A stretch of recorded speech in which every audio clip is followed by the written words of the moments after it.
Episode 17. So, Natsu Dragneel stretched as he prepared for his second round with Kabuto Yakushi. Should I be flattered or creeped out that you sought me out for a second round?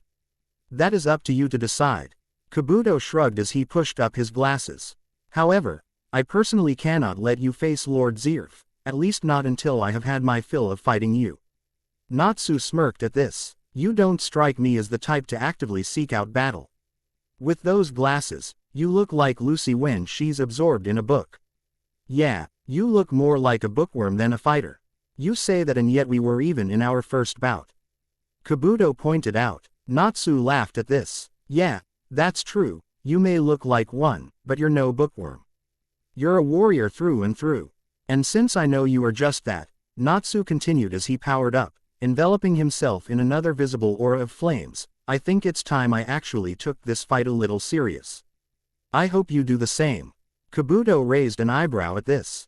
I'm not sure I follow you. He admitted. Don't play dumb with me, Kabuto. Natsu said to him. You're strong as you are right now, but you were holding back during our last fight. Oh, and pray tell, how do you know of this, Natsu? Kabuto inquired curiously. Natsu pointed to his nose. The nose, Kabuto. He pointed out. Nothing can escape these nostrils of mine, including the true powers of my enemies. That's true, hunting dogs and cats don't have as good a nose as Natsu does. Happy bragged about his friend's power. Kabuto frowned. I didn't know hunting cats existed. He thought to himself. So, here's how I see things going down, Kabuto. Natsu said as he powered up to Dragon Force. You can either show me every ounce of your power right Aaron now, or I can knock you out in a punch or two and then continue on to Zirf. Kabuto's eyes widened for a brief moment at Natsu's increase in power before laughing in amusement. Amazing, he said, such tremendous power in a single individual. It's like I'm looking at Naruto or Sasuke. I can feel my blood boiling at the thought of matching blows with you. This is a level of excitement I have not felt in a while. Kabuto pushed up his glasses. This is my true identity, he said. I am Kabuto Yakushi, protector of the orphanage of the Hidden Leaf Village, but I am also still Orochimaru's assistant, right-hand man, and pupil. I cannot change that about my identity. And because of my status as Orochimaru's second in command, I cannot deny the fact that my blood boils with excitement at the GHT of trading blows with someone as powerful as you. I want to learn about your power. Kabuto then threw off his cloak, revealing his snake-like body which shocked Natsu. Holy crap, he said, no wonder you like to talk about snakes so much. Look at you. Unfortunately, this was a side effect of experiments that I regret now. Kabuto admitted. But, my mistakes are part of my identity as well. And my mistakes have certainly given me a tremendous boost in power that I cannot help but welcome. Now, allow me to complete my introduction. I am Kabuto Yakushi, the current Snake Sage, and right now I really want to find out who's stronger. Kabuto said. Natsu's eyes widened at the mentioning of the word sage. No way, he muttered, no wonder his power smells so familiar. With that, Kabuto powered up to his Snake Sage mode, gaining yellow snake-like irides and blackened sclerae. His snake-like characteristics grew, gaining 4 horns that grew out of his head. Ha! Kabuto hissed breathily, I have ONC. Again gone from a mere snake to a dragon. Never did I imagine that I would feel so free from simply training my body to reach this level. Orochimaru's cells, Orochimaru's chakra, it is no longer the key to my strength. I have truly become my own man. Can you imagine how happy I feel right now, Natsu? How euphoric this feeling truly is. Natsu narrowed his eyes. Happy, he said without hesitation, go and find Sasuke. Get him away from Zirf. What? Happy was shocked. I'm not leaving you here. Last time I left you to fight an enemy alone, you almost got killed by Grimmjow. I'm a lot stronger than I was before. Natsu reminded him. And besides, we may be best friends, Happy, but we can't be selfish. We have other friends who need our help too. And you seriously think Sasuke needs our help? Happy asked. It's Sasuke. Him and Commander Kakashi are arguably the only 2 people in the 3rd division who are stronger than you. And the person he's fighting is Zirf. Natsu reminded Happy before raising his bandaged arm into the air. And need I remind you that I'm the only one who can beat Zirf? Happy was still debating while Kabuto was calmly waiting for Natsu to get ready for their fight. If He was going to test Natsu's strength to satisfy his own curiosity, he wanted Natsu to be completely focused and not debating with a blue cat that was his best friend for some reason. Natsu, Happy said, are you absolutely certain you're going to be okay? Natsu gave Happy a bandaged thumbs up. It's me, buddy, never forget that. He said to Happy with a confident grin. I'm Natsu Dragneel, proud dragon. Slayer of Fairy Tale and the son of Igneel. If I say I'm going to survive and win, then that's that. Happy nodded. I have to believe in Natsu. He noted. All right, he voiced. I guess you were right. I'd certainly hate to leave Sasuke for dead at Zeref's hands. You come back alive, you hear? I'll never forgive you if you die. With that, Happy flew off. Natsu smirked confidently as he stared down Kabuto. Sir, he said softly. Natsu then turned back to Kabuto. Thanks for waiting, he said. Don't thank me, Kabuto said. The only reason I was being generous was so that you could completely focus on our fight. I want to experience every ounce of your power, Natsu. I think that can be arranged. Natsu yelled as he leapt at Kabuto. Dragon Slayer Secret Art. Fire Dragon Fist. Natsu was indeed taking this fight more seriously than before. He was opening with one of his secret arts. Kabuto's eyes widened with glee as he held his hands out in front of him to match Natsu's attacks. Amazingly, Kabuto waved his hands about at enough speed to actually deflect all of Natsu's speedy, fiery punches. However, he was also quick to note that if it were not for his chakra covering his hands, they would have actually been injured. Interesting. Just as the report stated, Dragon Force instantly boosts your power exponentially, giving you strength comparable to that of an actual dragon. Kabuto noted. This warrants further study. Natsu narrowed his eyes, taking note of Kabuto's increased speed and reflexes. He blocked all of the attacks in the Fire Dragon Fist. No one has ever done that, he noted. Kabuto then kicked Natsu in the stomach, knocking the Dragon Slayer away from him. Natsu grunted in slight pain, feeling Kabuto's increased strength, enhanced by natural energy. Natsu then quickly recovered and took a deep breath. Fire Dragon Roar, he yelled. Kabuto then responded with 3 different hand signs. Sage Art, he yelled, forming bird, rat and then dragon. Dragon's Mouth. Kabuto expelled a dragon-like entity from his mouth. The dragon then opened its mouth as wide as it could and then charged straight into the flames, devouring them, much to Natsu's surprise. Whoa, Natsu yelled in surprise. You will now enter hell itself, Kabuto declared. Sensing danger, Natsu leapt to the side just as the dragon entity tore across the ground. Natsu gasped as it actually destroyed the ground where he had been.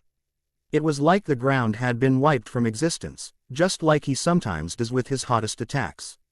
Oh man, that would have killed me, Natsu realized. Indeed, the natural energy T-Dragon is composed of vaporizes whatever enters its mouth. You were smart to sense such danger, Natsu. Kabuto complimented. I thought Zirf wanted to see me. Natsu asked. What the hell would be the point of killing me, huh? Kabuto nodded. He does, he admitted, but with what Zirf has planned for you, if you were foolish enough to be killed by my dragon's mouth, his plans for you would have been a waste of time and effort. This was actually a mistake on Kabuto's part. Zirf wanted Natsu kept alive no matter what. If Natsu had died from that attack, Zirf would have killed Kabuto in a fit of rage. Luckily, Kabuto had no intention of trying an attack like that again. Now, another taste of the dragon's power, Kabuto declared, forming bird, rat, and then another bird sign. Sage Art. White Extreme Attack. Kabuto expelled another dragon-like entity from his mouth. The dragon then coiled around itself and released a blinding white light and a deafening sound. Natsu gasped, having to shield his eyes from the extremely bright light. However, he was still extremely disoriented due to the light and the sound. Kabuto smirked and then rushed Natsu. However, while Natsu's eyes and ears were disabled by the white extreme attack, his nose was still intact. Kabuto's scent is getting closer, he realized. Using his instincts and his sense of smell, Natsu lit his foot on fire. Fire Dragon Claw, he yelled. throwing a roundhouse kick that actually managed to strike a surprised Kabuto in the neck. Ah! Kabuto grunted in surprise as he was knocked away from Natsu. Damn! Kabuto cursed inwardly as he landed on his feet. I made an error in judgment. I forgot about his dragon-like sense of smell. I won't make that mistake again. Kabuto recovered from Natsu's kick, cracking his neck slightly. Remember this attack earlier? Kabuto inquired as he sped through the hand signs for a familiar jutsu earlier. Imagine it with the power of a sage. Sage art. Water style. Water vortex jutsu. Kabuto yelled, firing a tremendous amount of water from his mouth. It was indeed much stronger than it had been before with the addition of natural energy. Natsu's eyes widened at the sheer strength and volume of the deluge of water coming towards him. Fire Dragon Roar, Natsu yelled, breathing a tremendous amount of fire to try and match Kabuto's attack once more. However, this time, the addition of natural energy helped the jutsu completely overwhelmed Natsu's roar. Natsu gasped, being forced to avoid Kabuto's water attack. He watched as the area behind him was completely washed away. Several unsuspecting Coalition soldiers several feet away from the fight ended up being washed away by the water. Kabuto then engaged Natsu in taijutsu. He gathered a mixture of chakra and natural energy around his hands, creating a much stronger variation of his chakra scalpels. A variation that was so powerful, Natsu was quick to avoid the attack, ducking underneath what could have been a fatal blow that ended up separating his head from his shoulders. Geez, Natsu yelled. That was like dodging one of Urza's swords. Alright, jerk, if you're going to try to take my head off of my shoulders, I'll just repay you by using it.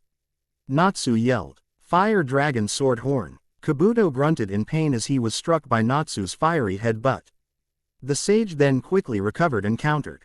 You're wide open. Kabuto yelled, at him, putting to cleave Natsu in half with his chakra blade. But too fast for you to hit. Natsu yelled as he grabbed Kabuto and pushed himself away, avoiding the attack just in time but losing some of his hair at the front in the process. Then I'll just hit you with an attack that cannot be avoided, no matter what you do. Kabuto yelled. Kabuto slammed his palm to the ground. Let's see how you like it when your own sacred ground rises up against you, Natsu. Kabuto yelled. Die. Sage art. Inorganic animation.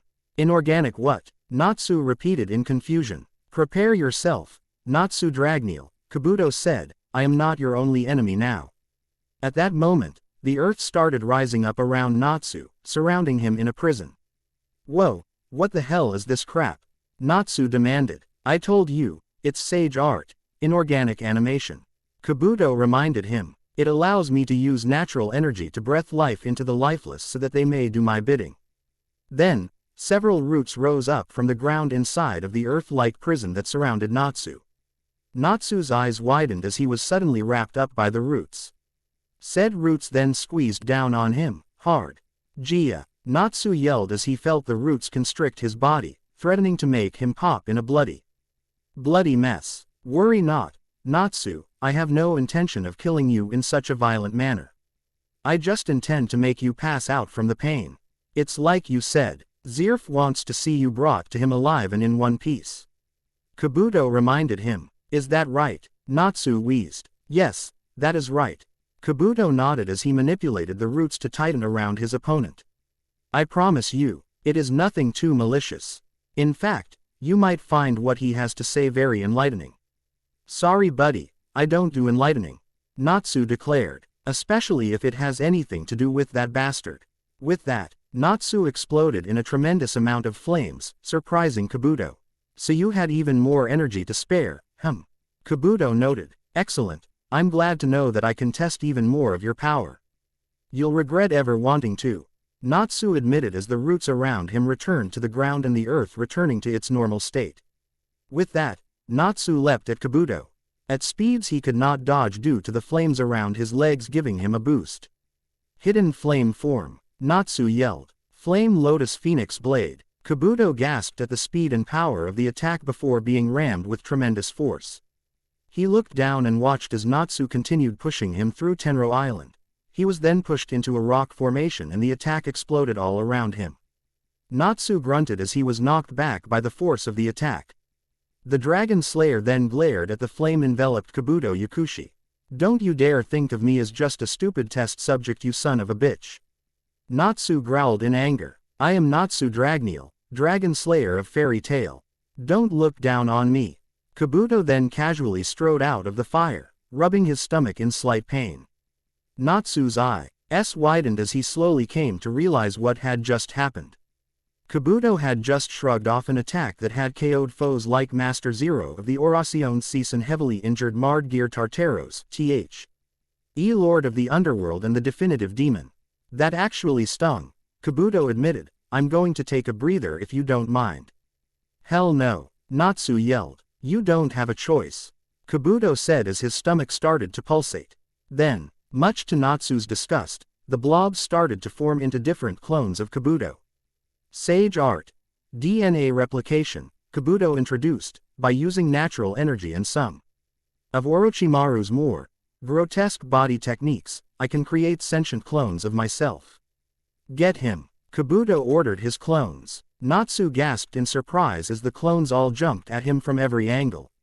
Oh, this sucks, he muttered. Take this, the clones yelled. And this, and this, and this.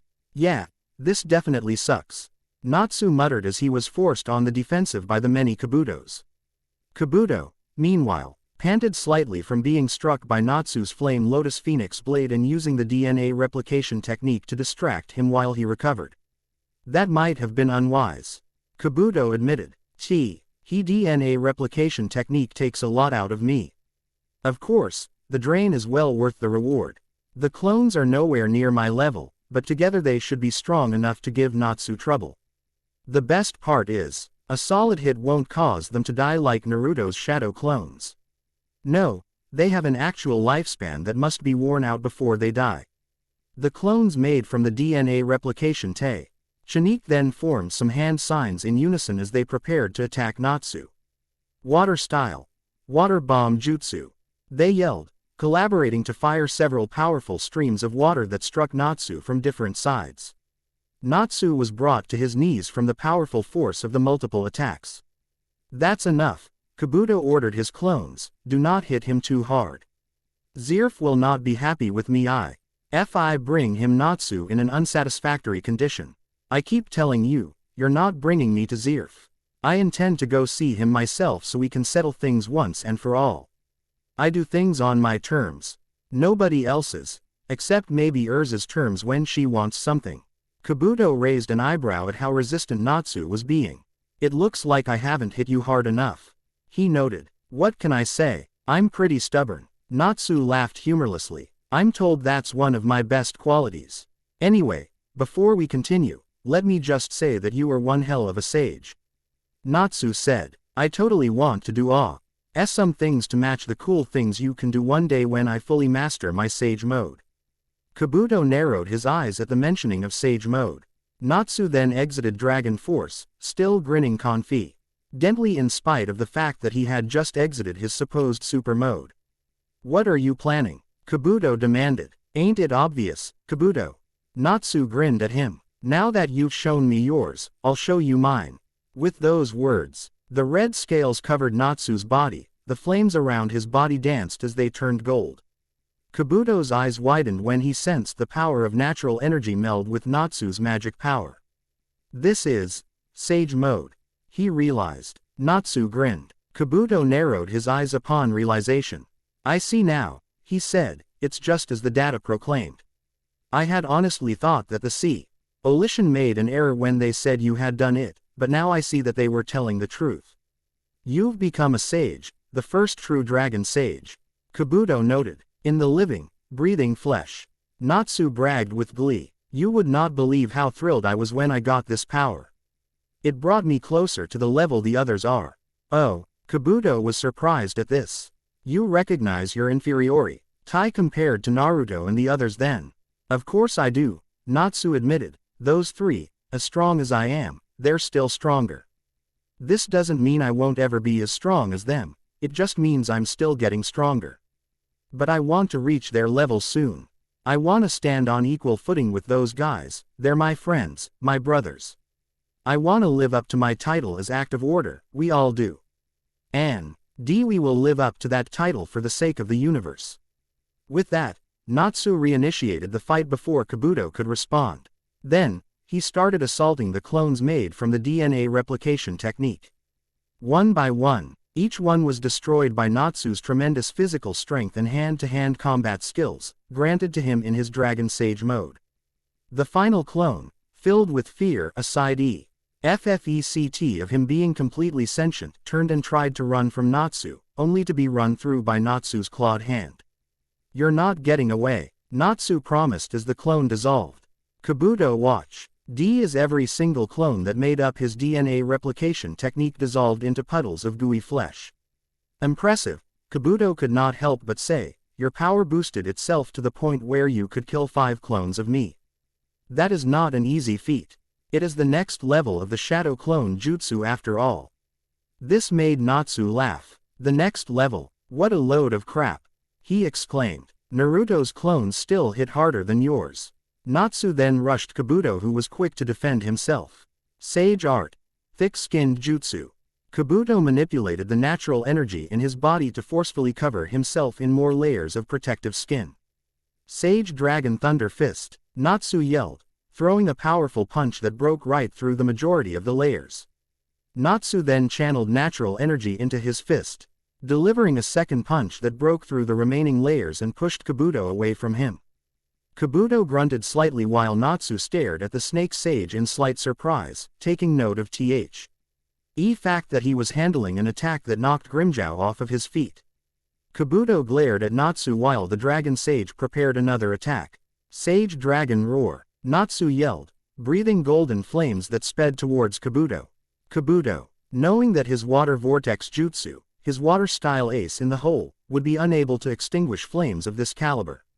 So, he settled for dodging them, having recovered from Natsu's Thunder Fist just in time. Sage Art. Kabuto yelled. Fury Attack. Kabuto expelled another dragon-like entity from his mouth that flew towards Natsu. Natsu narrowed his eyes. No. Wing, how dangerous Kabuto's dragon attacks were. When the dragon neared Natsu, it lit up in a bright light and exploded, enveloping Natsu in a powerful blast. However, Natsu easily shrugged off the blast and countered. Sage Dragon Holy Wings. Natsu yelled, whipping golden flames at Kabuto. Kabuto's eyes widened as he was forced to avoid the fiery attack. Natsu, however, refused to let up and pressed his assault on his fellow sage. Kabuto gasped as Natsu sped in front of him. Sage Dragon Exploding Fist. Natsu yelled, punching Kabuto in the stomach with a fiery punch that exploded on impact. Kabuto yelled in pain, actually feeling that attack as he was sent flying by Natsu's attack. Natsu then gathered up flames in both hands. The holy power in my right hand, and the holy power in my left. Su chanted before putting the flames together, creating a giant ball of golden fire. Put them together and you get Sage Dragon Holy Flame. Kabuto's eyes widened as Natsu tossed the giant golden fireball at him. Before he could do anything to counter it, Kabuto was enveloped in powerful flames. A strike comparable to several warheads mashed up into one great fireball then lit up the entire island, causing everyone present to stare in shock at the awesome power. Golden flames. Renji Abarai muttered in shock. Rukia Kuchiki's eyes widened. Natsu. Monkey D. Luffy narrowed his eyes. Natsu must be fighting someone really strong over there, he noted. Back at the fight, Natsu panted slightly as he stared at the downed Kabuto Yukushi, who had been injured by his holy flame. So, was that satisfactory, Kabuto? Natsu inquired. Did you get the taste of a fellow sage that you wanted so bad? Kabuto then stood up, surprising Natsu slightly. He then dusted himself off, spat out some blood and cracked his neck. He nodded at Natsu. Yes, that was satisfactory, Kabuto told him. Now, let us continue. I have a mission to complete. Meanwhile, with Zirf Dragneel. Interesting, Zirf said, gazing out at the site of the destructive power earlier. It would appear that Natsu has grown. A shame, Zirf continued. If I still desired it, I would truly feel that Natsu may actually be capable of killing me. But now, I have no interest in dying.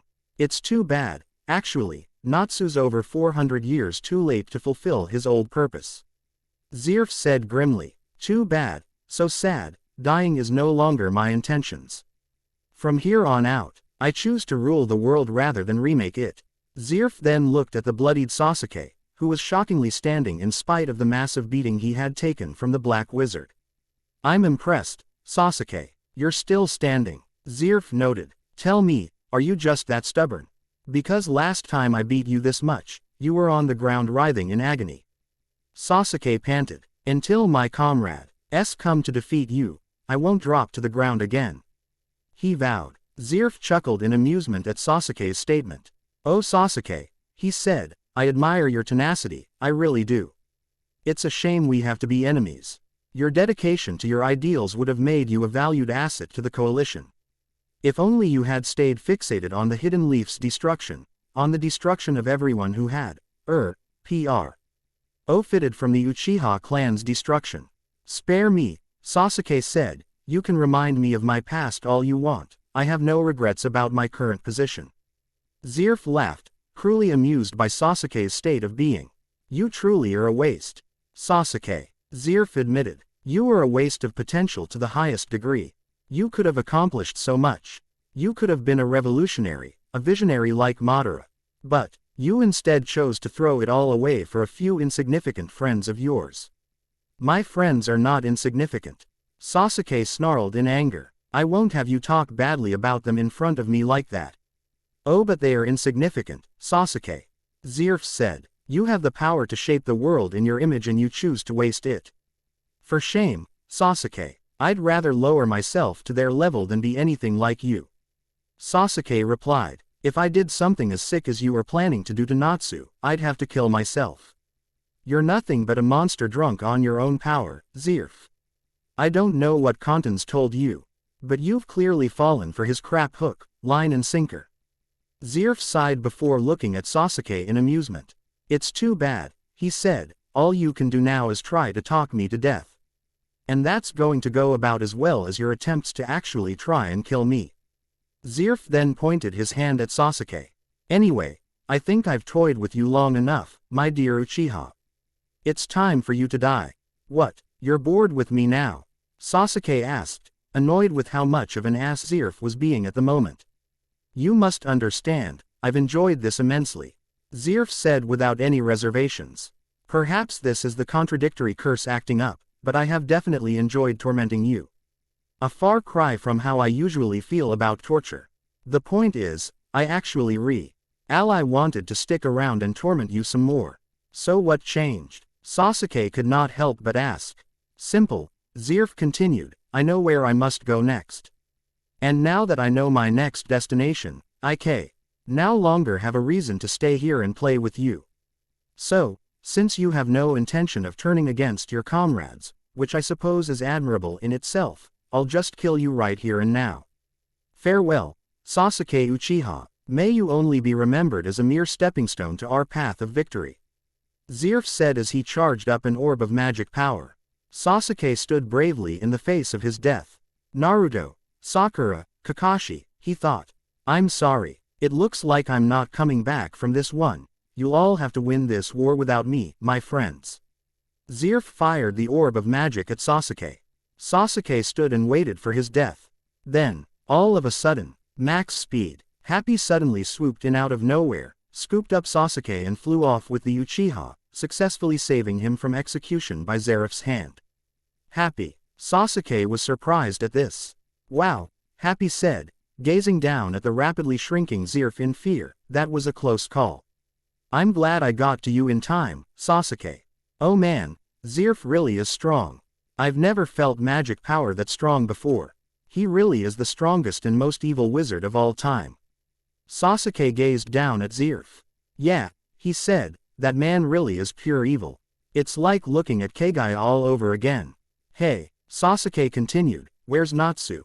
Wasn't he with you? He's fine, Happy said, we ran into some guys, beat a couple of them up, and now he's fighting some weird snake guy named Kabuto. Sasuke's eyes widened slightly. Kabuto Yakushi, I hope Natsu's doing alright. That man is dangerous. Orochimaru wouldn't just pick anyone as his right-hand man, after all. Natsu's going to be fine. Happy smiled, having gained the confidence in his friend to leave him alone. There's no way in hell he's going to lose to that weird snake sage. Sasuke nodded in agreement after giving it some thought. Yeah, he said, I suppose if anyone can beat Kabuto, it's Natsu. But enough about Natsu, Happy said, I'm not here to fuss over him. I'm here to keep you safe. Don't talk anymore, okay? Save your strength. We need to get you to some healers and get you back up to tip-top shape. Sasuke fell silent, realizing that Happy was here because Natsu wanted to save him. Thank you, Natsu, Sasuke thought, truly grateful. I'm sorry, I couldn't do anything to stop him. I let you down. I let you all down. It's all up to you and Straw Hat now. Little did Sasuke and Happy know, the simple act of saving a life set a very terrible event into motion, one that threatened to destroy the 2nd and 3rd Division in their entirety. You know what they say, the road to hell is paved with good intentions. Meanwhile, at the beach, Jashiro Yukitake watched as several boats docked on the shores of Tenro Island. It's starting, he noted, the second wave is beginning its part in the operation. The Seacon D wave gathered in preparation for the second part of their strategy, a sweep of the lower area of Tenro Island. The man chosen to lead this charge was 3rd Division Commander Kakashi Hatake himself. Whose Sharingan would be perfect for a sweep like this? From the rest of the 3rd Division, there was Boa Hancock, who had been eager to get on the island to be with her beloved Luffy, and her sister. Boa Marigold and Boa Sandersonia, who were both eager to support their big sister. However, while Hancock was ready for battle, her mind seemed elsewhere. Damn, if only I had a bit more time to prepare. I could have modeled my new bikini for Luffy. Or even better, I could have brought some suntan lotion for him to rub on my back. Oh, to feel Luffy's strong hands all over me like that time at Marineford. Hancock's nose started to bleed, much to the confusion of her sisters. Among the other members of the 3rd Division who had chosen to take part in the second wave was Cyborg Frankie, who refused to stay off the battlefield while his captain was on it any longer. Have no fear, Frankie is here. Frankie yelled as he struck his signature pose. Super, super. Frankie's ever-growing entourage echoed as they all struck his pose as well. Next was Grey Fullbuster, who also refused to stay off the battlefield any longer, mainly because Natsu was out there, and he refused to be shown up by his dear friend and rival. Don't go taking all the fun from me, Natsu. Grey muttered to himself. Grey then gazed at the arm where his Devil Slayer markings had been. Zerf is here, that means the Book of END is here as well. Damn you, Chitsujo, why did you have to take my Devil Slayer magic from me? Of all the times to need it, this is definitely the time. You owe me an explanation, you've always owed me one. But now more than ever, you owe me an explanation for why you took so much of my power away from me. Grey sighed as he thought back to his conversation with the Lord of Order. I'm not ready, why would I not be ready? What could I possibly have that disqualifies me from my Devil Slayer magic? Finally, from the 3rd Division, was Rado Namiyashi of the Hidden Leaf Village, who was ready to finally make a difference. I can fight too, Rado thought. My blade can poison our enemies to death. The new generation's strong, but the old one still has some tricks up its sleeve. Next was the 2nd Division's soldiers who made up the second wave. Leading the charge was Marco the Phoenix, who was acting commander while Sabo dealt with his escort mission. There was also Hinata Hyuga and her father Hiyashi. Their Byakugan would be a tremendous boon to tracking down whatever enemies they came across. Levi Magarden and Droy, the two remaining members of Shadow Gear, were also quick to volunteer themselves to be a part of the second wave. Droy wanted to make sure Jet was alright. Levi felt the same way, but was also incredibly concerned for Gajil's well-being. Be safe, Gajil, she thought to herself. I couldn't bear it if you died here. And don't worry, I'll protect myself this time. Rogue Cheney was quick to get off the ships and onto dry land as well, due to his motion sickness. In fact, the normal, stoic Dragon Slayer was practically kissing the sand by the time he got off the boat. He then regained his composure and stood to his feet, ready to fight. Don't worry, Fairy Tail, he thought to himself. I promise, I will do everything I can to make sure you get your sacred grounds back. Jenny Relight was thinking along similar lines. Time to do my part, she muttered to herself as she stepped onto the beaches. Don't worry, Miragen, she thought to herself as she gazed out at the exact spot where the S-class wizard was still fighting with Vice Admiral Momonga. In fact, all three fights betway, and the Allied forces and the three remaining Vice Admirals were still happening. I'll do everything in my power to take this place back for you and your guild. I promise. Flare Corona, much like her new shipmate, Frankie, was very eager to get onto the battlefield so that she could provide aid to her new captain.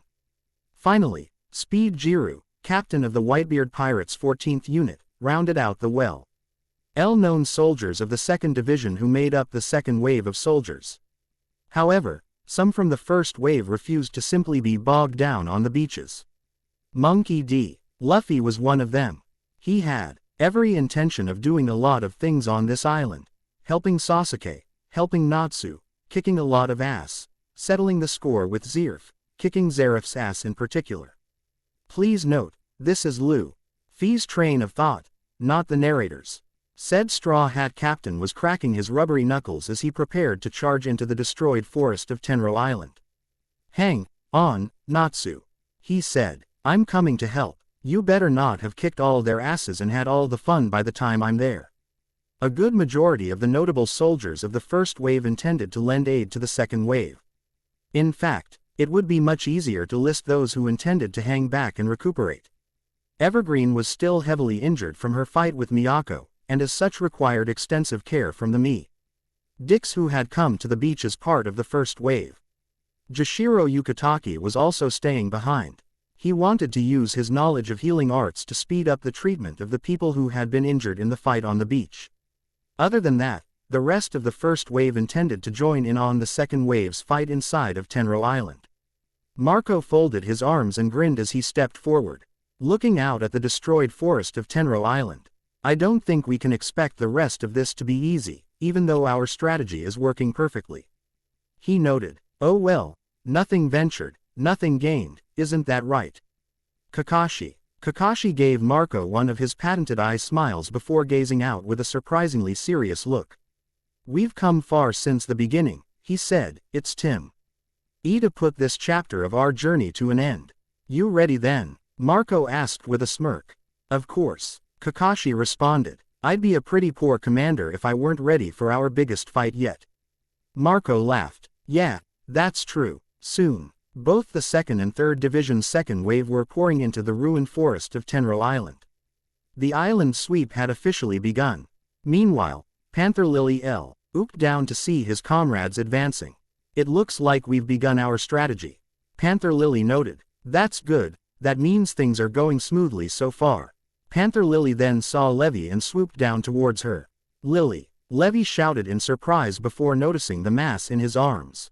Her eyes widened in horror. Oh no, Gajeel. Don't touch him, Panther Lily quickly ordered. Gajeel is in no shape to be cradled right now. I need to get him to a doctor. I just thought you might want to know of his condition. Excuse me, Levi. Levi nodded sadly as Panther Lily flew off with the unconscious Gajeel. Levi, are you all right? Droy asked in concern. I'm fine, Droy, Levi said softly before summoning up her resolve. Let's go and take our sacred grounds back. We can't let Gajeel's injuries be in vain. As soon as the second wave made their way into the interior of Tenro Island, they were subsequently set upon by more soldiers from the Tenro Island unit. It appeared that Zerf had the foresight to create underground tunnels that stretched throughout the entire island, knowing that if the buster call failed, the island itself would be vulnerable to cannon fire. Against any other army, these kinds of ambush tactics might have been effective. Luckily, the Allied forces were not just any army. Kakashi smirked behind his mask as his Sharingan eyes formed. Oh, so there are more soldiers underground? He inquired. That's good. I've always wanted an excuse to try this technique out. Earth style. Kakashi slammed his palm to the ground. Erupt. At that moment, several small pillars rose from the ground, and with them, multiple soldiers from the coalition. A hidden rock ninja from the 3rd Division gasped in shock. Commander Hatake copied that jutsu. When did he have time for that? He wondered. Ion soldier took advantage of the ninja's distracted state and attempted a sneak attack on him. Yes, a sneak attack on a ninja. Unfortunately, the soldier did not count on Rado Namiyashi's interference. Ian was subsequently cut down by the man's dark katana, Kokudo. That's why he's known as the man of 1,000 jutsus. Rado noted with a hint of pride. Now stay focused, you brat. I don't want to you die just because you decided to gawk at Commander Hitaki. Rado could not help but smile lightly. Me saving a shinobi from the hidden rock village. What a strange universe this has become. Naruto, you magnificent brat, you really have done some amazing things. I'm sorry for ever doubting your potential. Boa Sandersonia and Boa Marigold quickly went to work as well, using their haki to avoid sneak attacks from several soldiers through the use of their snake pit dance. What stupid men, do they really think their attacks can hit us? Sandersonia said playfully. We should show them the error of such thoughts. Marigold added with a smirk. Snake stick, Marigold yelled, stabbing the soldiers repeatedly with her haki-covered table. Snake slam. Sandersonia picked up several soldiers before slamming them to the ground headfirst. Don't mess with the younger Gorgon sisters. Marigold declared. We're not as strong as our big sister, but we'll still crush you like elephants stepping on ants. Sandersonia added. Speaking of their big sister, Boa Hancock also went to work in striking her opponents as well. The most beautiful woman in the world was absolutely relentless, striking coalition soldiers left and right. Perfume femur, she yelled, spinning around rapidly. Hancock hated all men except for Monkey D. Luffy, and she was growing to hate all women except her people because they could all be possible love rivals for her Luffy's affections. As such, it was very easy for her to attack her enemies. All one could say was thank goodness she was not at a point where she attacked indiscriminately. The Pirate Empress, she's too fast and strong for us. A soldier at the back yelled in horror. No fair, why did she have to go and join the alliance? A Marine complained. Wasn't she one of the 7 warlords of the seas? Why would she give up that status for the alliance? Hancock then stopped spinning. Salome, she called out for her pet snake. Salome hissed and then allowed Hancock to step on his head. The giant pet snake then moved upwards as Hancock created a giant heart. You are all guilty of having your hearts charmed by me, Hancock claimed, and that is why your bodies are hardening as we speak. How did she know? That was the collective thought of several men in the coalition. Hancock then created arrows out of these hearts. Slave arrow, Hancock yelled, firing several arrows into the crowd of enemies, turning many of them to stone as soon as they were struck by said arrows. Cyborg Frankie laughed as several attacks from the rank and file bounced harmlessly off of his cybernetic body. Fools, he yelled, my awesome body is beyond human comprehension. Fear my awesome, mecha power. Frankie then held out one hand and a small cannon sprouted out from hand. Who, duh, vent, Frankie ye. LLED in an unnecessarily dramatic manner, more dramatic than usual in fact, blasting soldiers in the air with an extremely powerful blast of air. Finally, Grey Fullbuster stepped forward. I may not have my Devil Slayer magic, he said. But after all the fights we've had so far, I can say with confidence that you guys will still need a century of training before you're strong enough to take on the likes of me. Ice make. Saucer, Grey yelled, creating a large disc of ice and tossed them at the soldiers. The saucer became a giant pinball as it bounced around the soldiers with every strike, knocking them all out instantly. The other notable 3rd Division soldiers from the first wave were doing their part as well. Namur growled before tearing through coalition soldiers with his powerful fangs. Nsei Mugaruma blew away others with the help of Tachika's. Rukia Kuchiki used Hakuren to freeze a large group of soldiers with ease. Suigetsu Hazuka casually cut down soldier after soldier with the use of the executioner's blade. Musing at how weak they all were compared to Seiko. Finally, there was Laxus, who created a massive explosion of lightning, showing that he was indeed Makarov's grandson. And most likely his successor one of these days. Next, the soldiers of the 2nd Division went to work. Levi Magarden of all people was leading the charge. This one's for Gajiel, Levi yelled. Solid script. Lightning. A line of coalition soldiers were all struck by powerful bolts of lightning that caused them to collapse. A second line, however, was moving towards Levi, only for the heavyset man known as Droid to interfere. Plant knuckle, Droid yelled, creating several plants that attacked the soldiers. I may not be number 1 in Levi's heart, but that doesn't mean I can't do everything in my power to support her. The soldiers were all flung into the air by the attacking plants. Levi gave Droy a deadpan expression. And who gave you permission to pry into what's in my heart, Droy? She asked in annoyance. Right, sorry, Levi. Droy said sheepishly. Hinata Hyuga stepped forward as well. For my friends in the wizard world, she declared. 8 trigrams vacuum palm. Hinata tore through a crowd with a powerful blast of air. Hiyashi Hyuga smiled with pride in his daughter. Very well done, Hinata. He complimented. But don't write off your father just yet. 8 trigrams vacuum palm. Hiyashi did the same and took down another crowd. Neji Hyuga then revealed his presence, having tagged along with Makarov Drayar and Portgas D. Ace, who tagged along with the rest of the second wave. If you two are going to do it right.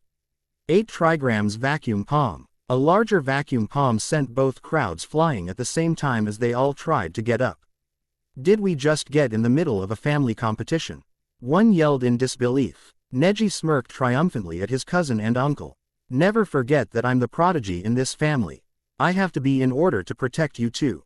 Hiyashi heaved a sigh and smiled.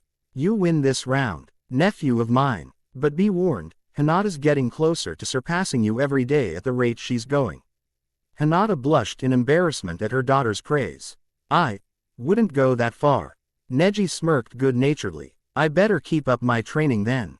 Rogue Cheney transformed into shadows and moved into a crowd of soldiers. Rogue then rematerialized and gathered shadows around his hands. Should have been watching more closely. Rogue yelled. Shadow Dragon Twister. The soldiers could only scream as they were all sent flying by a tornado of shadows with Rogue right in the middle of it. Jenny Relight transformed with her Machina Soul. Long-ranged mode, she declared, transforming into a gray robot with a long-ranged rifle that looked almost like an anti-tank rifle.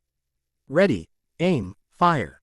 Jenny yelled, firing a powerful beam of magic power into a crowd of coalition soldiers. The blast sent them all flying into the air as it enveloped them all in a violent blast. I'm not just a pretty face and a sexy body. Jenny said, never forget that. Speed Jiru got into a sprinter's stance as he held his lance and shield out in front of him. Charge, he yelled, vanishing while showing off his tremendous speed that was his namesake. Jiru had become a human bowling ball and had struck several soldiers like bowling pins. Marco grinned. Jiru's as eager as always, he mused, but now I've gotta do my part. So how about this? Sacred fire. Marco's dark blue flames of destruction enveloped his targets. Looks like you've improved the quality of your flames, Marco. Portgas D. Ace stepped forward, but never forget that my flames are the hottest in the entire Whitebeard Pirates. Ace turned to more coalition soldiers. Fire gun, he yelled, shooting them all down with several fiery bullets. I wouldn't be a good fire fist if my flames weren't the hottest. Marco rolled his eyes. And you're as competitive as always, Ace. He muttered before turning his attention back to the enemy. All right, who's next? Flare Corona stepped up to the plate next, eager to please her new captain. Captain Luffy, she said excitedly. The new girl had not yet realized how informal the Straw Hat Pirates really were. Nobody called him captain. Watch me. Flare Corona's hair grew out with her magic. Hair shower. Wolf Fang. She yelled, creating a construct of a wolf made of hair. What the hell? The sold. Ayers yelled in horror as they were assaulted by the hair wolf. Monkey D. Luffy's eyes widened in amazement at Flare's actions. That was awesome, Flare. He yelled. You are so awesome. I am so glad I've got you as a part of my crew. We totally needed someone who could do awesome stuff like that with her hair. Flare blushed in happiness. She never had a positive leader figure in her life. I mean, for crying out loud. Ivan Drayar was one of her bosses at one point, and that psycho beat her on a regular basis. It was actually great to see her get a positive influence as a leader now. And now, Luffy said, you're going to see how your captain does things. Luffy then leapt into the air. Gum Gum Elephant Gun, he yelled, creating a massive crater in the ground and flattening everyone who was inside of it. Hell yeah, Thunder Perfume. Ichiya shoved 2 perfume bottles with lightning bolts into his nose. Justice Thunder Men, Ichiya yelled, charging into a crowd and striking them with electricity. Ayori Surugaki and Lisa Yadomaru pulled down their masks once more. Sero, Hiyori and Lisa yelled in unison, vaporizing more soldiers in the process. Shuhei Hisagi twirled both blades of Kazushini and tossed them at the crowd. Then, much to the shock of the crowd, the blades started moving on their own like snakes. The Kusarigama tore into them, cutting them down with ease. Hebagama, Shuhei yelled. The snake scythes. After extensive training, I have learned to manipulate my Kusarigama with my spirit energy to move them while they are being thrown. They are now like actual snakes. Let's see you. Avoid these blades that are designed to reap lives now. Izuru Kira raised Wabisuke over his head as he strode towards enemy soldiers. Who's ready to die, he asked, surprisingly morbid at the moment. As you can see, this blade is like a guillotine, and it's ready to decapitate. The soldiers all looked at Izuru in disbelief. He looked like an actual reaper at the moment with the way he was acting. No volunteers. Izuru raised an eyebrow. That's okay. Izuru then flash-stepped into the crowd and cut down a group of them in an instant. Even the lieutenants of the 13 court guard squads, WHO's power paled in comparison to their captains, and those who had the same power level as those captains were showing how powerful they were in comparison to the rank and file. As the second wave continued to move into Tenro Island, they were slowly walking into the territories of the higher-ranked members of the Tenro Island Coalition unit. This was evidenced by several other traps suddenly being sprung. First, several soldiers froze in place, unable to comprehend why. It was like they had simply been stopped by some sort of invisible force. Other soldiers accidentally stepped into what appeared to be several swampy objects. Finally, another bunch of soldiers triggered a trap that caused barbed wire to spring up and slash several of them. Damn, Hiyashi cursed in frustration, angry at the fact that they had been so focused on what he now knew to be sacrificial lambs to distract them from the traps ahead. At that moment, the 3 remaining priests of Upper Yard stepped out into view. The ordeal of String. Sky Rider Shira gestured to the frozen soldiers. The ordeal of Swamp. Sky Boss Gadatsu spoke extremely loudly. He was much louder than necessary. In fact, he was gesturing to THOs who had stepped into the swampy materials. And the ordeal of Iron. Sky Breeder finished as he stared down at the soldiers who had been cut down by the barbed wire. Together, we make the priests of Upper Yard, Shira said. There were 4 of us, but Satori was always trash compared to us. And now it shows in the fact that out of the 4 of us, he's dead. Luffy looked at them. Who were they again? He wondered. The Upper Yard certainly sounded familiar. Something about a Sky Island maybe. Nothing about it rung a bell with him. It doesn't matter, they're the enemy. Neji stood at Luffy's side. And frankly, I'm furious with them. How did their traps get past our Byakugan? Overheard this and smirked arrogantly. A little trick we picked up from our friends at Rakuen. The Kingdom's Rees. Arch Department gave us devices that allow us to deploy our ordeals instantly. We've heard of you Hyugas. And unfortunately, your eyes mean nothing if the attacks are coming in too fast for you to prepare for them. Shira then pointed his fiery lance at those who were caught inside of his ordeal of strings. Now, it's time for you all to burn, Shira said darkly as flames danced around the tip of his lance, threatening to incinerate them all. Then, Rukia Kuchiki stepped up to the plate. Ordeal of strings, she asked. Let's see, if you need a device to activate it, that means there is something solid inside of it. And that means it's not some invisible force that is stopping everyone in place. Rukia then reached out into Shira's ordeal's range. And that means, she continued, that I can do this. Rukia then manipulated the temperature and froze the invisible force that was holding everyone in place, revealing the strings that made up the ordeal of strings. Yeah, she said, you made that way too easy. Shira's eyes widened. No one had ever beaten his ordeal of strings that easily before. What in the world? He trailed off in disbelief. Rukia then flash-stepped, disappearing and then reappearing behind Shira in an instant. You're out of your depth here, pal, she said, so just stay right there and wait for this fight to end. At that moment, Shira froze over completely. He did not even have the time to comprehend that Rukia had just struck him down. Gadatsu and Two men who openly did not care about the well-being of their comrades, both gasped in shock at how easily Shira had been beaten. So careless, for once. Gadatsu was not referring to himself when he said that. That's a dangerous woman right there. Ohm noted as he placed his hand on his Ison whip, preparing to fight the girl.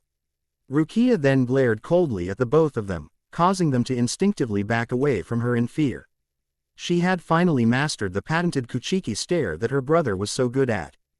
Damn it all, Ohm cursed as he reached into a pouch he was carrying and tossed out several silver balls. Those balls then exploded into several constructs of barbed wire, much to the surprise of everyone watching. Those must be those devices they mentioned. Hinata exclaimed. Oh no, Ms. Rukia. Rukia sighed. Really? She said in annoyance. Do you really think that this is going to do anything to me? Rukia waved her hand out in front of her, manipulating the temperature in the area in front of her and freezing the barbed wire constructs. Ohm and Gadatsu were nothing but annoyances to her at the moment. Can we please get some backup here? Gadatsu yelled a bit too loudly. You guys are ready to fight too, right? This made everyone freeze and sweat drop at Gadatsu's words. Ohm face-palmed at Gadatsu's actions. Gadatsu, he said, you're not supposed to reveal the location of our comrades. That's what it means to have the element of surprise. Not that it would have mattered with those damn Hyugas running around, but still. So careless, Gadatsu exclaimed. Ohm sighed. Well, he said, you guys might as well come on out since Gadatsu idiotically revealed your locations. Ohm then gazed at Hiyashi. Be honest, did you see them? He asked. Hiyashi narrowed his eyes. I didn't, he admitted. Ohm raised an eyebrow at this. Is that right? He said. Interesting. I guess we can attribute that to that black magic you Avatar guys are so fond of, huh? At that moment, a veil of darkness materialized and then dissipated, revealing several officers of the Tenro Island unit. Dark Sword Jerome was quick to draw his sword as he smirked at the allied forces. Don't underestimate black magic, he said before turning to the being known simply as D6 and complimenting him. Nice job, big guy. D6 nodded simply, making Jerome frown slightly. Perceiving a lack of gratitude from D6, Mary winked at her enemies. Let's have fun, she said giddily. Abel just chuckled. Gomon was oddly bowing. Briar folded her arms and smirked.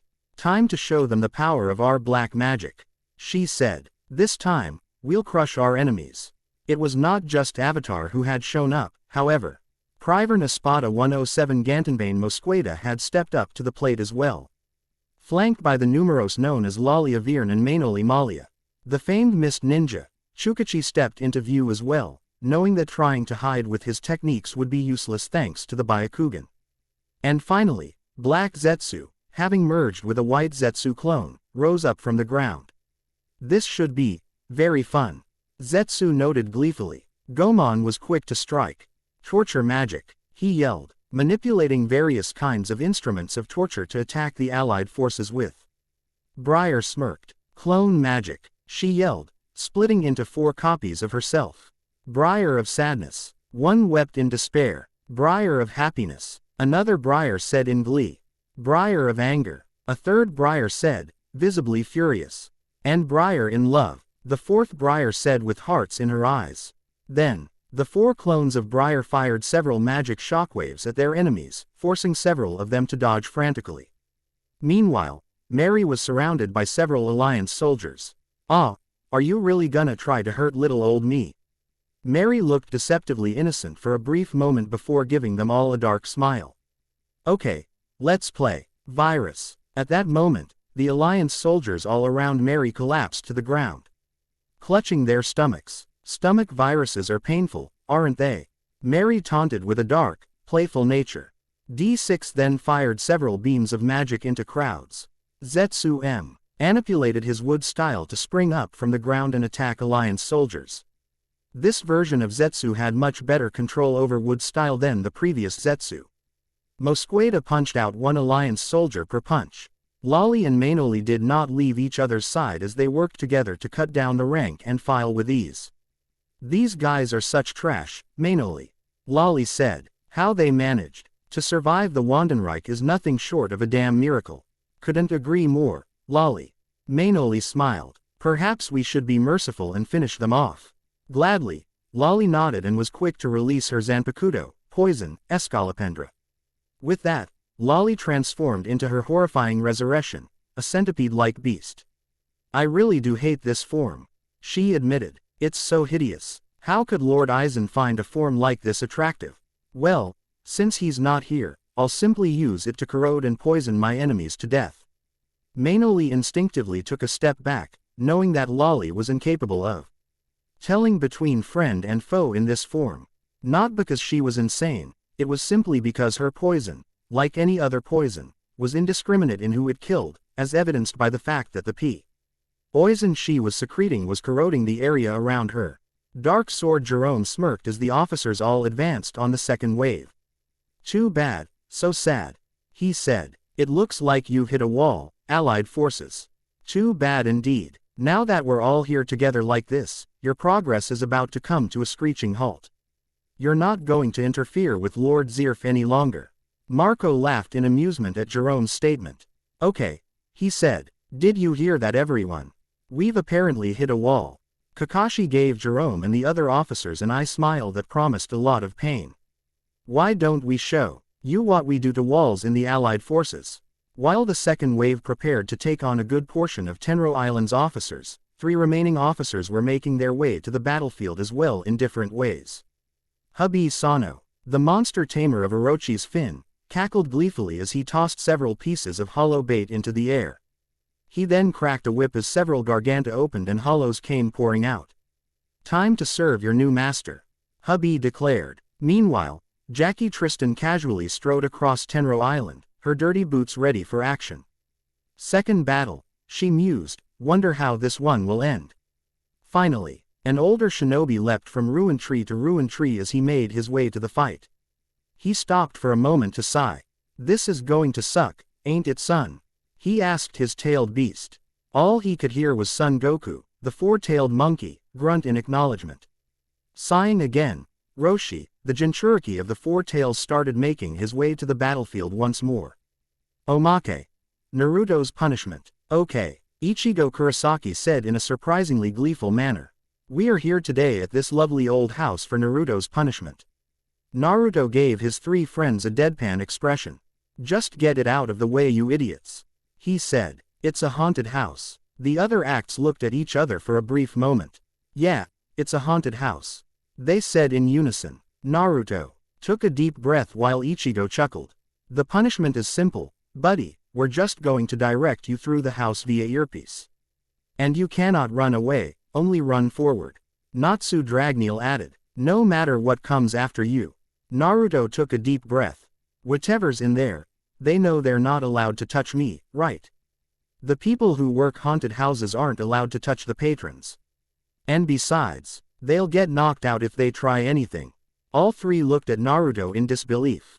You are going to be too busy screaming like a bitch to try to fight back.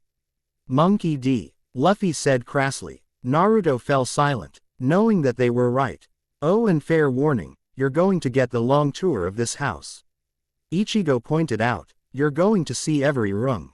Yeah, I kinda figured, Naruto said as he resigned himself to what was about to happen. At least, Naruto did resign himself until he was right in front of the entrance. I don't want to do this anymore, guys, he admitted, already whimpering in fear. Yeah, well, you have to, Ichigo responded simply. Can't I just go a ride like Natsu? Or strip like Ichigo did?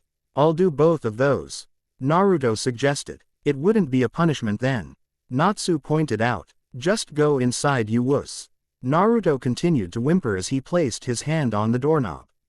I don't wanna do this, he started chanting repeatedly as he entered the household. And Naruto's punishment begins, Luffy said gleefully. The roars of the hollows got everyone in the second wave's attention. We've got Gargantas, the rank and file all exclaimed in unison, warning everyone to look upwards. Marco narrowed his eyes slightly at the entry points for the hollows. That is a lot of Gargantas, he noted, and they're all heading this way. Well, no one said this was going to be easy. All infantry, a brave rank and file soldier yelled. Prepare to engage the hollows. We are not going to let them stop us. Marco's eyes widened in slight surprise. Hey, wait a minute. He yelled to a nearby soldier who was among the rank and file. Are you guys seriously going to take on all those hollows on your own? Captain Marco, the soldier said with a smile, we're soldiers who can't do much. But, perhaps today we can prove our use by taking on those hollows. You worry about the officers in this army, and we'll do our part for a change and defeat the hollows. Marco could not help but give a small smile at the resolve of the soldier. At that moment, he remembered that the alliance was not just Monkey D. Luffy, Sabo, Natsu Dragneel, himself and all the other heavy hitters out there. It was everyone who was ready to do their part for the sake of the universe.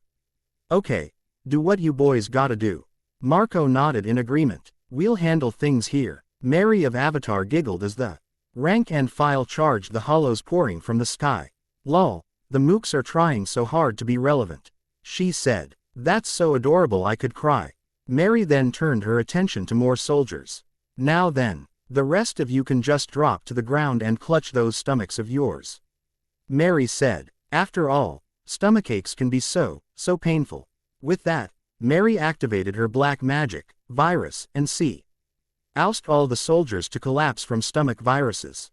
Lol, so funny, so funny. That was so pitiful I can't help but laugh. Mary cheered giddily. Mary's starry, happy gaze was then wiped away as she then avoided a swing from a black sword. Whoa, that was too close. Mary said, gasping in mock horror. You should be careful where you swing that. You could take a pretty girl's head off with a swing like that. Rado Namiyashi glared at Mary. And you should watch how you use that virus of yours. Do you not realize what kind of damage magic like that can do? Mary smiled. Of course I know what kind of damage my magic can do. That's the point of black magic, right? To cause as much destruction as possible. That's the point of black magic, that is its purpose in life. Rado sighed. So young, but so twisted. We older folks count on the next generation to do better than us. You were a disappointment, little girl. Mary pouted slightly. You're a mean old geezer. She said before winking giddily.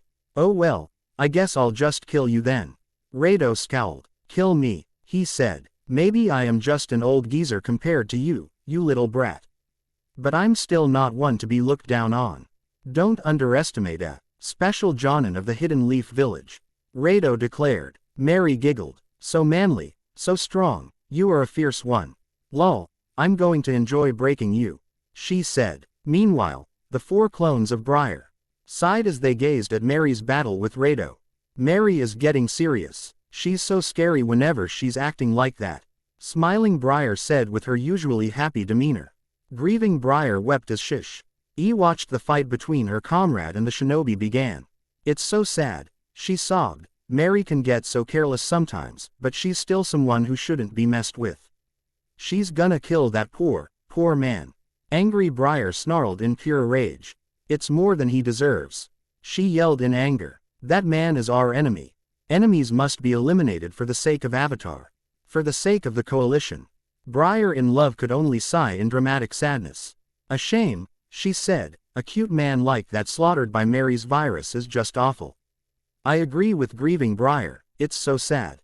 Briar in love then lapped her hands together with a disturbing smile. Oh well, she said, I guess I'll just have to find someone new to love. That's how it works, right? Briar in love looked around for a brief moment or gasping in a mixture of shock and glee. Oh, my God, she said. Look at that one right there. Smiling Briar leaned in. Oh, who are you talking about? She inquired before noticing where Briar in love was pointing. Oh, I think I see the appeal there. It was Monkey D. Luffy, who was pounding soldiers into the ground without a care in the world. Such determination. Such a handsome young thing too. Briar in love said with hearts in her eyes. And the best part is his body stretches. He's perfect. Gross. Why does his rubbery body have to be part of your criteria for a perfect guy, huh? Angry Briar yelled at Briar in love. It's so sad that she constantly moves on from one love to another. Grieving Briar wept. He'll be no different. I must make him mine. Briar in love declared as she started running towards an unaware Luffy. Cut the crap. An angry female leapt from out of nowhere and kicked Briar in Love in the head, launching the clone through multiple trees. Briar in Love. Grieving Briar yelled in grief. A sneak attack. Angry Briar was furious as the thought of something so sneaky. It looks like someone didn't appreciate how forward Briar in Love was being. Smiling Briar noted. Tell me something. The woman who kicked Briar in Love turned around. Do you share similar sentiments towards my beloved? Tell me, right now. Hard to say. Smiling Briar shrugged. Technically, we're all clones. So it's not like we don't share some things. But we just don't know is the thing. Grieving Briar sobbed. I'm so sorry. I definitely don't feel love right now. Angry Briar yelled. All I feel is pissed off. Who do you think you are? Coming in out of nowhere and kicking one of us like that. Who am I, you say? Do you really not know who it is you're dealing with right now? That is blasphemy against me and my world-famous beauty. I am the woman whose beauty is said to surpass mermaids, the most beautiful creature in the world. I have even been compared to a goddess because of my looks. I am the one who is known as the Pirate Empress, one of the mightiest female pirates on the seas. Boa Hancock declared as she leaned extremely far back. But most of all, I am the future wife of my beloved Monkey D. Luffy. It fits, don't you think? The Pirate Empress marrying the future king of the pirates. Such a thing as a match made in heaven. How dare you fools lust after an empress's beloved? I shish. I'll paint these fields with your blood for such an unforgivable sin. Hancock yelled in anger. I'm sorry, we didn't realize he was taken. Grieving Briar yelled. If you're going to kill us, then that means we just have to kill you first. Right. Smiling Briar noted. Sounds easy enough. Angry Briar snarled. Not really. I can sense it. She broke Briar in Love's neck with that kick. The 4 clones have become 3. You bitch. Angry Briar was even angrier now. You will pay for that. It's your blood that's gonna paint these fields, you hear me? Hancock's rage was quelled when she noticed a disturbing fact in front of her. That angry one's magic power just shot up. She noted. This may actually be a bit more difficult than I first thought. Meanwhile, Abel landed behind a soldier. I think you'll do for now. He decided as he placed a lock of the man's hair on a strange-looking voodoo doll, at least until I find someone better. And of course, I will. Hey, what's going on with my body? A soldier demanded as his body was suddenly taken out of his control. This is my black magic. Abel explained. Allow me to introduce Mr. Kersey. Well, my Mr. Kersey anyway. And now that I have your hair on him, you're now nothing but my puppet. Now, go and kill your comrades.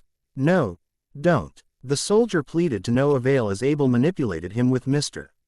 Kersey. He, this is going to be so much fun. Abel laughed with glee. So many people to take advantage of. So many people to kill.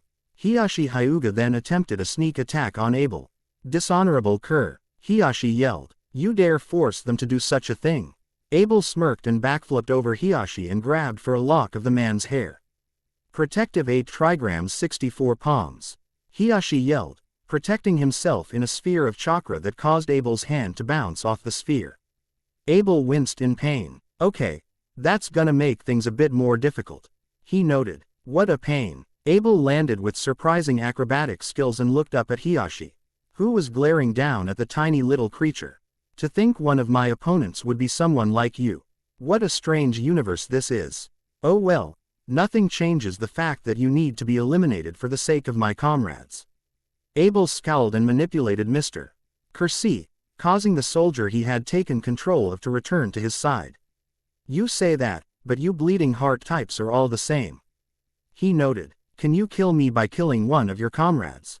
Hiashi frowned slightly as the controlled soldier inched towards him with a tormented expression on his face, showing that he did not want to do any of this. Unfortunately, Abel's Mr. Kersey and its power said otherwise. Another member of Avatar, the mysterious D6, was also launching attacks on the Allied forces' second wave. He was firing energy beams from his single eye that vaporized whatever it touched. This was the power of his black magic, Erase. It was actually a tragedy when you really thought about it. The members of Avatar truly were the successors to the Baram Alliance in terms of strength. D6 erase, Jerome's dark sword, Briar's clone magic, even Mary's virus in spite of the fact that she never used it for fatal means. They indeed had the power to go toe-to-toe with any member of the Baram Alliance, and with the exception of Tartaros, win every time. In the case of Tartaros, they could probably only win 50% of the time. The point is, they truly were the successors to the Baram Alliance.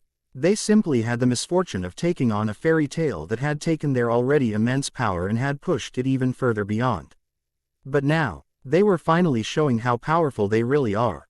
D6 continued firing beams of magic into crowds. This was the power of erase. It had two different uses. First, it had the power to completely erase the presence of himself and those around him, perfect for stealth.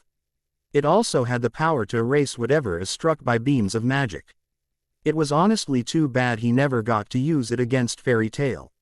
Were it not for the fact that D6 was extremely careless, strange considering what kind of race he was, he could have been the difference maker in the fight with Fairy Tail.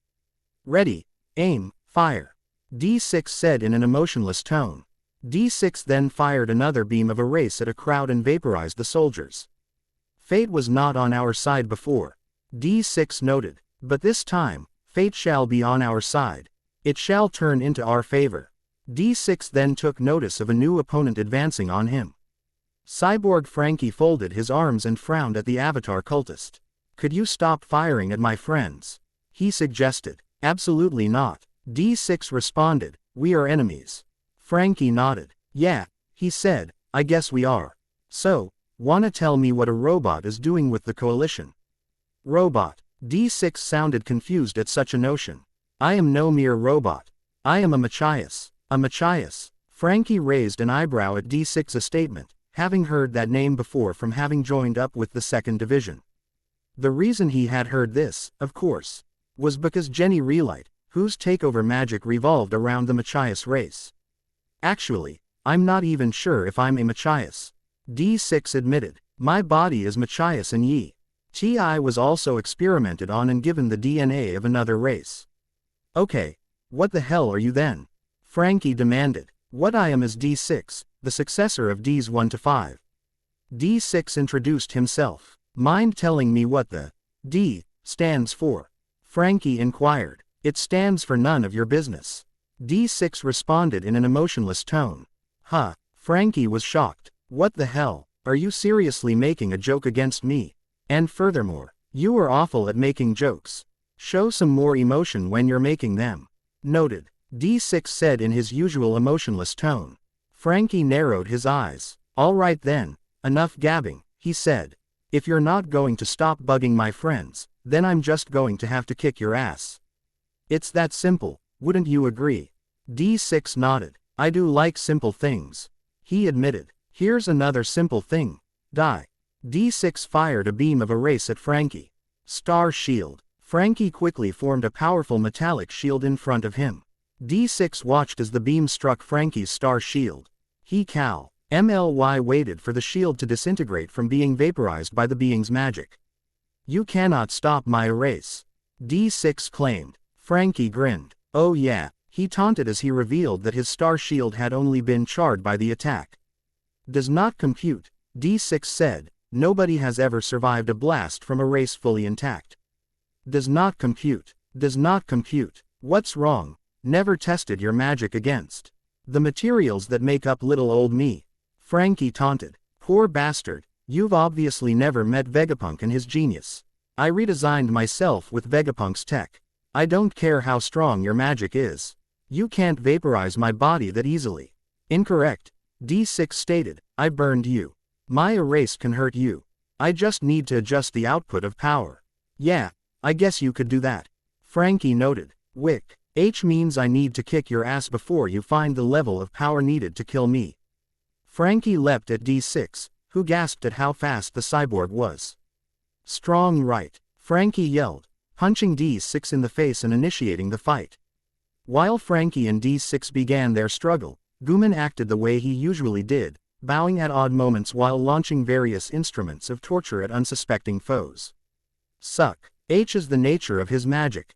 Torture magic, a black magic which allows him to summon and manipulate instruments of torture. Die, T. Guman said, showing off another odd habit of his, the habit of saying T no matter the context. Guman launched multiple Iron Maidens at unsuspecting soldiers to try and trap them and keep them from attacking the hollows pouring from the Gragantas. I shall torture them all for the sake of Lord Zirf. Lord Zirf desires pain for his enemies, and I must bring that pain for him, T. Guman then summoned multiple whips that moved around him like snakes. Dance, whips, dance. Bring them pain, T. Then, before Guman could continue his rampage, the whips were suddenly cut in half, surprising Guman. T. He said in disbelief. There are places even I don't go. You and your creepy bondage things are among them. Lisa Yadomaru revealed her presence. T. Guman repeated himself, looking at the former Squad 8 lieutenant turned wizard. Lisa may be an open pervert, but she has standards. She once read a couple magazines on bondage, and she said afterwards, never again. Lisa then pointed her blade at Guman. Since I hate looking at all your creepy little toys, I'm just going to have to cut you down. Got it, she told the cultist. Guman frowned at the woman. So, he said, I guess you've forgotten the reason you're here. But, I guess it really doesn't matter. All enemies of Lord Zirf need to be destroyed, regardless of their motivations, T. Lisa smirked. All right, she said, bring it on then you creepy bastard.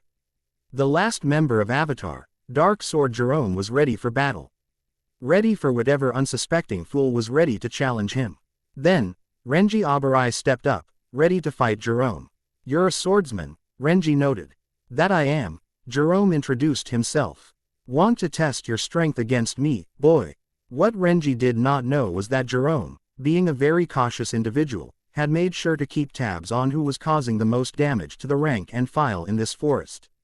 Renji had been among them. Jerome had seen Renji send his soldiers flying with Zabumaru, showing off incredible strength in the process. Jerome knew that this one was a tough cookie, but he was not worried. This is exactly what he had his dark sword for, to annihilate whoever came after him.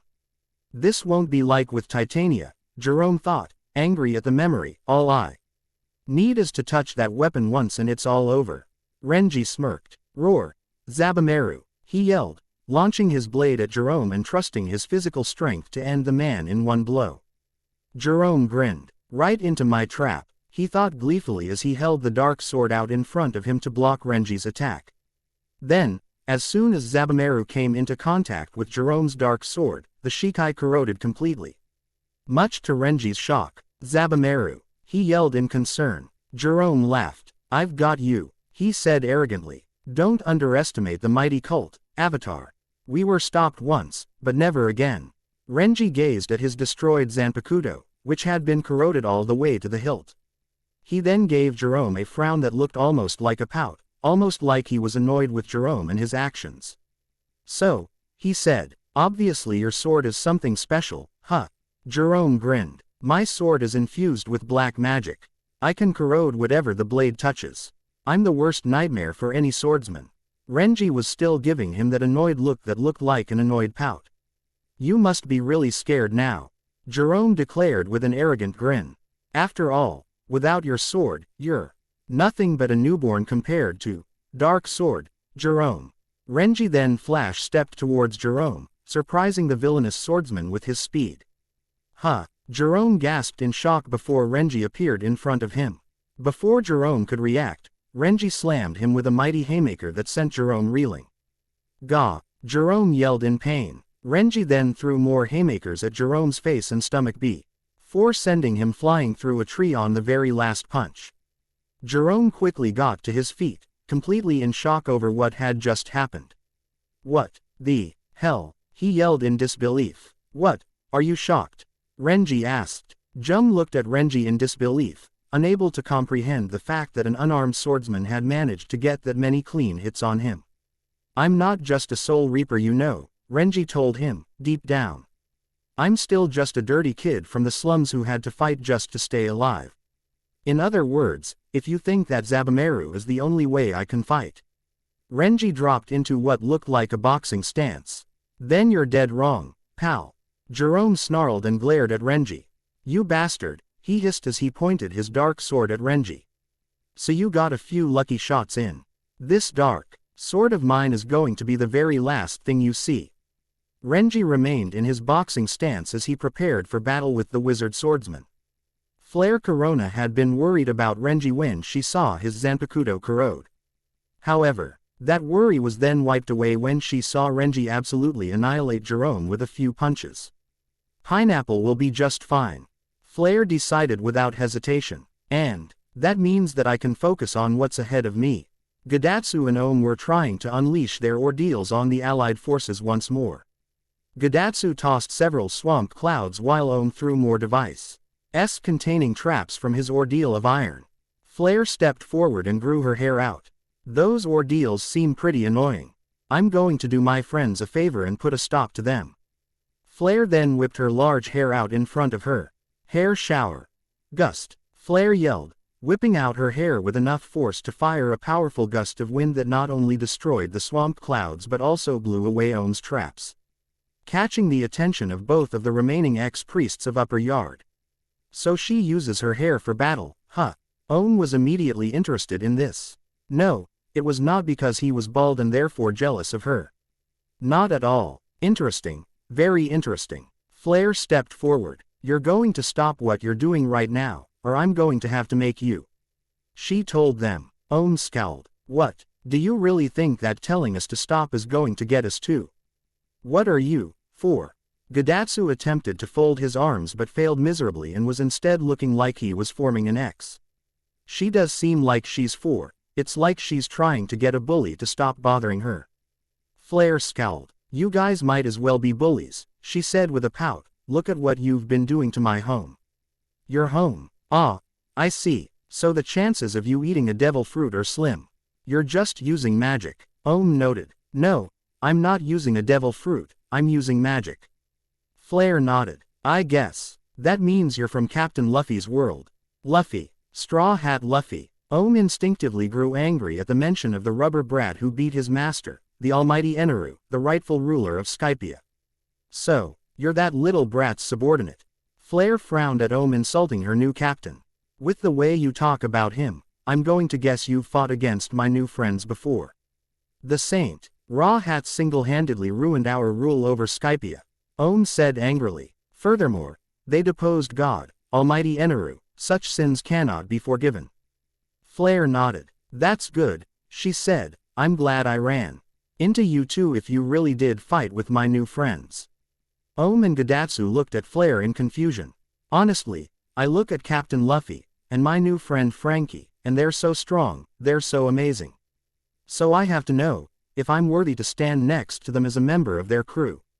Flare's hair grew out around her and started moving about like they were living organisms, giving Flare an almost Saint monstrous appearance like she was a Gorgon. So getting to face off against enemies they've beaten before, that's a good way to find out. Come forth, I'll fight the both of you. Ohm smirked. Such arrogance, he said. How careless of you, Gadatsu added. Flare responded by launching her hair at Gadatsu and Ohm. Hair shower. Gum Gum Gatling. She yelled, creating a new technique that was an homage to her new captain's attack. Gadatsu and Ohm's arrogant faces were immediately wiped away when they were suddenly assaulted by hundreds of fists from Flare's tremendously large hair. It was their mantra, what we now know to be observation hockey, that managed to save them from a devastating assault from the newest member of the Straw Hats. So careless, Gadatsu yelled in comedic horror when he realized how close he had been to being stricken. Ohm narrowed his eyes. This is just as dangerous as any devil fruit user. Ohm admitted. But I'll just give you a haircut, sinner. Ohm drew his sword, the Ison Whip, and swung it at Flare's hair. Ison Whip, he yelled, unleashing a whip-like attack horizontally that made it look almost like a projectile. His target, Flare's hair. She was indeed about to get a haircut. However, Flare quickly pulled her hair back, avoiding said haircut. Ohm regained his composure and smirked. As strong as those abilities of yours are, there is still a very noticeable weakness. Destroy the hair, and you are powerless. Do you really think it's going to be that easy? Flare asked before glaring at the two priests. Don't underestimate the Straw Hats wizard. Meanwhile, Mainoli, Malia had cowardly stepped away from the fight to watch her dear friend, Lalia Vierne, go on a rampage in her resurrection. The Numeros was most definitely a coward at heart, unlike her more abrasive comrade. Combat was definitely not her strong point, so she often let Lolly do all the fighting. Her cowardice was further demonstrated with how she behaved around Lolly. Her dear friend was an awful one, and as such she often verbally and physically abused Mainoli. Although, even if she was not a coward, Mainoli knew better than to try and get in Lolly's way whenever she used her resurrection. Again, Hat power of hers was indiscriminate against just about everyone it came into contact with, and while Mainoli put up with most of Lolly's abuse, she would definitely not put up with being poisoned. "Damn it, Lolly," Mainoli muttered. "Why did you have to bust out your resurrection right at the start? Why are you so damn headstrong?" Mainoli sighed. "Great, now I have to get a few miles away from here, otherwise I'll just get poisoned again." And with that, Mainoli instantly went into her resurrection. "Take flight," she commanded, Halcon. Mainoli sighed in exasperation as she took on the form of a humanoid falcon, complete with wings that were colored to match her hair as well as a beak. "This form of mine, it really must be fate's idea of a joke," Mainoli noted. "A resurrection that is ironically designed to get away from my friend's violent temper." Solid script. Lightning. Mainoli gasped in surprise as she was suddenly struck by lightning. A sneak attack. Mainoli was in disbelief as the attack led up. "The on. Leeway our guild's sacred ground will be safe as to drive any enemy we find from it." Levi McGarden glared at Mainoli as she stepped up to face the woman. "That means, people like you need to be defeated and driven off." Mainoli scowled. "That was an interesting move you used earlier," she complimented. "But don't underestimate the toughness of an Arankar, you midget." Levi scowled. "Only one person in the world is allowed to call me that," she said, "and he uses it as a term of endearment."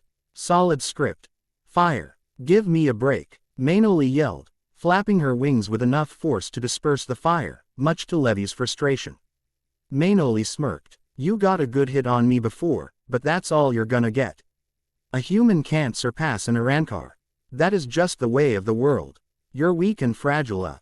ND were strong creatures that devour your souls.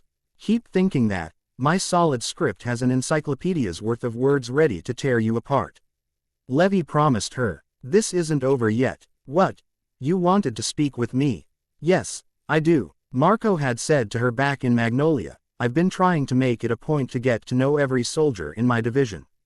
In fact, I know the names of every member of my crew, the Whitebeard Pirates. So it's not exactly far-fetched of me to do it.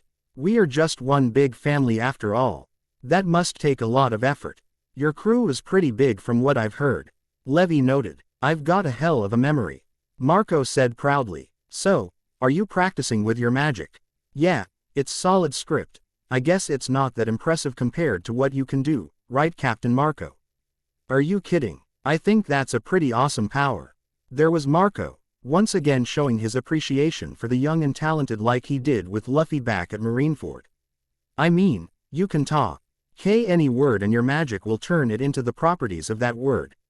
"Yeah, but there are limits, like my own magic power," Levi had admitted sheepishly. "Still, you really should try to add as many words to your repertoire as possible," Marco had said to her. "The more you practice with bigger and tougher words, the stronger you get." "Sounds pretty simple to me." "You're not exactly an authority on this kind of stuff, sir," Levi had pointed out. "I don't know about that. I like to think that magic is no different from devil fruits," Marco had revealed. "Anything can become a strong weapon in battle, as long as you practice with it and know how to use it. Your solid script is no different. You could be really strong if you really thought about expanding your magic's vocabulary." "Expand my magic's vocabulary? You really think I could be that strong?" "That's high praise from someone like you, sir. Like I said, we all have the talent, it's just a question of what you do with it." Luffy took rubber words and made an amazing weapon out of it. "I don't see how you can't turn words into a weapon. We'll see how confident you are after I annihilate your petite little body." Mainoli taunted as a Sero formed on one of her talons. She then dive-bombed Levi, intent on blowing her up point blank. "Take this," Mainoli yelled. Levi smirked, surprising the Numeros. "Big mistake. You lose." "Solid script," she said, forming a brand new word, counter. Manali's eyes widened as her red Sero struck the word. Then, much to Manali's horror, the Sero bounced back at her and enveloped her in a tremendous explosion. Gia! Manoli screamed as she was blasted away from Levi. Manoli was immediately knocked back into her base form as she was left sprawled on her back, beaten easily by a surprisingly strong Levi. No way, Manoli muttered, in disbelief at being beaten so easily as she struggled to stay conscious. At that moment, Lolly took notice of her friend being defeated by a mere human. Lolly's disgust was evident on her face. Are you kidding me? She asked in anger. Are you kidding me, Manoli? You lost to her. You were so pitiful. No wonder all you could end up was Lord Aizen's aide. And after we gave you a chance to prove yourself too. Never mind that Lolly was technically just Sosuke Aizen's aide as well. Lolly was stronger than Manoli, certainly, but she was no Espada. She was not even a Privern Espada. So frankly, her criticisms of Manoli were not only hypocritical, but also another example of how awful a friend she was to the other numeros. Levi narrowed her eyes in anger at how awful Lolly was being to her comrade. What the hell is wrong with you? Nobody should treat their friends like that. Lolly scowled at Levi. Shut up, she yelled. I don't need to be lectured from a runt like you, especially on how I treat people. Levi glared at Lolly. I guess I can add a second beat in Arankar to my resume, she said as she prepared for battle. You're going down. Lolly smirked. Maybe you beat that weakling, but you won't beat me. I'm on a completely different level from her. Lolly taunted Levi. I will turn you into a puddle of goo with my poisons. All you have are taunts. Levi noted. Maybe words can hurt people, but not your words. Lolly could only glare at Levi, seeing her words and other attempts at intimidation were failing miserably against her. Levi had grown up from the petite little girl who was more interested in books to a proud wizard ready to do her part for her friends. Levi was not the only proud wizard of fairy tale ready for battle. Laxus Drayar stepped forward as he faced off against the afro-wearing Arankar known as Gantenbane Mosqueda. You're stronger than most of the people here, Laxus noted, and that means it's only logical that I face off against you. Laxus narrowed his eyes. But my nose tells me there's someone even stronger showing up. Damn, whoever sent that is, he's going to be a pain to fight. I suppose I am pretty strong. Mosqueda nodded in agreement. I am Gantenbane Mosqueda, Privern Espada 107. I may not have the power as the current Espada, but I am still not one to be looked down on, something that wizard from the Aster Mountains learned the hard way when I struck him down. You'll be nothing but the second wizard I've killed who can actually stand up to me. Laxus narrowed his eyes. What was that? He demanded. His air magic was rather impressive, but it was nothing I couldn't handle. Even when he teamed up with that snow magic user, he was helpless against my power. Laxus sighed grimly. Ren and Eve, he quickly caught onto who Mosqueda was talking about. I had heard about what happened to Ren from Ichia when we met up. The poor bastard, he's been trying so hard to smile through it, to put up an act for his friends, when in reality, he's hurting real badly. Mosqueda then leapt at Laxus, wanting to initiate the fight already. However, a deadly glare from Laxus stopped him in his tracks. Mosqueda then instinctively stepped away from the threatening S-class wizard.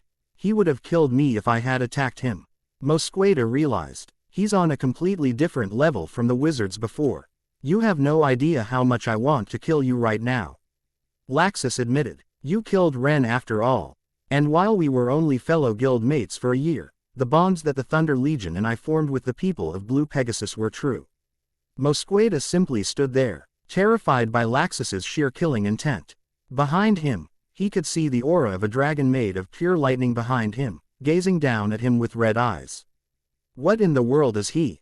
Mosqueda wondered in disbelief with an uncharacteristically terrified look on his face. Is this even a man I'm looking at? Laxus then turned away and struck Mosqueda with a minor bolt of lightning before the Arankar could react. The bolt paralyzed the man in place.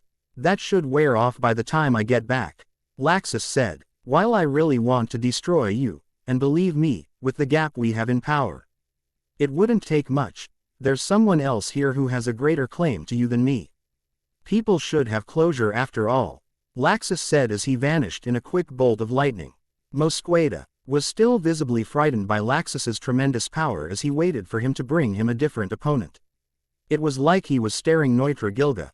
No, this was worse than staring down Neutra. It was like staring down Ulquiorra Cipher. Then, Laxus reappeared in front of Mosqueda, carrying a shocked Ichiya Vandale Kotoboku. "You're fighting him now, Ichiya," Laxus told him simply as he unceremoniously tossed Ichiya down in front of the paralyzed Mosqueda. "That was very rude, Laxus," Ichiya told him. "You just show up out of nowhere, grab me, and then toss me here." "He was the one who killed Ren," Laxus said simply. "I'll let you get your closure now." Ichiya froze in shock at this while Laxus teleported away in a lightning bolt. Ichiya then gazed at Mosqueda, who found himself able to move again after being briefly paralyzed by Laxus. "Good, I can move again," Mosqueda said. "Good," Ichiya said in agreement as he leapt at Mosqueda and uppercutted the man, knocking him off his feet. Mosqueda gasped in pain and shock from the uppercut as he fell to the ground. Ichiya glared down at the Privarna Espada. Ichiya Vandale Kotobuki was not smiling. "You killed one of my boys," Ichiya told him. "Now, I'm not Ichiya Vandale Kotobuki, the most handsome man in Blue Pegasus. I'm Ichiya Vandale Kotobuki, the ace of Blue Pegasus." Mosqueda scowled and got to his feet. "Spare me your moral myopia," Mosqueda told him. "How many of my fellow Arankar and Hollows have your alliance killed in this war?" "Perhaps it is myopic," Ichiya admitted, "but if you didn't want your comrades to possibly die, you wouldn't have started this war in the first place, so you should spare me your moral myopia." Mosqueda sighed. "In the end, we're both damned," he noted, agreeing with Ichiya's statement. "That's how it is in war." "All right, fine, enough of the preaching, let's just fight." Then, before Mosqueda could react, Ichiya leapt at him again and threw a haymaker straight at his face, knocking Mosqueda backwards once more. "He's punching right through my hierro," Mosqueda thought to himself in disbelief as he quickly got up. "That's right, get up," Ichiya said. "If I got that closure Laxus was talking about without any effort, I'd feel bad about this." Mosqueda nodded in agreement. "Good," he said, "let's make this a good and fair fight." Mosqueda drew his two punching daggers while Ichiya took out a perfume bottle. "Power perfume," Ichiya said as he grew to his larger, more muscular size. "Good, evil, whatever history chooses to remember us by, I will fight with all of my strength regardless." Mosqueda thought to himself as he prepared for battle. Ichiya flexed and prepared to leap at Mosqueda. "Ren, this is for you, my boy," he thought to himself. "After this, I hope you can rest in peace." Next to find an opponent was the famed shinobi of the hidden mist, Shukachi. The burly man was visibly struggling to maintain his own sense of self, trying to resist Kanten's indoctrination, like he had tried to resist Yakushi's control during the Fourth Great Ninja War. "Coalition won't work for them," he muttered brokenly, trying to resist, but to no avail. It was unfortunately a useless gesture, just like with the reanimation jutsu. In fact, resisting Kanten was even more useless than Kabuto. It was just that Shukachi was stubborn enough to try. "Won't work for them," Shukachi muttered. "Won't work, won't work, won't work." The sad thing was that there were people who tried to resist Kanten's control, but Shukachi was the most resistant, and as punishment, Kanten was wiping away his personality, his sense of self, through indoctrination. The Lord of Chaos was that intent on punishing him for no reason other than annoyance. A truly cruel man, the Lord of Chaos was.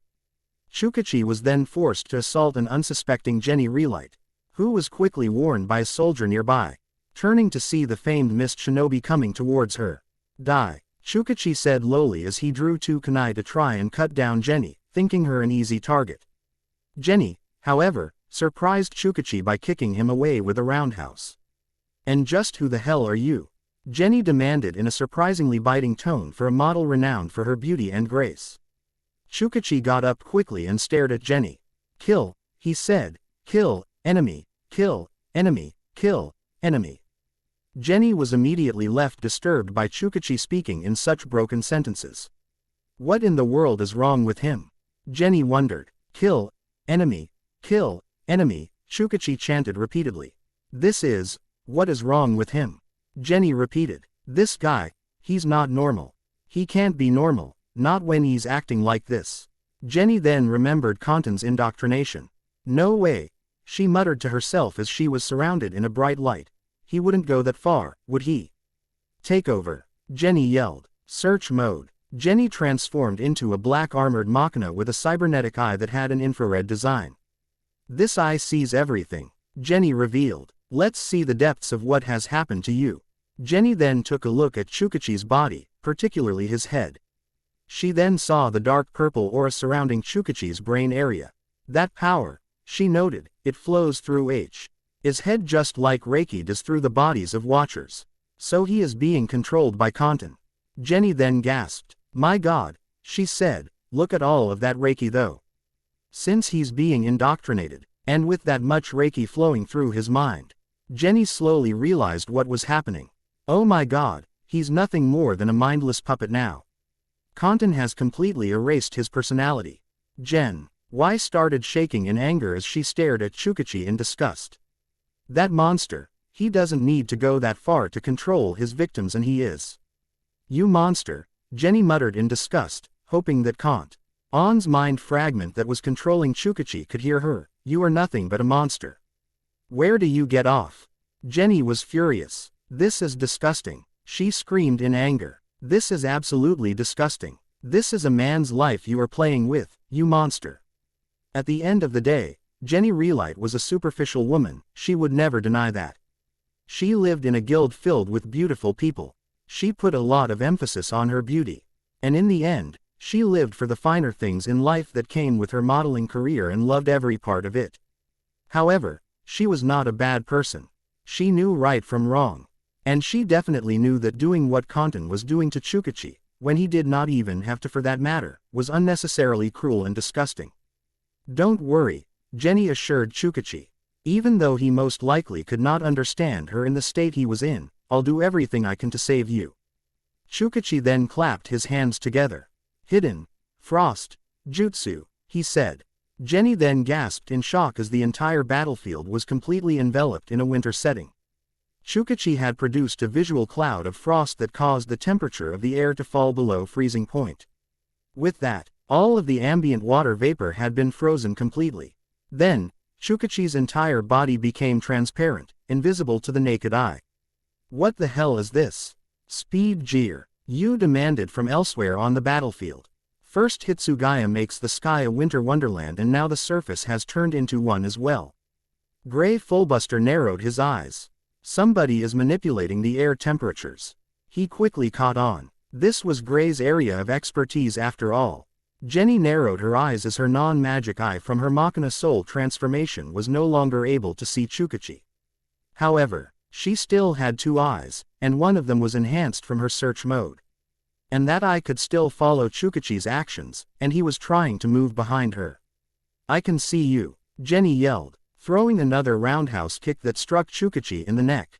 Chukachi became visible once more and was sent right through a tree from the force of Jenny's kick. Jenny looked at Chukachi with a strong sense of pity. You poor thing, she said, I made you a promise, and I'm going to keep it. I will not break that promise. Kill, kill, kill, Chukachi continued to speak brokenly as he advanced on Jenny. Kill me. Jenny's eyes widened for a brief moment at Chukachi managing to get that simple request out. Her shock then turned to pity once more as she looked at the famed mist ninja. I won't kill you, she promised. Kill me, Chukachi repeated.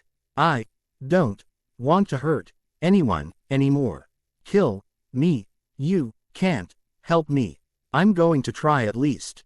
Jenny responded as she prepared to fight Chukachi. Finally, Zetsu decided to get serious and launched a full-scale assault on whomever his improved wood style could get its hands on. This feeling is such a wonderful high, Zetsu said. Praise be Lord Sagi, for giving us life and this power. Zetsu clapped his hands together. Wood style. Great tree spear. Zetsu yelled. Several roots sprouted from the ground and began to violently assault whomever was nearby. A few unlucky soldiers hunting for hollows were caught in the technique and ended up being violently crushed. They only had time to let out brief screams of pain. Die, die, die, Zetsu screamed. Keep letting out those wonderful screams and provide us with the nourishment we so crave. Soda no Shirayuki. Zetsu gasped as all the roots were suddenly frozen. My great tree spear. Zetsu yelled in surprise. I think that's quite enough. Rukia Kuchiki stepped forward. It's bad enough that you've got to stand on fairy tale's sacred grounds, but you also have to just go and change the landscape too. You were a really crappy guest. You freak of nature. Freak. Even if we are a freak, that's still not very nice. Zetsu responded. Wood style. Great tree spear. Zetsu sent more roots at Rukia, tree. Ing to surround her and then subsequently crush her. Rukia scowled and swung her sword out in front of her. Do you really expect to kill me with roots? She demanded as the roots froze over completely. Zetsu was frowning now. I guess not. Zetsu said. This is getting annoying already. Rukia's scowl deepened. She briefly wondered if she was turning into Ichigo with all of the scowling that she was doing. She quickly wiped those thoughts away and attacked Zetsu before he could continue complaining about his situation. Tsugi no Mai, Hakuren. She yelled, sending a wave of ice at Zetsu. Zetsu quickly sunk into the ground and dodged the Hakuren attack. Rukia knew that she had not struck her opponent and prepared for another attack from Zetsu. Zetsu then rose up from the ground with his mayfly technique. Wood style. Cutting sprigs jutsu. Zetsu tossed several long-range projectiles made of wood at Rukia point blank. Much to Zetsu's surprise, however, Rukia proved herself to be fast enough to avoid a fast, point-blank attack. Whoa, she's annoyingly fast, Zetsu was quick to comment. Rukia then appeared behind Zetsu, wanting to freeze him and end this fight quickly. A fight between the two of THM could catch a lot of people in the crossfire. Unfortunately, life did not always give you the things you wanted, and as such you had to make do with what you were given. I don't think so. Zetsu yelled as he sunk into the ground and avoided Rukia before she could freeze him. Rukia frowned at how quick Zetsu was as well. Slippery bastard, she muttered. Zetsu immediately came up from the ground to attack Rukia once more. Wood style. Wood dragon jutsu. Zetsu yelled, creating a wooden dragon that flew at Rukia. Rukia immediately prepared to freeze the wood dragon, only for a newcomer to sudden Y speed right through the wood dragon's neck. Zetsu gasped in surprise as a massive hole was created in the neck. What? Zetsu yelled in surprise. Speed Jiru, captain of the Whitebeard Pirates' 14th unit, grinned as he landed on the ground and hoisted his lance onto his shoulder. Come by to help, Jiru? Rukia asked curiously. Honestly, yeah, Jiru said before smirking. Also, if I'm being even more honest. The thought of running a dragon through was very appealing, even if it was a fake dragon. Okay, so you destroyed my dragon. Zetsu said. Let's see you stab multiple dragons. Wood style. 8-headed serpent. Zetsu yelled, creating an 8-headed wood dragon that was launched towards Jiru and Rukia. Then, before the 8-headed serpent could get near Jiru and Rukia, who were both actually Re-80 to counter the attack and as such would have been able to defend themselves quite easily, someone else sped into the fray and before they could all react, the 8 heads of the dragons were all torn off. As though someone had just bit them off. Now who's here? Zetsu demanded. Namur, captain of the Whitebeard Pirates' 8th unit landed in front of Jiru and Rukia. Hey there, Jiru, mind if I cut in? He asked. Jiru rolled his eyes. Are you kidding? He asked. I'm actually surprised you didn't jump in as soon as I did. You were damn quick to jump into fights when we're involved, Namur. It's that shark blood in you, buddy. Namur rolled his eyes at Jiru. Ever the playful one, Jiru was. 3-on-1, Rukia noted. Let's see you fight against us now, Zetsu. Make that 4, I am going to make sure you leave my guild's sacred ground. Makarov Drayar entered the scene as well. Master Makarov, Rukia said in surprise before smiling. All right, sure, I guess between the 4 of us, we can definitely take this guy down. Zetsu heard this statement and just laughed. Between the 4 of us, you can beat us. Do you actually think that it'll be that easy? Makarov narrowed his eyes. Do you think beating the 4 of us will be that easy? He demanded. Ha, I don't think you realize what you're dealing with here. Zetsu noted. You're not dealing with the Zetsu that was in the bingo book. In fact, This isn't even the Zetsu you're all familiar with. The one that clung to Princess Kaguya is still sealed in that makeshift moon you've got in the ninja world. This is a brand new Zetsu, created from Sagi, the fraud of the 9 dark circles, and is completely loyal to Lord Kanton and the Conqueror's coalition. That's nice to know, Makarov said. At least that means we don't have to deal with that woman. Makarov had heard of Kaguya from the other alliance leadership from the ninja world. Knowing they did not have to deal with her was very reassuring. In other words, we're not the same Zetsu you knew before. We're a brand new Zetsu that far surpasses the original. One that actually fight and kill their enemies without having to sneak up on them. And you will not experience every ounce of our power. Wood style. Great tree spear. Zetsu yelled, creating more giant roots that moved towards the 4. Hiya. Speed Jiru sped through several roots, breaking them apart with his lance. Namur leapt into the air and ripped the roots out with his powerful teeth. Makarov Dreyar transformed into his titan form and started tearing apart roots with his bare hands. Rukia continued freezing the roots that came towards her. All 4 took notice of the fact that there were still more roots coming towards them. This one's on a completely different level from those Akatsuki that Renji and Gajeel fought against in Magnolia. Rukia noted, having heard the details from a bragging Renji who had been so proud of the fact that he had killed an immortal. Makarov then stepped forward. I do not fear plants. He yelled, firing several beams of magic light that caused the roots to explode. As long as you stand on this sacred ground, I will continue to fight you, no matter how strong you claim to be. Perhaps you are different from the actual Zetsu, and perhaps your strength sets you apart from the rest of your comrades. Makarov admitted freely, but this changes nothing. No matter who our enemies are, the CTORY is the only outcome we will accept. Damn straight, geezer. Jiru grinned as he stood next to Makarov. Namur smirked as he stood on Makarov's other side. Rukia gave a small smile at Makarov's words. We've heard your bragging, Zetsu, she said, and we recognize that out of all the people here at the moment, you are definitely among the strongest. And we've decided that we won't back down, no matter what you try to do to us.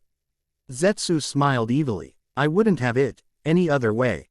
Flare Corona vs. Gadatsu and Ohm. Flare was surprisingly calm looking. She was not smiling, she was simply standing calmly while Gadatsu and Ohm prepared to attack her. It was interesting to see a girl who was normally smiling and giggling look so calm. It was a surprising show of maturity on Flare's part, actually. She wanted to prove herself worthy of standing on even footing with her new crew, so she wanted to take this seriously. Gadatsu and Ohm, however, did not care how calm Flare was and how ready she was for battle. They were going to show her why they were priests of the upper yard and crush her. Swamp Cloud Rain. Gadatsu yelled, tossing several blobs of swamp clouds around Flare. Flare gazed at the swamp clouds with an absent expression on her face. She quickly caught onto what was happening and awaited Ohm to attack her. Ison Snake. Ohm yelled, firing his sword out like a whip-like projectile that snaked around the swamp clouds. Ohm's mastery over his Ison Whip had improved in the past 2 years. By adding a brand new dial to his Ison Whip, he now had greater control even when the sword is moving outwards. He could now control the movement of his sword, and as such, he could snake it around the swamp clouds towards Flare. If only Flare had not already caught onto this tactic and was already countering. I don't think so, Flare yelled, extending her hair outwards and wrapping it around Ohm's Ison Whip, stopping it in its tracks before it could stab her. You're not the only one with that kind of control, Flare told him. Stupid Baldy, you can't win that easily.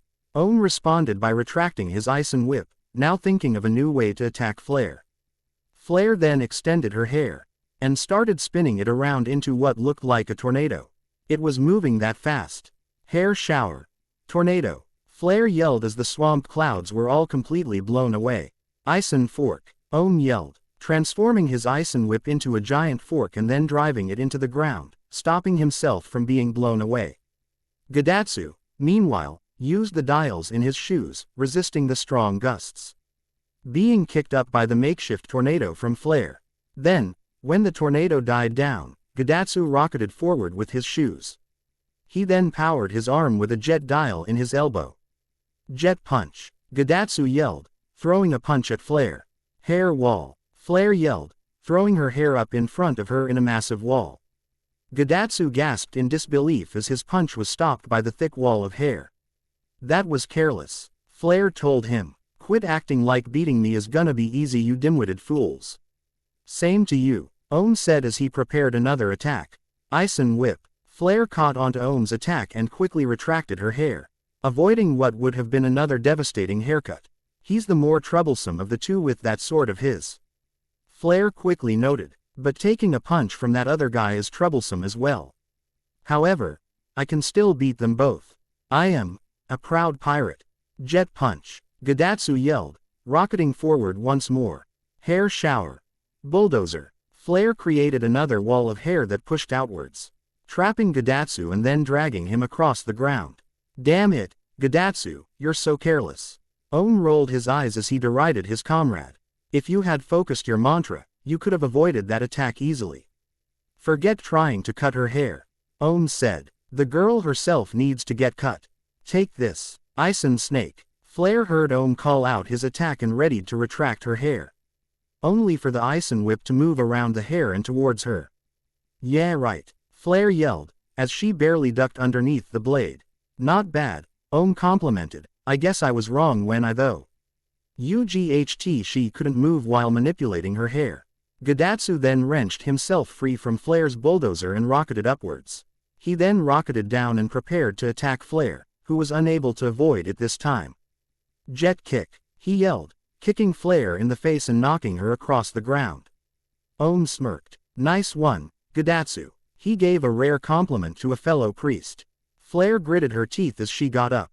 You won't keep me down. Flare promised. Yeah, we will, Ohm promised as he retracted his Ison whip. You're going to die here. You need to be delivered from evil through death. Yo, you need to be punished for your greed and narcissism. Greed, narcissism. Do you actually think I possess any of that? If wanting to help my new friends and prove myself to them is greedy, then I guess I'm the greediest there is. As for the narcissism you're accusing me of, my hair is a gift from my homeland. I will always be proud of my hair, Flare declared, and most importantly, my hair shall now be used in the service of Captain Luffy, the man who will be king of the pirates. Flare declared proudly. So I guess if that pride I feel for my hair, and for my friends, makes me greedy and narcissistic, then so be it. I'll wear that title with pride if it allows me to be with them. Flare was showing the depths of her gratitude towards Luffy for taking her in when he never had a reason to. Shows she still had a lot to learn. That was just how Luffy was in the end. Gadatsu and Ohm both smirked confidently at the girl. Gadatsu attempted to cross his arms, but failed miserably. That was a nice speech, but you still won't beat us, Ohm told her. He then turned to Gadatsu. Go get her, Gadatsu. Don't worry, once she launches a counterattack, I'll give her a haircut she'll never forget. Gadatsu then tried to respond, but his mouth refused to move. Ohm sighed. Gadatsu, he said, your mouth is supposed to move in order for you to talk. So care. Just shut up and attack her, Gadatsu. Ohm was in no mood to hear him say those damn words again. Okay, Gadatsu responded before rocketing upwards. Swamp Cloud Rain. Ohm tossed the swamp clouds down towards Flare, trying to surround her once more. He then continued rocketing towards her, weaving around his own swamp clouds to try and land a decisive blow on Flare. The swamp clouds had the added effect of not having a direct attack launched on Flare, but one that could come from anywhere because Gadatsu was moving around so much. Ohm smirked. As soon as she grows that hair out, it's mine, he thought. Jet Flurry. Gadatsu yelled, throwing multiple punches at Flare. Flare then threw her hair out. It then formed into a large red eastern dragon. Hair shower. Red dragon. Flare yelled, sending the red dragon with a large mouth at the priest. Gadatsu's eyes widened in fear as he instinctively braked, trying to avoid Flare's red dragon. Ohm smirked and raised his Ison whip into the air. I've got you, he yelled. Not quite, Flare said as Ohm suddenly froze in place. What? Ohm was shocked as he found himself unable to move. He then noticed the brightly shining strands of hair that had wrapped around his body. No way. Flare was smirking now. Idiot. You're not the only one with great control over your weapons. She taunted. For priests, you're not very smart. Flare had fired small strands of hair into the ground that had snaked around and wrapped around Ohm. His mantra had been unable to see this attack coming because it was so out of the blue, and his mantra, which as we all know was really observation hockey, was nowhere near the level where it could have seen this attack coming. Gadatsu looked at Ohm in shock. So careless. He yelled in shock before realizing that he had taken his eyes off the dragon. Then, the red dragon plowed straight into Gadatsu, knocking several swamp clouds out of the way in the process. Then, several swamp clouds got caught up in the dragon's mouth with Gadatsu before driving the priest and the swamp clouds into the ground. Gadatsu could only yell in pain as he was plowed across the ground. This was, careless too, was Gadatsu's final thought as he lost consciousness. Flare's hair then retracted back to her, revealing a beaten Gadatsu, stuck inside of the swamp clouds that had gathered around in the dragon's mouth. Even if he was not unconscious, he was definitely not going anywhere. Even he could not get out of his own ordeal. Damn it, Gadatsu. Ohm cursed his comrade in annoyance. Flare then turned her attention to Ohm. You're next, Baldy, she promised. Ohm narrowed her eyes. I took this girl for a dim-witted fool. But she's smarter than I gave her credit for. She was smart enough to find ways to fight both of us at the same time. You think that, don't you? Ohm quickly regained his composure. I'm a far superior fighter to Gadatsu. And you were still quite frightened of my ice and whip, might I remind you? Ohm pointed out. I can still give you one hell of a haircut. Flare frowned. You're right, I can't hope to beat you if I'm afraid of a little haircut. So, I guess it's time to throw caution to the wind. I'll regrow it as many times as possible with no complaints as long as I'm using it for my new friends. Hair shower. Wolf fang. Flare yelled, creating a furry wolf made of red hair that leapt at Ohm. Ohm prepared his ice and whip. I'm going to make you bald, you little brat. He taunted, as the ice and whip suddenly split into several parts and started waving around. Ice and Hydra. The many blades whipped at Flare and cut the furry wolf to pieces. The strands of hair fell around Ohm, who smirked victoriously at Flare, who now had shorter hair. Flare, however, was smirking right back. Ohm was confused at this, and it cost him focus on his mantra. The strands of hair then lit up in flames, much to the horror of the final priest of Upper Yard. Hair shower. Firefly flame. Flare yelled as the flames burst, enveloping Ohm in an explosion. A now short-haired Flare smirked victoriously as a charred Ohm stood for a brief moment before collapsing to the ground, unconscious from the explosion. She then smiled happily. I did it. She cheered with all of the giddiness of a little girl. I beat them. I really can stand with Captain Luffy and the crew. Flare then pouted and looked at her short hair, going off on a completely different tangent. I'm going to have to sit out the fight for a while though. She lamented. It'll take a bit for me to grow my hair out again. As Flare started growing her hair out slowly with magic, the battles raged on in Tenro Island. Meanwhile, Zerf casually rode out of his headquarters before turning his attention to the spot on the island where he wished to go to. Everything is falling into place, he said with a disturbing smile as he began his journey. Omake. Punishing Naruto, Part 2. Naruto Uzumaki whimpered slightly as he strode into the haunted house.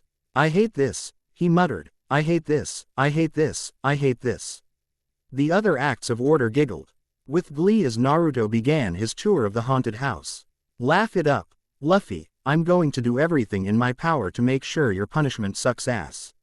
Naruto vowed crassly. Naruto looked around the house and immediately took note of the creepy ambiance.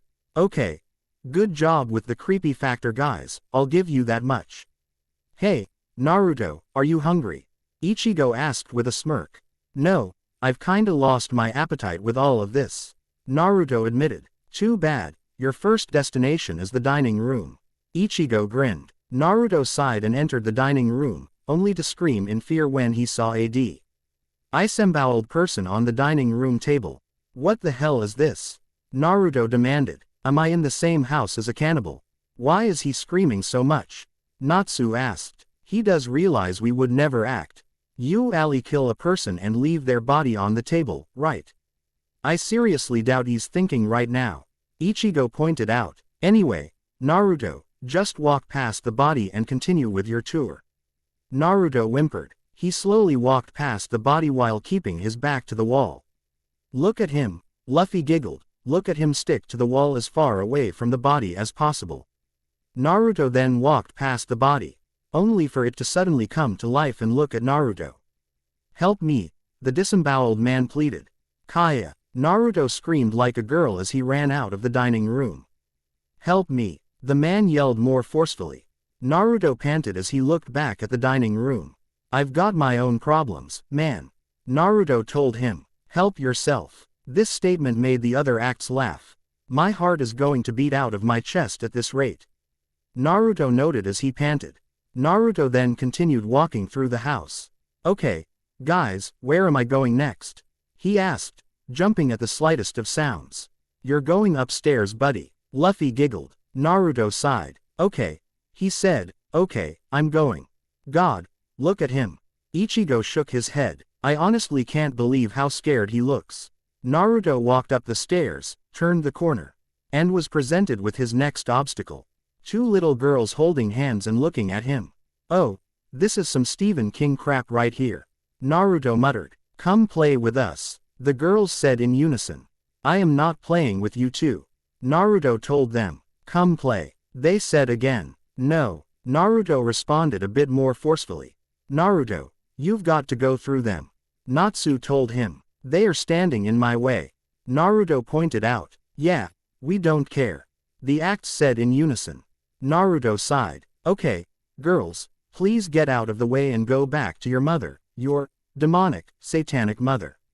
Play with us, they said before they started chanting those same words. Oh, creepy chanting. Natsu smirked. Oh geez. Naruto muttered as he inched closer to them. Luckily, the girls broke apart, allowing Naruto to pass through. This turned out to be a bad thing as they immediately screamed right into his ears, causing Naruto to nearly jump through the ceiling and run through the hallway, away from the girls. You little bitches, Naruto screamed at them, much to the laughter of the other acts. Masculinity in the 21st century, folks. Ichigo announced. Shut up, Naruto yelled. You try to not freak out after they scream at you without warning. Okay, Naruto, now the master bedroom. Natsu ordered. Naruto sighed and entered the room, only to immediately be confronted by several childlike dolls.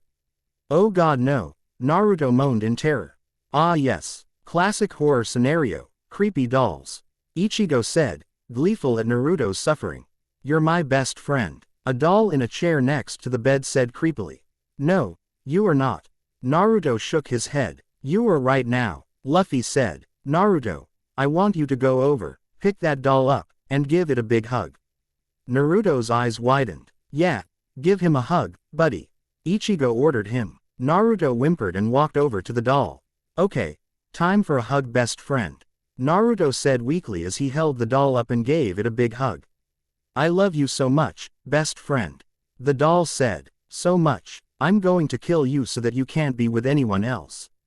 At that moment, the doll's arms rose up and wrapped around Naruto. Naruto shrieked in fear and tossed the doll away from him and ran out of the master bedroom.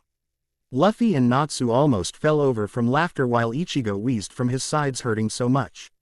Okay, Naruto, one more place to go. Where am I going? Naruto asked. The basement, Ichigo said simply. Naruto's eyes widened. Yeah, you know, the creepiest part of the house. Natsu calmed down and reminded him.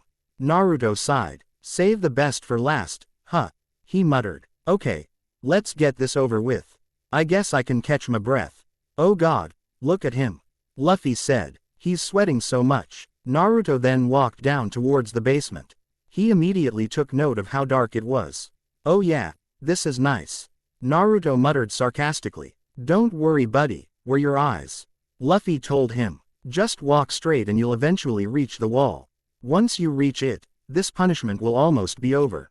Almost, Naruto muttered. Oh fine. Naruto walked straight through the basement, noting that nothing had happened just yet. Then he reached the wall and saw a sign. The sign read, "Have fun. Have fun." Naruto was confused. What does that mean? Then, all of a sudden, the door to the basement shut, locking Naruto in. No, Naruto screamed in horror. No, no, no, no. Yep, Ichigo said, have fun in the basement, buddy. Guys, this isn't funny anymore. It's funny to us. Natsu said. Okay fine, so how do I get out now, huh? Naruto demanded. I guess I'll just look around for another exit. Naruto took note of the creaking sounds around the basement. I think I'll do that as quick as possible. Naruto wants to get out of the basement as quickly as possible, huh? Luffy smirked knowingly. That he does. Natsu had that same smirk. I think we can get him to leave quick, boys. Ichigo pointed out. Suddenly, a hand rested on Naruto's shoulder. Naruto leapt away from the hand and spun around to see a creepy-looking clown stepping out of the shadows. No, Naruto screamed. No. I hate you guys. Naruto screamed in terror as he found himself running around the basement, desperate. Ely trying to get out with the clown in hot pursuit. Ladies and gentlemen, we give you Creepo the clown. Ichigo said. Get him, Creepo. Luffy cheered. Hey guys, should we tell him that there is no other exit in the basement? Natsu asked. Let him figure it out. Luffy said. And when he figures it out? Natsu asked. Well, he probably does need to run off all that ramen. Ichigo responded nonchalantly. Alright, gentlemen, Natsu said. I guess that means we're just going to pull up some chairs and watch Naruto run from Creepo. I'll get the popcorn, Ichigo said. All they could do was laugh as Naruto ran from Creepo the clown in fear. The area around them was nothing more than ruins covered in ashes. A result of two tremendous powers clashing together. Natsu Dragneel was still in Dragon Sage mode, as he threw multiple punches as Kabuto Yakushi, who was still in Snake Sage mode and blocking all of his punches. In spite of the fact that he was locked in what appeared to be an unbreakable stalemate with the bespectacled sage. Natsu was smiling with glee at the fight between the two of them. You're really strong, Kabuto. Natsu complimented. I've never fought with a fellow sage before, so I guess I should thank you. It's nice to see that I've still got a ways to go before I master this power. Now that I've got that out of the way though, Natsu continued as he glared at Kabuto and ignited his entire body in golden flames. I'm going to say this one more time. Get the hell off my guild's sacred ground before I really start to pound you, you bastard. Kabuto gritted his teeth as he instinctively shielded himself from those flames. Your spirit and dedication to your guild is admirable, but I think we both know I'm not just going to leave this place.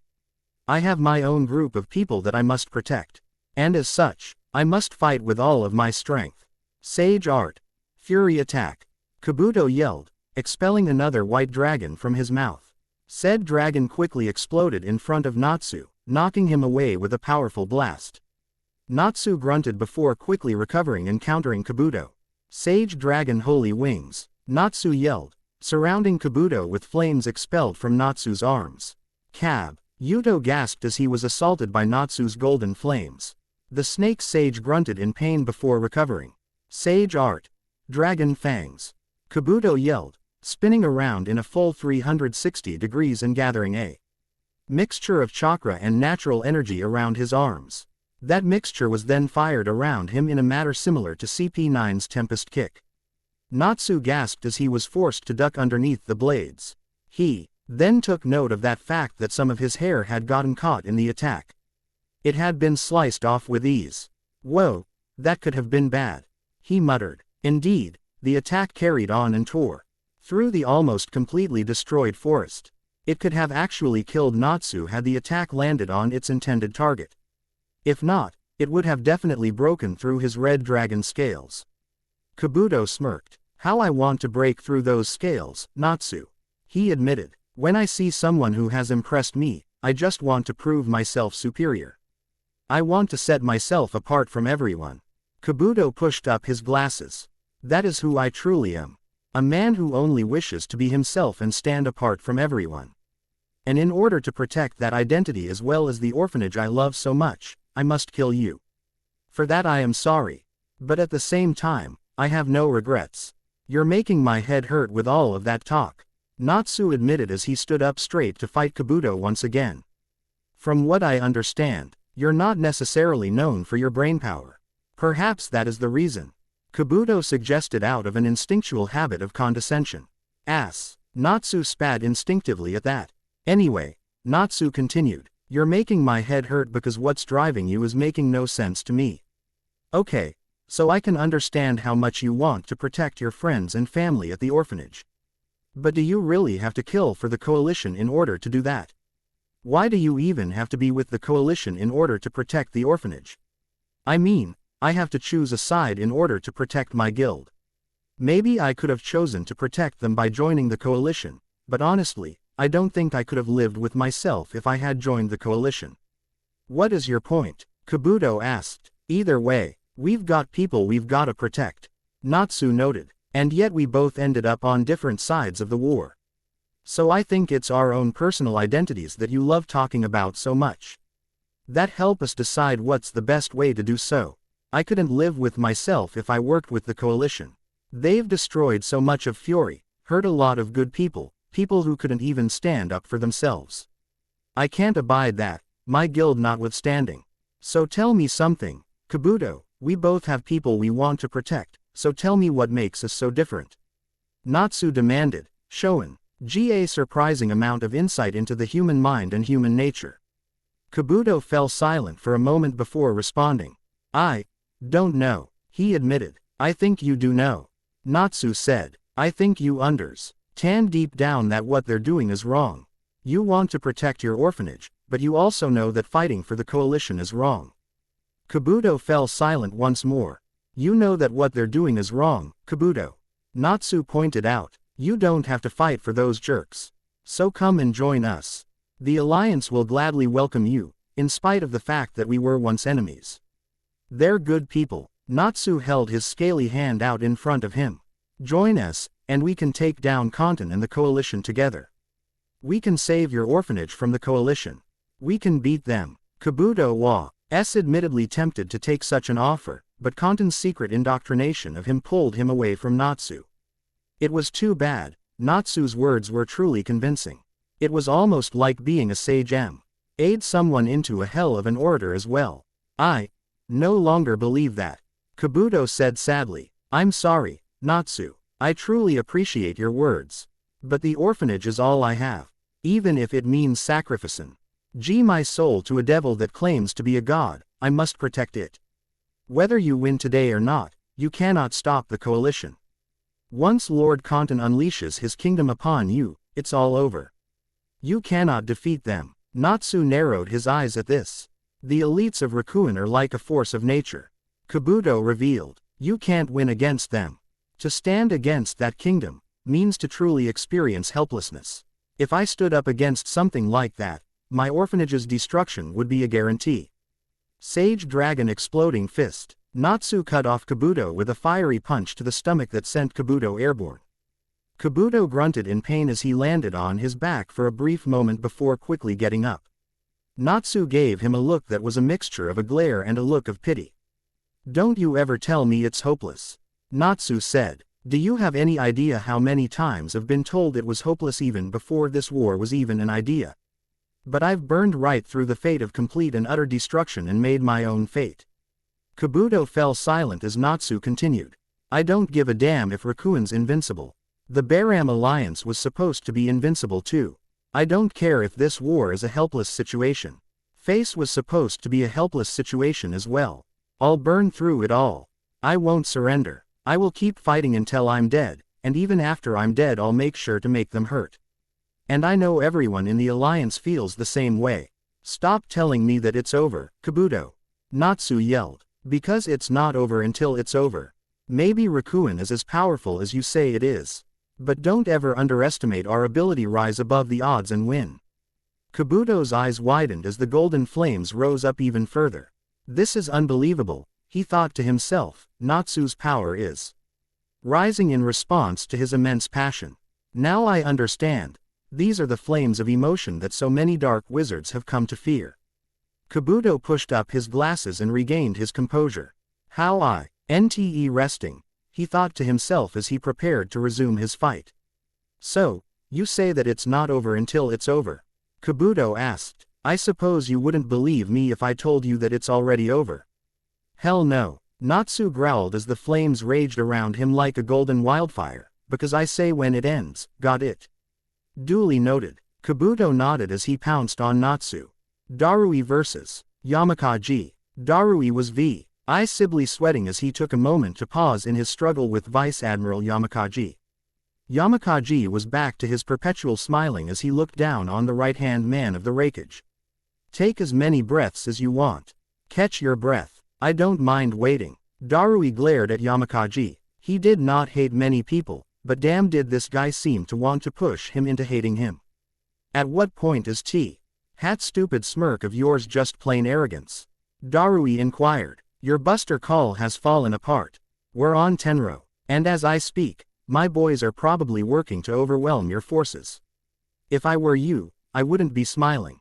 Yamakaji chuckled. Let me ask you something, he responded. Why do you think that just because our buster call has failed and you guys somehow got on the island in one piece that you've already won? Well, I never said that. Darui completely agreed. This is your stronghold. Honestly, I'd be shocked if you guys didn't bring out the big guns for this fight. Exactly, Yamakaji said. So let me ask you another question. At what point does the confidence you have in your comrades become a requirement?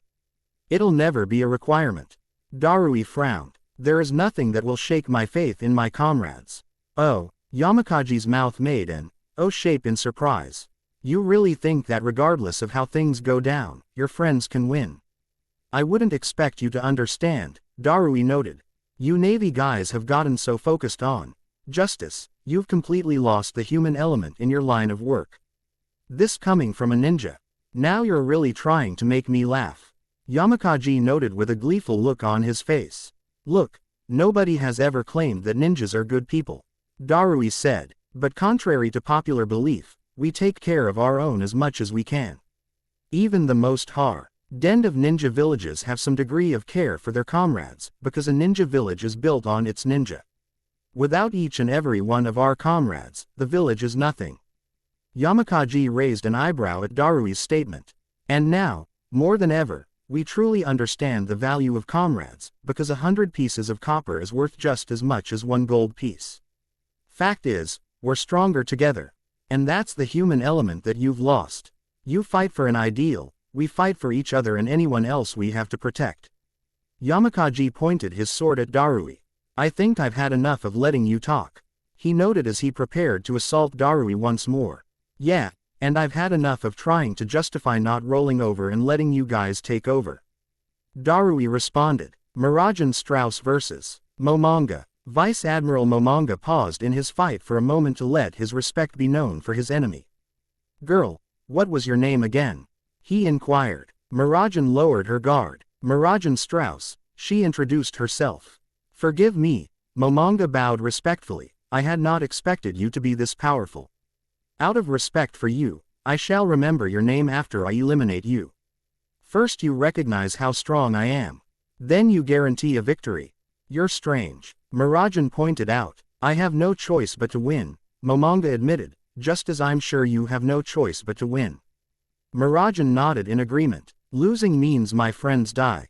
I won't allow that, and I certainly won't allow myself to die by your hands as well, even if I have earned your respect. There are people I must live for and protect. Momonga sighed. Your loyalty is something that should be admired. Furthermore, I thank you for not involving my men in this fight. You've taken great care not to harm them. I truly appreciate that. It'd be cruel of me to involve people who have no chance at beating me. Mirajan pointed out. I may be practically a demon, but I have standards. A shame, you are truly a kind soul. It Situally infuriates me that you are guilty of association with the Alliance. The least I can do is grant you death by combat instead of being tortured in a coalition prison. Oh, that is so kind of you, Mirajan said sarcastically. Killing you is a kindness, Mirajan. Momonga told her. I always thought Impel Down was the worst place that criminals could be sent to, and I never thought much of it back. They were criminals and as such had earned their way into that prison. But from what I've seen of the people of Raccoon, I honestly think they're more sadistic than the Impel Down jailers. I like you should not have to suffer that kind of torture. Out of respect for your strength and your heart, I will kill you and spare you such pain. You'll have to kill me first. Murajan pointed out. Momonga readied his saber. Indeed I will, and I don't expect it to be easy. So give me everything you've got, Murajan Strauss. Murajan nodded. Gladly. Love Aikawa versus Onagumo. Both combatants had dropped to their knees. Panting in exhaustion. The ship burned around them, close to sinking. The shipmen had all abandoned ship and were now desperately trying to get as far away from the fight as possible.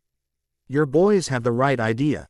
Love Aikawa was propping himself up with Tengumaru, his hollow mask having fallen away from his face. I wouldn't want to be around this fight anymore either. You're all alone, jackass. Vice Admiral Onagumo glared at Love. Abandoning ship and their duties as Marines, how disappointing. Was all he could say. That's your response. Love was in disbelief for a moment before shaking his head. No, I guess I really shouldn't be surprised. A creep like you would have a response like that. The Marine Code is blunt on the subject of cowards who desert their post W. Without the permission of their commanding officer. Onagumo noted as he got to his feet, preparing all 8 of his swords once more. The penance for desertion is death. Che, you really are a bastard. Love forced himself up. What sane man would think that his troops are any good to him staying at their posts and dying helplessly? I expect my men to remain at their post and die for absolute justice. Onagumo responded resolutely. If they cannot be expected to die for their ideals, then they are no good to the Marines. That's big talk coming from you. Love noted. It looks like when you became as strong as you are now. You've forgotten what it's like to be weak and helpless. Not only that, but you've forgotten that as a strong person, you have a duty to the weak. That's why heroes exist in the first place. Contrary to popular belief, the best heroes didn't have the strongest sense of justice, they had the strongest desire to protect the innocent. Oh, and why do you assume that your men follow absolute justice like you do? Love inquired. That is awfully presumptuous of you. Onagumo just gave Love a blank stare. Yeah, you get it now. Love grinned, in spite of being splattered with a mixture of his own blood and Onagumo's. The reason the best heroes aren't the ones with the greatest sense of justice is because the concept of justice is such a gray area. The idea of justice being absolute is so ridiculous I want to laugh. Frankly, the only universal idea that heroes should share is that desire to fight for those who can't fight for themselves. Love continued. There doesn't need to be any justice involved in that. Just what's right. Is there really such a thing as innocent in this world though? Onagumo inquired curiously. Love fell silent at Onagumo's statement. Every man has the opportunity to become a warrior of justice, but every man also has the opportunity to become evil. So tell me, what's the point of protecting the innocent, when they could just as easily become evil the very next day? Onagumo inquired. To be perfectly frank, in my opinion, the so-called heroes, who spend their lives protecting the innocent, only waste those lives. Love snarled at this. Yeah, you are one irredeemable bastard. He noted. A waste. Why do you think the law exists in the first place? To protect people. If you really think protecting the innocent is a waste of a man's justice, and you don't have a real sense of justice. The day I'm lectured by a freak like you. Onagumo shook his head as he trailed off. Enough. Love said, I've had it with you. Navy, world government, you're who? La damn organization is nothing but a cancer on your world that needs to be stopped before it can spread to the other worlds. And you know what? Why stop there? I say we go ahead and cure the cancer on your world as well. It's time to burn your organization to the ground and start over with something a bit less twisted. Do you really think you can take down the world government? Onagumo frowned at Love for such a blasphemous statement. Just try it, you bastard. Even if you somehow survive against me, I'm sure the Navy admirals would be glad to stop you themselves for making such a statement. I say bring them all on. Love said as he pulled down his hollow mask once more, wincing from the strain from using it again. If it means taking you all down for making a mockery of what justice actually is, then I'm all for it. Meanwhile, back on Tenro Island, Hiyashi Hyuga remained surprisingly calm as Abel manipulated the soldier to attack him. He, Abel giggled at the cruel sight he had created. You can keep up that macho look all you want, I know you're shaking in your boots, terrified at the thought of having to execute your comrade. After all, that's what all you bleeding hearts are like, isn't that true? Abel continued to taunt Hiyashi. You alliance types are so soft-hearted, it's actually kinda sickening. Abel licked his lips in anticipation. Come on, show me some of that despair, you bleeding heart. Cry a bit for me. Shed tears at the fact that you have to kill a friend so that you may live. Hiyashi continued to remain silent at Abel's cruel taunting. In fact, his mind was actually elsewhere.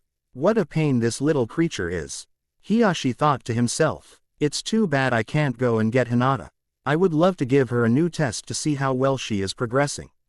I am willing to bet that she could incapacitate this one without killing him. But I'd rather not leave this poor man to the little creature's own devices. Hiyashi heaved a heavy sigh.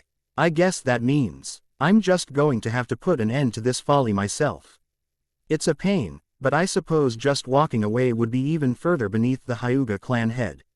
Hey, you, Hiyashi spoke up, addressing Abel, tell me something. Are all dark wizards as disgusting as you are? Abel frowned. Perhaps there are some okay dark wizards out there, Hiyashi continued, but frankly, if you ask me, the only good ones out there are the ones who end up leaving their dark guilds. You haven't left yours, so I'm going to assume you're not one of those. Hiyashi noted, and so that means, I'm going to have no issue with eliminating you. Quit your big talk, Abel yelled, frowning with a toothy snarl at the Hyuga clan head. Where do you get off acting like you've already won this fight, huh? I am the head of the Hyuga clan. Hiyashi replied to Abel, I am powerless to be anything but confident in my abilities. Abel snarled in anger for a moment before regaining his composure. He laughed again. Well, you can say whatever the hell you want. But you've forgotten one important detail. I hold all the cards right now. I have a hostage that's going to try and kill you. So let's see how high and mighty you are now, Mr. Nobleman. Because no matter how strong you are, you still have the same bleeding heart that everyone in the Allied forces has. This will be easy. Lord Hiyashi, the soldier, who was still being controlled by Abel's Mr.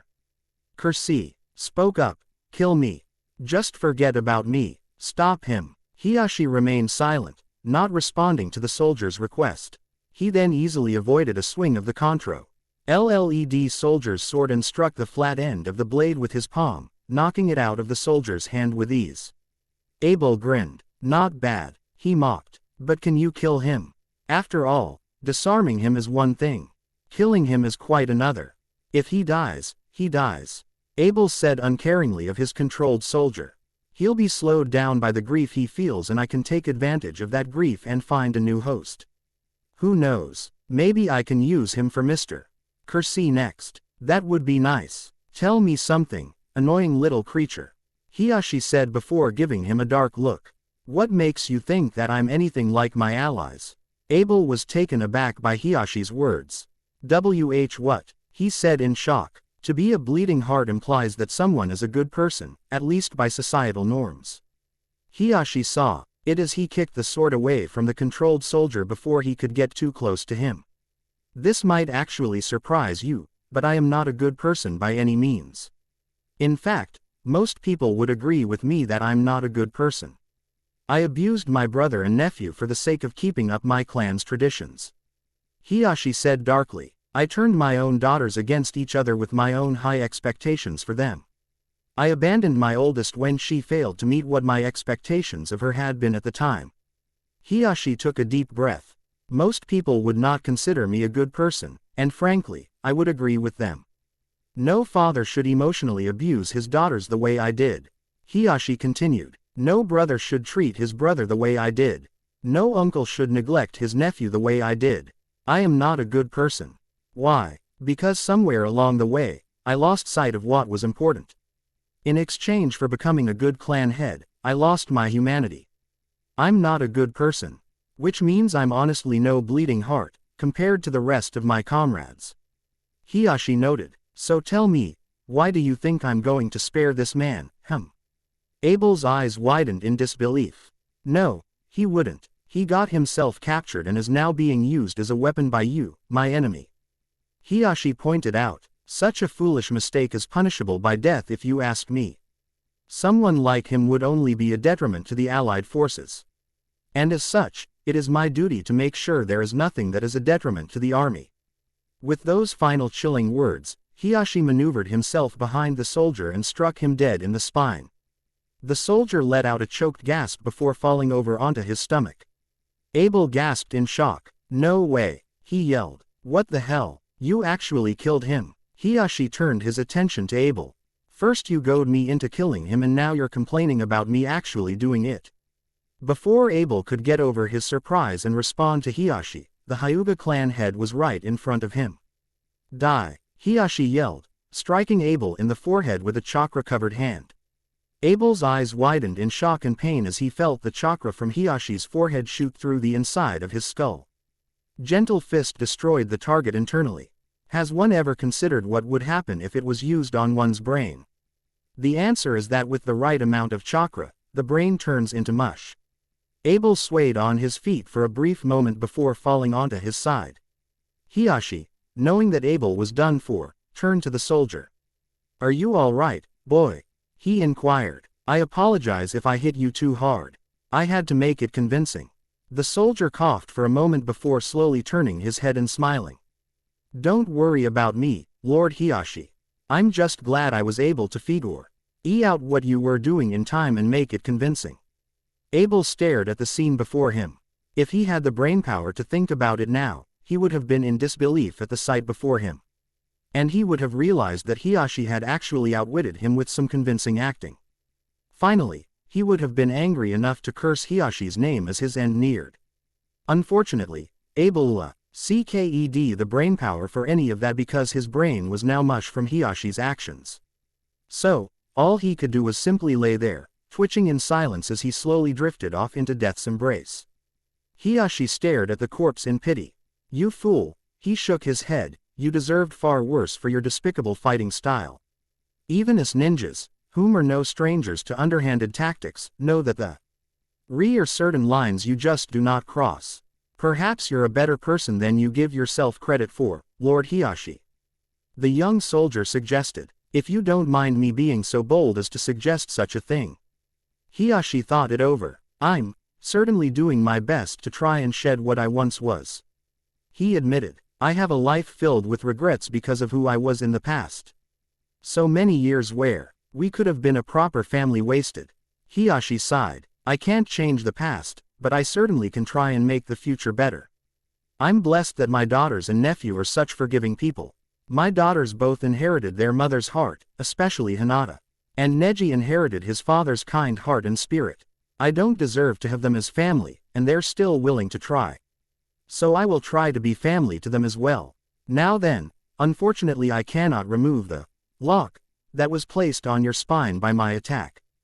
Hiyashi admitted sheepishly. "It can be done, yes, however, doing so is a very delicate procedure. And unfortunately, we're not exactly in a place where delicate procedures can be performed." "I understand," the soldier nodded. "I would appreciate being elsewhere though." "I couldn't agree more. Come, let's get you somewhere away from all of this chaos." Hiyashi took the soldier and placed him on his back, ready to remove themselves from the battlefield. Meanwhile, Lisa Yadomaru vs. Guman. "So," Guman addressed his visored opponent, "you despise my torture tools, T. I don't think I could be any clearer on that." Lisa Yadomaru frowned at the man. "Bondage is way too creepy for my tastes. Loving is pointless if you're mixing it in with pain. I'm not judging the people who think otherwise, I just think pain is pointless. This is where we are. A soldier is talking about how much she hates fetishes on the battlefield. Well, it was inevitable. When I hear things like that, all it does is make me want to torture you more, T." Guman admitted. "Prepare to feel the torment you fear and hate so much." "Creepy," Lisa muttered as she prepared her katana. "You are a creepy, old man." Guman fired several torture devices at Lisa. He started his assault by manipulating a dozen whips to try and assault Lisa. "I already told you, keep those whips away from me," Lisa yelled as she swung her blade with enough speed to once again slice and dice the whips into ribbons. "If you don't like whips, then how about some chains?" Guman yelled, summoning chains and then manipulating them like they were living snakes. "Also gross. And frankly, a bit too medieval for my tastes. Oh, on a completely different level of creepy, Lisa said as she backflipped away and avoided the chains wrapping around her. Guman then held his index and middle finger up together. Perhaps I should try something else to torture you, Guman suggested. Yes, I'll use a method of torture that will strike you like a drizzle. At that moment, a twister of hot wax surrounded Guman.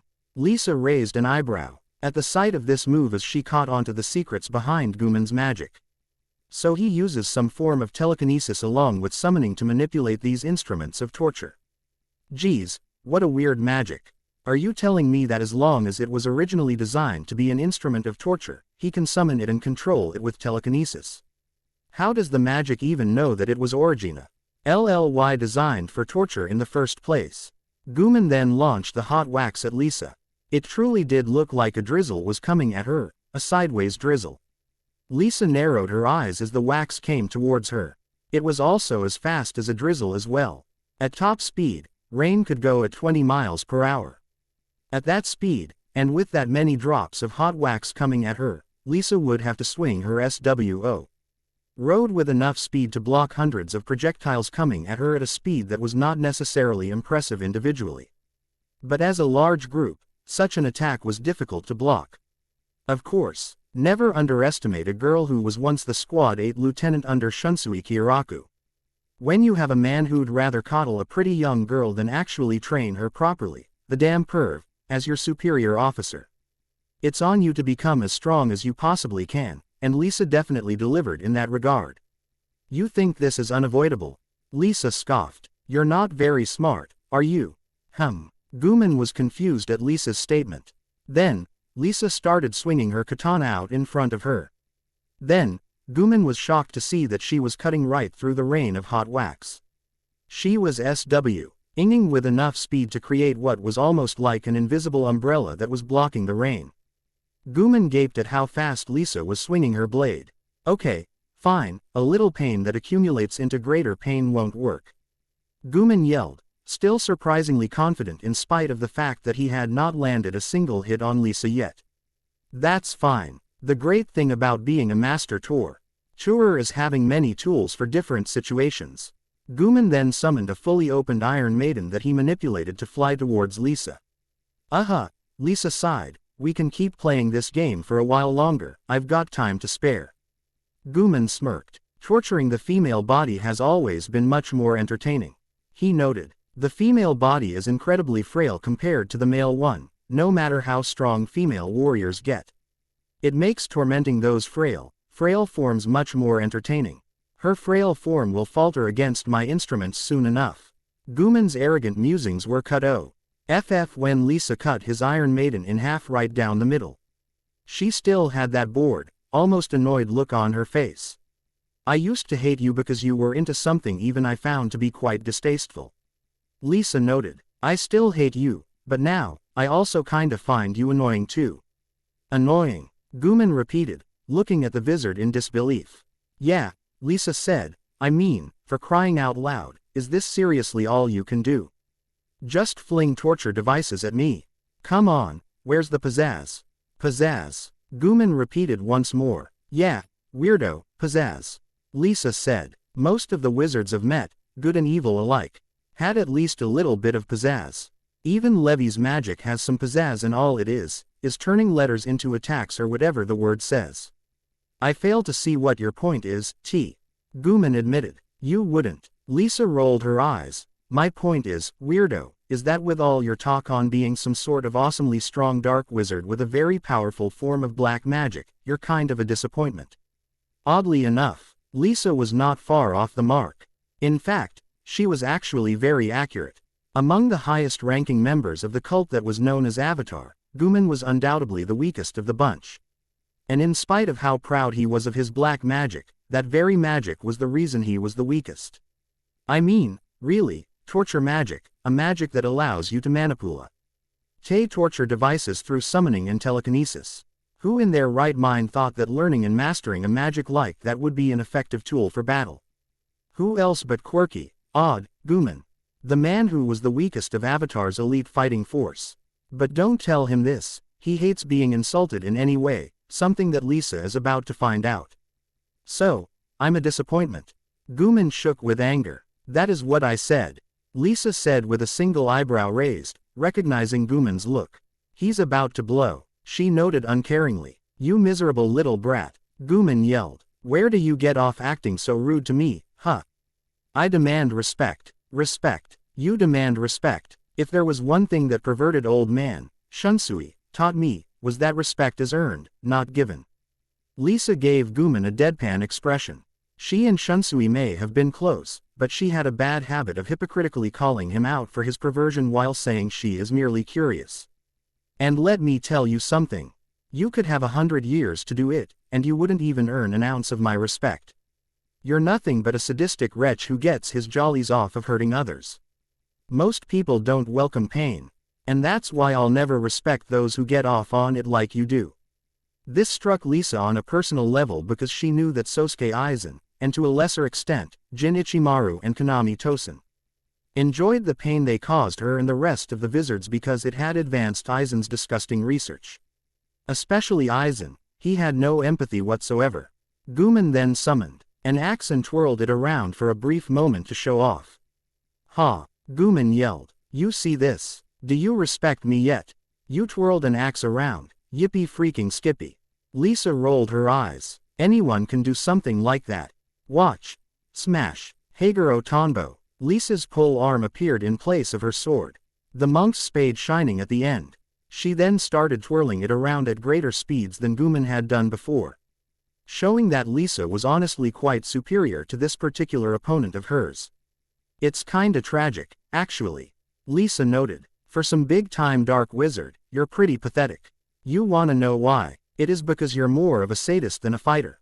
Sure, I've encountered plenty of fighters who had a sadistic streak. But even the most sadistic warriors are still warriors first and sadists second. And that's because they concentrate on winning instead of just throwing crap and hoping it lands like you did. You're so focused on hitting me and hoping you'll cause pain, yo.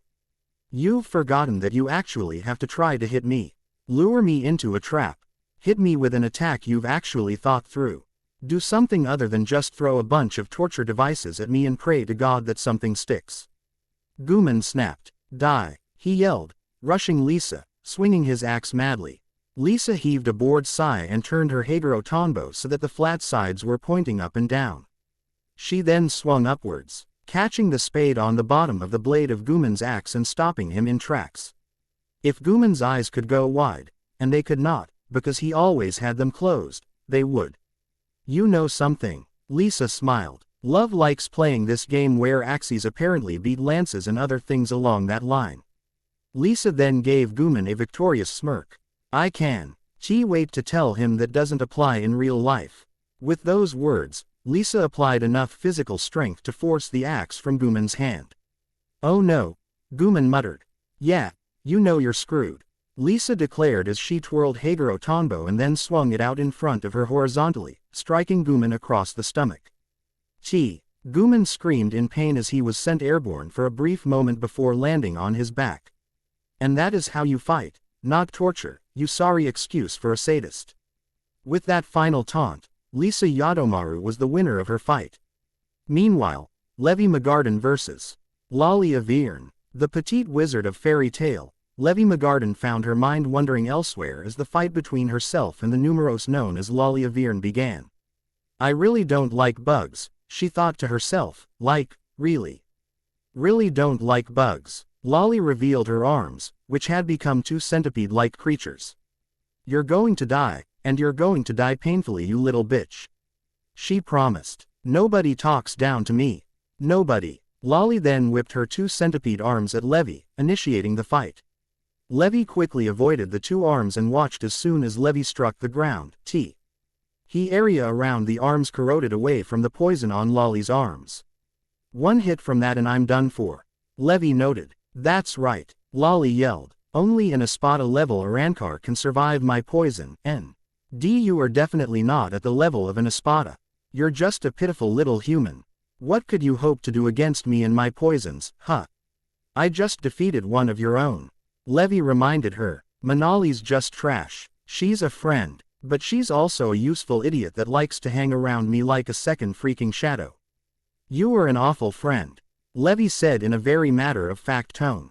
Lolly responded by swinging her tentacles of Levy even more. Shut up. I'm a great friend. The fact that I put up with her makes me the best friend anyone can ask for.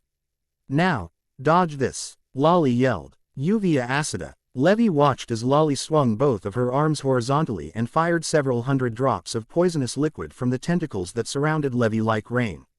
I won't dodge, Levy said, I'll just block. Solid script. Barrier. Levy created a large word barrier above her head. A magic barrier was formed from the word and it allowed Levy to safely block the Uvia acida fired by Lolly. Lolly got angry at the fact that her attack had been blocked. Bull crap, she screamed. No way, no way, no way. How could your stupid spells be able to block my poison? As long as I have any ounce of power in me, words I form with solid script will do just as they say they will. Levy revealed. If I create a word like barrier, it will be a barrier that can protect me. Still, you deserve a little bit of credit. Levy admitted. I could feel your poison corrode my barrier. With all of your talk, you're actually strong. Lolly was not listening to Levy's words. As long as she was still alive at the end of the attack, Lolly would be pissed off at her. And now it's my turn, Levy said. Solid script. Sword.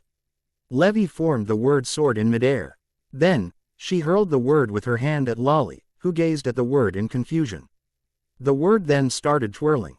What? Lolly looked at the attack in confusion before her instincts sent danger signals to her mind. At the last second, Lolly dodged the attack and felt. The word actually cut through her shoulder. Ugh! Lolly grunted in pain. No way. Lolly then gazed at the calm-looking Levy. Gone was the meek, shy, petite girl from when the story of the fairy tale guild had begun. Now, she was confident and ready to do her part. This bitch cut me. Lolly could not believe it. She cut me. How the hell did she cut through my hierro? Take this, Lolly yelled. Bala veneno. Lolly fired a variation of the Bala attack, covering it with poison. It traveled towards Levy at incredible speed. Solid script. Stone. Levy created the word stone, and took cover behind it. She then dived from the cover as soon as the Bala veneno had struck it, dissolving it into nothingness. Solid script. Fire. Levy yelled, blasting Lolly with a fireball. Damn it, Lolly cursed, unable to avoid the flames because of the armor weighing her body down. The worst part was that she could not corrode it. Fire is unaffected by the properties of corrosive acid. However, the good news was that Lolly's armor and hierro was at least protecting her from being incinerated. And while I'm at it, solid script, twister. Levy yelled, generating the word twister, which then fired a cyclone at Lolly. Lolly cursed again and leapt away from the cyclone, only to be blown further than she had actually leapt because of the violent winds generated by the cyclone. Crap, Lolly cursed from the wind blowing her across the ground. The Numeros got to her feet and glared at Levy, who pressed her assault. Solid script. Thunder, she yelled, striking Lolly with multiple bolts of lightning. Gia. Lolly screamed at this. You bitch. Bala veneno. Lolly fired more poisonous ballas at Levy. Levy was still not as fast as some of her comrades, so her dodges were a bit more frantic than some of her more speedier friends. Luckily, Levy managed to avoid the attacks for the most part. However, her shirt was grazed slightly around the shoulder. Levy's eyes widened as it immediately corroded away, forcing her to tear off the entire sleeve before it spread to her skin. Ha ha, Lolly laughed cruelly at this. See what I mean? You've still got that same frailty that all you pathetic humans do and you know it. No matter how many times you hit me, you won't break the body of an Arankar. I, on the other hand, only need one hit. Lolly gathered a tremendous amount of poison around her tentacles. Ola veneno. Lolly flung her tentac less forward like she was cracking two whips. The poison that had gathered was then fired at Levy in two arcs that tore across the ground, corroding everything it came into contact with. Solid script. Door. Levy yelled, countering with a surprising move, creating a giant version of the word door. The front of the word then opened up like an actual door, swallowing the poison. Now, close, Levy commanded as the door closed. What the hell? Lolly looked confused. Maybe you do need one hit to kill me, Levy said, but that's easier said than done. Don't underestimate me. I'm a wizard of fairy tale, just like all of my much stronger friends. Oh yeah, Lolly yelled. How's this for underestimating you? Lolly sonitoed towards Levy and coated her tentacle in more poison. A spot of veneno, Lolly yelled, swinging the tentacle at Levy, who was left leaning in and out of the attack. We both know that one touch of these corrosive poisons of mine, and you're a dead woman. Lolly yelled. You have no idea how much. I really want to see that happen to you. I want you to suffer so badly just for existing right now. But frankly, Lolly continued, I want to see what happens when my poison gets inside you. Inside me, Evie repeated before she found herself struck by the other tentacle. She looked down to see a tentacle entering her stomach. It was like she had just been struck by the needle of a syringe. Lolly extract. Ted the tentacle with a sadistic look on her face. Allow me to introduce my ultimate poison, Lolly said as a dark purple liquid dripped from the syringe-like tip of the tentacle. This is Muert Violetta, the Violet Death. A poison of absolutions, so to speak, that kills the victim as soon as the poison enters their body. It's quick, but it's painful. Levy dropped to her knees. Heh, Lolly giggled cruelly. Now that's a look that suits you. You're probably feeling that burning sensation of the poison running through your body. I'd ask you to describe how it feels, but talking would just waste what little life you have left. And I'd rather you suffered for the maximum amount of time. Levy vomited blood that had the dark purple poison mixed in with it. Lolly was laughing crazily now at the sight. Now that's what I'm talking about, she yelled. There's the fragility of humans that I love so much. It's the only use you humans have to a superior race like mine. Humans are nothing. They deserve nothing. I can't stand them, Lolly thought, thinking back to Orihime Inoue. And that's why, I'll kill every last one of them and break them of the illusion that they are something. And then I'll kill that monstrous bitch for stepping away from reality to live on top of that damn pedestal she's put herself on. Lolly turned away as Levy collapsed onto her side. Sleep well, bitch, she taunted. Don't worry, I'll be sending your friends to join you soon enough. Lolly then noticed that the door was still standing before her. Why the hell has that not vanished yet? She wondered. Solid script, a voice weakly spoke up behind her. No way. Antidote. Lolly spun around to see Levy swallowing the word antidote. No way. Lolly screamed. Levy got to her feet and breathed a sigh of relief. Captain Marco was right. My magic really can be something amazing, she noted before turning her attention to Lolly. I told you not to underestimate me. I may be human, I may be fragile, but my heart shall not falter at the sight of my enemies. I have always wanted to try sounding cool like that. Levy cheered inwardly. No way, Lolly repeated. How the hell did you survive my Muert Violetta? That's an absolute killing move. Solid script. Antidote is an absolute cure for all ailments, Levy said. I didn't think it was possible because healing magic has been lost to history for so long, but Captain Marco reminded me had my magic can make so much possible as long as I'm willing to put the effort forward and make it happen. You still won't win, Lolly yelled. A spot of veneno. Open, Levy commanded. Lolly's eyes widened in confusion at the command. Wait, what? She muttered as the door opened once more. Then, before Lolly could react, the poison from her Ola veneno came rushing out, dousing her in the corrosive liquids. Gia, Lolly screamed in pain as she clutched her face. No way. My own attack. Levy refused to let up. Solid script. Restrain. She created the word restrain, which then wrapped around Lolly's body, restraining the girl. Damn you. Let me go. Lolly screamed in anger. Since you turned your back on me, I think it's only fair I do the same. Levy noted. Solid script. Explosion. Levy turned away the word explosion plopped down in front of Lolly. It then lit up, signifying that it was about to blow. Lolly's eyes widened as the light shone in her face. No way, she yelled in disbelief. Not like this, not by you. With those final words, the spell exploded, enveloping Lolly in the blast. Levy took a deep breath and smiled in relief at the satisfying sound of Lolly landing on her back, defeated and unconscious. Her body charred and her hair frizzled from the blast. The girl then pumped her fist in victory. I guess I am worthy to one day be an S-class wizard. She cheered. How do you like me now, Gajeel? Meanwhile, Jenny Relight versus Chukachi. Hidden, Frost, Jutsu, Chukachi said in his usually broken speech patterns as he became transparent and blended in with the snowy environment once more.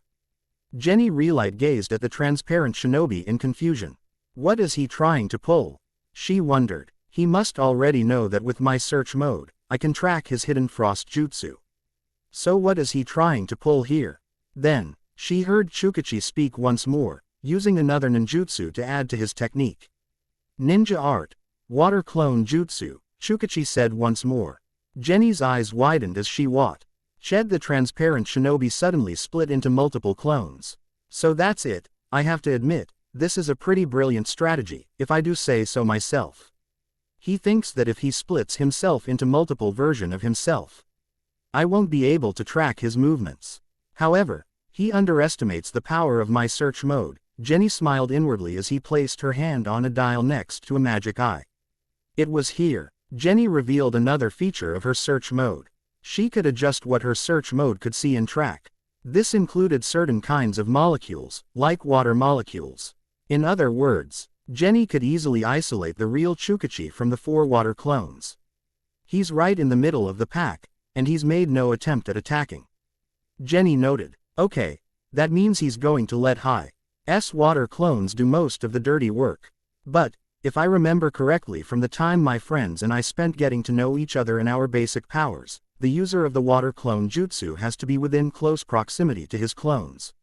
And that means he's going to be following them when they actually attack me. He'll probably hang back and deal the final blow.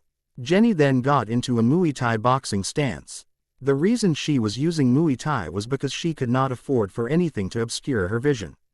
If she simply used her legs in battle, she would not have to worry about anything obscuring her vision. Jenny smirked confidently. Come at me then, Chukachi. Let me free you from your suffering. She thought to herself. Then, when the first clone came towards her, Jenny leapt into air and delivered a jump kick that struck the clone in the face, causing it to burst into water and then dissipate. One down, Jenny yelled, noticing the other clones drawing kunai weapons. She thought to herself, okay, I've got braces on my wrists and ankles meant for blocking these kinds of weapons, and my regular armor should provide me enough protection to get away before they do some actual damage. Of course, there's always that option as well. And who said blondes were stupid? Jenny was showing a surprisingly tactical side to her combat style. Perhaps it came from the fact that she was always around Hibiki Lates, the smartest man in Blue Pegasus.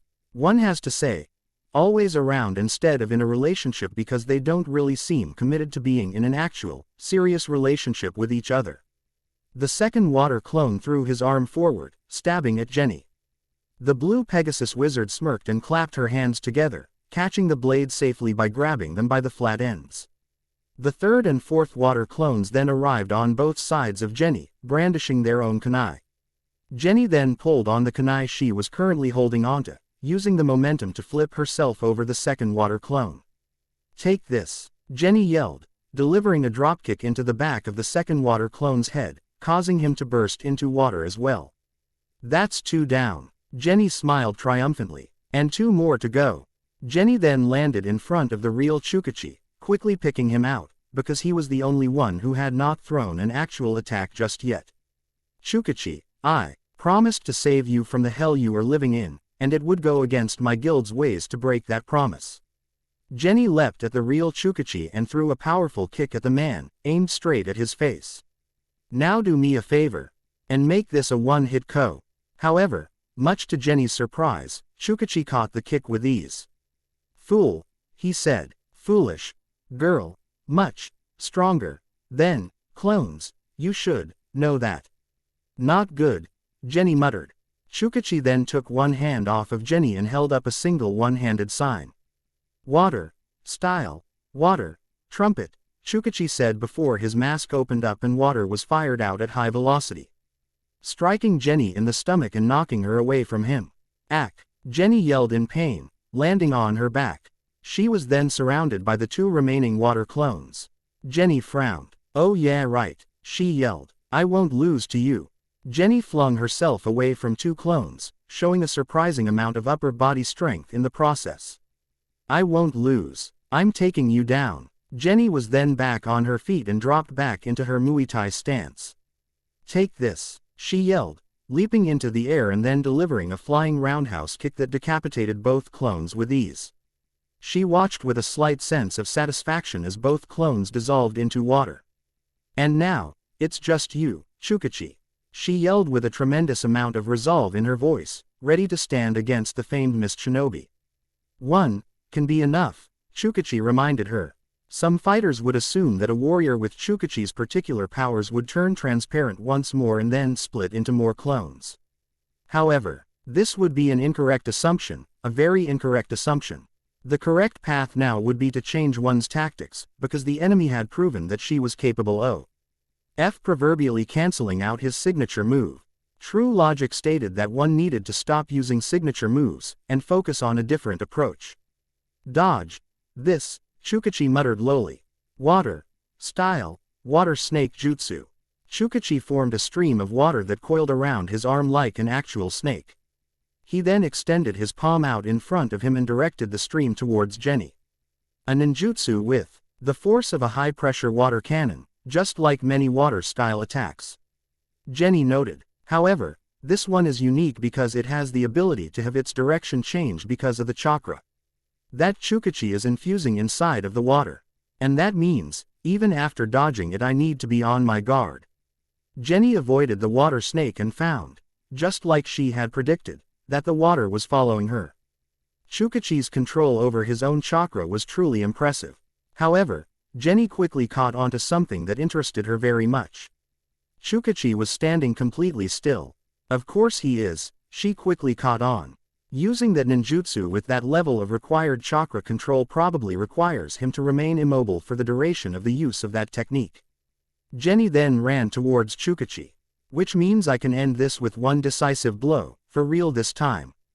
Jenny then leapt upwards in her Muay Thai stance and threw one more kick at Chukachi, only for the man to completely why shut off the supply of chakra to his water snake jutsu and then avoid the kick in a split second. Jenny gasped. No, I underestimated his recovery time. She realized. Water. Style. Deadly frost jutsu. Chukachi reached out and grabbed Jenny by the ankle. Jenny's eyes widened as her leg started to freeze. The moisture, he's freezing the area around it like with that hidden frost jutsu. She realized. But this can't be classified as an ice style because he's only manipulating the moisture. Jenny kicked Chukachi's arm, forcing the man to let go of her. Jenny landed on her feet and breathed a sigh of relief. Good thing I've got my armor on, otherwise that could have been bad. She noted. Deadly frost. Won't work, Chukachi noted. But your attacks aren't working either. You must hurry up and kill me. I told you that's not going to happen. Jenny told the shinobi, I'm gonna save you, and that's all there is to it. Already. Damned, Chukachi insisted. I couldn't disagree more, Jenny exclaimed as she thought over her next move. Even if he's not using his hidden frost jutsu anymore, I can't afford to change out of my search mode to something more suited for fighting this guy head on. He'll switch back that tactic as soon as I make the switch. And that means if I want to land a decisive blow on this guy, I need to move so fast that he won't be able to react in time. Easier said than done, but I'll gladly go down that path if it means saving him. Why do you insist? You don't know me, Chukachi pointed out. Is it really so odd to you that someone wants to help you? Jenny could not believe what she was hearing. But also, I guess a part of me is selfish, but I just want to do everything in my power to do the right thing and save you. I'm a model. And I know that there are plenty of people in this world who have a low opinion of models. Honestly, with the way some of us act sometimes, I can totally understand why. It's why I'm glad I'm a wizard as well. No sane scumbag is gonna try and take advantage of a wizard. And most wizards don't act so self-entitled. But the point is, no matter what people may think of me, I still know what's good and what's evil. I've seen evil in the form of people who shame others out of jealousy or hatred. But true evil are those who manipulate and use others for their own gain. And that's exactly what's happening to you right now. I won't stand by while I see own one who was taken advantage of like this. That is why, I'll do everything in my power to save you, Shukachi. Jenny declared. Shukachi, deep down, was truly touched by Jenny's resolve to save her. However, he was then given a very dark order from Kantan himself. Hit her with everything you've got. Kill her. Shukachi then formed several one-handed signs. Forgive me, he said softly. Secret. Jutsu. 1,000,000 needles of death. At that moment, 1,000,000 long needles made of water all appeared around Shukachi and Jenny. This was an even more powerful version of the secret jutsu, 1,000 needles of death. Shukachi was stronger than the ninja who once used this a long time ago on a certain bridge. Jenny's eyes widened slightly at the number of needles that Shukachi had created. Forgive me, the famed mist ninja muttered. Jenny watched as the needles were all launched at her simultaneously. There's no way to dodge this. Jenny realized as she instinctively covered her face with her arms. A verret hing below her neck was then run through by the needles. Forgive me, Shukachi repeated with a sad look on his face, having not wanted this to happen. Damn you, Shukachi cursed Kantan. Hate you, won't work for you any longer. Spare me, he heard Kantan speak in his head. Your willpower is impressive, but it means nothing to me. You are nothing but my puppet. This is indoctrination, a spell that destroys the free will in one's mind and replaces it with my influence. This is the spell of a god, you fool. You can't beat it. Hate you, hate you, hate you, Shukachi chanted with as much vitriol as he could muster. However, Shukachi stopped his chanting when he heard a familiar voice. Auto repairs, activate. Shukachi's eyes widened as Jenny got to her feet. Her injuries were regenerating. As her body put itself back together, Shukachi took note of the fact that her innards were completely mechanical. I can't believe you actually got me to use this. Jenny noted. You really are strong, Shukachi. Your body, Shukachi spoke. My body is mechanical, as long as I use my Machina soul transformation. Jenny revealed. Once a day, as long as the damage isn't too extensive, I can use an auto repair function that puts my body back together at will. Chakra. Low, Shukachi muttered. Good. Jenny smiled confidently as she ran at Shukachi, preparing for another Muay Thai style kick. Not going to work, Shukachi pointed out to her. Jenny then leapt into the air, seemingly about to deliver another flying kick that Shukachi was already prepared to block and then counter. Jenny's body then lit up in a bright light, much to the mist shinobi's surprise.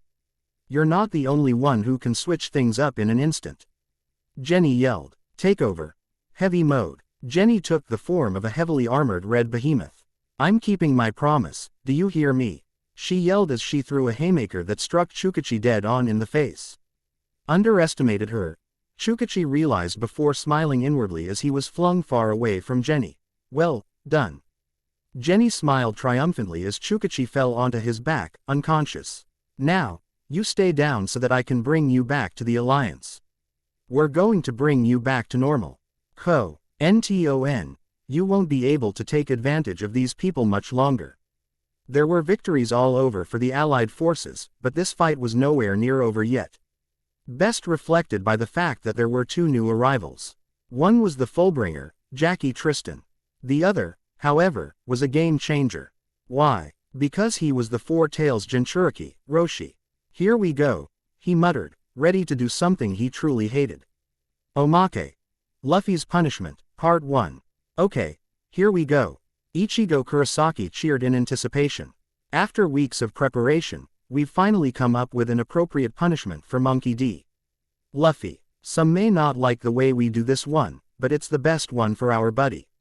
Natsu Dragneel revealed. It's nice and simple. See, the problem with punishing Luffy is because he is the Joe Gatto of the actual impractical jokers in our group. Naruto Uzumaki explained. In other words, the problem with punishing Luffy is because he'll do anything. That I will. Monkey D. Luffy said confidently. Ah, but the problem is, will he let anything be done to him? Natsu inquired. Luffy froze at this. Wait, what? That's right, to punish Luffy, we decided to reach into the old impractical Joe Kerr's vault and pull out a Season 3 punishment. Ichigo revealed. And back in Season 3, Joe was punished by being turned into an escape artist.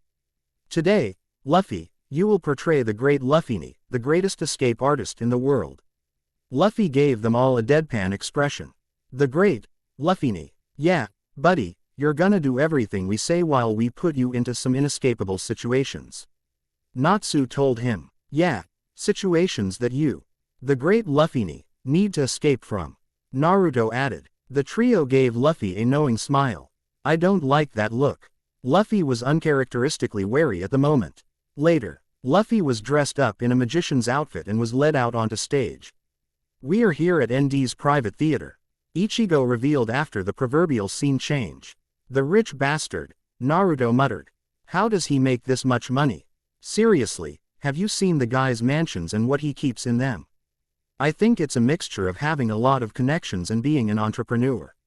Rumor has it he's actually pretty close with some pretty wealthy families. Ichigo replied. Which were they again? Were they the Helsings? The Joestars? Guys, shut up, the show's about to start.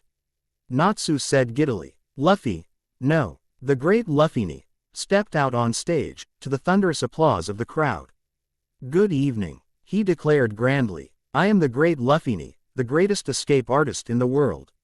And tonight, I'm going to escape before your very eyes. He's certainly playing the part well. Naruto complimented. Luffy's got no talent for lying, and somehow he's good at acting, which is basically lying. Ichigo pointed out the ridiculousness of the situation. Yeah well, all the acting in the world isn't going to get him out of this one. Natsu reminded them. The assistants brought out a straitjacket. A straitjacket, Luffy introduced. Perfect for containing the criminally insane. Some say these are inescapable. I say. Ha, Luffy over-the-top acting made the guys giggle happily. Luffy was then wrapped into the straitjacket. And now, I shall escape before your very eyes. Luffy declared. But wait, there's more. The boys declared into the microphone feeding into Luffy's ear from inside the monitor room. Chains were then brought out. But first, Luffy said with uncertainty, I'm going to be bound by these chains. We should probably mention that those are chains made of seastone prism. Ichigo spoke up, making Luffy freeze in terror. Luffy's mouth dropped open. Yeah, good luck now, sucker. Ichigo grinned sadistically. Luffy could only remain frozen as he was wrapped up in the seastone prism chains. Yes, chains and a straitjacket, Luffy said, regaining his composure. And now, I shall amaze you all by somehow escaping from these bindings. What Luffy doesn't know, is that those aren't seastone prism chains, we're just making it seem like it. And that's why, we're going to do this. Natsu spoke away from the microphone. Wait, there's one more thing we'd like to add. Naruto spoke up with that sadistic grin as well. The curtain then rose up, revealing a chamber of water for Luffy to be lowered in. Oh crap baskets, Luffy muttered. Yeah, Luffy, this is true humiliation. Ichigo said to him. Enjoy, jackass. Well, Luffy said lowly, I will finally be lowered into this chamber of water. I'm pretty sure people die because of this trick. Honestly, a part of me is not feeling safe. Luffy was hooked onto a chain and raised above the chamber. The boys laughed at the resigned look on Luffy's face. Boys, this is so simple, and yet we have absolutely outdone ourselves. We have come up with a punishment. Perfect for Luffy, Naruto said in satisfaction. Cheers, boys, Natsu said giddily. Cheers, Ichigo said in agreement as Luffy's feet were submerged. The Jinchuriki were truly cursed.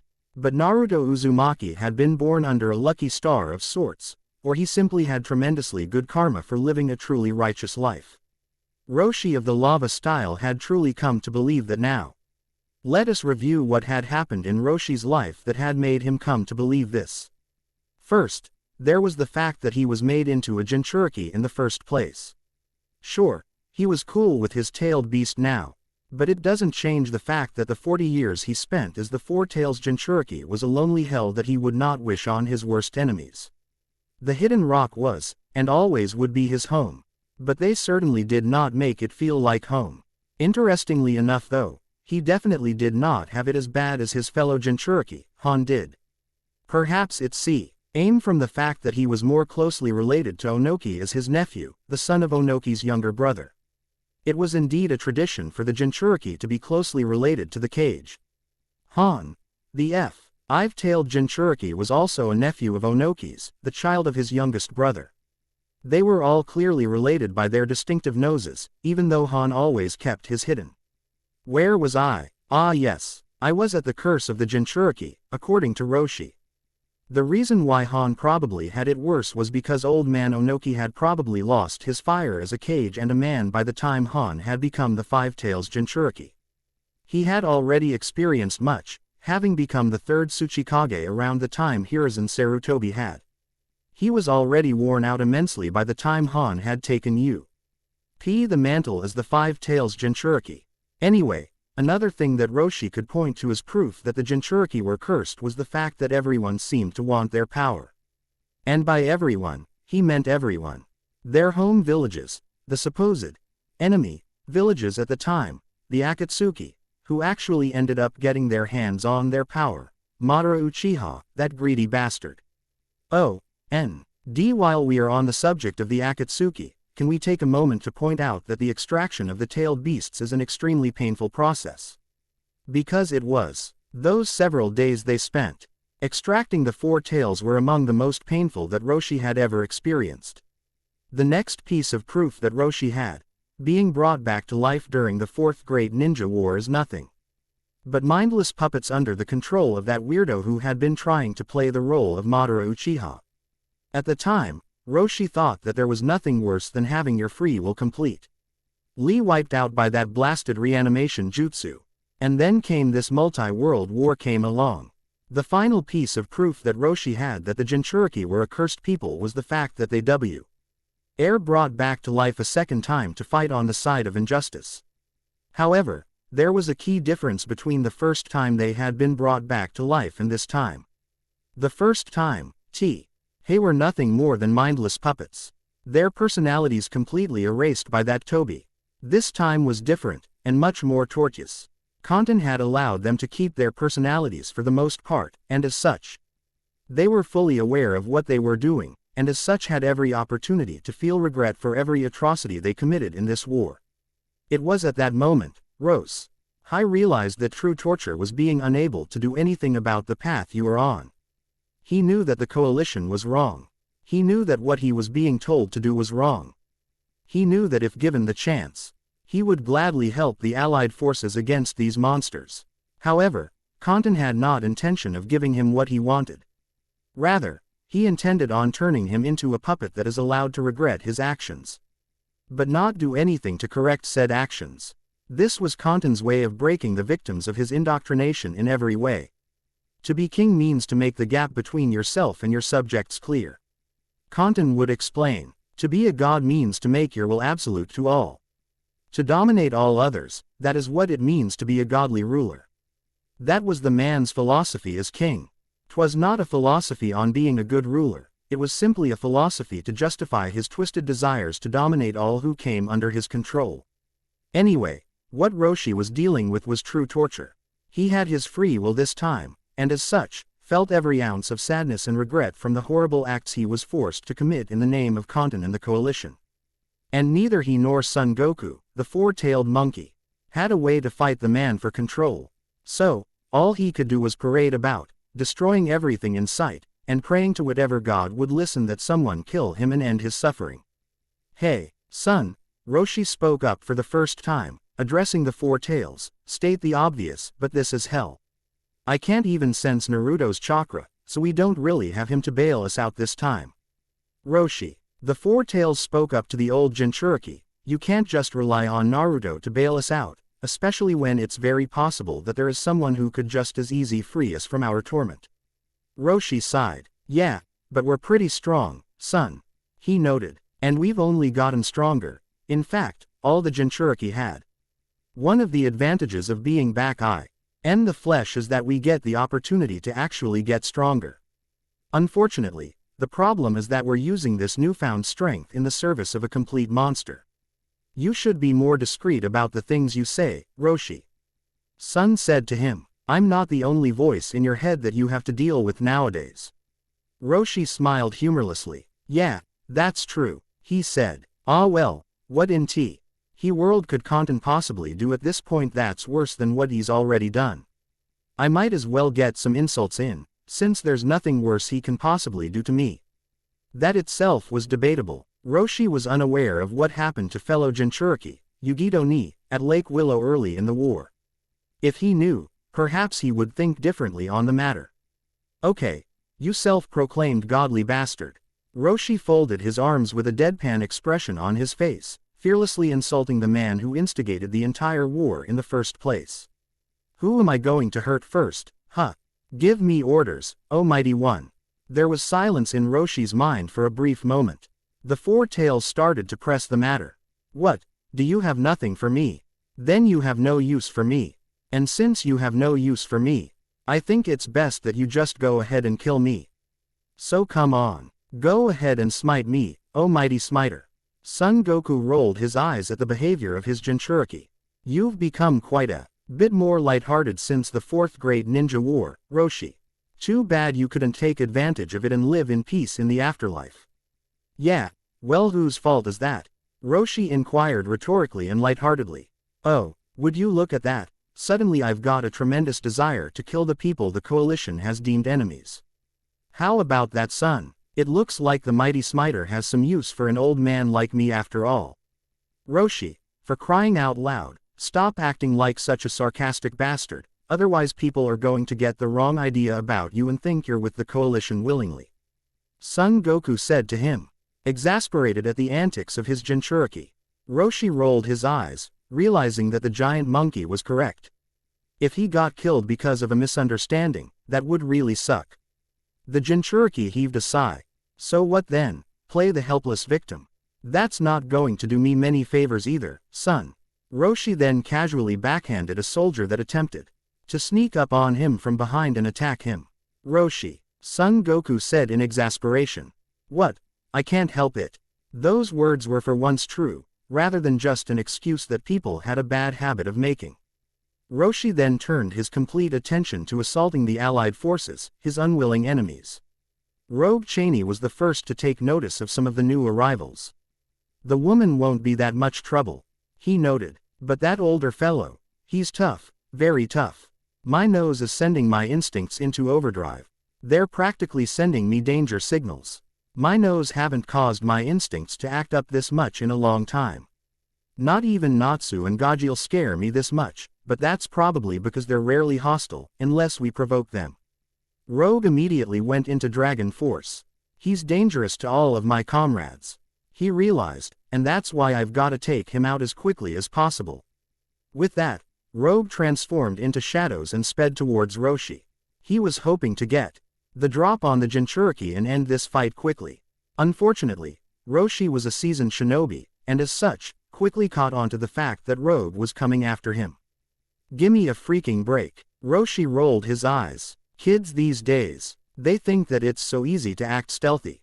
Roshi then formed several quick hand signs and his legs were ignited in molten lava. Lava style, he yelled as the ground around him heated up into molten rock. Scorched earth. Before Rogue could react, he was suddenly scorched by the heat that suddenly appeared around him. Even with the shadows, the consequential intangibility could not protect him from intense heat comparable to that of actual molten rock. The Shadow Dragon Slayer yelled in pain as he was forced out of his shadows. He landed on his feet, Zhu Ti outside of the range of Roshi's scorched earth. Damn, Rogue cursed, I should have listened to my instincts. He glared at Roshi. You are as dangerous as my nose tells me you are, you bastard. He stated. Roshi sighed. Unfortunately, I am quite strong, he noted. Sorry, but you're going to have a hard time fighting me. If you really want to beat me, you're going to need to do yourself a favor and take me a bit more seriously, otherwise you're probably gonna die. Take this then, Rogue yelled. Shadow Dragon roar. Roshi took a deep breath. Lava style, he said after a few more hand signs. Lava plume jutsu. Roshi breathed out some molten lava like a dragon's roar, canceling out Rogue's dragon roar with ease. Damn, Rogue cursed again, frustrated at how easily Roshi had managed to match his dragon's roar. Destructive power is definitely not something that one would expect from a ninja. Roshi noted. And yet here's lava style, A type of ninjutsu that at its strongest, could wipe out an entire country, especially with my level of chakra. Simply put, I'm a walking natural disaster. Rogue narrowed his eyes in frustration. I couldn't have bit off more than I can chew, not against this guy. He thought to himself, I'm a dragon slayer too. Just like Natsu, just like Gajeel, just like Sting. Bring it on then, Rogue yelled. If you really are a natural disaster, then show me. Shadow Dragon Spear. R.O. Gyu extended a sharply pointed shadow at Roshi, who barely leapt to the side and avoided the attack.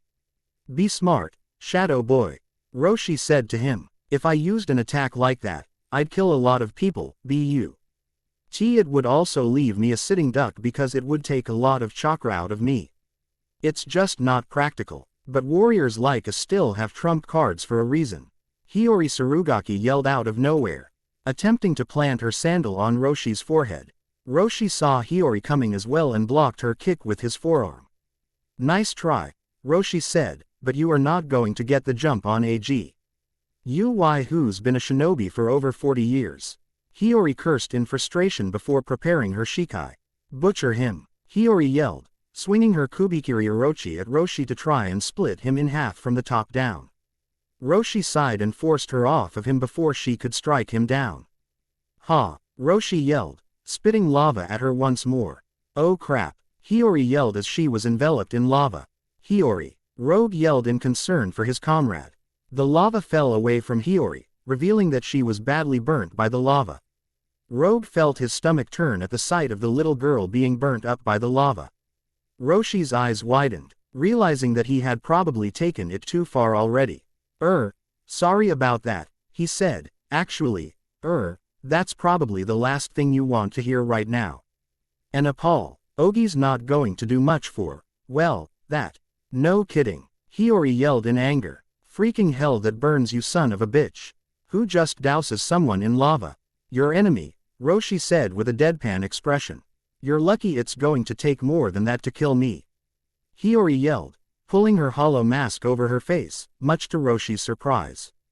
That's a weird-looking mask you've got there, considering how people are. I'm going to guess that's a stigmata for you. How the hell do you know, huh? Hiyori demanded. Let's just say I know more about stigmata than you realize, little girl.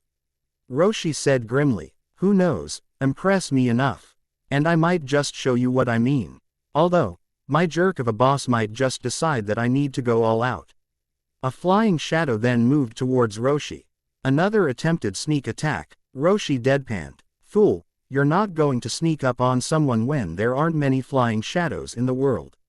Lava style. Roshi transmuted his fist into molten rock. Molten rock fist. Roshi threw a punch at the shadow of Rogue Cheney, whose shadow separated. Rogue gritted his teeth from the intense heat. He was able to avoid the force of the punch, but he could not avoid the heat. However, he was not going to abandon his strategy. Shadow Dragon Waxwing Flash. Rogue became tangible, wrapped his shadows around Roshi and then assaulted the Jinchuriki. Roshi grunted from the force of the attack as he was pushed away from Rogue. I underestimated him, the Four Tails Jinchuriki noted to himself. This kid's a natural. Underestimating him will get me killed. Rogue was thinking around similar lines, taking note of the fact that his opponent had landed on his feet. This guy's something else. Up until this war, I have not met many people who could stand so easily after taking an attack from me in Dragon Force.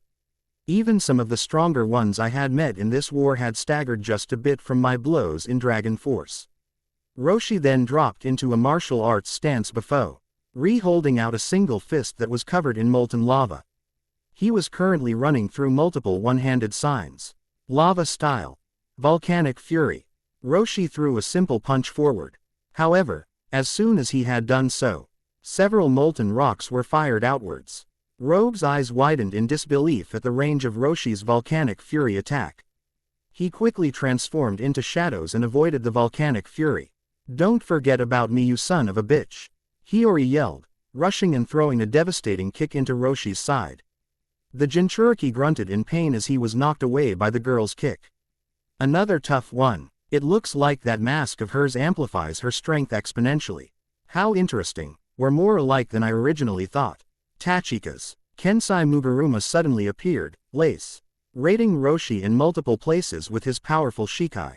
Roshi grunted in pain once more from the relentless attacks being thrown at him from left and right. Okay, that actually hurt, he admitted. Rogue and Hiyori stood at Kensai's side. I had him just fine, Kensai. Hiyori complained. Quit your bitching, Hiyori. Kensai had no time for Hiyori's attitude. Kensai, Rogue addressed him far more respectfully. Do you think the three of us together can defeat this man? Well, with the injuries I've given him, it'll definitely be a hell of a lot easier. Kensai responded, refreshed by Rogue's respectful nature. His attacks are destructive, but so are mine. Ow! Roshi groaned. Damn, this old body ain't what it used to be. You're awfully calm for a guy who just got cut up. Kensai deadpanned. Hey, don't you worry about me, Soul Reaper. Roshi said sheepishly. I'll be fixed up in a jiffy. Just give me a second, alright. Kensai looked at Roshi in confusion as the veteran shinobi then addressed an unseen force. Son, you're about to give me your chakra, right? We don't exactly have a choice on the matter after all. The people present all gazed at Roshi in confusion for a brief moment before his bow. Dai was suddenly covered in a malicious chakra. What the hell? Hiyori demanded in disbelief. Rogue's eyes widened in horror. This scent is so frightening, he said. Not only that, but it's different from his chakra's scent. It's almost like there's almost a second life form that's connected with this guy. Kensai gasped in realization before narrowing his eyes. Ah crap, he muttered. Guys, we're dealing with a Jinchuriki. Roshi chuckled. Got it in one, Soul Reaper. He said. This is my blessing of power, and that which also cursed my very existence. Poetic but also cruel, wouldn't you agree? Crap, Kensai muttered. This just got a lot more difficult. Damn straight. Roshi smiled. You're going to have to pull out all the stops if you want to beat me. And for what it's worth, I hope you do beat me. I really don't want to be here. So do me a favor and take me down. At that moment, everyone realized that Roshi was nothing more than an innocent indoctrinated victim of Kanton's twisted actions. Y realized at that moment that the stakes had just been raised. They had to save this man. Meanwhile, with Jackie Tristan. The Fullbringer known as Jackie Tristan looked around and surveyed her surroundings. What a pain, she said. There's barely any dirt for me to lather all over my boots thanks to that Chukachi getting frost all over this place. Oh well, I guess I'll just have to get myself dirty. At that moment, the exhaust pipes on the back of her boots started acting up, covering her body, mainly her legs, in dirt and grime. She shook slightly, feeling her power go up from the simple act of getting herself dirty. I feel strong, she noted, slamming her foot to the ground and causing a small earthquake in the area. A crater formed from the simple act of stomping the ground. Perhaps I hate selling my soul the way I have. And perhaps once upon a time, I hated my Fullbring, but I also hated the fact that I lost it. I guess in the end, once you have a taste of power, you never want it to leave you. I guess that makes me a bad person, a hypocrite even. Jackie sighed. Damn, what a pain in the ass. Jackie then used Lightbringer to leap into the air before falling to the ground feet first, creating another small earthquake that caused everyone nearby to sway on their feet as a result of the quake. It's amazing what a little bit of practice with your power will actually do. Jackie mused. Jackie looked around for an opponent. She spotted Renji avoiding attacks from Dark Sword Jerome. I won't attack him, she quickly decided. Jackie would never attack the person who saved her life. She had standards. She then took notice of someone who was actually stepping forward to fight her. Hinata Hyuga trained her Byakugan on the Fullbringer with a determined look on her face. That's a good look, Jackie complimented. You've got the look of someone who won't back down, no matter the odds. He used to give me the same look back when he trained with execution. I don't know who he is, Hinata said. And it doesn't matter. What matters is what's in front of us. I won't let you do what you want. I like your spunk, girl. Jackie admitted. Really, I do, but you're out of your depth here. I'm usually a pretty good judge of strength, and you're outmatched against me. We won't know until we actually begin, Hinata said as she dropped into her gentle fist stance. I refuse to believe I can't win until I've actually lost. I never give up, and I never go back on my word. Jackie frowned, no longer liking the fact that this determined girl was going to be her opponent. You can't be serious, she said angrily. Why are you people so willing to throw your lives away? What in the world could possibly be worth the pain you'll suffer? Jackie then leapt at Hinata, initiating the fight. She then threw a Nd Hao's kick aimed at Hinata's head with impressive speed and force. However, Hinata quickly ducked underneath the attack. The force of the kick created an aftershock that carried far behind Hinata, destroying several ruined pieces of scenery behind her. If you're working with the coalition, Hinata said, then I don't think you'd actually understand. 8 trigrams vacuum palm. Hinata threw a palm attack forward, striking Jackie and knocking her away from Hinata. Jackie's eyes went wide from the powerful attack as she flew backwards, managing to land on her feet. She dodged my kick. Did I miscalculate her abilities? Well, Jackie did say that she was usually a good judge of strength. That meant she was capable of being wrong. However, Jackie was somewhat correct. In terms of raw physical strength, she most definitely had Hinata beat. In fact, one solid blow from Jackie and her dirty boots would definitely put Hinata out of commission. However, it was speed that Hinata had Jackie beat in. Strength meant absolutely nothing if you could not even land your hits on your enemy. Unbeknownst to Jackie, Hinata was absolutely aware of the difference in their strength. She knew that if she took a single decisive blow from Jackie, she would be out cold or even worse. However, she also knew that she was more than capable of avoiding any attack thrown at her by this woman as long as she remained on her toes. It came down to their physiques. Hinata's physique was far more flexible, more graceful than Jackie could ever manage. Her skills in speed and dodging were far superior to Jackie's own abilities in that field.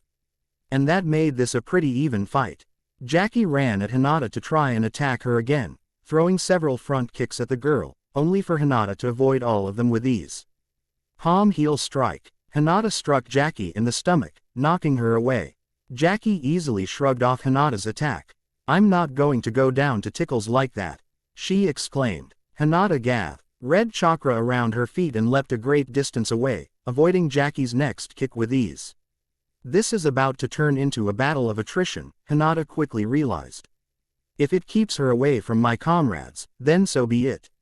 I will gladly bear this burden if it means keeping them safe. Jackie frowned slightly. Looks like we're going to do this the hard way, she noted. Too bad, I'd really rather not kill you. I hate killing things that are weaker than me. Meanwhile, with Heavy Sano, the monster tamer of Orochi Finn cackled madly as he continued sending hollow after hollow towards the Rankin D file who were fighting off the spiritual beasts so that the more powerful warriors did not have to. I love their enthusiasm. Heavy's snake-like tongue flickered out of his mouth. It's going to make wreaking their spirits a hell of a lot more fun. Heavy cracked his whip, directing more hollows to run out of the Garganta, cackling even more at the thought of the hollows tearing them all apart limb from limb. One of the benefits of staying out of the war for so long is that we haven't been worn down by the stress of war. War of attrition is the way to go in times like this. Nobody can fight forever, and I'm going to take advantage of that. Heavy kept laughing as his army of monsters continued their violent assault, which was being kept away from the main fight at the moment. So keep resisting, fools. We've got attrition on our side. You're all going to die here. It's just a matter of when. Big words for someone who had not even stepped onto the battlefield yet, but was it a possibility? Could the Alliance lose simply because of the simple act of attrition? Renji Abarai vs. Jerome. Dark Sword Jerome yelled out a battle cry as he swung a sword in an attempt to decapitate Renji. Renji ducked underneath the swing with ease and attempted to throw an elbow into Jerome's stomach, only for the cultist to dodge the attack with ease. He then rotated his sword 90 degrees and swung the blade downwards to try and cut down Renji. Ah crap, Renji muttered, Flash stepping away just in time. Jerome sighed in slight annoyance at the fact that Renji had not been cut by his dark sword just yet. All he needed was one solid cut and then Renji would completely dissolve away from its corrosive power. Having put a safe distance from himself and Jerome, Renji thought over his next move. This guy is quick, he thought. And that sword of his is a major pain in the ass. Sure, I could probably pound him into the dust with a few punches and kicks, but he just needs to cut me once and I'm a dead man. Renji looked at the corroded Zabumaru. I can't believe I let my guard down so easy and you suffered for it. Sorry, Zabumaru, I'll make it up to you as soon as you've been reforged. Jerome pointed his dark sword at Renji. For someone who didn't bring a sword to this fight, I'll give you credit, you've held your own. That was actually a genuine compliment. Jerome was perfectly capable of complimenting his opponents. Thanks, but for the record, I did bring a sword to this fight. Renji deadpanned. You corroded it, remember? Jerome froze for a moment before nodding sheepishly. Yeah, I did. He admitted. Renji frowned at Jerome's idiocy before flash stepping towards him, throwing a punch straight into Jerome's midsection, making the dark wizard grunt in pain. If you're going to apologize, don't bother. I'm really not in the mood for forgiveness at the moment. Jerome doubled over for a brief moment before regaining his composure and swinging his sword at Renji, who easily dodged. A Soul Reaper's job is to protect humans, not harm them. I frankly should not be inclined to hurt you, even though you're my enemy, considering that you are a human. But I guess since you guys have gone and hurt a lot of innocent human beings, the best thing I can do is protect them from you. Jerome smirked at this. How far does your duty to protect humans go? It's certainly quite the interesting conundrum, wouldn't you agree? I've never seen the benefit in protecting people. I joined Avatar to purify the world for that reason. What's the point in protecting anything when that could one day come back to bite you in the ass? You protect an innocent man one day, who then turns to a life of crime the next. Is there really a point in protecting humanity when we all have the capacity to commit evil acts? It'd be much simpler to simply purify them and then start anew. When has anything ever been accomplished in taking the simple path? Renji responded. Maybe humans do have the capacity to be evil like you bastards, but you know what? Until they do decide to be evil, they're still good and innocent, and as such, I see the value in defending them. You're an idealist, I can respect that. But ideals can only take you so far. Jerome pointed his sword at the ground. Let me show you. Jerome stabbed the ground. With all your talk about ideals, those only go so far when faced with the cruel reality. And that reality is that ideals eventually rot away in the face of the truth. Just like whenever this sword stabs things. Renji's eyes widened in shock as the area around Jerome started to corrode, creating steam. What the hell is this? He wondered as the corrosive area expanded outwards, threatening to touch him as well. He gasped in realization. Ah crap. Frankie versus D6. If the situation were not so serious, the inner child of a witness of this fight would be absolutely thrilled at the sight of Frankie and D6 clashing. They were both practically robots, after all. And seeing two robots fight is every little kid's dream. You were one super opponent. Frankie quickly commented as he threw punch after punch in a flurry of attacks that D6 matched with his own punches. Thank you, D6 responded in his usual emotionless tone. Now please die. Frankie gasped as D6's single eye lit up and prepared to fire a blast of his erase magic point blank. Damn, Frankie cursed. Time for a Frankie hair salon. Frankie's hair briefly receded for a moment before a tremendously large amount of hair sprouted out of his bald head. Iron hair. A mop of green hair fell around his head, protecting him from D6's erasing laser beam. However, while it managed to protect him, it also erased his iron hair. Gah, my hair. Frankie screamed in terror. No, I'm bald now. If D6 had emotions, he would be utterly baffled by Frankie's behavior. Just kidding. Frankie yelled as new hair suddenly sprouted from his head. Strong right. Frankie threw a right hook into D6's face, causing the Machias to stumble backwards. Hey, Frankie grinned, impressed with D6. That's a damn tough body you've got there, D6. Whoever built your body is damn good with machines. I kinda want to meet your creator. My creator? I'm afraid that is absolutely impossible. D6 said emotionlessly. I have no memories of my creator. I don't even have any memories of the DNA that I was experimented on as a Machias. It appears that I became so powerful. My magic power actually short-circuited my memory banks. My body just wasn't strong enough to maintain it without consequences. That's gotta be hell, Frankie commented, if I lost my memories of nothing that precious, a memory of anything, I would be devastated. That separates the two of us, it seems. D6 commented. You still carry enough humanity to care about such things.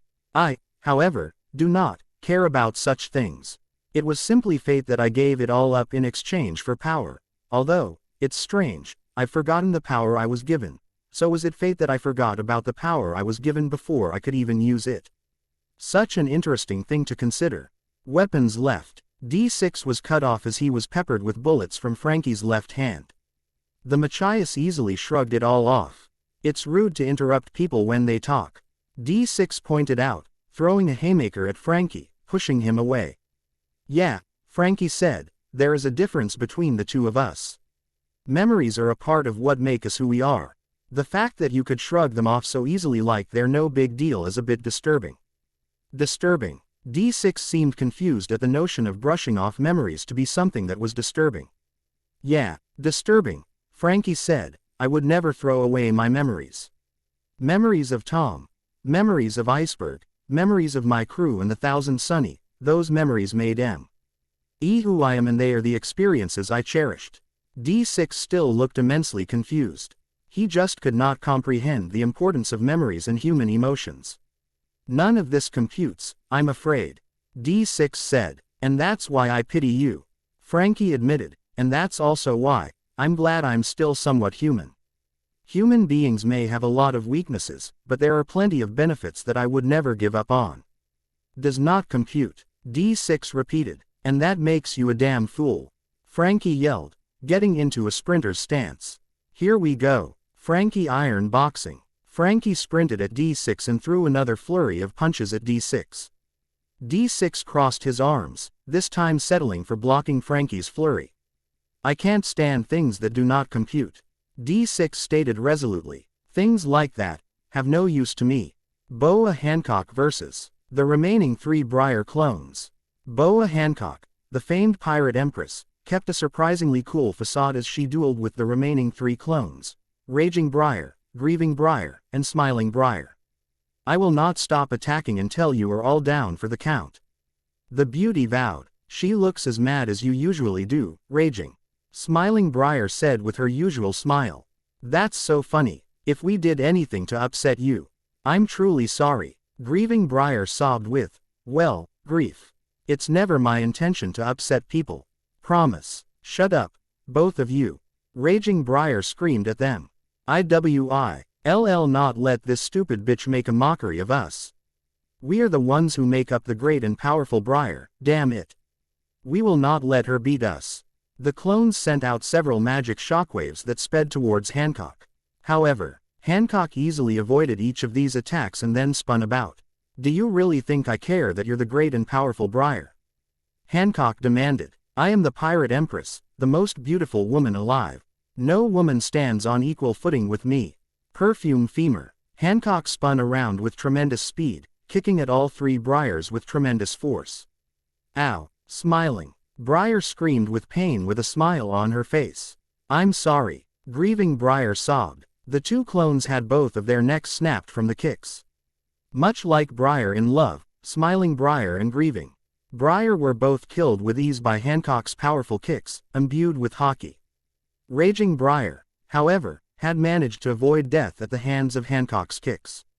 Unlike the other clones, Raging Briar had tremendous combat instincts, due to her emotion being inherently violent, and as such, she had the foresight to avoid the brunt of Hancock's perfume femur, saving herself from death. I'm not dead yet, you bitch. Raging Briar yelled and threw a punch straight at Hancock, who caught the attack with ease. Hancock took notice of the fact that she needed hockey in order to properly block Raging Briar's attack. Hiya! Raging Briar swung her arm out and hit Hancock with a point-blank shockwave that pushed the Pirate Empress away from her. How dare you kill the others Briars? Raging Briar yelled. I'm gonna make you pay for your sins. You're going to make me pay? Hancock asked. For the deaths of the other Briars. Why the hell are you able to love and grieve for them and not spare any of those feelings for the people you've killed? Huh, shut up, Raging Briar yelled. Following your logic, all that love you claim to have is hypocritical.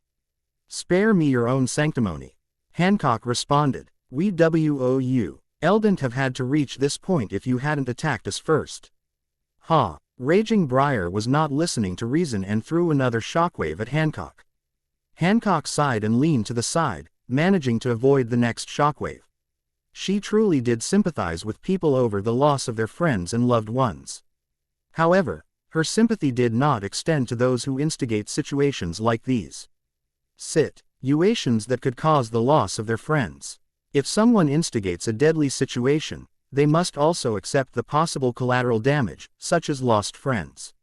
Meanwhile, Ichiya Vandalay Kotobuki vs. Gantenbane Mosqueda. Gantenbane Mosqueda was a man who believed in fair fights. So, he had a habit of handicapping himself in fights. However, in spite of all his attempts to handicap himself to have a fair fight, his fights almost always ended with his opponents on the ground and him gazing down at them sympathetically. So him being on the ground from Ichiya Vandalay Kotobuki poundin' the ever-loving crap out of him was new for him. I underestimated you, Mosqueda said as he pushed himself up from the ground. I guess I'm a fool for judging you based on your looks. I am a handsome man. Ichiya looked up at him. If you are going to judge me based on my looks, you should judge me accurately. Handsome. You think you're handsome? Mosqueda was confused at this. Whatever, you have shown me every ounce of your rage. I'm sorry I had to kill your friend. I don't enjoy killing, but people die in war, that is the sad truth of the matter. I have shown you every ounce of my rage. Ichiya glared at him. Oh no, you have not even begun to see my wrath just yet. You killed a dear friend of mine, I'm not just going to let that go. Like I said, for what it's worth, I'm sorry. I don't enjoy killing people, I really don't. But once you step out onto the battlefield, you're already going on borrowed time. I try to give as much time to my enemies as possible, but eventually, victory must be achieved by one side. That is just the sad truth of the matter. Now that I've heard your justification, allow me to respond. Ichiya said, I don't care. That man you killed was a friend. I would express any of your comrades to show the same amount of anger should I end up killing you. Then I'm afraid you'll be even more disappointed. This organization is not exactly built off the idea of caring for comrades. Mosqueda responded, some of us do, but this organization, the Conquerors Coalition, exists simply for the purpose of conquest. It's all in the names. The Allied Forces exists for the purpose of bringing people together. The Conquerors Coalition exists to bring people under heel. If I were in a better mood, I would ask you what it is that actually keeps you with the Conquerors Coalition. Ichiya admitted, but I'm in a very bad mood, right now, and I desperately need to blow off a little bit of steam. Smiling smash. Ichiya yelled in his power perfume mode, throwing a haymaker that smacked Mosqueda dead in the face. Mosqueda grunted in pain as he was punched through several ruined trees. I see you're hitting me harder now. It appears that you want to really show me just how mad you are at me. If this is your attempt at intimidating me, to make me fear death the way your comrade most likely feared his own death, I can assure you it's not working.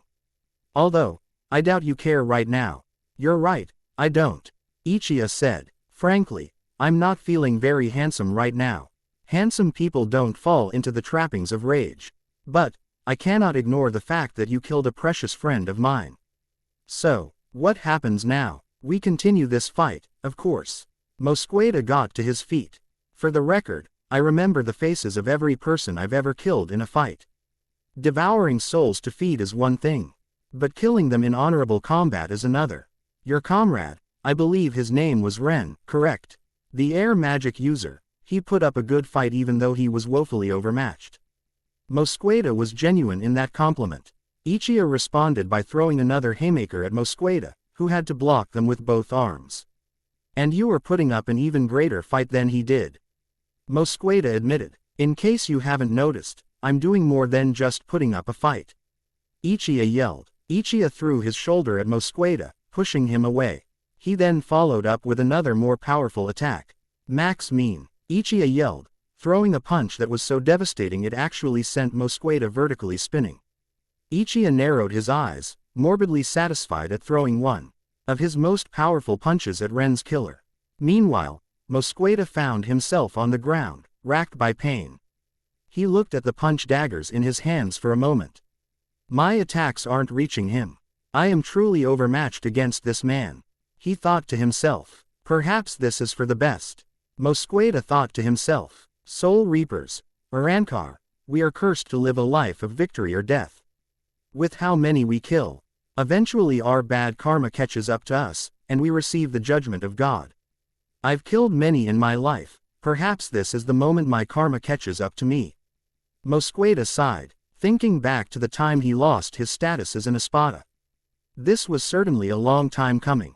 I lost my position as an espada because I was getting weaker than my comrades. No, they were getting stronger. Such is the way of the world. Those who can't get stronger are eventually pushed aside and killed.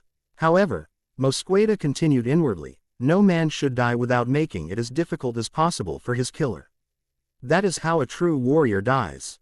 Ichiya gasped as a sudden spike of spiritual pressure caught his attention. He turned to see Mosqueda rising up with his wounds healed, in his resurrection. Perhaps I will die by your hand, but I promise you I shall make it as difficult for you as possible. Mosqueda vowed. Now, face the power of my resurrection, Dragra. Ichiya heaved a sigh. Ren, he said, this is going to take a bit longer than I expected. Meanwhile, Zetsu vs. Rukia Kuchiki, Speed Jiru, Namur, and Makarov Dreyar. The battlefield was littered with crudely made ice sculptures. Formed by a combination of Rukia Kuchiki's freezing powers and Zetsu's wood-style jutsu. This was only the tip of the proverbial iceberg in how the battle was going. Rukia was running support while Makarov Dreyar, Speed Jiru, and Namur were the main fighters. However, in spite of this sound strategy, none of them had managed to land a decisive blow on Zetsu just yet. His skills wood style were just that good. Far superior to the original Zetsu's use of wood style. My chakra is limitless, you fools. Zetsu told them. In fact, you could say that I'm like a Jinchuriki in my own way with chakra this powerful. Now, another cutting sprigs jutsu, Zetsu yelled, launching several spiked pieces of wood at his 4 opponents once more. It was a tremendous amount meant to impale 4 people at once. Makarov responded with several beams of light. Speed Jiru readied his lance. Namur opened his large mouth in anticipation. Rukia prepared her Soda no Shirayuki. The cutting sprigs jutsu was successfully blocked once more. So what? Jiru inquired. The 4 of us aren't scared of a walking chakra battery. You made the foolish mistake of setting foot on our sacred grounds. Makarov yelled. No matter the amount of strength you have, I will not allow you to leave this place without the appropriate punishment. Zetsu laughed at this. You humans are so amusing. He said. It makes me want to vomit in disgust. Trust me, those guts'll only get you so far, especially when I devour them. Zetsu continued. Rukia shook in slight disgust. I really do not like that guy. She admitted. Everyone get out of the way. I'm going to get a bit more aggressive. Tsugi no Mai, Hakuren. Rukia yelled, sending out a wave of ice that rushed towards Zetsu. Zetsu giggled in amusement. That's not going to work, you know. He pointed out as he sunk into the ground with his mayfly ability. Hey, Rukia, what were you trying to pull there? Jiru asked. Now we don't know where he's going to show up. Rukia smirked. You have such little faith, Jiru. She said confidently as she drove her blade into the ground. Now, go no Mai, Shirono. The ground froze and ice spikes came out of the ground surrounding everyone. Cold temperatures slow you down, Rukia said. Not only that, but we don't know for certain if this creep is limited to creeping out of the ground. However, even if he could come out of the ice, he'll still be slowed down from the ice's cold temperatures. As if answering Rukia's own statements, Zetsu started creeping up out of the ground. He could indeed creep up from the ice just as well as the ground. However, the Re was one little issue with using mayfly with the ice. Cold, cold, cold. Zetsu complained. It's so damn cold. Rukia smirked. See what I mean? She said with a hint of smugness. You bitch. Zetsu yelled in anger. Calm down, you idiot. You are going to get us killed if you lose your temper. Right, sorry. Not only that, Rukia continued, but good luck creating wood constructs from the ground. Those who control the battlefield control the fight. Zetsu fully regained his composure and laughed in amusement, sarcastically applauding Rukia as well. Well done, well done, well done. He said. A sound strategy. You are truly a genius among geniuses, my dear. Oh well, thank you. Rukia blushed in embarrassment. Don't take the compliment. The men yelled angrily. But you seem to forget that, I don't need the ground to create wood. Zetsu reminded them before creating several wooden tendrils from his arms that rushed towards his four opponents. Perhaps taking control of the battlefield the way you do is key. But to take a page out of the Bleeding Hearts book that you all wrote together, it's not over until it's over. Zetsu reminded them as he resumed the fight. Meanwhile, Roshi vs. Kensai Mugaruma, Hiyori Surugaki and Rogue Cheney. This guy is incredibly strong. Rogue Cheney was the one to voice what was on everyone's mind. This was most certainly true. Roshi, the Four Tails Jinchuriki, had not only managed to hold his own, fighting against three impressively powerful fighters at once, but he was pressuring them. It was mainly because he had the destructive power of lava style on his side. If anyone from the Whitebeard Pirates were present, they would immediately note that it is a watered-down version of Sakazuki's magma fruit. The Four Tails Jinchuriki smirked at Rogue's compliment.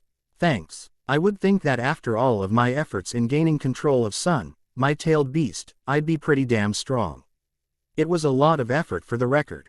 Rogue, along with Hayo, Ri Surugaki and Kensai Mugaruma responded by throwing frontal attacks on Roshi. Here's what I think of all your strength, jackass. Hiyori yelled, raising her Kubikiri Orochi over her head. Take this, Bakudentsuki. Kensai yelled, forming his dagger into a large orb of spirit energy. Shadow Dragon Slash. Rogue yelled, forming his fist into shadows. Roshi narrowed his eyes slightly. With the way they were surrounding him, even if he used Volcanic Fury, he would not be able to hit all of them.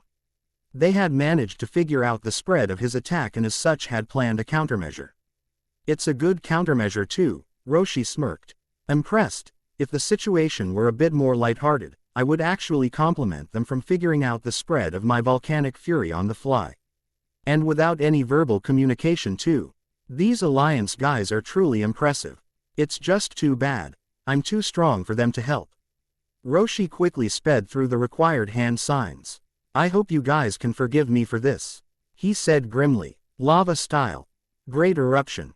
Kensai, Hiyori and Rogue all gasped as the ground suddenly heated up. Then, lava erupted all around Roshi, creating a widespread attack. It was so powerful that people outside of the fight were forced to avoid it, but it was only a few people. Jenny Relight and Lisa Yadomaru had to avoid it, and were luckily able to do so in spite of the fact that they had just got out of some fights. Kensai, Hiyori and Rogue were in even worse shape, unfortunately, as they took the attacks practically point blank. Hiyori and Rogue both yelled in pain as they were burnt horribly by Roshi's attack. Kensai bit his lower lip to avoid crying out in pain. Hiyori fell to the ground, already beaten by Roshi's extremely destructive power. Rogue Lee fell to the ground from the attack but barely managed to remain standing. He took a brief moment to take note of the destruction caused by Roshi.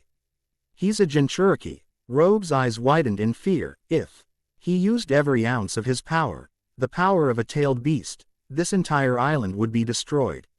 You're daydreaming, kid. That's gonna cost you. Roshi was suddenly in front of him.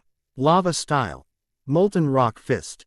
Cheney. Kensai yelled in worry as Rogue was punched in the chest by a molten lava fist. Rogue Cheney yelled in pain as he immediately passed out from the pain, but not before lamenting his poor showing in the fight. Damn it. I'm sorry Gajiel, I let you down. I was gonna bring the Alliance closer to victory, just like you did. 2 down, and 1 more to go. Roshi said grimly. So, you're going to keep fighting then? It was, Kensai, right? Kensai Mugaruma glared at Roshi.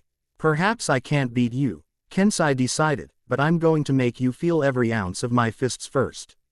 I'm gonna pound you so hard. Not even your tailed beast will be able to fix you properly, and then, the next guy who comes to fight you will kick your ass. Bankai, Kensai yelled. Tekken Tachikas. Roshi watched as Kensai's upper body was covered in the powerful, punching armor of Tekken Tachikas. That's kinda cool, actually. Roshi smirked. He may have been an older man, but he was definitely not above taking note of cool-looking things. Then, He was cut off when Kensai appeared in front of him and punched him right in the stomach. He felt the explosive power of the punch rip into his stomach, causing him to vomit blood. Tekken Tachika's concentrates all the destructive power of my Zanpakuto into my fists. Kensai yelled. I wonder how much you can take. Kensai then threw a flurry of explosive, destructive punches that ripped into Roshi's body, grotesquely ripping off parts of flesh with every single punch. It hurts, Roshi thought to himself with every single punch. Old man, was this the pain you protected me from? You once told me that the people of my own village would do horrible things to me, especially if I didn't cooperate with the village. It scared me so much when I became Son's Jinchuriki. It motivated me to understand him more, because I wanted to know why he earned all that scorn, and why I was meant to take it all in his place. But the more I learned, the more I hated the fate I was cursed with, but I always felt like there was more to learn. Perhaps it was because deep down I always knew there was a better path. But old man, it hurt so much. It still hurts. I don't wanna be hurt anymore. Kensai finished up his flurry of punches, sending Roshi flying away with one final destructive punch. He smirked slightly, in spite of the pain he was in from Roshi's great eruption earlier. However, his brief sense of victory ended when he felt his hands suffering third-degree burns. He looked down to see that something had burned right through the armor, right into his flesh. What the hell is this? Kensai demanded. Roshi then got to his feet. His body was covered in Son Goku's lava, having manifested a tail of Son Goku's before Kensai could notice. Sorry, Roshi said, really, I am. But I unfortunately don't really want to lose. Rather, the guy controlling me doesn't want me to lose. And, honestly, I hate pain so much. I left my hometown because I was in pain, because I couldn't understand the beast within and the power given to me, and how it was causing me so much hurt. Roshi admitted. And so, allow me to introduce a subconscious desire of mine to deter pain, the lava-style chakra mode. Kensai's eyes widened. Crap, how am I supposed to hit him now? He wondered. This is bad. Lava-style. Scorching rocks jutsu. Roshi expelled even more molten rocks from his mouth than before. Kensai tried to avoid the attacks and had managed to do so for a few of them. However, he was then struck by one, setting off a chain reaction that caused him to yell in pain from every molten rock that struck him. Hiyori tried to push herself from the ground, only to fail. Kensai, she muttered weakly, reaching out for him. Kensai was now a charred mess. His hollow mask fell away from his body. Damn, he cursed in frustration as he collapsed, defeated. Roshi sighed sadly at his victory. Sorry about that. Guess I'm too strong for you all, he said grimly. Roshi looked around. So, what to do now? Do I go and find someone else to fight? I mean, that's probably what you want me to do, right? Roshi paused for a moment before frowning. Seriously, I have to kill them. Damn you, I may be no stranger to death. But I draw the line at killing when it serves no purpose. I'm not a monster, no matter what my village claimed for years. Roshi paused again. Damn you, he cursed Kanten, you're really going to push this? Aren't you? Fine, if it'll keep you from doing that, then I guess I have no choice. But I swear to you, one of these days your karma will catch up to you. You won't get with what you did to the Two Tails Jinchuriki, along with everyone else who has suffered because of you for that matter. Roshi advanced on Kensai, holding his hands together in prayer. God, forgive me, he said grimly.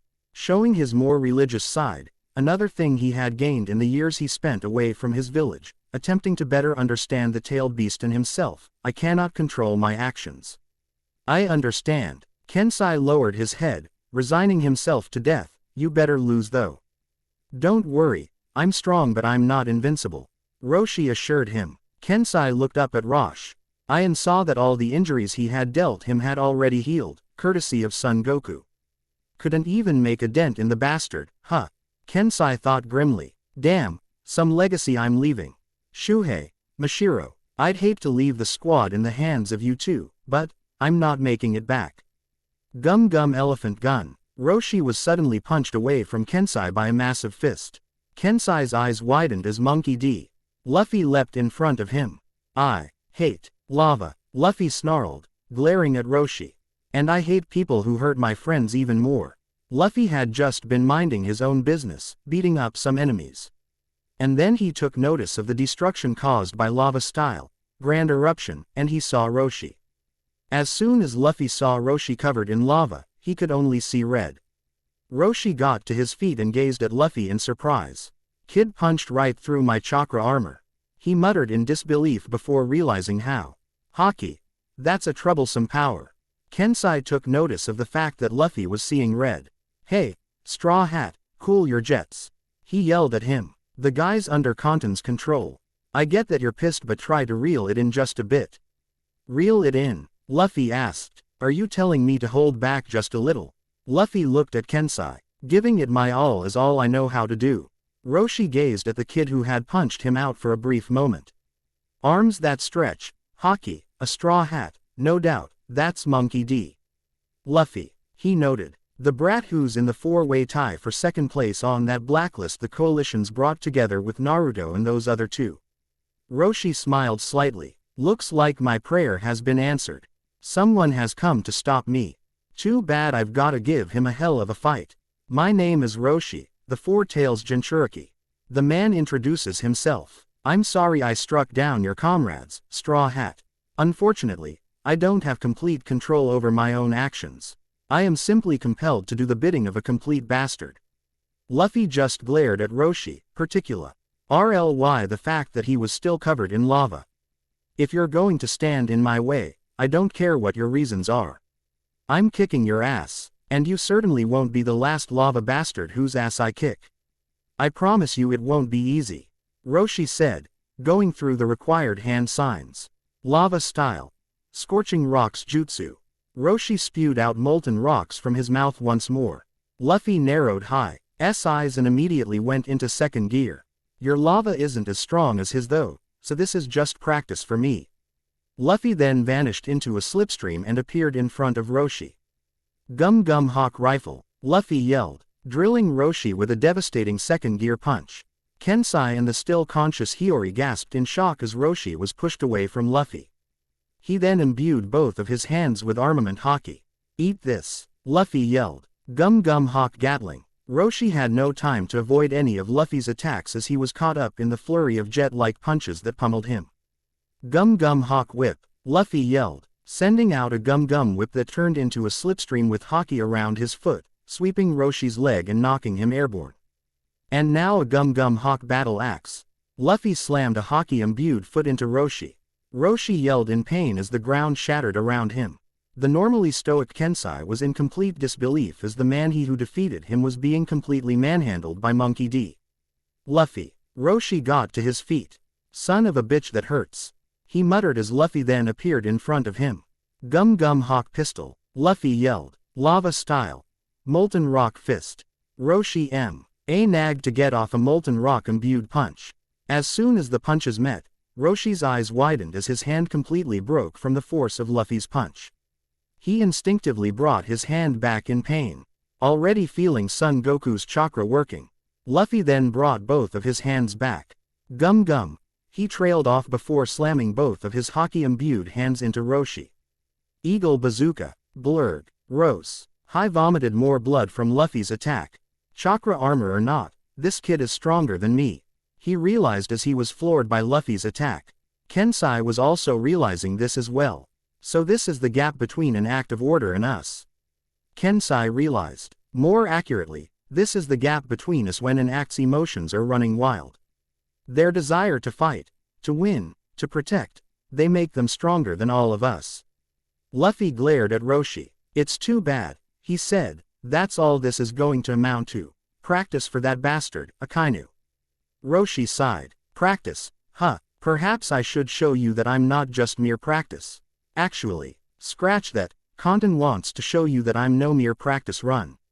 Roshi's chakra, more accurately, Son Goku's chakra, began to run wild. Sorry about this is the last thing I wanted to happen. He admitted, but, you're about to fight something far worse than yours truly. Luffy narrowed his eyes as Roshi's body started to change.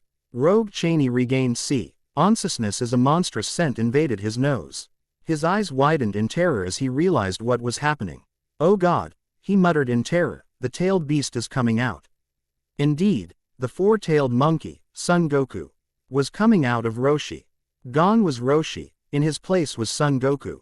Everyone present watched as the four tails let out a monstrous screech that indeed sounded like a demonic, monstrous monkey. Zerf Dragneel smirked as he exited his headquarters, taking note of Son Goku's arrival. Sorry, Mavis, he said, but at the rate things are going, your sacred grounds may actually fall apart and sink into the ocean. A new nightmare had arrived in the form of the second-tailed beast to attack the allied forces. However, one soul stood bravely in front of this tailed beast. Monkey D. Luffy took a moment to stretch before cracking his knuckles. You want to run wild? He asked. You're gonna have to go through me, first, monkey. Omake. Punishing Luffy, Part 2. The great Luffy was trapped in a chamber of water that was going up to his neck. So, great Luffy, how's it hanging in there? Naruto Uzumaki taunted. It's cold, Luffy muttered in annoyance. Are you guys seriously going to punish me like this? Guys, I admire the fact that you've trapped me in an unwinnable situation, but this isn't much of a punishment compared to what was done to you guys. What, did you really think this was the only punishment you're getting? Ichigo inquired. This was only the warm-up, Luffy. Yeah, what's about to happen to you is the punishment. Natsu Dragneel revealed. What are you talking about? Luffy asked. Try escaping, the boys said in unison. I can't escape. Luffy yelled a bit louder than he should have. He then realized his mistake. Oh, and then, a cascade of boos started raining down on Luffy. Much to the glee of his friends. They're booing him, Naruto said gleefully. They hate him. They absolutely hate him. Please don't boo me, Luffy muttered pathetically. This isn't as easy as it looks. The audience ignored him and continued to boo him. I'm sorry I upset you all, Luffy muttered in despair. Whoa, I have never seen Luffy look this dejected. Natsu pointed out. If it weren't for the fact that he was one of the 3 people who put me on that damn amusement park ride, I would actually feel bad about all this. Luffy watched as people started getting up and leaving in frustration. Those who remained continued to boo him. Oh, this is getting bad, Ichigo noted. Guys, we should just put him out of his misery. Alright, fine, let's drop the curtain, Naruto decided. And with that, a big red curtain dropped in front of the great Luffy. Oh, thank God, Luffy muttered. It's over. Oh, you think it's over? Ichigo and the others stepped in front of the chamber of water. Well, yeah, I just failed miserably in trying to escape from this chamber of water. I just got booed tremendously by a very harsh audience. Great punishment, guys. Just like you said, I don't like it. Things are taken out of my control like that. Indeed, Ichigo said smugly, but your punishment is not over yet. Why? Luffy demanded. Well, here's the thing, we kinda lost the keys to the chains, and the keys to the crane we used to lower you into the chamber of water. Luffy's face fell at Ichigo's statement. No, he muttered in anger. Yeah, Naruto gave him a mock sheepish look, we need to go and look for the keys. Guys, that's not funny, Luffy told them as they all turned and walked away from him. Guys, just get me out of here already. Guys, great punishment, fellas, Natsu smiled. So, how long do we keep him there? We'll talk about it, Naruto responded. Let's do lunch until then. Guys, Luffy screamed in anger, only to be ignored. With Roshi now having transformed into his tailed beast form, the first thing many people wondered was who was in control at the moment. Was it Roshi, or was it Son Goku, the four-tailed monkey? Then, the giant monkey started beating his chest. All right, yelled a booming version of Roshi's voice. Now we're really about to kick things up a notch. Hinata Hyuga instinctively covered her ears at the booming sound of Roshi pounding his chest. Jackie Tristan frowned as she did the same. You've gotta be kidding me, Roshi, she complained. You've just gotta say, don't screw with me, in gorilla, huh? Meanwhile, Sabo gazed at the giant red monkey that seemingly appeared out of nowhere, beating its chest like a madman. Hey, Orihime, he turned to the girl he had been assigned to guard and escort. Would you say this is a good time to send the third wave? Orihime, Inoue ignored Sabo and simply gazed at the giant monkey with stars in her eyes. "Ah, it's so cute," she squealed. Sabo's sweat dropped. "And she's off in her own little world," he realized. The 2nd Division commander heaved a sigh. "Well, Kakashi," he muttered, "just say the word and we'll come to help you, my friend, even though my first job is to make sure Orihime gets through the coalition's forces unharmed. Just remember that I reserve the right to overrule you and come help." Momonga and Miragen Strauss also gasped in shock as Son Goku appeared in the middle of Tenro Island. With his height, he was reaching up to the top of the mountain, just below the Tenro tree. "Is that a tailed beast?" Miragen had heard of these beasts of pure chakra, but the thought of seeing one had not even crossed her mind. Mainly because she had been focused on much more important things. Momonga narrowed his eyes. Things must be getting serious if Roshi is unleashing that monster. He noted before turning his attention back to Miragen. "I suggest that you give it everything you've got from here on out. If that monster is running around, then that means this battle is going to end soon. And that means, I'm going to need to be involved in cleaning up whatever's left of your allies." Miragen glared at Momonga for that insensitive statement. I suppose that choice of words was rather inappropriate. Momonga, to his credit, knew that. "But my statement stands. Few things can survive the rampage of a tailed beast, according to my allies from the ninja world that is. You shouldn't underestimate my friends." Miragen responded. "Anyway, if you want me to really go all out, I suggest you tell your men to abandon ship, unless you want them to die." Momonga frowned slightly at that claim. However, this girl had proven herself to be a trustworthy person, in spite of the fact that they were enemies. In fact, Momonga would honestly consider making this girl his right-hand woman in the Navy if the situation had been more peaceful. Momonga did not consider himself someone who followed moral justice like the former Admiral Aokiji, but he certainly did not follow the absolute justice doctrine, and at least valued honesty and morality. A girl like Miragen would have been quite welcome in their ranks. So, he chose to listen to her statement. "Men, abandon ship or abandon your lives," he ordered them. "That is an order." With that, there was an exodus from Momonga's battleship involving those who had remained on board. Shipmen were jumping from the sides to flee what would be the final part of the duel between Miragen and Momonga. Soon, the ship was empty, save for the 2 remaining combatants. "Now that I don't have to worry about collateral damage in the form of other lives lost," Miragen stated, "I can finally use every ounce of my power." Momonga shook his head. "To think your heart is such that you'd take care not to get enemies killed in the crossfire," he mused. "You were an honest-to-God kind person. A shame. In another life we could have been allies." With those final words, Miragen powered up to her final, most powerful Satan soul while Momonga prepared for what was to come.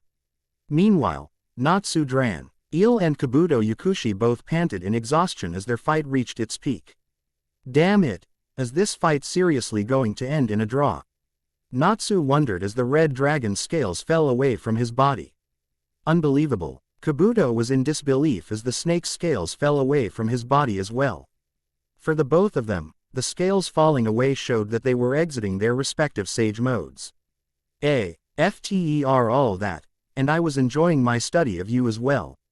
Natsu then took notice of the giant monkey with a hint of disbelief. "Holy crap," he said, "when did a giant monkey get here?" Kabuto narrowed his eyes. "So, they unleashed the 4 tails, huh? Things must be getting crazy there. Too bad, I certainly didn't want things to escalate that point. Only death follows whenever a tailed beast is used on the battlefield. There are few absolutes in life, and that's one of them." Natsu took a deep breath and turned back to Kabuto. When one considers that his first several uses of Dragon Sage mode result in him collapsing in exhaustion afterwards, the fact that he was still standing now was truly impressive. It went to show just how great Natsu's growth rate as a warrior was. While he had barely proved the time he could spend in his sage mode, he had actually managed to at least improve himself to the point where he did not collapse and leave himself vulnerable. "That's fine," Natsu said regarding the 4 tails. "Luffy and the others, they can take that overgrown ape down." "You have a lot of faith in them," Kabuto noted. "I have faith in my comrades," I have faith in the Allied forces. Natsu med without hesitation before glaring at Kabuto. Unlike you. Kabuto sighed. I deserved that, he admitted. I will be haunted by my decision for the rest of my life, Natsu. But, as long as my home remains safe, I will have no regrets. But now, how will this end? Kabuto wondered. You and I are low on stamina. This has truly been an enjoyable fight, but I think this is proof that nothing good ever lasts forever. We're at the tail end of this fight. Yeah, I've honestly enjoyed myself as well. Natsu admitted. This has been a ton of fun. I've never fought another sage before. It was great, getting to test my sage powers with another. Although, I was hoping that Naruto would be the one I got to test them out against, not you. Thanks, Kabuto said, uncertain how to take that. First Natsu gave him a compliment. Then he cancels it out with something that sounded kind of like an insult. He's awful at compliments, Kabuto noted. We're both on our last legs. Kabuto noted. So, what happens now, Natsu? I kick your ass and drag you back to the Alliance. Natsu told him. And then, if I can't convince you to join us, then maybe Chitsujo can. Those words had shown that Natsu's anger at Chitsujo over what happened with Aknologia had cooled off, showing that Sasuke's words had gotten to him. In its place was the respect him and the rest of the acts of order held for him as a leader and a man. Natsu faith that Chitsujo could definitely convince Kabuto that he was an idiot for thinking working for the coalition could keep his home, the orphanage, safe. Still, if a guy as strong as Kabuto is practically crapping himself at the thought of going up against Kanton's kingdom, how strong are they really? I mean, those guys I fought earlier weren't all that tough. Are the actual top guys really that strong? You make it sound so simple. Kabuto could not help but smile at Natsu's words. I guess I can chalk that up to another thing that makes you similar to Naruto. Honestly, you're all so similar, it's not even funny. Anyway, Kabuto continued, I can still continue this fight, if you are willing to do the same, but I don't think it'll be at the same level of intensity as before. You agree? No. Yeah, it's like you said. We're both kinda at our limit right now. Natsu said. But honestly, I still want to fight you for a little while longer. You cool with just settling things with our fists? Kabuto smirked. Fine, he said. I should warn you, I'm not as skilled at taijutsu as I am with other things. We're both so tired, I doubt I'll even notice. Natsu declared as the two ran at each other with as much speed as they could muster. With that, the two reached each other and threw two simultaneous punches that struck the other at the same time.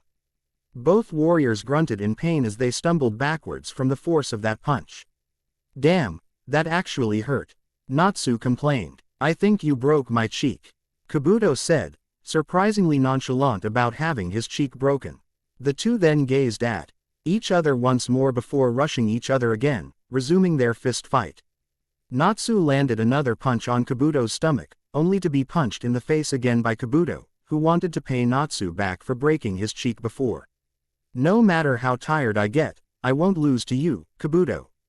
Natsu vowed as he continued throwing punch after punch at the bespectacled ninja. I swear to you, I'll show you that the coalition isn't invincible.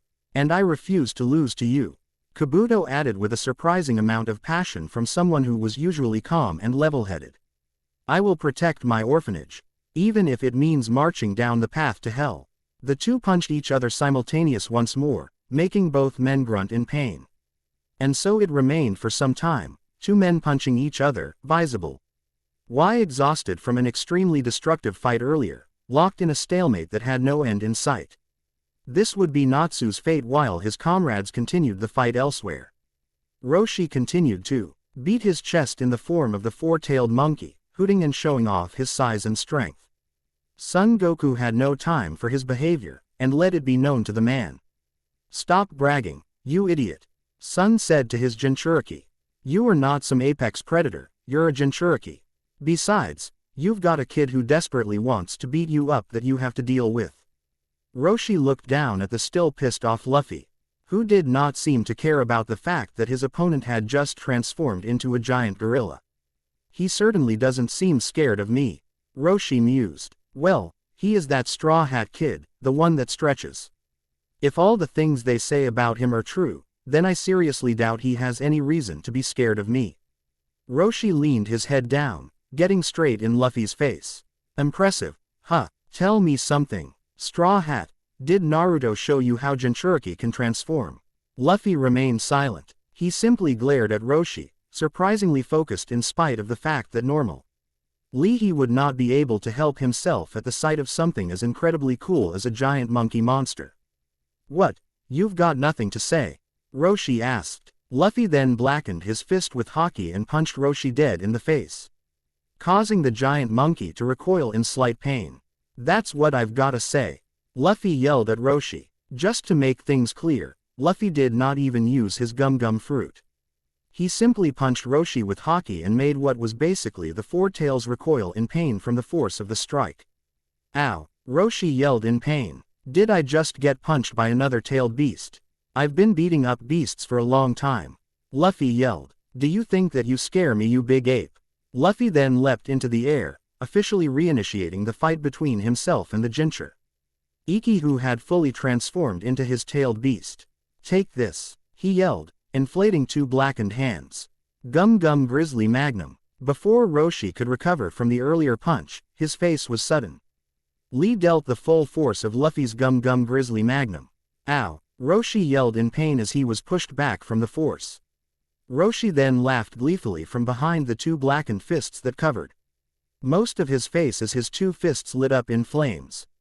Wonderful, he said. I've only heard tales of a brave few who were willing to go head to head with a tailed beast in single combat. You are officially among a rare few, Straw Hat. The rare few that Roshi spoke of were a good majority of the Cage in history, with a rare few as exceptions to the rule, along with a few others. There have been 22 Cage in history. While with a number like that, it would normally be hard to say that going head to head with a tailed beast in single combat is a rare occurrence, but when you consider how many ninja there have been in history, you could indeed call such a thing a rare occurrence. So yeah, take this, Roshi yelled, throwing a fiery punch at Luffy. Luffy should have been helpless because he was trapped in midair. He should have been vulnerable to the fiery punches. However, he was a rubber man. As such, he could stretch his arm out and grab onto Roshi's elbow. Luffy then retracted his arm and swung himself underneath the punch. Avoiding the explosive punch, he then pulled himself above the arm and leapt onto Roshi's giant, monkey arm. Roshi took notice of Luffy's new spot and frowned. Hell no, Straw Hat, he yelled, raising his other flaming hand, wanting to backhand Luffy off his arm. Get the hell off of me. Luffy started running up Roshi's arm, wanting to get him in the face once again with another powerful punch. He then noticed the hand coming towards, wanting to brush him off. He leapt forward, avoiding the backhand, and continued making his way up Roshi's arm. I'm not just going to let you run around on my arm, you stupid kid. He yelled as he started violently shaking the arm Luffy was running on. Luffy quickly leapt off of the arm above Roshi's head and prepared to deliver another attack on Roshi. Gum Red Hawk, he yelled, striking the great big monkey in the forehead. Flames exploded around Roshi. Ah! Roshi yelled, letting out a booming voice of pain from his head being burnt slightly. In fact, the Red Hawk actually left some noticeable singe marks that actually burnt off some of the hair on Roshi, who, as a reminder, was currently operating in Son Goku's body, in complete control because of a full Jinchuriki transformation, tailed beast mode. Sure, it would quickly regenerate like a good majority of Roshi's body would, as that was a benefit of being a Jinch Uriki, but the feat was still impressive nonetheless. That's enough, Straw Hat, Roshi yelled. It's my turn now. Take this. Before Luffy could dodge in time, he was suddenly enveloped by a breath of fire let out by Roshi. Gah! Luffy yelled in pain as he was pushed back by the explosive force of the flames, knocking him onto his back. Ow! Luffy complained as he rolled around to get the fire off of him. Stop! Drop and roll. Good job, Luffy. Since when can monkeys breath fire? Since when can human beings stretch? Roshi countered as he lit up his fists in flames once more. Now, take this. No way, Luffy yelled, blackening his feet and sending them into second gear. Gum Jet Octopus Stamp. Luffy started rapidly kicking upwards to block Roshi's punch. Roshi gasped in slight surprise at the fact that Luffy's rapid kicks were able to block his punch. Actually, it would be more accurate to say that he was only slowing down Roshi's fiery punch, and that was all he was trying to do. With Roshi's attack now slowed down, Luffy put his hands on the ground and pushed himself away from the fist, stopping his jet octopus stamp attack in the process. Luffy then inflated his fist and took aim at Roshi's face once again. Now, Gum Gum Elephant Gun. Luffy threw the giant blackened fist at Roshi. Not this time, Straw Hat. Roshi yelled, throwing his own fist at the punch. Everyone paused in their fights for a brief moment when they felt the aftershock of those two punches meeting. It was almost like the world's most powerful gust of wind had just swept up through the entire island. Even Zirf Dran, Eel, who was far away from the fight, could not help but stop in his journey and take notice. He smirked at the sight of the giant monkey fighting the little human in the distance. Roshi looks like he's having fun, he mused. Blue Note Stinger found himself shaking in excitement, which was quite the contrast from his normally emotionless gaze. Looks like I'll be flying high, he mused before emoting wildly. Wonderful, I need to get into this fight soon. One of the remaining officers not in the fight was elsewhere. His breathing mask was tightly clasped onto his face. His two kusarigama hung from his hand.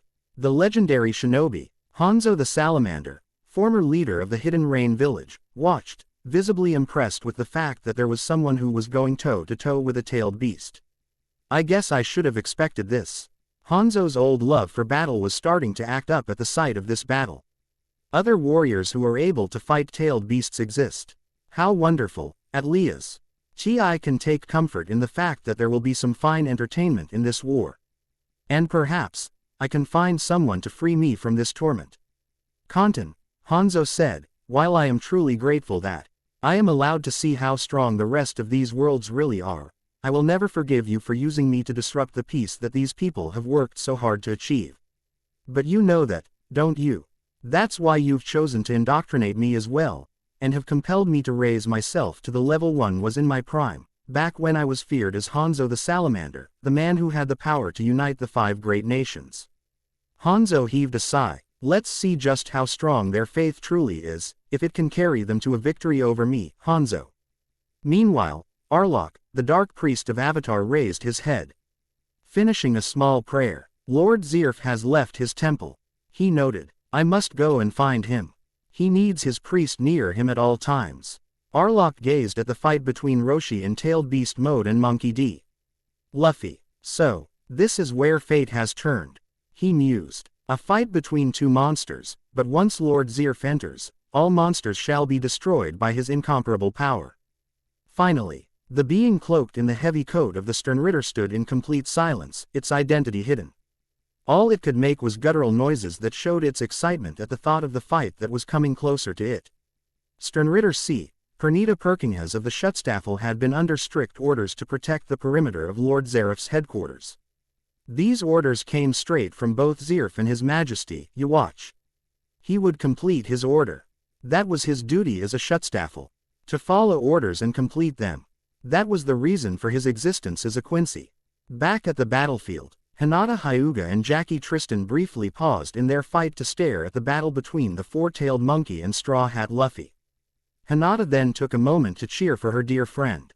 Go Luffy, she cheered. You can definitely beat him. Jackie nodded. Perhaps he can, perhaps he can't.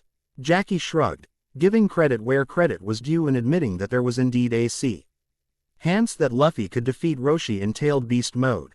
But enough of that, Jackie turned her attention back to Hinata. I do believe we were in the middle of something important. Hinata glared at Jackie with surprising ferocity. She had no intention of letting this woman beat her, not when they were so close to victory. Remember, she said, you're the one who asked for this fight to continue. Jackie smirked. I like that look, she admitted, far better than that kindness you usually have behind your eyes. I'm your enemy, kid. Extinguish that kindness. If it doesn't get you killed against me, it'll get you killed against someone else. The exhaust pipes on Jackie's body spat out more filth, covering herself some more and subsequently powering herself up further. I hope you're ready, because I'm not holding back. Jackie yelled. leaping at Hinata and throwing another powerful kick at the Hyuga princess. The girl quickly ducked underneath and avoided the kick. Her eyes widened at the aftershock from the force of Jackie's kick. It was almost like a booming shockwave had been thrown from the kick. Meanwhile, Luffy continued his struggle with the four tails. The Straw Hat Captain landed after throwing an elephant gun. Prepare to burn, Roshi yelled before breathing more fire from his monkey mouth. Luffy dug his heels into the ground and leapt into the air, avoiding the flames. You are not going to be the death of me. You hear that, you big ape? He screamed, inflating both of his fists and then blackening them with haki. Gum gum elephant gatling. Roshi looked up, only to be struck in T. He chest rapidly by Luffy's elephant gatling attack. The Four Tails Jinchuriki grunted in pain for a brief moment before he was pushed into the ground. Luffy let out a violent roar and continued striking Roshi with punch after punch. I'm taking you down, Luffy screamed at the giant ape, stretching his leg in the air and then inflating his foot and imbuing it with haki. Gum gum rhino axe, Gia, Rose. Hai let out an ear-splitting yell from Luffy's kick to the chest. The shockwave created a crater around the tailed beast. The monkey man quickly recovered. I've had enough of this, he yelled. I won't be beaten that easily, you brat. Molten lava formed around Roshi's giant fists. Hiya! Roshi threw both of his fists into the air, firing several molten rocks upwards at Luffy. Luffy gasped. Oh crap, he yelled in shock, unable to dodge in time, and was struck by the explosive molten rocks. The Straw Hat Captain was floored by the explosions. Burn, Roshi yelled, breathing more fire at Luffy, enveloping him in flames. The Four Tails Jinchuriki got to his feet while he surveyed the fact that he had just started a fire that could very well envelop everyone, even those who were not involved in the fight between him and Luffy. That kid is every bit as strong as his reputation states, he complimented, and something tells me that I'm going to get more of a taste of that kid's reputation. Luffy then leapt out of the fire. His shirt burnt off from the flames. Oddly enough, his hat had been left completely untouched from the flames. That straw hat was truly invincible. You think you're the only one who can hit someone with fire? Luffy yelled. Remember this, you monkey bastard. Gum gum Red Hawk. Roshi grunted in pain as he was struck right in the cheek by another fiery punch, courtesy of Monkey D. Luffy in second gear. He was then given a reminder that Luffy's fiery punches were actually strong enough to painfully singe him. And now, Gum Gum Hawk Gatling. Luffy started striking Roshi in the eyes repeatedly. Normally, except for Red Hawk, Luffy's second gear attacks weren't strong enough to harm Roshi. However, careful aim would mean otherwise. In other words, if Luffy could strike Roshi in a vulnerable place, he could hurt him with second gear. Gum Gum Eagle Bazooka. Luffy decided to press his assault on Roshi's eyes, hitting him in the eyes once more. Yow! Roshi yelled in pain. Damn it! Damn it! Damn it! Damn it! That hurts! Stop targeting my eyes, you little brat! Roshi formed molten lava around his arm. Stop targeting my eyes right now! He yelled, throwing a blind punch at the Straw Hat Captain. Trying to burn him away, Luffy blackened his arms with haki and formed them into an X to block the punch. As soon as the volcanic punch made contact, the explosion pushed Luffy back into the ground. However, he quickly got to his feet. Gum Gum Taurus Rifle, Luffy yelled, drilling Roshi in the chest with a powerful third gear punch. Roshi groaned from the force of the punch and decided that it was best to try to keep some distance between himself and Luffy while he recuperated from the punches. He breathed fire and created a wall between himself and the Straw Hat Captain.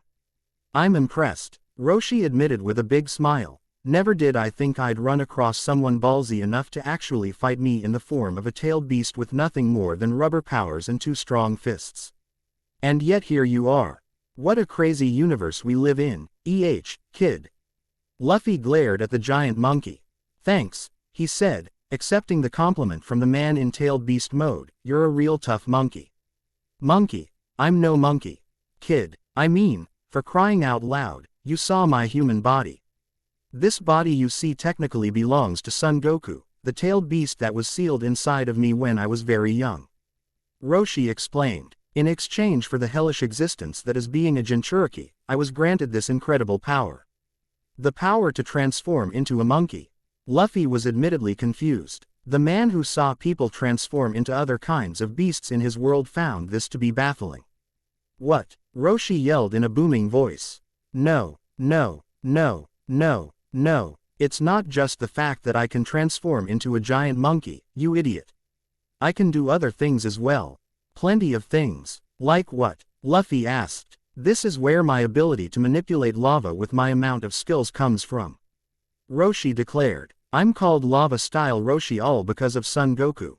I am appreciative of the fact that you recognize me for my help, Roshi. Son Goku admitted. I mean, as Tailed Beast and Jinchuriki, we are all connected by the fact that I was sealed into your gut. As such, we are one in the same. My talents are yours.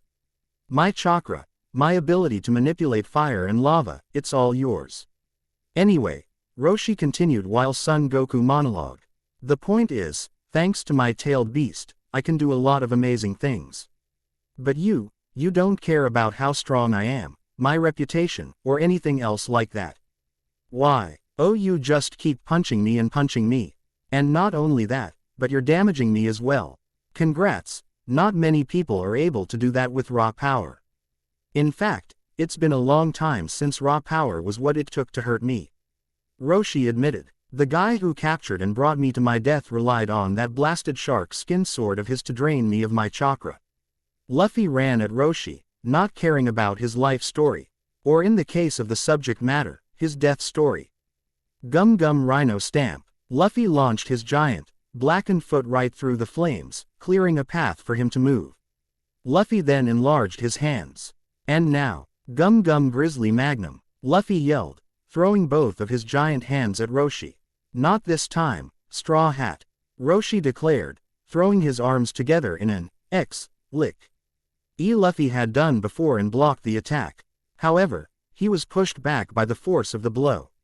What Roshi did not know, however, was that he had left himself wide open for the real attack. One that would shock him so much he would be unable to dodge because of the sheer ridiculousness of said attack. Much to Roshi's shock at the aforementioned ridiculousness, Luffy's head started to inflate. Because Luffy took a deep breath and held it, his giant forehead then turned black.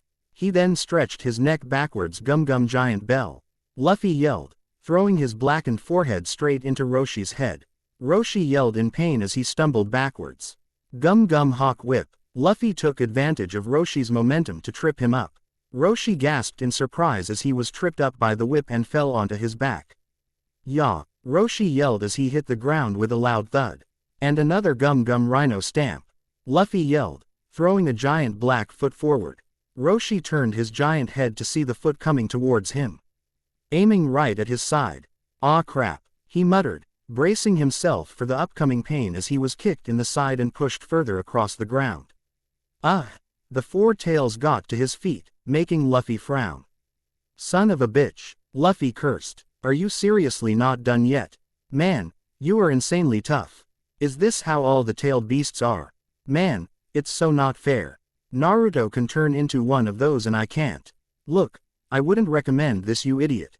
Roshi frowned in annoyance. Like I said, this kind of existence is a curse. Although I will say, I'm slightly at fault for not living the way Naruto did. Naruto, he lived the way Jinchuriki were meant to live, fighting through adversity. While it is true that such adversity was never meant to happen to us in the first place, we sometimes get a bad hand. And as such we need to fight through it all. Naruto, he proved that our existence is what we make it. So who knows, maybe if you did end up with a tailed beast, you could follow Naruto's example. But all the same, I would never recommend this life to anyone. That's fine, Luffy said, I don't wanna exist as a giant monkey. I wanna be king of the pirates. King of the pirates, huh? Roshi gave him a giant grin. Yeah, you could definitely do it one of these days. I haven't fought anyone as strong as you for such a long time, Straw Hat. But tell me, do you really think you can live past this war and achieve that dream? There are plenty of obstacles for you to deal with. So what? Luffy responded. So what, kid, do you think I'm the worst thing for you to deal with? Roshi inquired. Don't forget, Zeref's also on this island. And let me tell you something, even if I wasn't indoctrinated, I would not have it in me to try and rebel against the guy. He's too strong for me to fight. I don't care, Luffy said firmly. I can't become king of the pirates if I run from my enemies. Even against an entire fleet of enemy ships, Gold Roger wouldn't have run from anyone. So I don't care how strong Zerf is. Hell, I'm already aware of how strong Zerf is. I'll take them all down to become the king. No matter what. Roshi gave him a big smirk. No matter what, Luffy said, if someone throws a punch at me to get in my way, I'll punch them back. If it's a kick, I'll kick them back. If it's a bite, I'll bite them back. Nothing's going to stop me from becoming king of the pirates. Roshi gave Luffy an amused smile. Holy crap, you'd even bite me. Wow, just wow, that never give up attitude of yours. Yeah, just like Naruto. You two are definitely the same. My, if we had only followed yours and Naruto's attitude towards life, things could have been so much different. But enough of that, I think it's time we continue. Roshi slammed his two fists together. Once a gorilla starts fighting for his turf, he doesn't stop, no matter what. It's his turf, after all. I'm not one to back down either. Bring it then. Luffy raised his arm. Because I'm really getting tired of you. I've got other things to take care of. Luffy then bit into his arm. Muscle balloon. Luffy yelled as he blew into his arm. Roshi watched in confusion as Luffy's body transformed and blackened into hockey. Fourth gear. Luffy yelled, bouncing around. Bounce man. What the hell? Roshi trailed off as Luffy then bounced off from the ground, flying towards Roshi. He then realized that his bafflement at Luffy's new transformation ended up costing him. Oh crap. Now, Gum Gum Kong Gun. Luffy yelled, retracting his fist into his rubbery body before launching it into Roshi's face like it had been launched out of a cannonball. The giant monkey grunted and stumbled backwards, dazed and confused from the punch. Why am I seeing double? He demanded. And Gum Gum Leo Bazooka. Luffy retracted both hands before launching them into Roshi's stomach. The giant monkey nearly fell to his knees. Luffy then rocketed himself above Roshi's head and retracted his feet into his body. Gum Gum Rhino Schneider, he yelled, unloading them into the back of Roshi's neck. Ack! Roshi yelled as he was floored by the Rhino Schneider. What the hell, I can't even keep up with him anymore. Roshi realized. Damn right you can't. Luffy yelled as he rocketed around. I developed this form to kick the asses of every single beast on Rusukaina Island. By the time my 2 years on that island were up, I had tamed every single beast on that island with this form. You can't do a damn thing to me in this form, Roshi. Cocky kid, Roshi growled, it's not over yet. Roshi speedily whipped his head up and breathed fire at Luffy, who rocketed around and avoided the flames. The sky was then lit up in flames as Roshi tried to chase down Luffy and burn the flying rubber man. Unfortunately, the sky was all that was lit up. Luffy was simply too fast for Roshi to catch. No way, Roshi muttered, this guy is incredible. I'm not even sure if I can win at this rate, but still, there's no way in hell he's going to be able to beat Zerf. Zerf's still too strong for him to beat. Take this big monkey, Luffy yelled, rocketing towards Roshi and retracted both of his hands. Gum Gum Kong Organ. Roshi gasped and held out his arms in front of him to block Luffy's Kong Organ. His eyes widened in slight fear when he realized that with every punch he was being pushed back slightly. This kid really is gonna kick my ass at this rate. He realized. Roshi. Son Goku suddenly called out to Roshi from within his mind. What is it, son? Roshi inquired. We need a new plan. This kid is going to crush us at this rate, and frankly, I don't like the idea of going down without making a difference. So you're going to follow this plan right down to the letter, do you understand me? Listen, I'm not really big on listening to plans that further the coalition. But since we have no choice and the orders aren't coming from that bastard, Kanton, I might as well listen. Roshi said as he tried his best to tank Luffy's Kong Organ attack and listen at the same time. The plan is simple, Son promised him, you are going to give me complete control of this body. That's your plan. Roshi yelled in disbelief. What the hell, I was expecting something, I don't know, useful. Roshi, follow Naruto's example and trust me. Son yelled at him. Trust me, this will all make sense soon enough, but I've got a plan. Well, I did say things would be better if we had all just followed Naruto's line of thinking. Roshi noted. Aw man, never thought I'd have to live up to that in this life. Then again, I was hoping to just enjoy the afterlife, but details. Okay, son, I'm going to put my trust in you. I hope you've got a plan for this. Luffy's eyes widened slightly as his observation haki flared up. Something's up, he noted, his mannerisms are changing. Then, the GNT monkey let out an ear-splitting screech and pushed Luffy away from him, pounding his chest after doing so.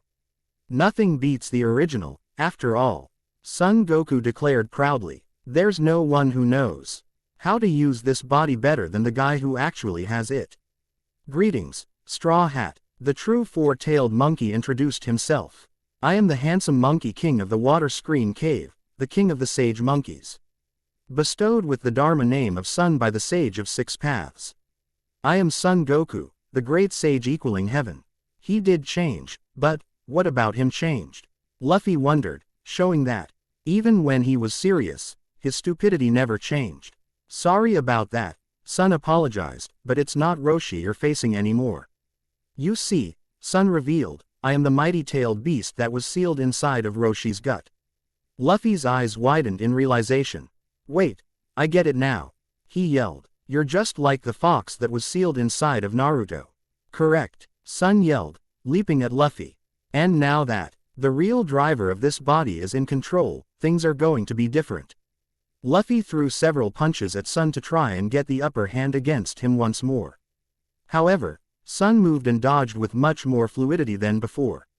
It was indeed true. Roshi had only recently perfected his powers as a Jinchuriki, and as such, had not perfected the use of the tailed beast mode. His movements were sloppy, and as such not fluid and suited for battle. In fact, it was a testament to how destructive Roshi's full power was that he could still dominate most of the fight, with the exception of his fight with Luffy. Without knowing how to properly move in such a large, heavy body. Son Goku did know how to move in this body, however. It was his body after all. Oahoahu, Sun hooted. Here we go. Gum gum Kong gun. Luffy yelled, retracting his fist and getting ready to strike Sun again with his Kong gun. Sun just hooted at the sight as molten lava formed around his arms. Here's something Roshi hasn't mastered yet. Monkey King Fist. Sun threw his fist forward and matched Luffy's Kong gun. Whoa, Luffy gritted his teeth as their two fists matched strength. He's even stronger now. Damn it, it's burning me up too. It's burning right through my haki. And here's another. Sun yelled, throwing his other molten fist at Luffy. Luffy then rocketed above Sun. Gum gum Culverin. Luffy fired his fist at Sun. Sun then took aim at Luffy. Monkey King Eruption. He yelled, spitting out several molten rocks at the Straw Hat Captain. Let's smash some rocks, Python. Luffy addressed his fist as the outstretch. Ed arm redirected itself and smashed every single molten rock. Sun's eyes widened in surprise. No way. How far can that kid stretch? Also, that cannot feel good. Indeed, Luffy felt the burn every time he smashed through a molten rock. But he knew that he had to smash every single one. Dodging was unfortunately out of the question because what went up always came down. And if those molten rocks came down, who knew who would be in danger from the impact? It was simply not a risk Luffy was willing to take, and as such, several burns on his fists were a small price to pay for keeping his friends safe. Meanwhile on the ground, the rank and file of the coalition had long retreated deeper into Tenro Island, leaving only the elites fighting. Those who were currently unoccupied were watching the fight between the Act of Order and the tailed beast with looks of amazement. Most of them were, anyway. Laxus was doing his best to try to find an opening to nail Son Goku with a bolt of lightning. It needed to be a decisive blow because if that giant ape got up, it would get his attention in a bad way. Even though it seemed cruel to leave Luffy to fight him alone, it was keeping Sun from wreaking havoc on the 2nd and 3rd divisions. Besides, Laxus was not going to leave him alone the whole fight. He fully intended to jump in eventually. Luffy finally destroyed every single one of the molten rocks and then rocketed towards Sun. You're going down, Luffy declared. Don't underestimate the Monkey King, you brat. Sun yelled. I may be indoctrinated, but I will not be looked down on by anyone. Sun T. Hen started charging a tailed beast ball that was aimed straight at Luffy, who further inflated both of his fists before retracting them. Portgas D. Ace's eyes widened. Hang on, Luffy, he yelled before he was cut off by Laxus. I've got this, Laxus promised him. Lightning is faster than fire. With those words, Laxus turned into lightning and moved closer to the fight. Tailed Beast Sun was suddenly cut off when a large bolt of lightning came down from the sky and struck him in the head. Sun yelled in surprise as the tailed beast ball dissipated. Laxus Drayar smirked victoriously as he gazed up at the giant gorilla. The attack only slightly injured him, but it had its desired effect. Luffy could now focus on delivering the final blow. All right, he yelled. Gum Gum Leo Rex Bazooka. With that, Luffy slammed both of his giant fists into Sun. Sun's eyes widened in shock. The sheer force of the attack was comparable to being struck by a tailed beast that had more tails than him, knocking him off his feet and onto his back. Sun was completely stunned by the attack, his mouth and eyes wide with disbelief. This kid, he really is just like Naruto. Luffy grinned victoriously as his haki ran out. Luffy exited fourth gear and fell to the ground. Luffy, Hinata Hyuga called out in concern for her friend before instinctively ducking underneath the kick. Don't take your eyes off of me, you idiot. Jackie Tristan yelled at her. I have to end this, Luffy needs my help. Hinata thought to herself. Laxus smiled fondly. Couldn't have done it better myself. No wonder you and Natsu are so close. He mused. Hang on kid, I'm coming to get you. Ace was also quick to run towards Luffy. Your bro's coming, Luffy. He promised. The ground then started to shake, stopping everyone in their tracks. Luffy looked up in shock. Oh no, he muttered in horror. Son Goku panted in exhaustion, his body shaking from the pain he was in. That almost took me out. He noted. Unbelievable, I haven't been brought to the brink like this in a long time. That power, it was definitely created to bring down giant beasts. Unfortunately, you can't take down living chakra that easily. Sun told him. I am the Monkey King, a walking battery of chakra. As long as I have the chakra, I can keep going and restore my body. But still, Sun continued inwardly, still somewhat fearful, he hit me hard enough that I can't restore myself properly without several days of rest. This kid is something else. Sun looked down at Luffy. But enough of that, he said, I hate to break it to you, but you're still nothing. You won't beat Zerf with your current level of skill. You'll be destroyed in a fight against him. This is a monkey-eat-monkey world, kid. The strong live and the weak die. That is the cruel reality of it all. And if you can't hack it against me, then I'm afraid you're just going to have to roll over and die. Hang on, Luffy, Laxus yelled, rocketing towards Sun in a bolt of lightning. Don't interfere. Sun finally used his tails in a fight and unceremoniously smacked Laxus with two of his tails, knocking him away from the area. Fire Fist, Ace yelled, launching a giant fireball from his fist. Stay the hell away from my little brother, you big ape. Sun took a deep breath. He then let out a roar that blew away Ace's signature attack. With just a roar, Ace yelled in disbelief as he was pushed away by the forcefulness of the roar. No way. Sun continued to let out a terrible roar, rampaging with his tails swinging about. He was showing his violent, monstrous side as the four-tailed Monkey King, the great sage that equals the heavens. This violent nature was best shown by one of his tails slamming onto the ground near Jackie Tristan. Jackie yelled in pain as the shockwave blew her away from Hinata, who received a lighter dose of the blast. Jackie landed on her back, her body racked with pain. My body's broken, she immediately realized. Damn it, I can't move. My God, have I really been brought down by my own ally? Damn it, what an undignified way to go out in this fight. Hinata, meanwhile, got to her feet, silently saying a prayer in thanks for being lucky enough to avoid the worst of the attack. That was so close, she muttered before gasping, remembering that there was someone who was in far more danger than she was. Luffy, Laxus and Ace both got to their fate to see Hinata bravely running into danger towards Luffy. Kid, Ace yelled in concern for the girl. Crazy girl, Laxus muttered, angry that she put herself in danger knowing that she had no chance of properly protecting Luffy from the tail. Ed beast when there were other people who could easily do that. Now I've got to protect her too. Laxus then called down more bolts of lightning that struck Sun. Enough! The giant ape screamed with rage as he shrugged off Laxus's lightning. With a bit more difficulty than before. Turning his attention to Laxus and Ace, Sun fired multiple molten rocks at the two of them. Damn it! Laxus cursed as he transformed into lightning to avoid the rocks. Ace transformed his feet into flames and used them to rocket over the molten rocks. He was noticeably wary of the lava, remembering that it was what caused his death in the first place before his resurrection. Great, he muttered in annoyance, how the hell am I supposed to get near Luffy now?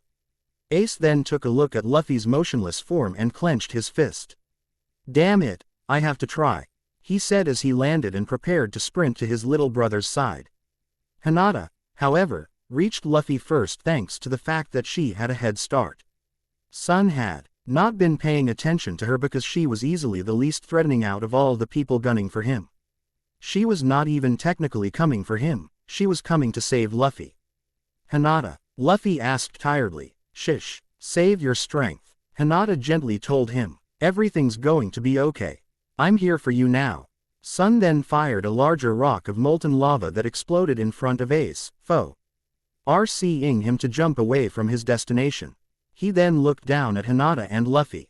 You, Sun yelled at her, leave my sight immediately. I have no quarrel with you. That Straw Hat brat, however, is another story. He needs to be eliminated for all the pain he's caused me. Hinata glared at Sun for his words. Even if you are indoctrinated, nothing can excuse words like those. She yelled. Naruto put his trust in all 9 of you tailed beasts to be friends to us all. Even if you are indoctrinated, there is no reason for you to say such awful things. So why say all that? It was an amazing sight, actually. Hinata was actually bravely talking back to a tailed beast, knowing that it would most likely cost her life. Luffy could not help but smile at the fact that Hinata was showing such guts at the moment. I don't have to justify myself to you, or anyone else. Sun yelled back, no matter what I owe Naruto, there are certain things the Monkey King cannot forgive. One of those things is the beatdown Straw Hat gave me. If that's how you feel, then I'll fight you. Hinata yelled, I won't let you hurt Luffy just because you're so petty. At this point, hurting him is an understatement, Sun admitted darkly. I'm going to devour him, literally, if that isn't clear enough for you. Roshi's eyes widened inside of his own mindscape. Geez, no wonder Sun wanted to switch with me. He realized, I wouldn't come up with something that dark. But he's far more willing to commit more animalistic acts like that if it means winning. The only question now is, why? Besides the whole indoctrination thing, Sun shouldn't be acting like this. Hinata's eyes widened in disgust. Then you are a monster. She yelled, I'm a fair one as well. Sun replied, if you would just get out of my way, you don't have to die, it's that simple. As this all happened, Luffy gazed up at Sun with a silent, unreadable expression. And abandoned my comrade to his fate. Hinata looked disgusted at the very thought of it. Never. He Leaf do not abandon their friends so callously. Then, I'm sorry but you need to die too. Sun said as he moved his hands towards Hinata and Luffy. Hinata grabbed onto Luffy and picked him up. I can't move as fast as I could with him on my shoulder like this. Hinata thought. But I can't protect Luffy properly if I stay and try to fight this beast as well. So, I have to do my best and avoid him. Hinata, Luffy spoke up, drawing her attention, thank you. Before Hinata could respond to Luffy's confusing statement, the Straw Hat captain summoned up the last of his strength to grab Hinata and push her off of him and then toss her a few feet away from Sun's hands. Hinata's eyes widened in horror. Luffy, she yelled. Luffy. Ace yelled as he leapt over the lava fired at him before, trying to reach his brother in time. Damn it, no, Laxus yelled as he transformed into lightning, trying to reach the young pirate as well. Luffy smiled at Hinata as Sun grabbed him. It's gonna be okay, he promised, you just stay safe, alright. Meanwhile, Gray Fullbuster's eyes widened in horror, seeing Luffy being brought toward Sun's mouth. Don't you dare. Gray narrowed his eyes, creating a bazooka of ice. Ice cannon. Sun noticed the ice coming towards him and held out his free arm, blocking the ice. You want to die. Wait your turn, he said as his fiery chakra melted the ice, much to Gray's shock. Damn it, Gray cursed. If I had my Devil Slayer magic, I could take this stupid demon ape down easily. Chitsujo, your stupidity is going to get Luffy killed. Sun then took his attention away from Gray, not having the time to deal with an ice user. Because his flames could easily melt it. Right now, he just wanted to focus on devouring Monkey D. Luffy, let him go, Laxus and Ace yelled as they sped towards Sun. Sun created an explosive molten rock in his hand. I told you, don't interfere, he yelled, tossing the rock at them. Laxus and Ace both gasped as the rock landed in front of them and exploded, forcing them to shield themselves from the blast. Sun then turned his attention back to Luffy. I'm not a big fan of rubbery tastes, but the fact that you pissed me off automatically makes you taste even better. Just get it over with, Luffy told him. But just so we're clear, I'm not the kind of man who's gonna die in your stomach. Got it? Sun could not help but grin at Luffy's words. Not the kind of man who's gonna die like this, huh? You do know that devouring living things kills them, right? Let me show you. Sun held Luffy near his mouth and tossed him in. Luffy, Hinata yelled. No, Laxus and Ace yelled, realizing that they would be too late to save the Straw Hat Seapadan. Luffy smiled at everyone. It's gonna be alright, guys. He reassured them as Sun's mouth closed around him. Then, Sun gulped, signifying that he had swallowed Luffy whole. It was such a nonchalant way of doing things. In fact, in moments like these, one would expect the moment to be a bit more dramatic, and not so nonchalant. However, that single nonchalant moment was a turning point in the war, not that anyone cared right now. Right now, all they cared about was the fact that Son Goku had just devoured Luffy. Hinata's eyes widened in sheer terror. Her mouth dropped open. Tears stared welling up in her eyes. Luffy, Ace dropped to his knees, horrified at the fact that he had just failed to save his little brother from death. God no, Laxus muttered. The normally confident and cool-headed Laxus Drayar was horrified. He had once again failed to save someone. He still was not strong enough. My brother. Ace looked broken. My little brother. Gray dropped to his knees as well, furious at his own weakness and also furious at Chitsujo, who he was blaming for this. If I only had my Devil Slayer magic, if I just had my Devil Slayer magic. This wouldn't have happened. Damn you, Chitsujo, damn you. This is your fault. This was all perfectly punctuated by the horrified, grief-filled scream Hinata let out. Meanwhile, back in Mercurius, Chitsujo froze in a meditative pose. His eyes went wide in horror. What is this feeling? He thought to himself. Why do I have the feeling that something horrible just happened? Back at Tenro Island, Mary of Avatar cackled gleefully at what Son Goku had just done. Wonderful, she said with a gleam in her eyes. Now that is a wonderful sight. Straw Hat Luffy's dead. Mary then pressed her fingers to her head. Using telepathy magic, the little girl tried to strike a cute pose and a star seemed to appear in her eyes as she spoke. However, because of her cruel nature, she only looked terrifying. Hey all, she said gleefully. In case you didn't hear the news, Straw Hat Luffy's dead. He got eaten by the big monkey. D6 nodded in understanding. This is good news for our army, Mary. Thank you for sharing, he said. Frankie narrowed his eyes. He was extremely concerned about the sudden change in the atmosphere. Something had happened. He could hear the grief-filled screams of people nearby. It had something to do with what had just happened in the fight between Luffy and Sun, that he had only gotten glimpses of. But he did not fully understand what was happening. If only he had activated his Frankie super ears earlier, he could have figured it out much sooner. You look very confused, D6 quickly noted. Out of the kindness of my non-existent heart, I shall tell you what has happened. Frankie took note of D6's change in attitude. If the Machias had any emotions whatsoever, Frankie would assume that he was being smug, gleeful at the information he had and was about to share. The man known as Straw Hat Luffy has died. He was devoured by the four-tailed Monkey King. Frankie's eyes widened in horror. Luffy, his captain, his friend, dead. There was no way that could be true. There was no way in hell that Luffy was dead. Liar! Frankie screamed, uncharacteristically furious. You're lying to me. D6 remained emotionless at Frankie's accusations. Luffy can't be dead. Frankie yelled at the Machias. He just can't be dead. Luffy is the man who's gonna be king of the pirates. There's no way in hell he could have died. Not in a place like this. You can believe me if you want, but it will not change reality. D6 told him. The pirate known as Straw Hat Luffy, full name, Monkey D. Luffy, has died. That is reality. Accept it. Shut up. Frankie yelled. Maybe he did get eaten by that giant ape. But Luffy would never allow something like that to kill him. We all worked so hard for 2 years to become even stronger, so that we could all help each other achieve our dreams. Luffy, you can't possibly be dead.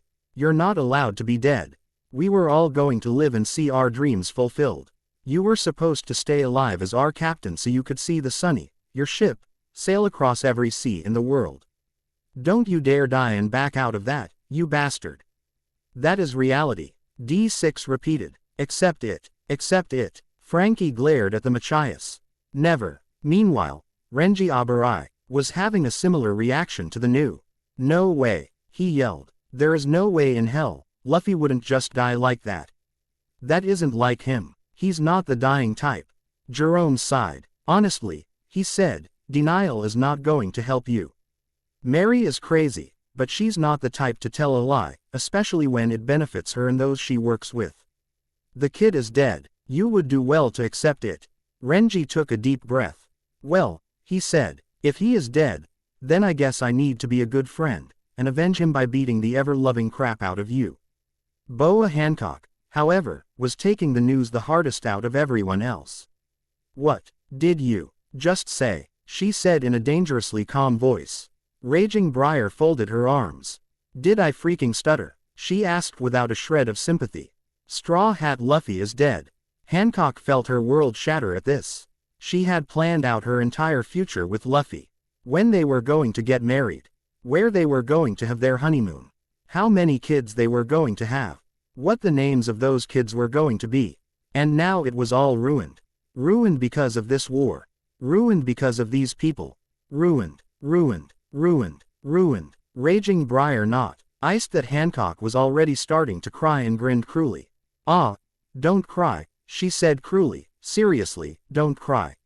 You have no right to feel that way about your dead friends when you've killed some of my comrades. Raging Briar then noticed that Hancock was completely ignoring her. She was that grief-stricken by Luffy's death. You've gotta be kidding me, she muttered, annoyed at the fact that Hancock was now ignoring her. Yes, Raging Briar. God forbid someone take a moment to grieve for the love of their life, but I digress. Well, all right then, Raging Briar shook her head in resignation. If you're just going to ignore me because you're a sad Sally, then I'll just do you a favor and send you to meet your man in the afterlife. How does that sound? Hancock just wept in response. Yeah, I couldn't agree more. Raging Briar nodded, taking that as a yes. With how crazy you are, I'm willing to bet that you can't possibly live without the guy. Raging Briar leapt at Hancock, ready to strike a fatal blow on the woman. However, Hancock then snapped out of her stupor as soon as the clone was right in front of her.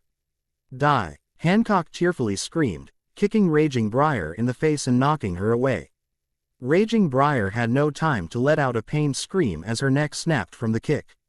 That kick was only a taste of the tearful rage Hancock felt at the moment. No forgiveness, she said in tearful anger, no mercy. They killed Luffy. They deserve no mercy. Meanwhile, Sabo led the third wave of the 2nd and 3rd divisions into the forest. Orihime Inoue was right next to him. This seems a bit early, Commander Sabo. Jashiro Yukitaki pointed out. I know, Sabo said, but there's something wrong over there. Call it a hunch. Yukitaki looked concerned at this. I really hope your hunch is incorrect. If Sabo knew what had just happened, some things are better left unknown. Meanwhile, Zerf chuckled cruelly at the sudden turn of events.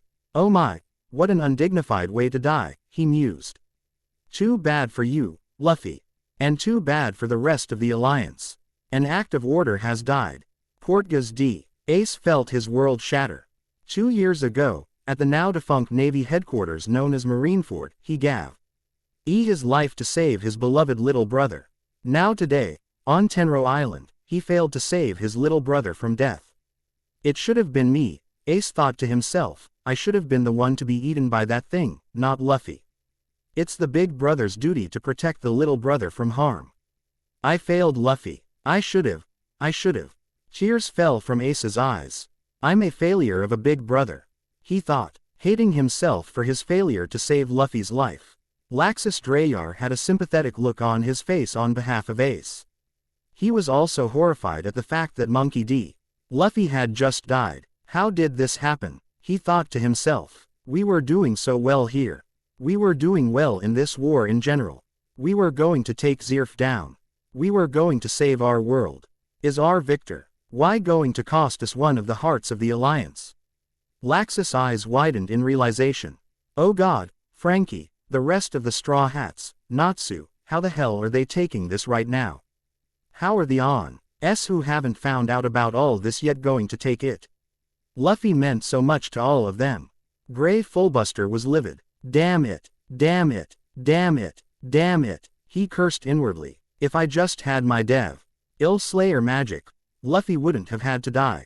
Damn it, Chitsujo. This is your fault. Do you realize that? Your piss-poor judgment got Luffy killed. Hinata Hyuga was arguably taking Luffy's death the worst out of everyone. Which was an odd thing to state, considering that one of the people grieving at the moment is his adopted older brother, Ace. This was probably because she was dealing with Tremendous survivor's guilt at the moment because Luffy died to save her. The girl looked absolutely broken right now, letting out sounds that were a mixture between sobbing and screaming. Neji Hyuga suddenly appeared, hearing the sound of Hinata screaming. Lady Hinata, he yelled. What in the world happened? Neji looked up at Son Goku, the four-tailed giant monkey. For a moment, he gazed at the bees.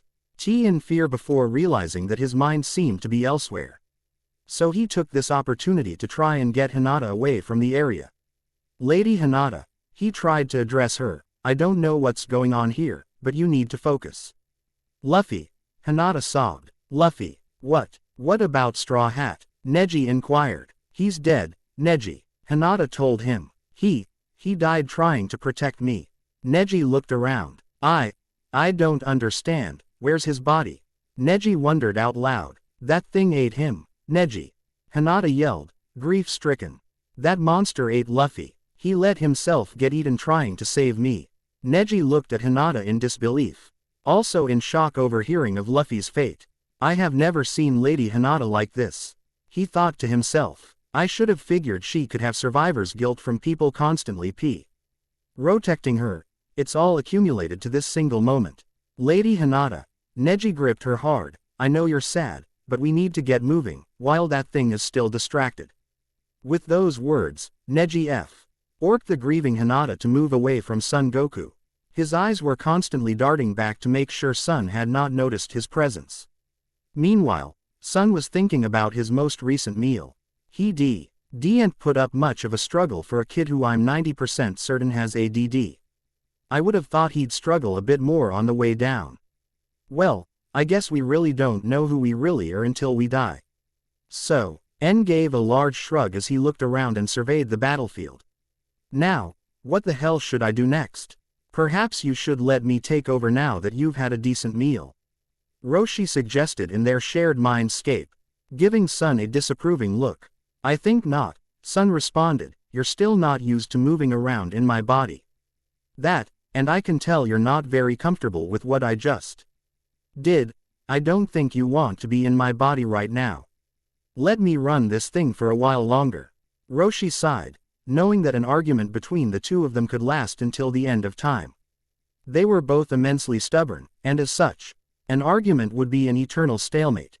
Fine, he said, the tone of his voice letting Son know that he still immensely disapproved of what his tailed beast had just done. I swear to God though.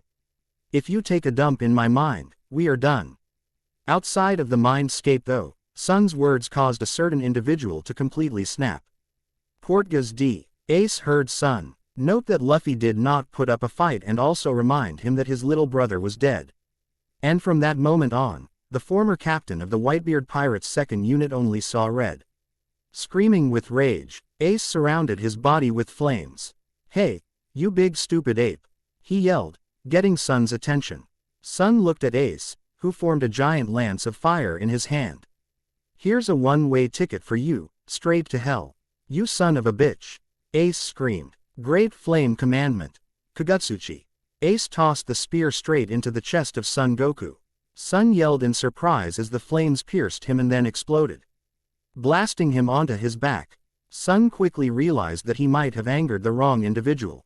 What he failed to comprehend was that he had angered Ace so much that the man had opened with one of his Great Flame Commandment attacks. One of his strongest attacks. Laxus Drayar then chanted a spell that caused a giant ball of lightning to appear above the giant monkey. "The Lord of Thunder rages," Laxus chanted, "and sends his judgment down on the sinners who have angered him." Sun narrowed his eyes. "Oh yeah, like I'm going to allow an attack like that to hit me," he said, getting ready to dodge. Then, suddenly, ice surrounded Sun, much to his shock. "You're not going anywhere, you bastard." Grey Fullbuster had gotten over his current anger at Chitsujo and was now focused on avenging Luffy. "You're going to stay right there and taste every ounce of our rage as we avenge our friend." "Damn it," Sun cursed in anger. "Judgment Lightning," Laxus yelled as the ball of lightning read down multiple bolts of lightning that struck Sun in multiple places. The giant ape let out an ear-splitting screech as Laxus stared with a hint of morbid satisfaction. "That's just the opening, bud. We're not done with you yet." Meanwhile, Ace pressed his assault on Sun, intent on letting out every ounce of his rage against the Four Tails. "Here we go," Ace yelled. "Firefly." Ace formed several small glowing greenish-yellow fireballs. In fact, they were in much greater quantity during his fight with Blackbeard during the Banero Island incident. "Now, take this," Ace yelled as the fireballs surrounded Sun. "Fiery doll." Before Sun could react, the fireballs all converged on him at once and struck him, exploded. "Before this is over, I'm going to make you feel 10 times the pain a man feels before he dies," Ace promised. "You will pay for taking my little brother from me." Meanwhile, Kakashi Hatake received the news of what had just happened to Luffy from one Jenny Relight, who had retreated from the destructive powers of Roshi early on in the fight, but had been too far to do anything other than watch helplessly as Monkey D. Luffy was devoured. Kakashi, meanwhile, had been leading the charge against the retreating rank and file, trying to push deeper into Tenro Island. "Is all of this true?" Kakashi asked, wanting confirmation. "Commander, why would I lie about this?" Jenny said sadly. "God, I couldn't do anything. None of us could. And now, Luffy's dead, he's dead." "Calm down," Kakashi said gently. "If there was nothing you could have done, then that's all there is to it. It's not your fault, I promise." "What do we do, Commander Hatake?" Jenny asked sadly. "How do we continue without Luffy?" "We push on," Kakashi said simply. "Luffy, he would have wanted us to continue. He would have wanted us to win." "I say that, but I'm still worried now," he admitted. "Luffy, you, Natsu, Naruto and Ichigo are the heart and soul of the Allied forces. Losing one of you is going to crush morale. And Sabo, God, how is he going to take losing his brother?" Kakashi sighed. "I need to rip off the band-aid, right now," he decided grimly. "Levi," he addressed Levi Magarden, who had grouped up with Kakashi after her victory over Lalia Vierne. "Do you have any spells that can broadcast an announcement to the Allied forces?" Levi's eyes widened. They were also watery, showing that she was also visibly grieving over the death of Luffy. He had done so much for Gajeel, and now he was gone. "Commander Hatake, you want to announce his death now. If we don't announce it now, it'll only hurt us even more later," Kakashi said grimly. "I don't like it any more than you do. But we need to rip this band-aid off." Levi realized that in a sad way, Kakashi was right. She nodded. "I understand," she said softly, "as you command, Commander." Levi clapped her hands together, weeping. "Solid script," she choked. "Broadcast." The word broadcast appeared in front of Levi. The letter T at the end had a microphone at the top. Kakashi walked up to the letter T and spoke into it. "Soldiers of the 2nd and 3rd Division, this is 3rd Division Commander Kakashi Hatake." He began. I have very sad news that must be shared with you all." Sabo heard Kakashi's voice and stopped with the rest of the third wave right behind him. What the hell is Kakashi making announcements for? He wondered. If Sabo had known what he was about to hear, he would have braced himself for the news. There is no way for me to sugarcoat this, so I will simply come right out with it. Monkey D. Luffy has been killed in battle. Kakashi solemnly revealed. He was eaten by the four-tailed giant monkey. At that moment, another brother felt his world shatter, hearing that news. Orihime Inoue's eyes widened with horror. Oh no, Luffy, she muttered, putting her hands over her mouth, pressing her shock over what Kakashi just said. Meanwhile, at the shorelines, Sasuke Uchiha, who was still being treated for his injuries from his fight against Zerf, sat up in shock upon hearing the news. Much to the protest of those tending to him. Luffy is dead. Sasuke, sir, please lay down. Azane Katetsu, Squad 4 Lieutenant, said to him, trying to sound insistent but failing. Sasuke grabbed his sword, which had been laid down at his side, and tried to get up. Out of my way, all of you, he said. If Luffy's dead, then I need to be back out there. The basis for Sasuke's argument was that as Naruto's equal, he was basically the unofficial fifth act of order. Not in personality and actions, but in power. Then, Tsunade, the fifth Hokage and commander of the medical division and regimental commander of the support divisions, stepped up and pushed Sasuke back down. It was noticeably rough, probably because she was still somewhat angry at the boy for all the pain he caused her son in all but blood, Naruto Uzumaki. No, she said, you're staying right here. Sasuke glared instinctively at the older woman. Do you really think you could keep me here, Tsunade? He inquired. Tsunade responded by flicking him across the forehead. The last of the Uchiha instinctively recoiled in pain. When you are like that, Tsunade shot back with a question of their own. Yeah, I can definitely keep you here. Don't be so hot-blooded, you damn brat. You think you're the only one who's grieving at Luffy's death. You've barely spoken with him. Sasuke pointed out. Not me, idiot. Tsunade shook her head, everyone else. The fifth Hokage heaved a sad sigh as her face fell. Everyone here, they're acting exactly the way the leaf would if Naruto suddenly died. This was quite accurate, as the mood had become noticeably somber on the shorelines. A lot of medics who had been traveling with the 2nd Division were now noticeably somber as they continued their work. Luffy had often been in and out of treatment because of his reckless behavior on the battlefield, so many medics had the opportunity to get to know him, and like many people who got to know Luffy, became his friends. In fact, Luffy was incredibly popular among the medical division for being so friendly with them while he was being treated. However, the one who was taking the news of Luffy's death the hardest was no medic. It was Gajeel Red Fox, who as still lying immobile from his fight with Shaz Domino. He had regained consciousness and was out of danger of bleeding to death. However, it would definitely be a long time before he would be able to get to his feet and fight again. So, all he could do was lay around and take in the news of Luffy's death at the hands of one of the tailed beasts. He felt something wet falling down his face. His eyes widened when he realized what was happening. Damn it, he cursed, am I really crying? After giving a moment to think about why he was crying, Gajeel realized that, yes, it was okay for him to cry. Monkey D. Luffy had saved him from his past with Jose Portla and Phantom Lord. He was arguably the 5th most important being in Gajeel's life behind Metallicana, Levi, Panther Lily, and Makarov because of what he had done. Yeah, Gajeel accepted it. I am crying, and for good reason. Damn it, Luffy, why'd you have to go and die on us? Meanwhile, when Natsu Dragneel heard the news from Kakashi, he was in complete disbelief. Liar, he yelled in anger, showing a surprising amount of energy for someone who was physically exhausted from his fight with Kabuto Yakushi. Damn you, Kakashi, how dare you lie to us? Why would you lie to us? Are you asking for me to beat the crap out of you? Kabuto's eyes widened in shock at Natsu's rage. He was also shocked at the death of Monkey D. Luffy at the hands of the Four Tails. Unreal, he muttered to himself. Straw Hat Luffy, killed by that great, big ape. To think that one of the acts of order would die in such an undignified manner. Kabuto continued, and he didn't even die at the hands of Rakuin's forces.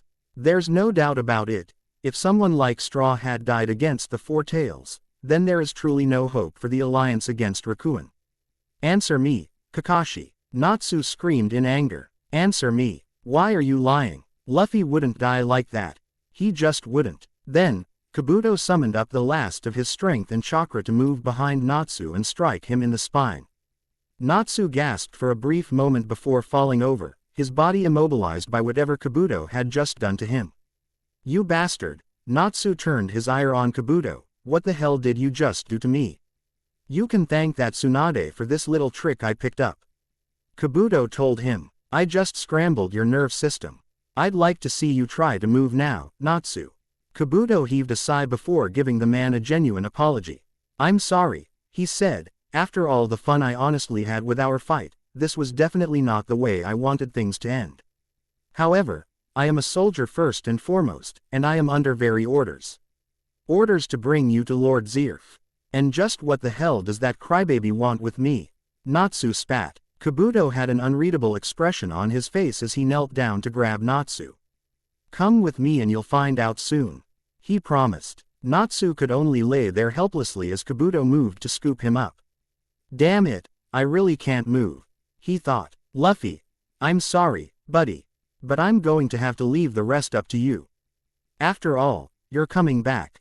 You're not really dead, right? There's no way you die, no matter what Kakashi says. Natsu continued. You'll come back and kick even more ass. That's how you operate. Natsu's face contorted into one of sheer rage. But, if you really are gone, if these bastards really did do you in, then I guess I've just got more of a reason to hate them. I will never forgive the coalition if they really did kill you, Luffy. Natsu promised. Never. And to top off the many tragic reactions to the death of Monkey D. Luffy saw. Bo finally reacted after falling into a brief mental shutdown state. Commander. Orihime Inoue inquired carefully. She walked over to the man who seemed to be regaining his composure. Commander Sabo. J. Ushiro Yukitake, who had joined up with the third wave after doing his part to provide any first aid treatment he could to the injured on the beach, grabbed Orihime by the shoulder, stopping her from moving towards Sabo. Orihime looked at Yukitake in confusion before she saw the man shake his head, silently warning her. Orihime was briefly confused as to why the captain of Squad 13 was warning her away from Sabo. Then she got the answer to her unasked question when flames exploded dangerously around the 2nd Division commander. Everyone stepped away instinctively at the extremely intense flames that surrounded the man. Because of this, none of them were able to see just how enraged Sabo truly was. In fact, with the flames surrounding him, he looked like the devil himself in human form. Sabo looked like he was ready to go on a rampage of his own, slaughter every coalition soldier who stood in his way and then ruthlessly torture the giant ape that killed his precious little brother, and then he was going to get someone to revive the ape so that Ace could get his licks in if he was not doing so already. That giant ape up ahead was the one who did it, right? Sabo inquired to no one in a low tone. Good. That means tracking my little brother's killer down will be an easy feat. Yukitake narrowed his eyes. Realizing that he needed to put a stop to this, the Soul Reaper captain vanished for a brief moment before reappearing in front of the enraged 2nd Division commander. And just where do you think you're going, Commander Sabo? Yukitake demanded. Get out of my way, Jashiro.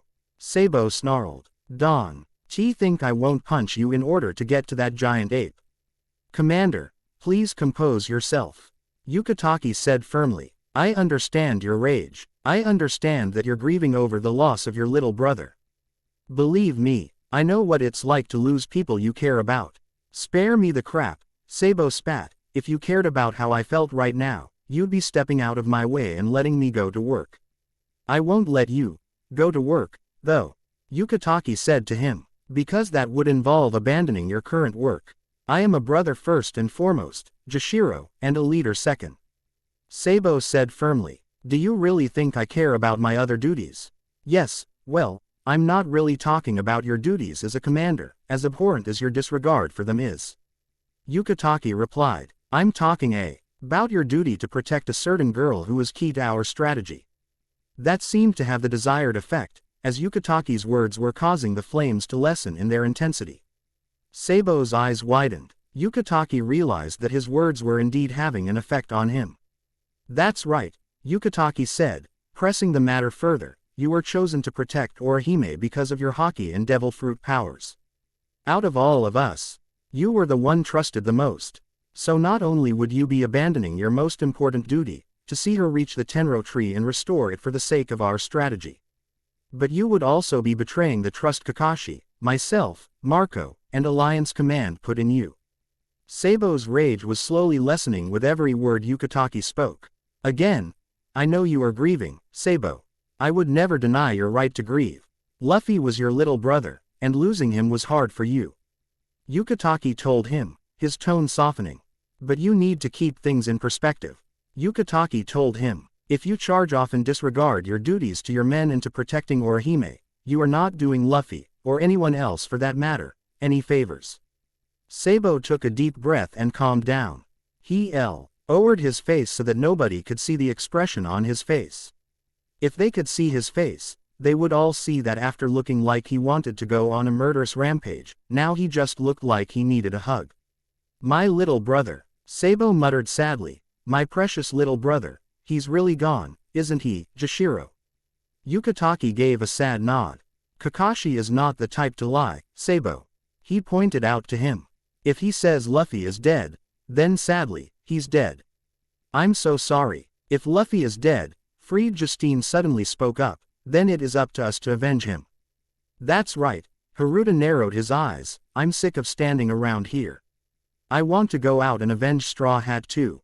God only knows how Ace is taking this. As a member of his family, it's my responsibility to go out there and help him resolve his grief. Don Chinjao had a look of anger on his face, although he was doing a better job restraining himself. So, Straw Hat is dead? He demanded. Unforgivable. Our Grand Fleet was meant to be the fleet that one day ruled the seas. To be the fleet of the future king of the pirates. I will never forgive the coalition for taking that future from us. Don Sai and Boo looked ready to go on a rampage as well. Get in line, Gramps. Sai yelled. If anyone's going to avenge our boss, if anyone's going to win this fight for him, it's going to be the man who represents the Happo Navy, me. One by one, sold. Eyres all over the Allied forces voiced their desire to win this battle for the fallen Luffy. Sabo could not help but smile at the fact that everyone wanted to avenge Luffy in his place. I should be upset about the fact that the lot of you want to take away my final duty as a big brother. Sabo wiped a few tears from his eyes. But, as your commanding officer, I couldn't be any prouder of you all. Sabo then raised his pipe in the air. Listen up, he yelled. You all have my permission to go out there and give it everything you've got. Fight for the honor of our fallen friend, and all our friends who fell before him. Avenge our comrades by completing our mission. Today, we drive the coalition out of Fury for good. The soldiers of the third wave cheered their agreement to Sabo's words.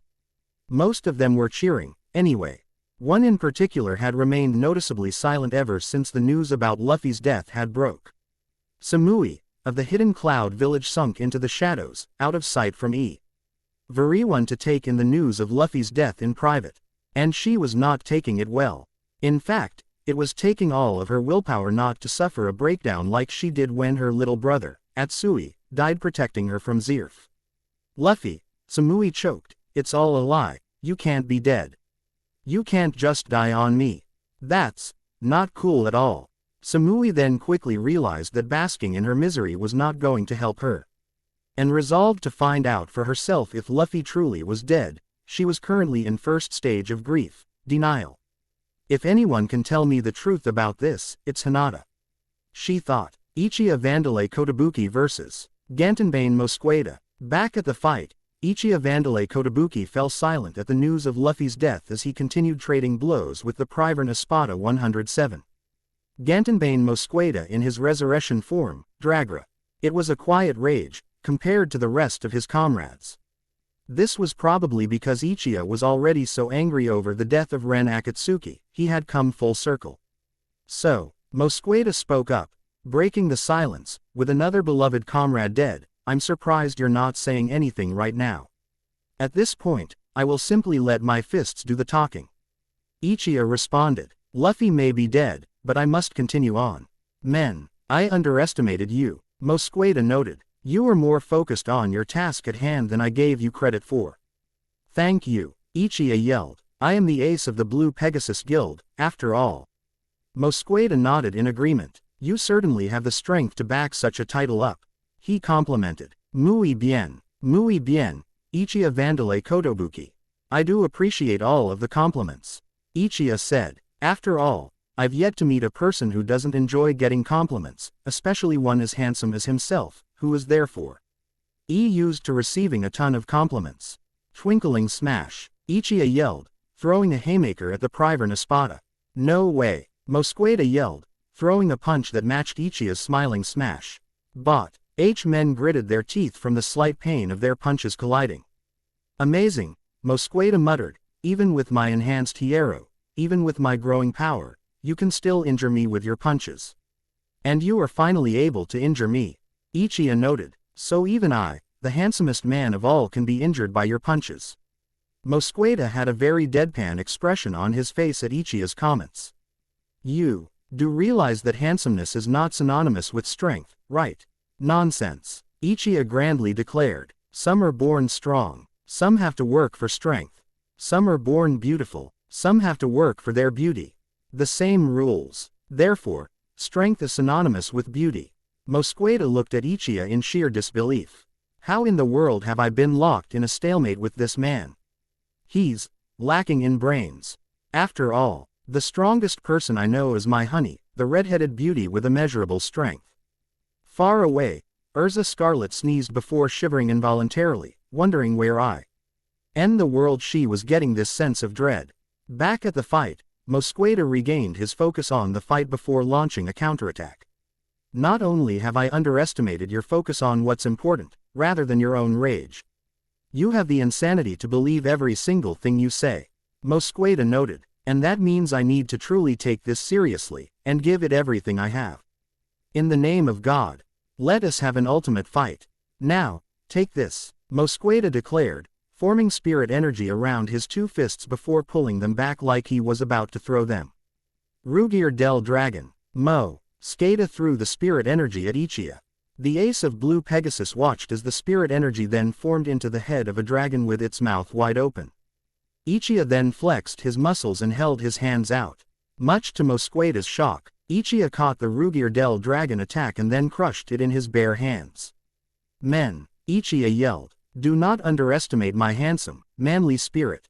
Mosqueda then sonidoed in front of Ichiya. Then how about I tear that manly spirit apart with my bare hands? Mosqueda suggested, holding his arm out to his side. The arm then glowed and grew blades of spirit energy. Colmillo de Dragon. Ichiya dug his feet into the ground and then leapt over.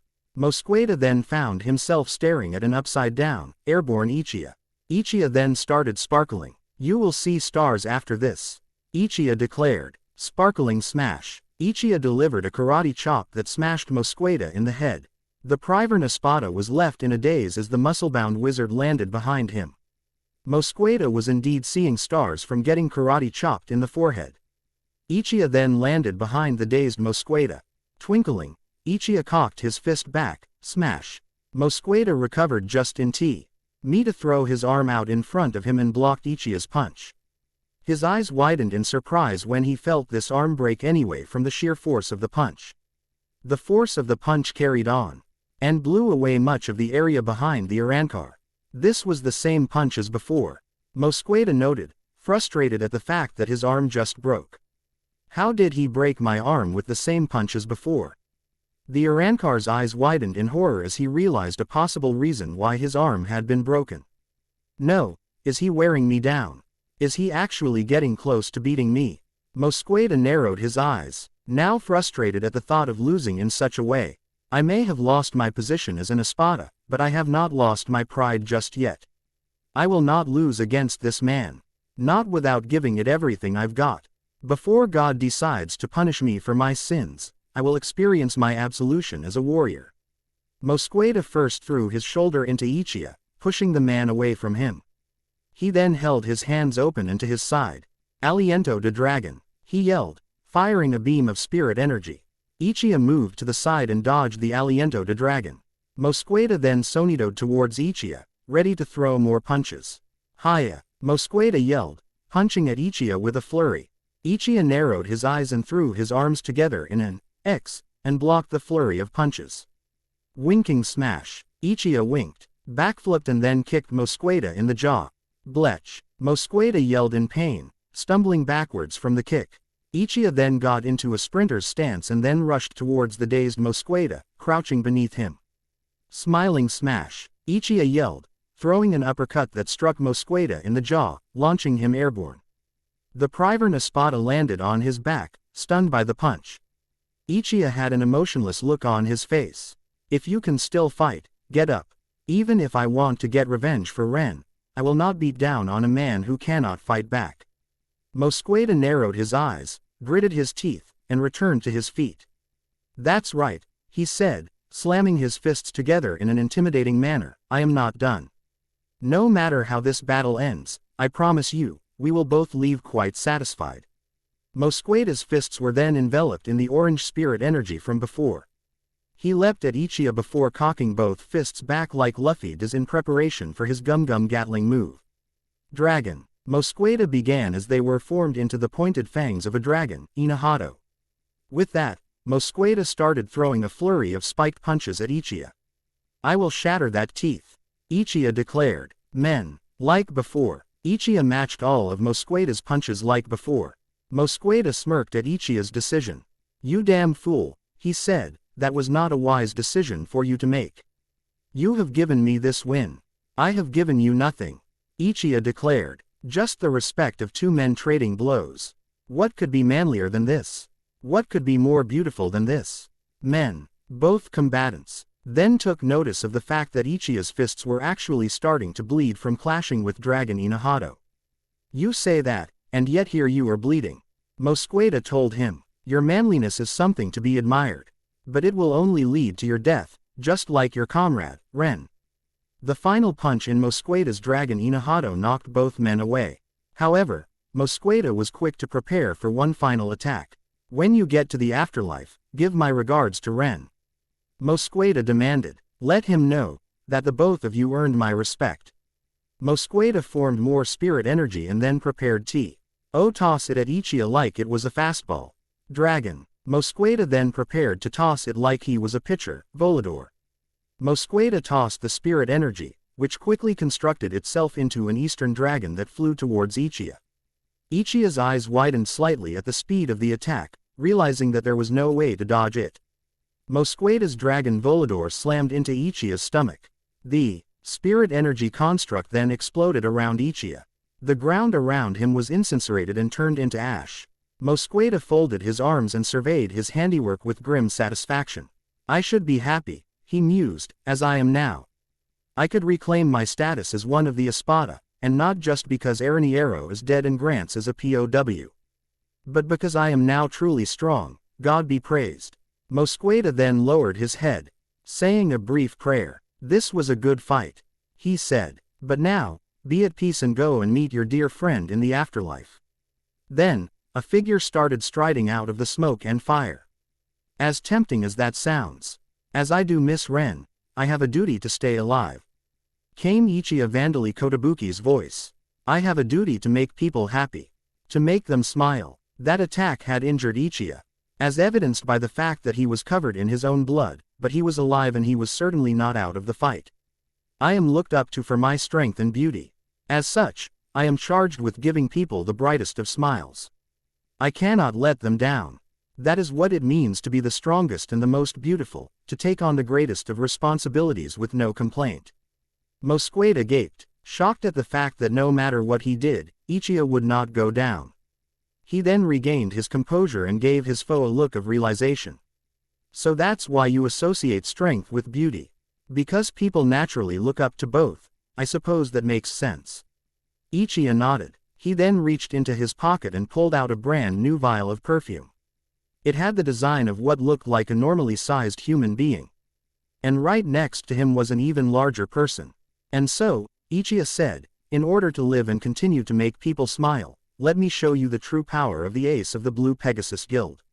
Ichiya then shoved the perfume bottle into his nose.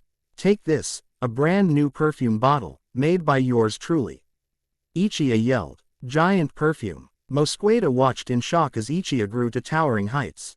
Towering over Mosqueda in size. In fact, he was the size of the Four Tails. What in the world is this?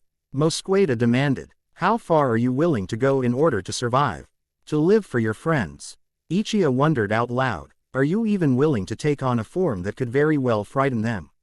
The answer is simple, you can almost never go too far for your friends. And that's why I'll always be there for them. Always willing to offer my strength. Always willing to offer a smile. Even in times of grief, I continue to smile for my friends. And I'll continue down that path, no matter where it takes me. Ren, Ichiya yelled out to the heavens. If you are watching this, I hope you can rest in peace afterwards.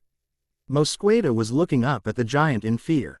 This isn't good, he thought, stating the obvious inwardly. There is nothing I can do against this one. Ichiya then threw his palm downwards, swatting Mosqueda like he was a bug. Mosqueda yelled in pain as he admitted defeat inwardly. He's won, he thought to himself. Ichiya then scooped Mosqueda into his hands. Be gone, he yelled, pulling his hand back like he was about to throw a fastball, like Mosqueda had before. With that, Ichiya tossed Mosqueda away, taking him across Tenro Island. Meanwhile, in another part of Tenro Island, Zirf Dragneel continued casually strolling across the fields of the island to his unknown destination. Then, suddenly, before he could continue further, he heard a crash behind him. Zirf actually looked surprised at this. Did I just get shot at? He wondered out loud, looking behind him. He then gasped when he saw who had just been thrown his way. Mosqueda. Zirf looked at the defeated Privern Espada in disbelief. So, you were beaten too. Zirf regained his composure and then heaved a sigh. Pitiful, he said. Things are going according to plan and yet none of you are capitalizing on how well things are going. Zirf shook his head. If it weren't for the fact that the two attacking enemy divisions were going to be killed off soon, I'd have you all killed for such a pitiful display. But, I'm in a pretty good mood, so I think I'll go with a stay of execution instead. Oh, Zirf, such a bad influence Kantan was on you. Zirf then turned his attention to his destination. Now, where was I? He wondered. Ah, yes, wait for me, Natsu, your big brother is on his way. Back at the former site of the fight between Mosqueda and Ichiya, the giant form of Ichiya started powering down. Damn, he muttered, just as I thought, my body can't maintain growing to this size yet, I'm really sleepy. Ren, rest in peace my friend, my student, I'm sorry we had to reach this point in the first place. Ichiya said solemnly as he shrunk down to his normal size. But now, just rest in peace, farewell. Ichiya then found himself swaying on his feet, exhausted from taking on a form that his body clearly could not maintain. Men, he muttered as he fell onto his side, unconscious. Meanwhile, Frankie vs. D6. Frankie was not an angry person. In fact, he was generally a very happy-go-lucky individual, like the majority of the Straw Hats, except for Nico Robin and Roronoa Zoro of course. Oben just was not the type to take part in their crazy antics and Zoro was just perpetually pissed off all the time. Everyone else though, they were all happy individuals who took part in some of the goofiest antics imaginable. Most of the time, they were instigated by Monkey D. Luffy, the man who was dead and the reason behind Frankie's anger. Frankie was not an angry person. The last time he was really angry was when he was being held captive by his mortal enemy, Spandam, in Eni's lobby.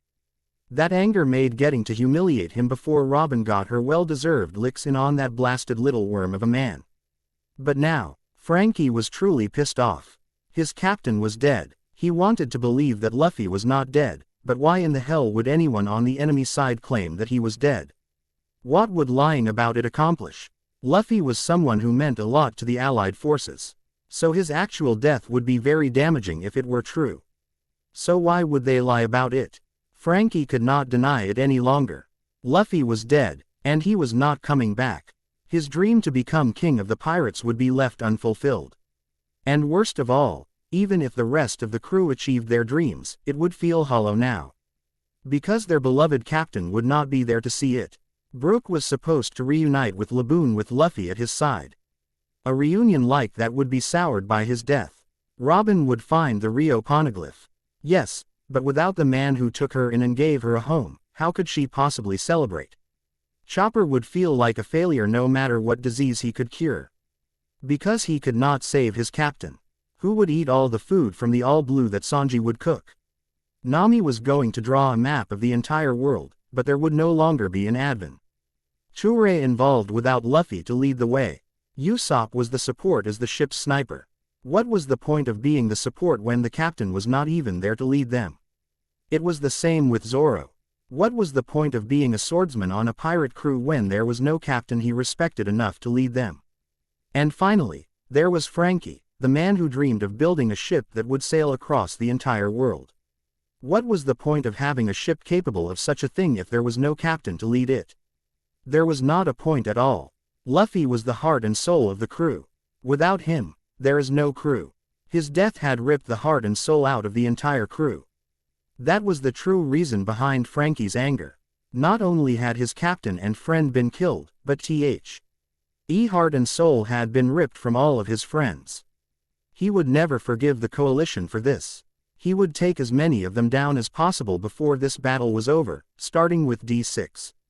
Strong right, Frankie yelled, throwing a punch at D6 to continue the fight, only for the Machias to easily block his punch with his arm. Your emotions are rising, D6 commented. I can sense them running wild. This makes no sense to me. People die all the time. Why should one man's death in particular matter to you? This is highly illogical. The bond we share doesn't have to be logical.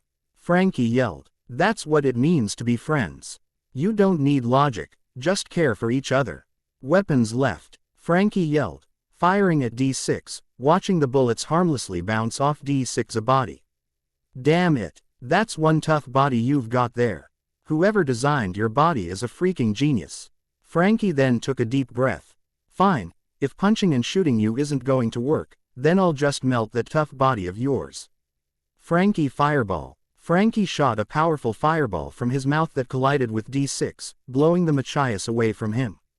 D6 then powered up his body further, dispersing the flames with his magic power.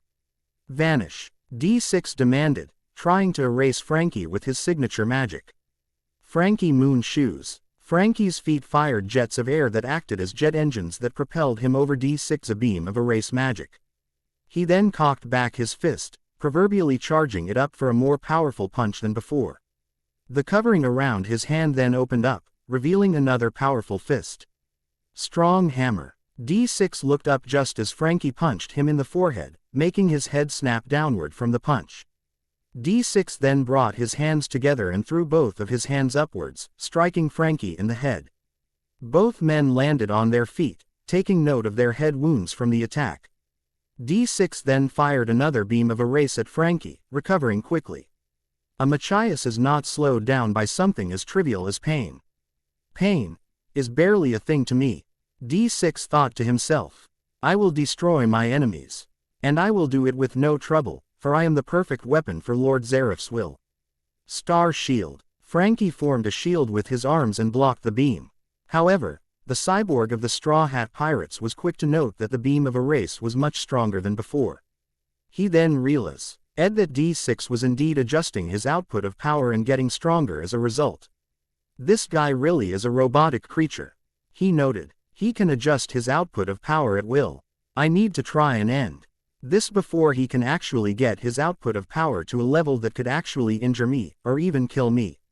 Frankie then opened up his shoulders. One shoulder had rockets inside while the other had cannons. Time to really get explosive, he thought to himself. Frankie rocket launcher, he yelled, firing 3 rockets from his shoulder at D6. D6 remained calm as the rockets shot towards him.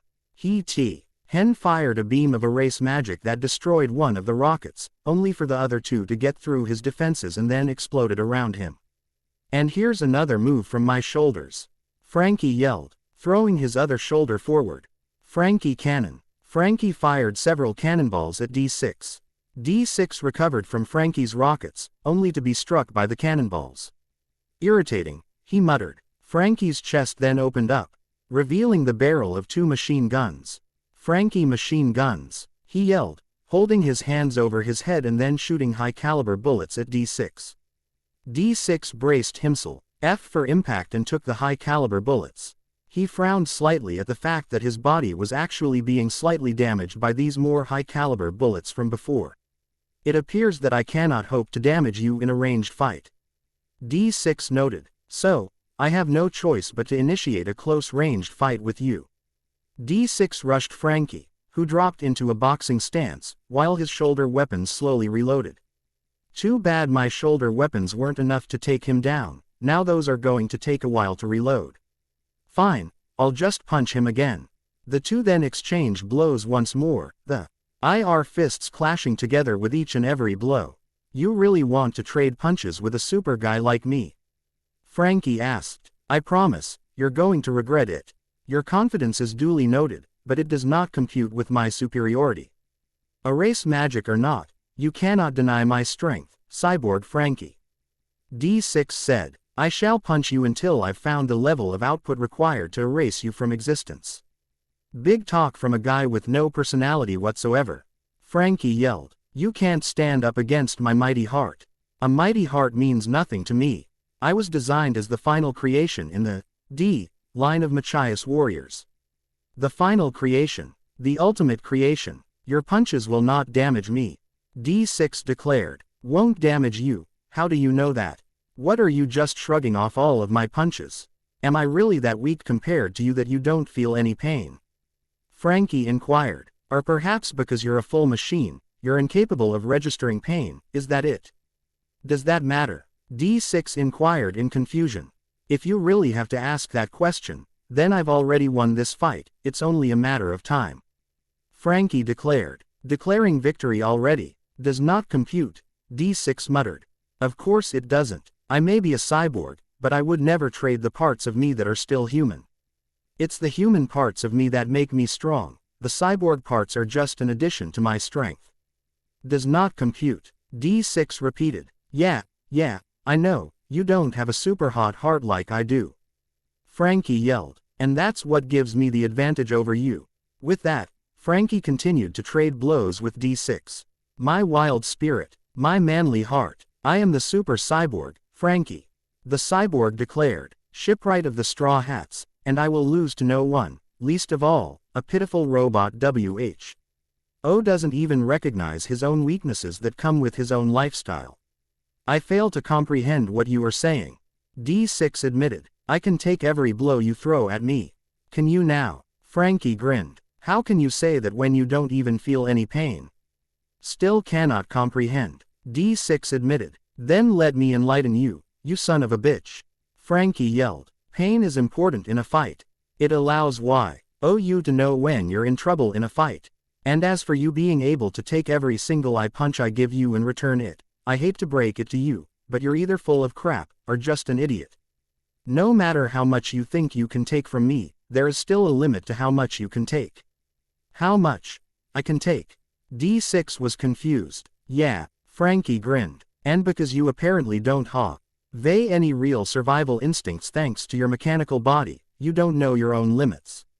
My own limits. D6 was starting to experience an emotion he was not completely familiar with, concern.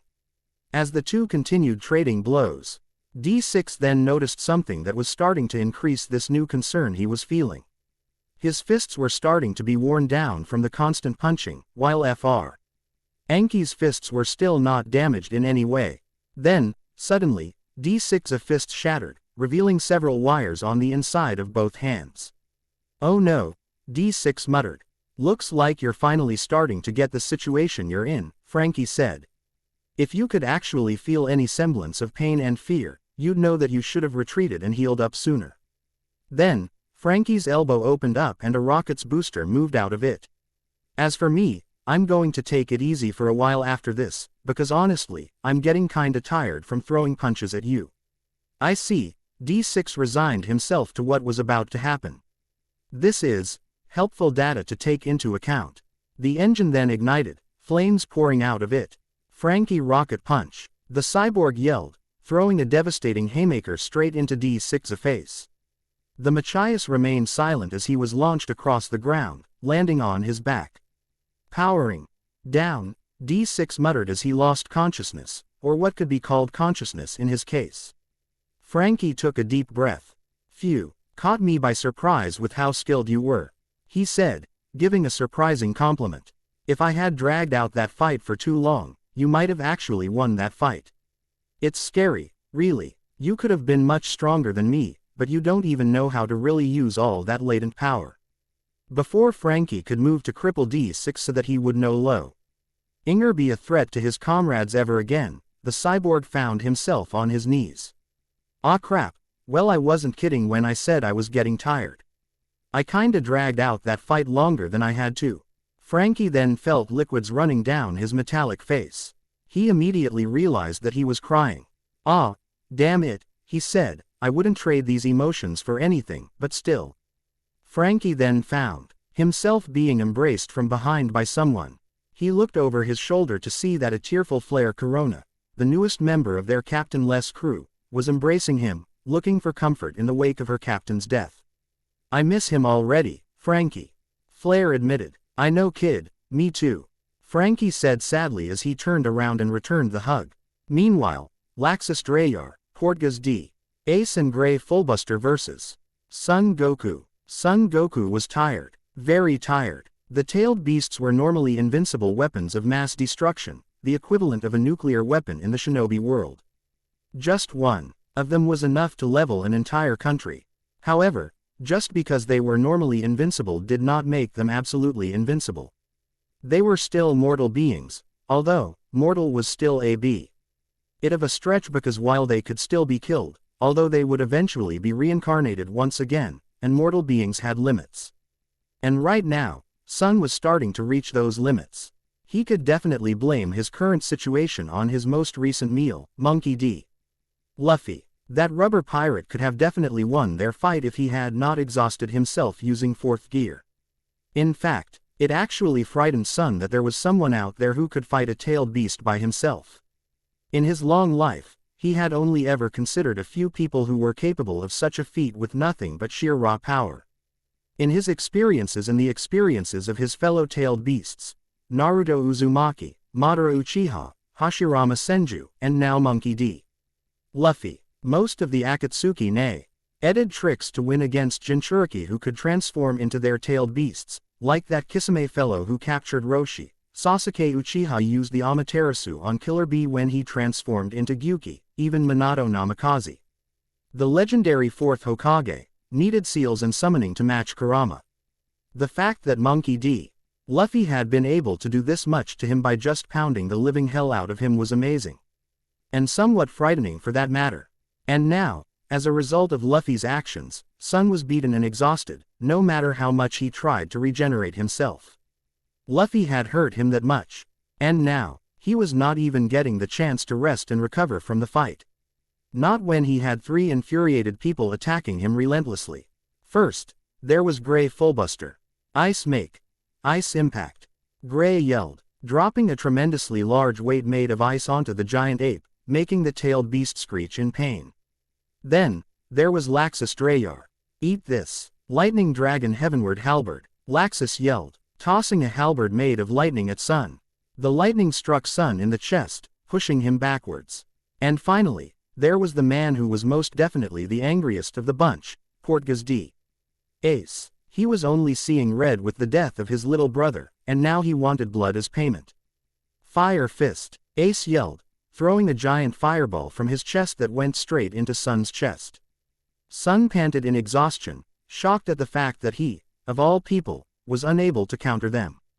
The 3 of them together were simply that strong, and he was simply that exhausted and beaten up from his previous fight.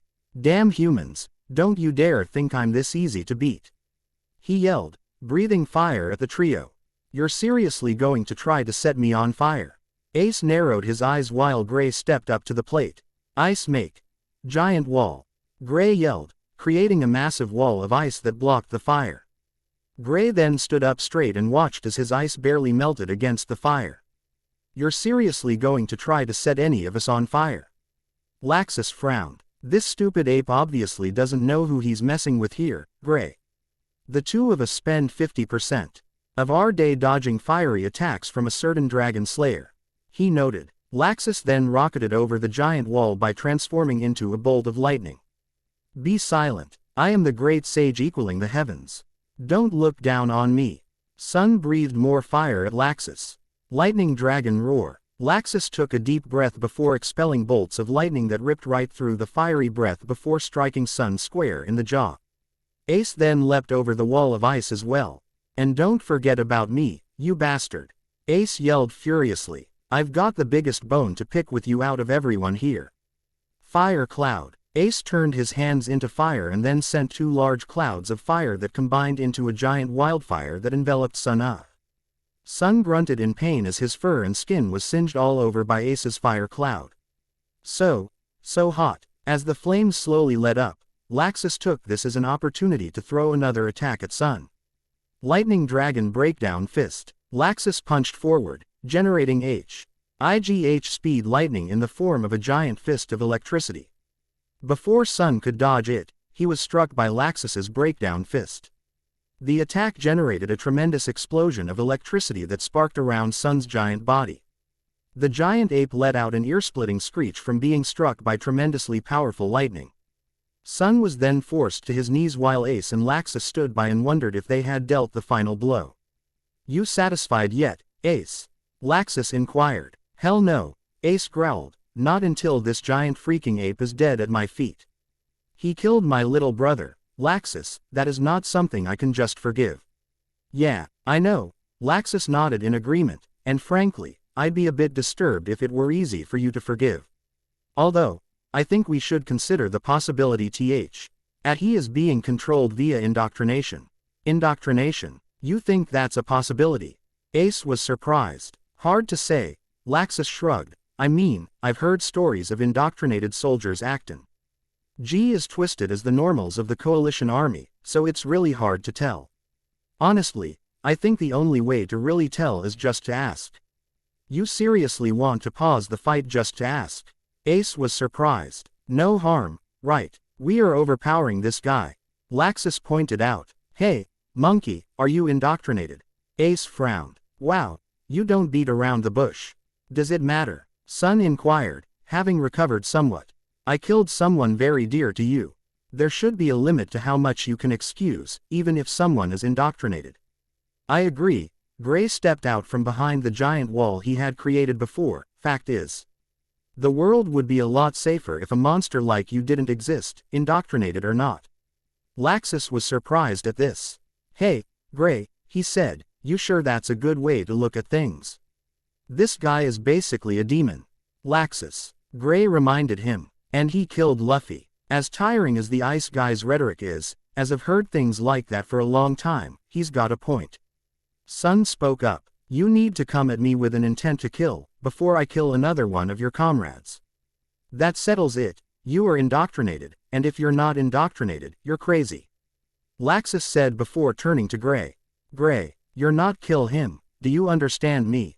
Who are you? The master. Gray demanded, glaring at Laxus. Gray, don't argue with me. Laxus said, killing this guy ain't justice at all. Laxus then turned to Ace. As for you, I know you're upset about Luffy, but if this guy's really indoctrinated, killing him wouldn't be right, and you know it. Ace gritted his teeth but nodded. Even so, this guy is a threat.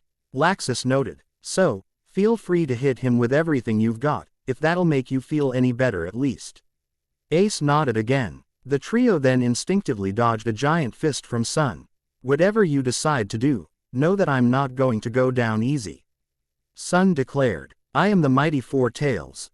The great sage equaling the. Yeah, the great sage equaling the heavens, we know. Laxus interrupted him. Sun then took a deep breath. I don't think you know, he admitted, so I'm going to show you all. Sun then started charging a tailed beast ball. Ace narrowed his eyes. You guys get behind me, he yelled. I'm not going to lose anyone else to this monkey. Flames then surrounded Ace. Great flame commandment, Ace chanted. Tailed beast ball, Sun yelled, finishing charging his attack. Laxus and Gray both gasped as the tailed beast ball was expelled from Sun's mouth. Oh crap, that is insane. Laxus yelled. Ace, are you sure you can beat an attack like that? Then, before the group could get their answer, a portal opened up and sucked in the tailed beast ball. Wait, what? Laxus was shocked. Huh. Sun was stunned as well. Kakashi Hatake smirked off to the side, his yes having morphed into the Mangekyo Sharingan. The 3rd Division commander had decided a while ago to abandon his post for a brief moment in order to do his part to bringing down the Four Tails. Kamui, he said with a satisfied nod. A truly amazing power to have in times like these. A portal then opened up behind Sun. Okay, Ace, he said, wincing slightly from the strain of having to open up a larger portal than usual. I'm leaving everything to you from here. Ace then generated a tremendously large ball of fire in his hand. Flame Emperor, Ace yelled, tossing the fireball at Sun. Sun moved his hands out to block the fireball, only to notice the portal behind him. He gasped in shock as his tailed beast ball actually came out of the portal. Damn, he cursed in frustration, moving one of his DS to try and block his own attack with one of his hands. The 2 giant balls then collided with Sun, who tried to block both of his attacks with his bare hands, only for a massive explosion from the combination of attacks to occur with Sun at the epicenter. Almost everyone on Tenro instinctively ducked and took cover from the explosions. The only people who did not were Zerf, who simply shielded himself from the blast, and the hollows that had been summoned by Heavy Sano. The hollows were then either vaporized by the blast or sent flying by the force of the explosion. Heavy Sano had been on of the people who had ducked and covered from the blast. However, he was not expecting one of the hollows that had been blown away from the blast to come flying straight at him. Oh no, he muttered he was suddenly buried underneath the hollow. And so, with the monster tamer beaten, the Gargantas finally closed off with no one else coming out from them. Meanwhile, at the center of the explosion, Son Goku collapsed to his knees, racked with pain from being caught in 2 tremendously explosive attacks. The Four Tails was motionless, stunned. Ace took a deep breath, feeling his rage calm itself. It would not vanish, and probably would not ever, but it was at least starting to calm a bit. Laxus whistled, impressed with Ace's power. Dude, he said, I'm going to come right out and say it, even though it's a bit insensitive. I really want to spar with you later. Ace nodded. After I mourn my little brother, he said softly, and that's why I knew it would be insensitive. Laxus said sympathetically, and that's also why I want to spar with you. I want to get stronger, Ace. So we don't have to lose people in order to win battles like these. Before Ace could respond, the ground started to shake. Sun was forcing himself to his feet. You've gotta be kidding me. Gray was shocked. We've overpowered this guy and he still won't go down. That's a tailed beast for you. Laxus was inwardly impressed with this beast's durability. Sun was barely conscious and yet he was still getting up. This was because he was running on instinct now. I won't die. Not yet. Not now, he thought to himself. Meanwhile, with the hollows having been completely destroyed by the explosion earlier, the 2nd and 3rd Division got their feet, still somewhat shaken up by the blast earlier, and prepared to move forward. Our path is clear, men. A soldier yelled. Let's go. Before the 2nd and 3rd Division could advance, however, a single word caused destruction throughout their ranks. Float. The ground started cracking around the soldiers. Then, the ground was lifted up along with the soldiers, sending them all flying away from the area.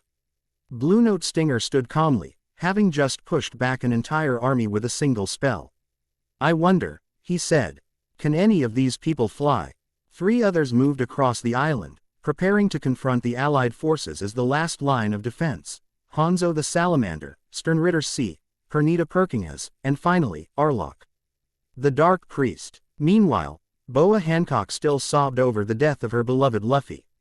Luffy, my Luffy, she wept. How can I live now? What do I have to live for? That question was immediately answered, ironically, by Luffy. When Luffy lost Ace, he did not lose everything, even if it felt like he had. He still had his crew. My sisters, Hancock realized, I still have them. Hancock got up from her knees. Luffy, she said, I will always love you. I will never love another man. But, I cannot join you in the afterlife just yet. I must live for my sisters. Wait for me, my love. Suddenly, a tremendous spike of magic power got Hancock's attention. Her eyes widened, shocked at the amount of power that was being put out by an individual. Such power, she muttered to herself. Then, she got a look at the individual who was putting out that power. Her eyes widened even further, unable to believe who was putting out this power. You, she exclaimed in shock. The ship was sinking around her. Mirajan Strauss fell to her hands and knees as she powered down from her most powerful Satan's soul form. The girl was utterly exhausted from her battle with Vice Admiral Momonga, whose back was leaned up against a wall, bloodied and beaten from his fight with the S-class wizard. It was a draw, Mirajan realized, as neither of them were able to get up and claim victory. We at the Navy consider draws a loss, you know, Momonga admitted. Nothing less than a total victory, anything else is a loss. Mirajan heaved an exhausted sigh. Black and white to the very end. She mused. If your government has that kind of mentality on everything, then maybe it is for the best that they are torn down. Momonga was quick to respond to such a statement. And yet here we have the most black and white group opposing us, the Allied forces, who seem to be convinced that everything the coalition is doing is downright evil.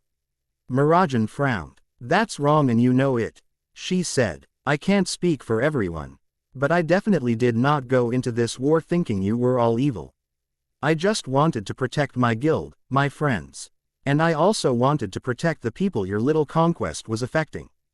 Although, the more I meet your comrades, the more I find myself thinking a lot of you are pure evil. How people can do the things some of your comrades done without regrets is mind-boggling. And how someone like you can help them is even more mind-boggling. Mirajan admitted, turning her ire to Momonga. You're not a bad person, Vice Admiral Momonga. You should join us, and give yourself a chance to fight for true justice for a change. Momonga sighed. I recognize the fact that in spite of being on the opposite side of war, you are not a bad person yourself, Ms. Strauss, he admitted, and perhaps there are plenty of good people like yourself. However, I cannot turn my back on my duty. Momonga continued with a sigh. And to join a side filled with criminals that my govern. And a major threat to peace would be to spit on everything I believe in. I cannot join the alliance. You understand, so you're just going to stay with the monsters that lead the coalition. What about Blackbeard? I've heard he's not exactly well liked among the Navy. Mirajan pointed out. Marshal D. Teach, the man known as Blackbeard, is most definitely not well liked among many high-ranking members of the Navy. Momonga admitted. Many of us were there when that monster went on a rampage in Marineford, showing off his new powers to the world. Marineford, once upon a time, was a symbol of our pride as an organization, the mighty, indestructible headquarters of justice. Having said that, Momonga continued, the four emperors exist for a reason. They exist to maintain the balance between the three great powers, the four emperors, the seven warlords of the sea, and the world government. That balance cannot be disturbed. In order to maintain that balance, we have no choice but to ally with the monster.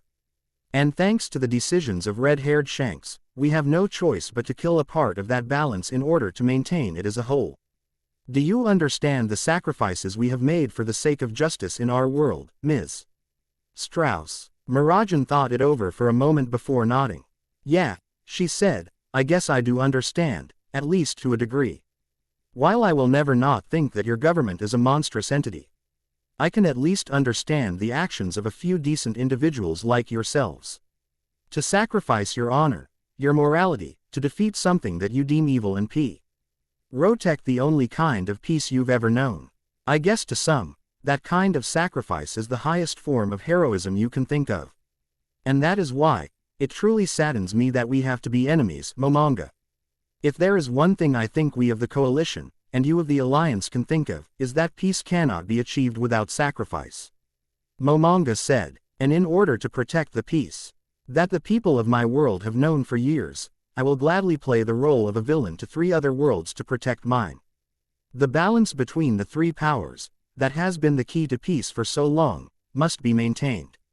Mirajan sighed. Haven't you ever once considered the possibility that the balance should be broken? She inquired curiously. Breaking the balance leads to anarchy. I may not like what the government does in order to maintain the balance, but the alternative is still anarchy. Momonga responded. Mirajan sighed. I guess when that's the world you've only known, the idea of there being any alternatives does sound a bit ludicrous. But now, I guess I've got a new motivation to win this war. The rest of the Alliance and we're going to show you that there is an alternative to the world you have. Momonga chuckled humorlessly at Mirajan's declaration. So young, so idealistic, he commented, you can't save the world, girl. You can only protect and maintain it. With that, Momonga vanished into the darkness, going back to Rakuen, leaving the exhausted Mirajan alone with the sinking ship. That Satan soul takes a lot more out of me than I realized, she muttered. The last wizard then thought about Momonga's final words. People who only know a certain way of life will often find themselves unable to accept change, she noted, just like those who've only known demons. As murderers will never accept demons as possible allies. Mirajan then resolved herself to what her next plan was. No, we are going to show the pirate world that there is a way to live in peace without that balance of power. God, how could anyone accept that tolerating monsters like Blackbeard as part of some sort of balance is the key to peace? Of course, Mirajan continued, we'll take care of that after we take down Zirf and the rest of his goons on Tenro. Mirajan felt the water around her hands, making her realize that the ship had almost completely sunk. Correction, she muttered, the others are going to have to take down Zirf and his goons. Sorry, Natsu, sorry everyone, I'm going to have to leave the rest up to you. Meanwhile, Yamakaji was retreating as well. Don't think you've won, Shinobi. Yamakaji still had that same mysterious smile. It's just that I know when's a good time to fall back and let nature take its course. What the hell are you talking about? Darui demanded. Can't you tell? With that last blast, this battle has reached the tipping point. Everything that happens from now on will be accelerating its end. With that, Yamakaji vanished. Darui heaved a sigh as he fell onto his haunches. Tired out from the fight. How freaking dull, he muttered, all that and I still couldn't incapacitate the son of a bitch. Well, at least I managed to force him to retreat, although. Darui trailed off as he looked around at the destroyed, sunken ship around him. This ship being destroyed is probably the reason. Too bad, if we had continued, I could have definitely beat him. Shocked the water and turned this whole place into an execution ground. Would have been a great way to end it. Darui then nonchalantly blocked a bullet from a pistol fired by a brave marine who had managed to keep his weapon dry and swim to a firing spot. He then turned to the shocked and frightened marine, who looked barely a day over 18. Don't do that again, he said with a deadpan expression. The young marine frightfully nodded as Darui took a moment to relax. Actually, that wouldn't have been as cool an ending as I first thought. I am down to 1/10 of my chakra. Wouldn't have been much of an execution ground. Sorry Commander Sabo, sorry everyone, I think I'm going to have to leave the rest to you. Finally, Vice Admiral Onagumo finished his retreat with barely a word to Love Aikawa. Damn, all that and it was only a tie. Love cursed, visibly exhausted from his fight, even though he was still standing.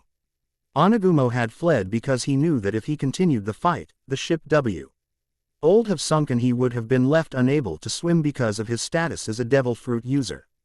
Love then took notice of a ship sailing towards him. He was almost immediately set upon by another ship that was sailing towards him. Hey, Aikawa, Rangaku Matsumoto called down. Check it out, I've got a ship. She's actually got a ship. Love looked up in surprise. How the hell did she manage to hijack an entire ship? Love got his answer when he heard the sound of cheering on the ship. Miss Rangaku, we'll pick him up for you. Thank you boys, Rangaku said sweetly. You are all so great. Love's eyes widened in disbelief. Unbelievable, he said. Did she actually flirt them all over to our side? And after that, you're going to sail this ship to our fleet with the white flag, okay? Rangaku ordered them. Anything for you, beautiful. The Marines on that ship all cheered. Love's sweat dropped. Yep, she managed to charm them all into leaving the coalition for us. Perhaps we should consider making her the face of our alliance instead of the acts of order. Love wondered. Nah, Only the weak-minded would fall prey to the feminine wiles of a beautiful woman. A rope was then tossed down to Love, who heaved a sigh. Well, I guess I might as well take advantage of the fact that she can apparently charm our enemies into serving her, and pray to whatever gods are out there that are above the soul reap. RS that she never turns a talent like that on us. On the still frozen ship occupied by Toshiro Hitsugaya and those who were too frightened to challenge him, the Squad 10 captain sighed at the cheering of the men who had fallen for his lieutenant's charms. Damn it, Rangaku, he cursed lowly in irritation. Toshiro then looked out at the island, which now looked like something akin to a hellish wasteland. Thanks to the actions of both the Allied forces and the Conqueror's coalition. He then turned to the frightened Marines. I'm going to leave this ship soon. He told them. You all better behave RS elves when I hand you all off to my comrades. The visibly intimidated, and cold, Marines all shivered and responded. Why yes sir, they stammered from both the fear and the cold. Meanwhile, with Son Goku, the four-tailed monkey looked beaten, even though he was still standing on his feet. Laxus Drayar was still admittedly impressed with the fact that in spite of overpowering the four tails, he was still on his feet. That is one tough ape, Laxus complimented before turning to Portgas D.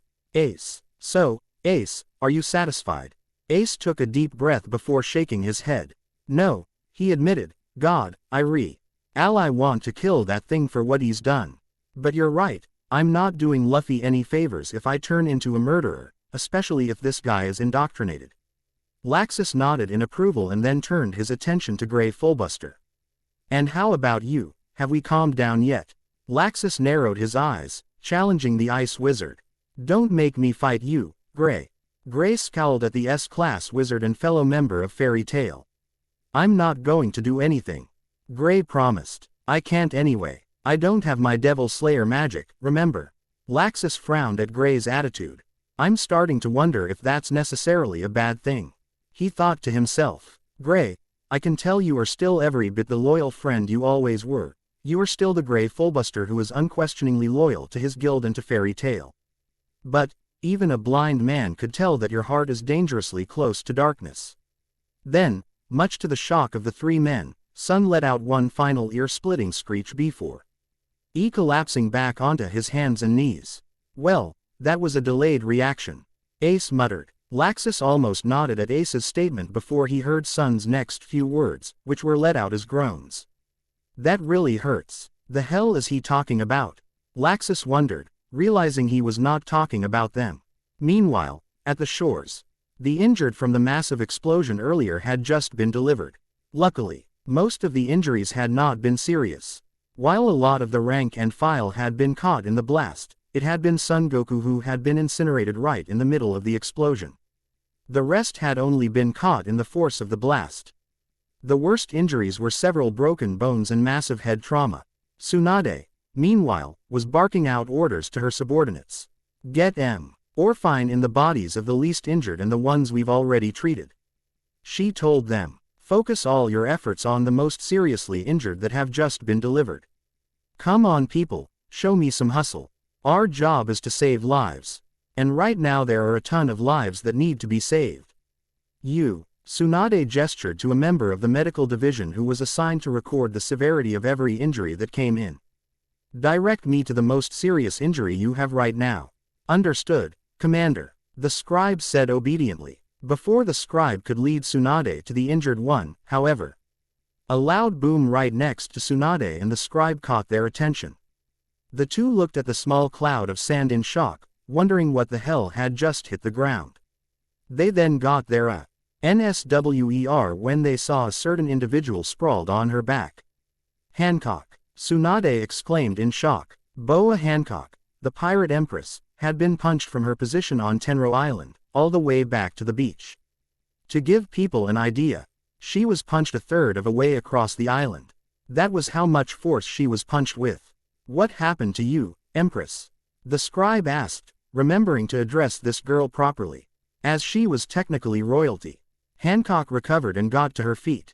Everyone stay back, she ordered the medics. Continue with your duties. The injured need you. Hancock, what is going on? Tsunade demanded. Hancock narrowed her eyes, looking down at her injured torso from the punch.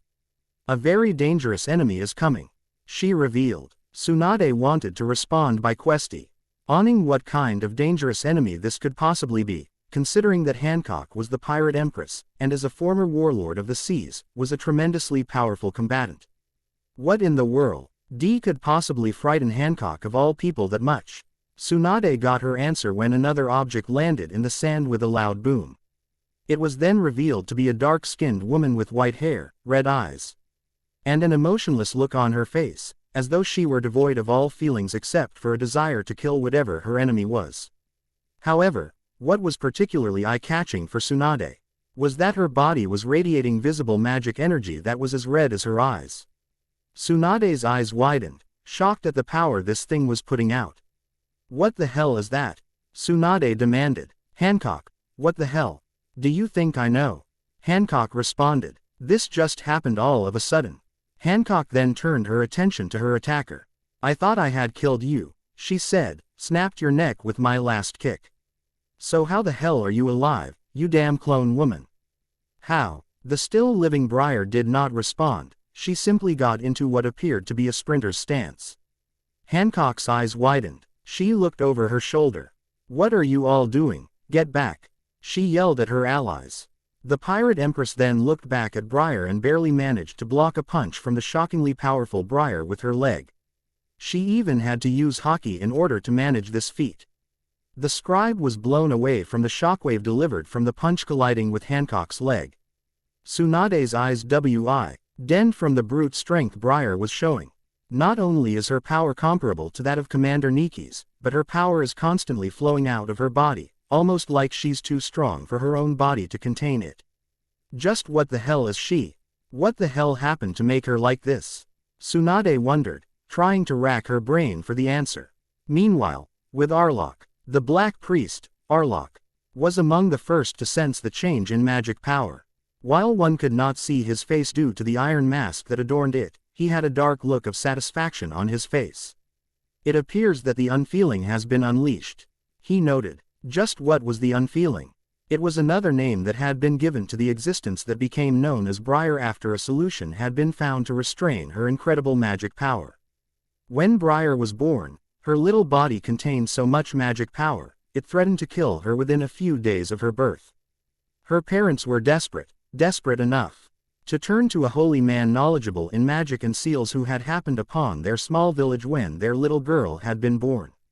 Unfortunately, that man would later become the head priest of Avatar, the man named Arlok.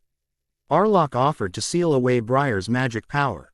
And he did. However, normal seals did not work because Briar was simply that powerful.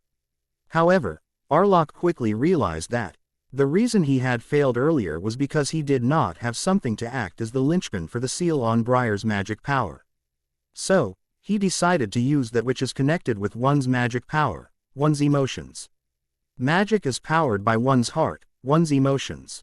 It was why people like Natsu were constantly able to reach new heights of power constantly. It was because of his immense passion and strong emotions. So, Arlok used Briar's emotions to act as the lock on her powers. As long as she kept her emotions, her heart, her immeasurable power would be locked away.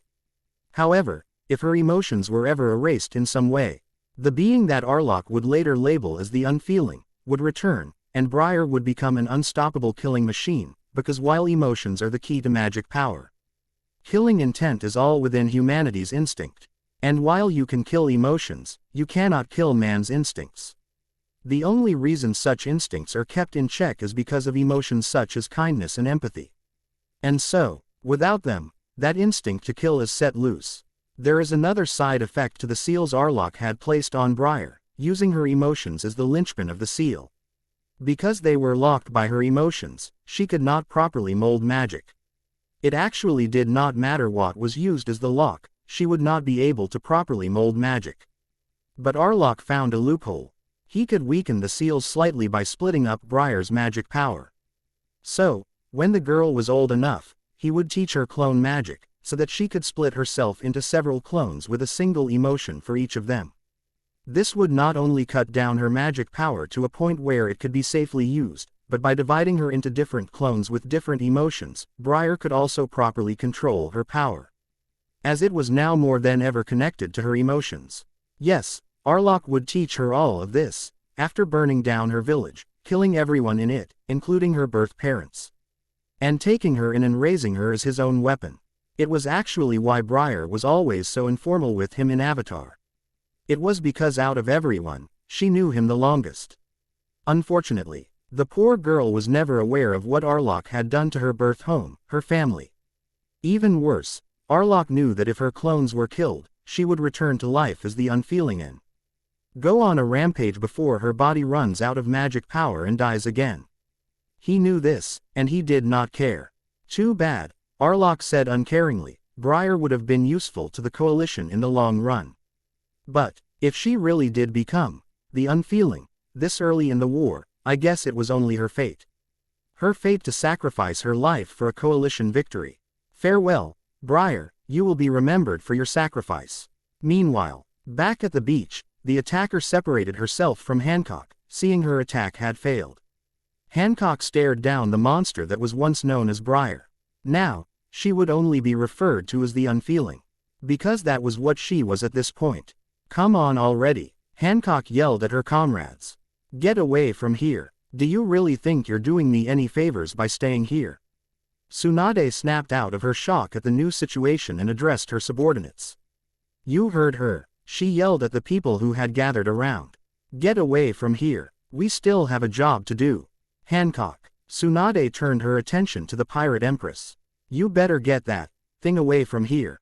There are a lot of injured people that we need to treat and keep safe. Hancock nodded in understanding. Don't worry, she said, I'll make sure that nobody here dies. Hancock then turned her attention to the Unfeeling. I broke your neck with that last kick of mine. Hancock noted. Hell, I broke the necks of every single one of those damn clones of yours. How the hell are you still alive? The Unfeeling did not respond, much to Hancock's annoyance. You damn, whatever the hell you are, she growled. Do you realize that you are disrespecting an empress with your behavior here? Know your place. Furthermore, you've caught me in a very bad mood at the moment, because my beloved is dead and gone. Unless you want to anger me even more, you will at least address your empress with respect. The Unfeeling responded by leaping at Hancock once more. The jump created a small crater in the sand, as she flipped forward and then threw an axe kick at Hancock's head. Hancock hardened both of her hands with hockey and crossed them over her head, blocking the kick. The Unfeeling then pushed herself off of Hancock and then ran at her once more. This time, Hancock was ready to defend herself in a manner that could possibly give her the win against this monster. She created a heart in front of her. Love reversal, she yelled as the Unfeeling punched the giant heart. Then, as soon as the Unfeeling punched the heart, her arm immediately turned to stone, causing her survival instincts to flare up. ND pull her fist away from Hancock's giant heart. Hancock smirked while Tsunade, who was standing in front of her soldiers to keep them safe just in case Hancock failed, gazed at Hancock, impressed with her power. That's a dangerous ability she has, Tsunade noted. I'm glad she's on our side. Hancock's confident smirk widened at the confusion on this being's face. It seems that you don't understand who you're dealing with. I'll take responsibility for that. I never did show you much of my power in our first fight. Of course, against you, a couple kicks was all I needed. But now, I'm going to show you everything. First, I need to get this thing far away from the rest of the medics. This thing is dangerous. Not only that, but some of my attacks could possibly turn my comrades to stone too. I cannot allow that. Hancock showed her care for her allies with that single train of thought. Hancock dropped into a stance to leap at the Unfeeling. She blackened her legs with hockey and leapt at the Unfeeling. The Unfeeling crossed her arms to block the kick, and while she did so successfully, the force of the kick pushed her away from the medical division. This was the most important thing to Hancock. And now that my comrades are safe. Hancock kissed her fingers before generating a giant heart and holding it above her head. I can attack without worry. Love bomb, Hancock yelled, tossing the heart at the Unfeeling. The love bomb then exploded into multiple smaller hearts. It was like a grenade filled with shrapnel, and if any of those smaller hearts touched the victim, they would immediately turn to stone. The attack was extremely difficult to dodge because of its large numbers and tremendous speed. It was perfect for taking out large groups of enemies, like her slave arrow. It was a LSO perfect if you wanted an attack that was pure overkill if you were going to use it on a single enemy. Unfortunately, the Unfeeling was a powerful physical specimen, and as such was capable of dodging the tiny speeding hearts that could turn you into stone. Hancock's eyes widened in disbelief. She dodged my love bomb. The Unfeeling then rushed Hancock and threw an uppercut with her remaining AR-M that knocked the Pirate Empress airborne. Luckily, she managed to land on her feet. She then pointed a finger gun at the Unfeeling. Pistol kiss, she yelled, firing a small heart at the Unfeeling. The Unfeeling easily avoided the heart. Kiss, kiss, kiss, kiss. Hancock yelled repeatedly as she fired multiple hearts at the Unfeeling, trying to turn her to stone. Unfortunately, the Unfeeling was far too fast to be hit by such attacks. The Unfeeling then countered by raising her leg and threw it forward, creating a powerful shockwave of magic with her kick. Hancock leapt away from the shockwave. So fast, she thought to herself. She really is a completely different person now. She was nowhere near this strong earlier. The Unfeeling then launched several more shockwaves at Hancock. This time, the shockwaves were from her arms. Hancock was also fast, and she avoided the shockwaves easily. Hancock then blackened her legs with hockey. The two exchanged blows between Hancock's legs and the Unfeeling's fists. Each collision created several small shockwaves. Meanwhile, the medical division was sneaking peeks at the fight between Hancock and the Unfeeling. This was getting on Tsunade's nerves. Quit gawking, all of you, she yelled. We're medics, not spectators. Focus on healing the wounded.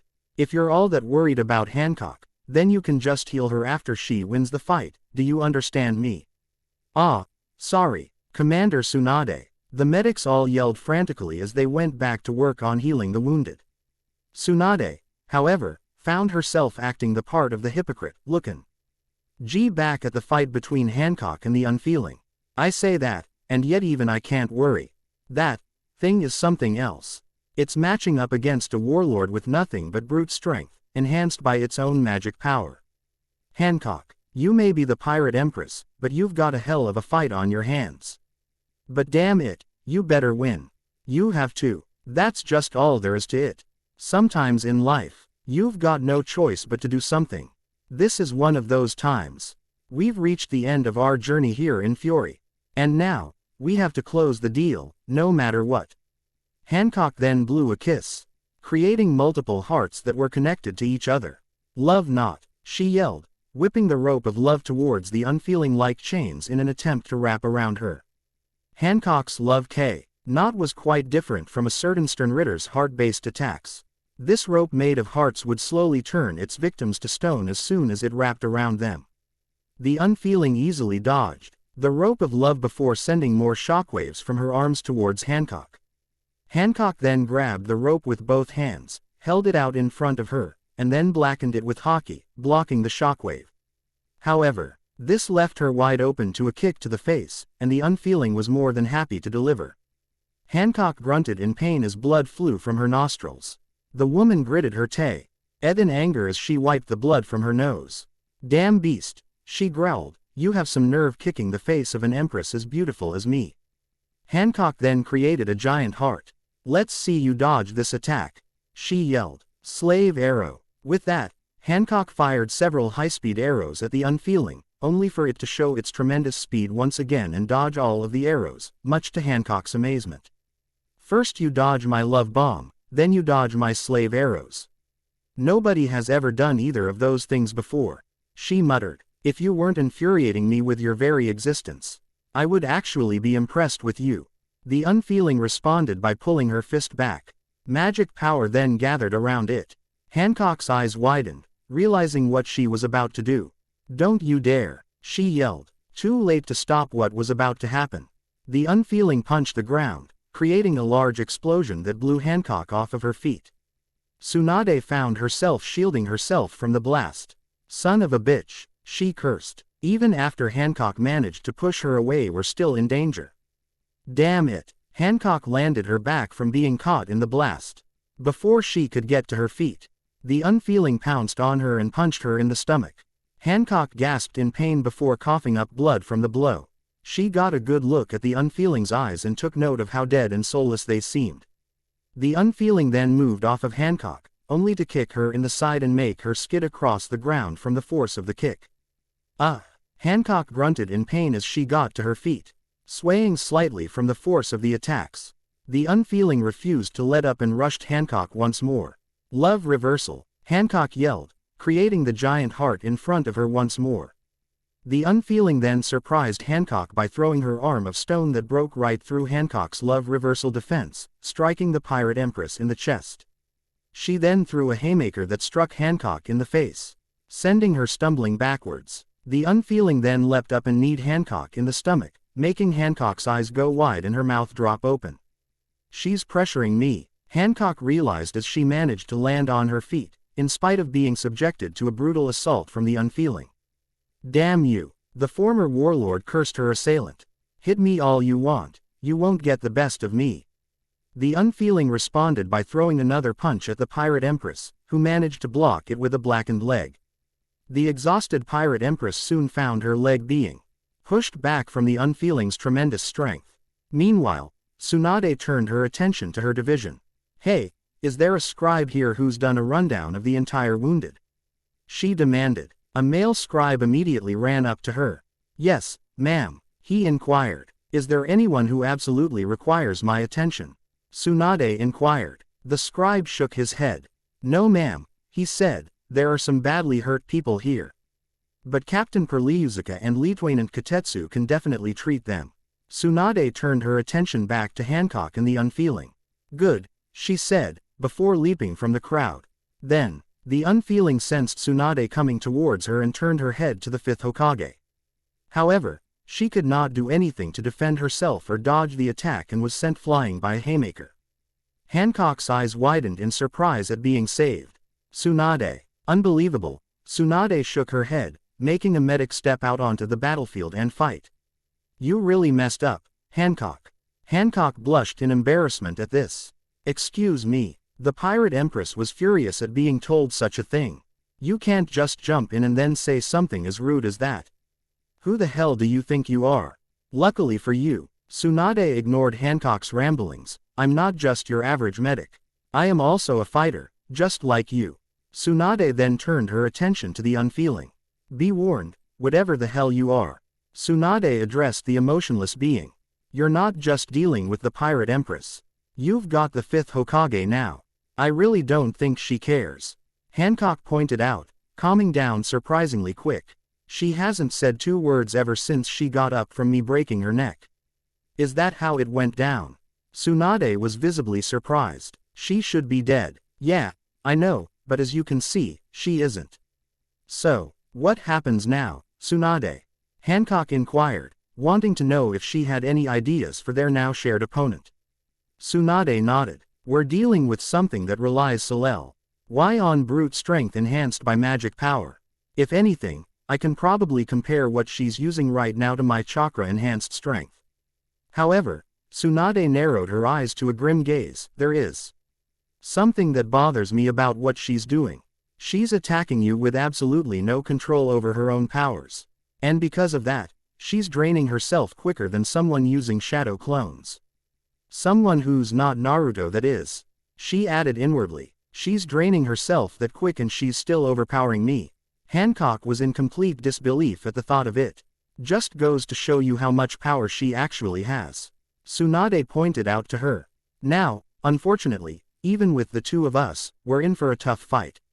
But, the good news is, we both have the stamina to turn this to a battle of attrition so that she can drain herself of power and die. That is a surprisingly dark for a doctor. Hancock muttered. I'm also a kunoichi, and a cage. Tsunade reminded the pirate empress. That means, I fight to win for my village, even if it means going against my oath to save lives. With that, Tsunade led the charge against the unfeeling. Hiya, she yelled, leaping into the air and throwing a downward punch at the unfeeling, who easily leapt away. Hancock could not help but take note of the crater that was made by Tsunade's punch. Damn, she really is something else. I never have Seen what these cage are capable of yet. Hancock thought to herself. The unfeeling then landed on the ground after avoiding Tsunade's punch and then rushed the fifth Hokage, throwing a roundhouse kick at the woman. No way, Tsunade yelled, throwing her arm up and blocking the kick. She then grabbed the leg of the unfeeling, picked her up and spun her around before tossing her further away from her comrades. I know I'm pretty impressive, Hancock, but would you mind quitting your gawking and helping me out here? Hancock frowned. Gawking? Don't flatter yourself, old woman, you're not that impressive to look at. Hancock completely missed the point of her statement. What? Tsunade yelled in anger. That's not what I said at all.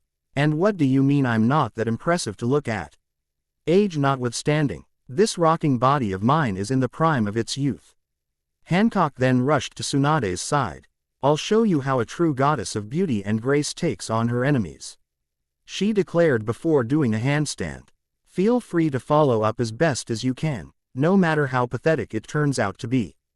Perfume femur. Hancock started spinning towards the unfeeling, much to the exasperation of Tsunade. And just like that, it has turned into a competition. Tsunade heaved a sigh before smiling slightly. Still, it's nice to see her accepting my help. You are not as subtle as you think, Hancock. Oh, Orochimaru and Jiraiya were the same way once upon a time. As pathetic as your attempts might be, feel free to try your hand at these pieces of trash, Jiraiya. Orochimaru would say while they were taking on large groups of rogue shinobi. I don't really like saying I'm friends with someone as narcissistic as you, says the woman who's so vain she has a genjutsu to conceal her true appearance, but I am proud to have you as a comrade in arms. With that, Tsunade followed the spinning Hancock into battle. The unfeeling managed to easily avoid the spinning kicks from Hancock's perfume femur, much to the frustration of the pirate empress. Damn it, Hancock cursed inwardly in frustration, I just can't seem to get a solid hit on her. One good hit, and I can bring her down by turning her to stone. The unfeeling then surprised Hancock by ducking underneath her spinning kicks. Hancock's eyes widened in shock when she realized that this emotionless beast with no real known intelligence whatsoever had actually figured out the weakness of her perfume femur. Then, before Hancock could do anything to protect herself, the unfeeling delivered a double palm strike into Hancock's chest. The pirate empress gasped in pain as she was knocked back onto her back. Hancock grunted upon landing. Hancock, Tsunade yelled in worry. I'm fine. Hancock was quick to brush off Tsunade's concern as she got up. He too then noticed that the unfeeling was charging them again. Tsunade quickly stepped up to Hancock's defense. She then knocked a punch from the unfeeling away from her face and then uppercutted the monstrous woman into the air. Not done yet, Tsunade yelled, leaping into the air and kicking the unfeeling in the stomach, knocking her away. The unfeeling's eyes widened as the bottom of her ribcage shattered. However, she was incapable of feeling pain because she just did not have the mental capacity to respond properly to pain. So, she landed on her feet, ignored her pain, and attacked Tsunade once more. You're kidding me. Tsunade was actually shocked that breaking some of the unfeeling's ribs did not slow her down at all. Okay, if that's not going to work, I'll just have to incapacitate her instead, Tsunade decided. The fifth Hokage then addressed the pirate empress. Hancock, she said, I'm about to give you a chance to turn her to stone. Before Hancock could inquire as to what Tsunade meant by that, the fifth Hokage ran at the unfeeling. Tsunade quickly avoided a punch from the unfeeling and managed to get behind the monstrous woman.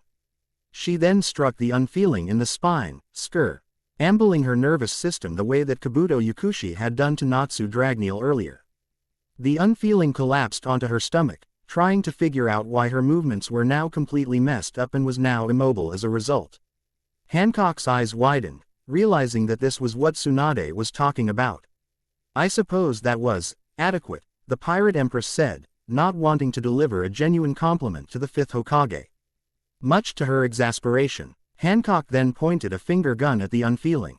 This time, you will become stone, Hancock promised. Pistol. Hancock was cut off as the unfeeling survival instincts kicked in.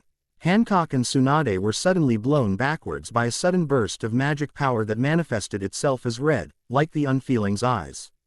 A defense mechanism. Tsunade was surprised at this. Damn. Hancock cursed before narrowing her eyes. This won't stop me. Pistol kiss. A heart was fired from Hancock's finger.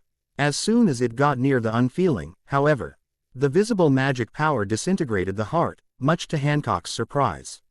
No way, Hancock exclaimed in disbelief. As the two struggled to get close to the unfeeling, she was trying to find a way to move in spite of having her nerves scrambled and her movements being messed up. Then, after several minutes of experimenting with her movements, the unfeeling was able to get up and move around. Her movements were a bit clunkier than usual because they were still scrambled and therefore unfamiliar, but the fact that she was moving shocked Tsunade.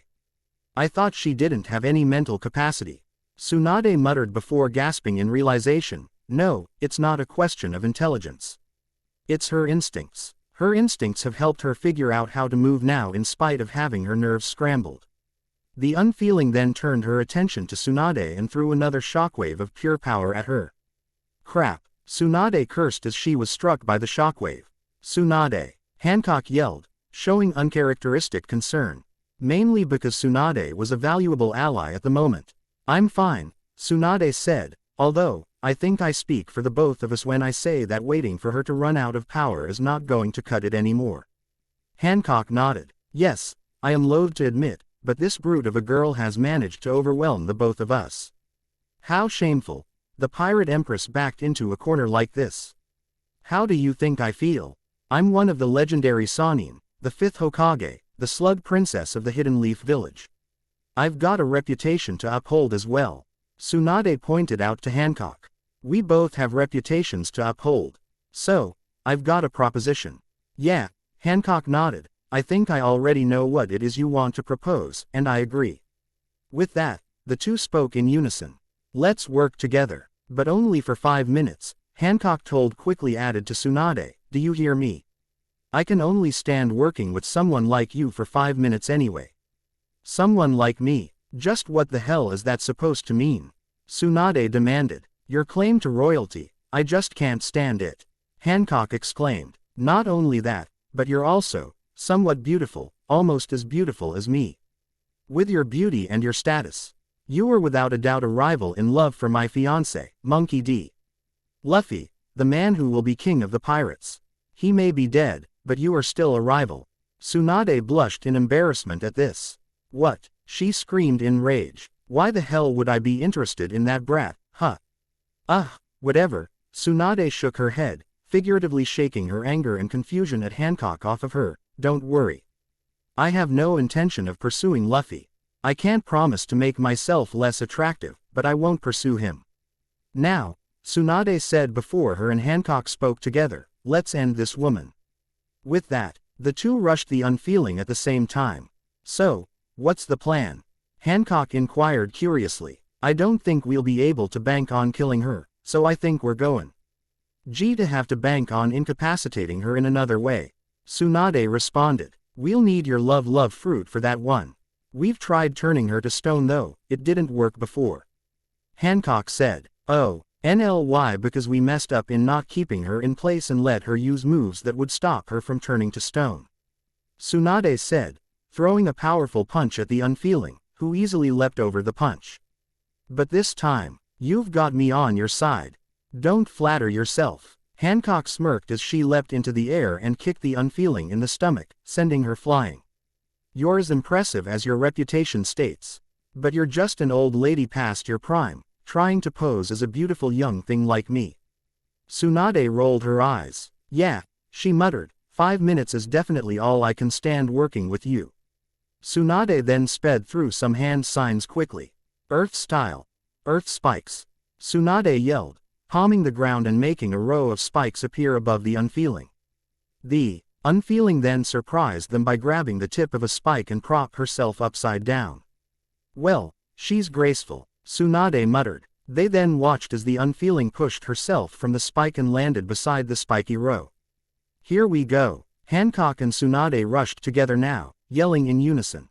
Tsunade then spoke up. No more messing around, Tsunade exclaimed. Her moves have gotten clunky thanks to my nerve attack.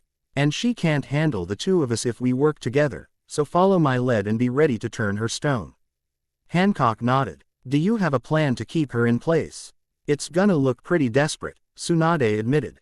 But, she's still fast enough to avoid us in conventional ways. Desperate measures, right. Don't worry, I know what to do and I can handle it. I may send you after all. Hancock's eyes widened slightly, realizing what Tsunade intended to do, and then nodded. I underestimated your resolve, she admitted. Damn straight, Tsunade yelled as she picked up speed, getting in front of Hancock. She then addressed the unfeeling. Okay, I honestly still don't know what you are, and frankly, I don't care, but you're not going to go any further. This ends now, monster. So let's go already. The unfeeling ran towards Tsunade and prepared to throw a punch at her. Tsunade did the same. Hancock took a deep breath and waited for her ally to make her move. Then, Tsunade threw a feint, faking the punch. However, in this game of chicken, the unfeeling did not chicken out and punched right into Tsunade's chest. Tsunade gasped in pain for a brief moment before her senju blood kicked in, and with it, her senju adrenaline. Smirking, Tsunade grabbed the unfeeling's arm and squeezed tight, shattering it in the process. Hancock shook her head in disbelief as she managed to move behind the unfeeling.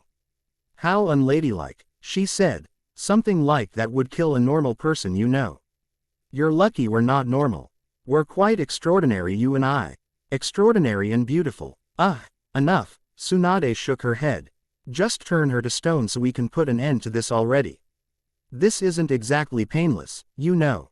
Hancock smirked. Just remember, your superior in beauty is the one who won this for us.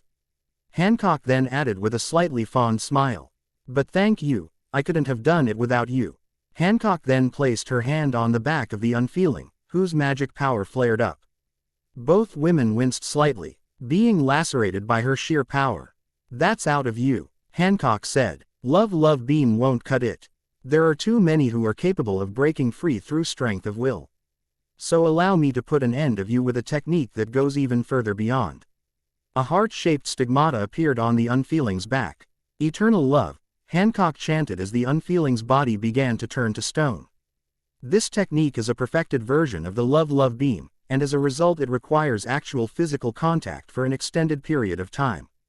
Hancock explained. However, the upside is that once the technique takes effect, the victim is encased in stone for eternity. Even I cannot awaken you once you have been turned to stone. Bound forever, such is the concept of eternal love. Farewell, Hancock said, this time, you won't be returning. And with those final damning words, the unfeeling was completely encased in stone, putting an end to the existence known as Briar once again.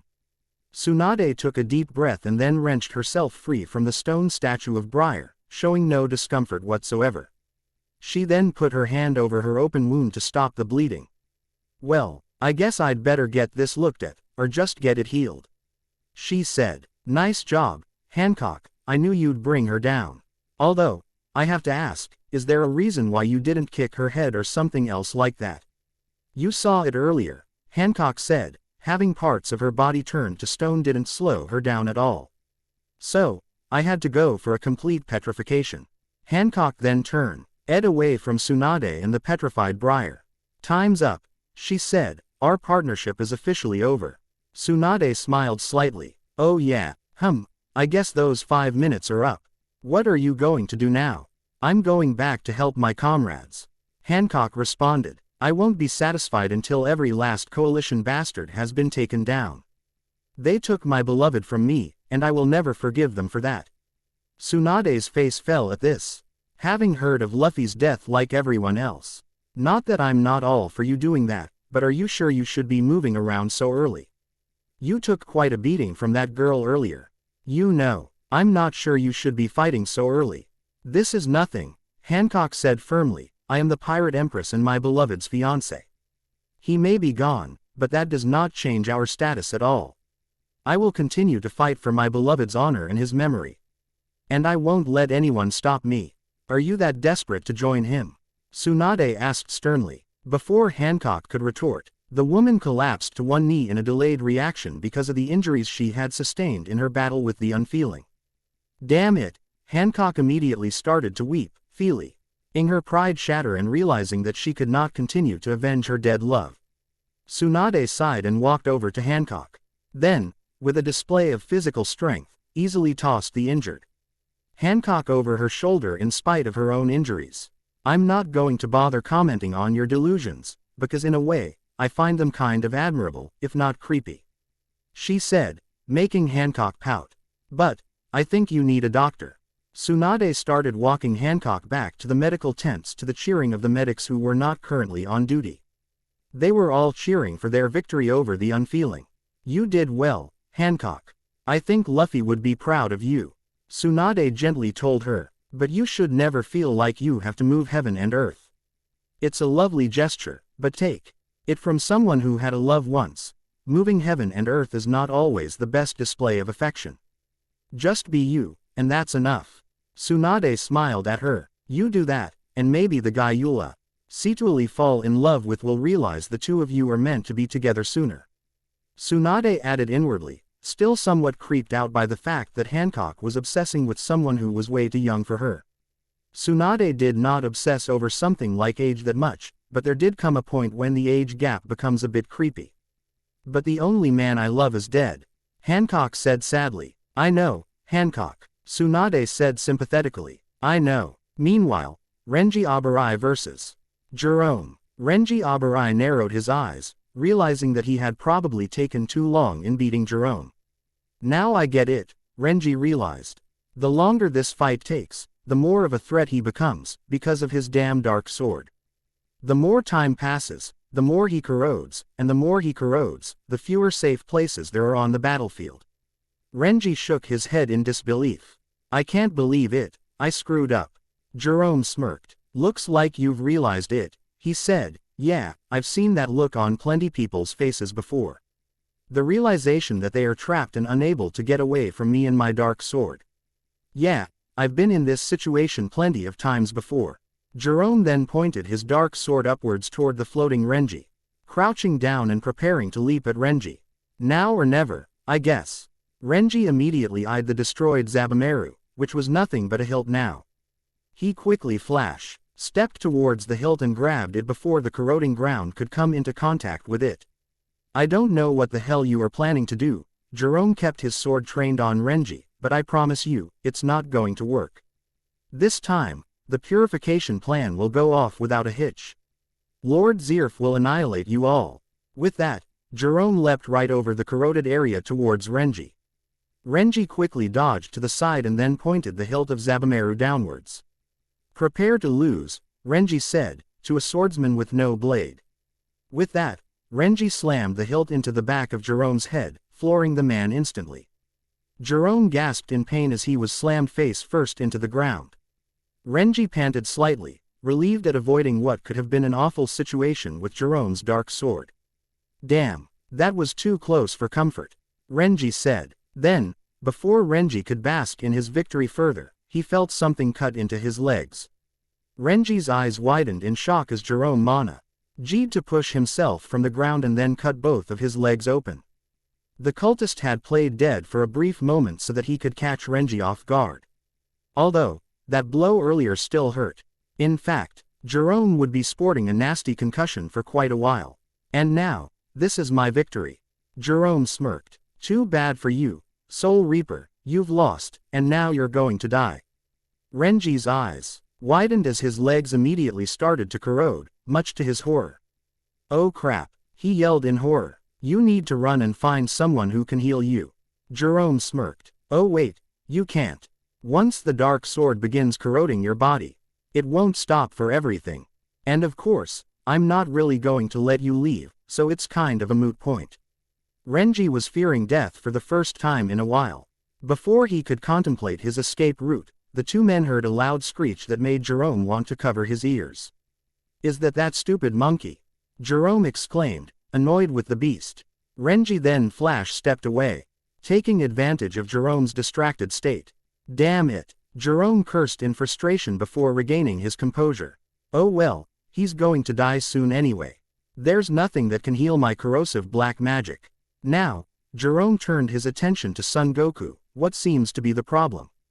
Jerome then watched as Son started vomiting up a tremendous amount of blood. What the hell is that all about? Jerome was shocked at the sight. Laxus Drayar, Portgas D. Ace and Grey Fullbuster were also shocked at all of the vomiting Sun was doing. Poor bastard, Laxus muttered, didn't realize he was sick. If he hadn't killed Luffy, I might actually feel bad. Ace admitted. But seriously, what the hell is going on with him? This doesn't look natural. Meanwhile, across the battlefield, soldiers everywhere were getting a very violent introduction to 4 of the newcomers from the Conqueror's coalition. Blue Note Stinger gave a dark smirk as he gazed at the soldiers he sent floating into the air with his gravity magic. Too bad, he said, none of you can fly. Blue Note then extended his hands outward. Fall, he commanded as gravity suddenly increased and slammed a large amount of soldiers to the ground. The soldiers who were unlucky enough to be sent flying were either killed by the impact or were left heavily injured. They were all helpless to Blue Note's power. Blue Note frowned slightly. What a pain, he said. None of you can fly. I guess that means I'll just have to move on to another place and find someone new. First things first, Blue Note smirked darkly, I think I'll eliminate the lot of you. With that, Blue Note pointed his finger forward and poked the air. With all your talk of camaraderie, I think I'll give you the chance to be closer. He said, pull. With that, a gravitational pull appeared in the area Blue Note had just poked with his finger. In a split second, all of the soldiers were pulled together, crushing several to death.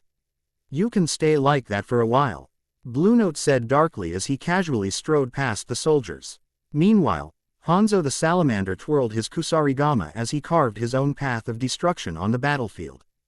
Behind him were the dead and wounded bodies of soldiers Hanzo had already cut down. The famed Salamander sighed, so far, I'm not impressed. These people cannot hope to defend peace and harmony if this is the best they can do. Then, Hanzo casually cut down a soldier who tried to charge him without even looking. Too bad, Hanzo muttered to himself, is there anyone strong in the other worlds? There should be if they've gotten this far. Let's see if I can find any of them, Hanzo mused to himself. He may have been indoctrinated, but he still was a man who sought a challenge in life. This was the man who christened the Sannin out of respect for surviving a battle with them. Meanwhile, Arlok, the Dark Priest, had sensed Briar's magic power vanishing earlier. Now that he had some free time, he could finally comprehend what had just happened to one of his greatest accomplishments. It vanished far too quickly for her to have simply run out. Arlok mused. That means, that useless brat did not fight until she ran out of power. She was defeated. It appears I overestimated the unfeeling strength. Arlok, cold and callous until the very end, had brushed off a woman he had known since she was a baby. Sure, he had used her. But normal people would feel empathy for someone they had known that long. He then stepped past the corpses of soldiers he had just killed. He then noticed that one corpse was actually still living and strode over to it. Before any words could be exchanged, he slammed his staff right through the soldier's skull, killing him instantly. These corpses, take them as a sacrifice, Lord Zirf, he said. Finally, Pernita Perking has easily eliminated several soldiers with his inherent power, the deadly ability designated as the compulsory by Yuwatch, the Quincy King. Like another member of the Sternritter, Pernita was one of the few members of the Wandenreich who did not have their power granted to them by Yuwatch. He was one of 2 Sternritter who had their power from birth. Pernita had no emotion on its face as it twisted and contorted the bodies of several soldiers who could only scream in pain as the sickening sounds of bones cracking and shattering rang out in the air. Pernita then put them all together into large balls of corpses with his compulsory and rolled them to the side, creating a path for it to crawl through. Kill all, Pernita muttered in broken sentences. Kill all, for His Majesty. With the coalition now advancing, a second wave of white Zetsu clones began to rise from the ground.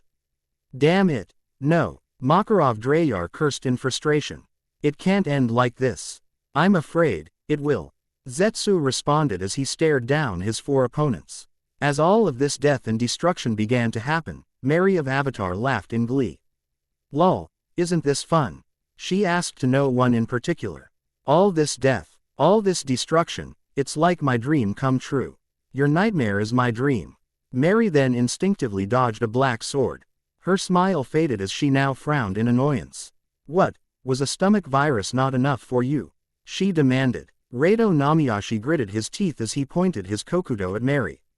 He was clutching his stomach, showing that he was still being affected by Mary's black magic virus. A little pain like this is nothing to me, Rado proclaimed. All that macho talk is so boring, Mary said with a pout. Especially when it's from a piece of trash like you. Maybe I am trash compared to a lot of you. But I'll fight regardless, Rado said. I'm a proud member of the alliance too. So if I didn't do my part, I wouldn't be able to face my comrades, both alive and dead. Then face the ones who are dead right now. Mary pointed her hand at Rado, who froze. Have a brain virus. Rado's eyes widened as he fell forward. Mary gave Rado a dark, murderous look. Stupid shinobi, getting in the way like that when you are completely incapable of doing anything. That's just stupid. Mary then smiled brightly. Not that I mind, I like to kill things. Let's see what else I can find. Looks like Jerome's wrapped things up, I'll go see him. Mary then ran over to Jerome, whose eyes were wide in shock.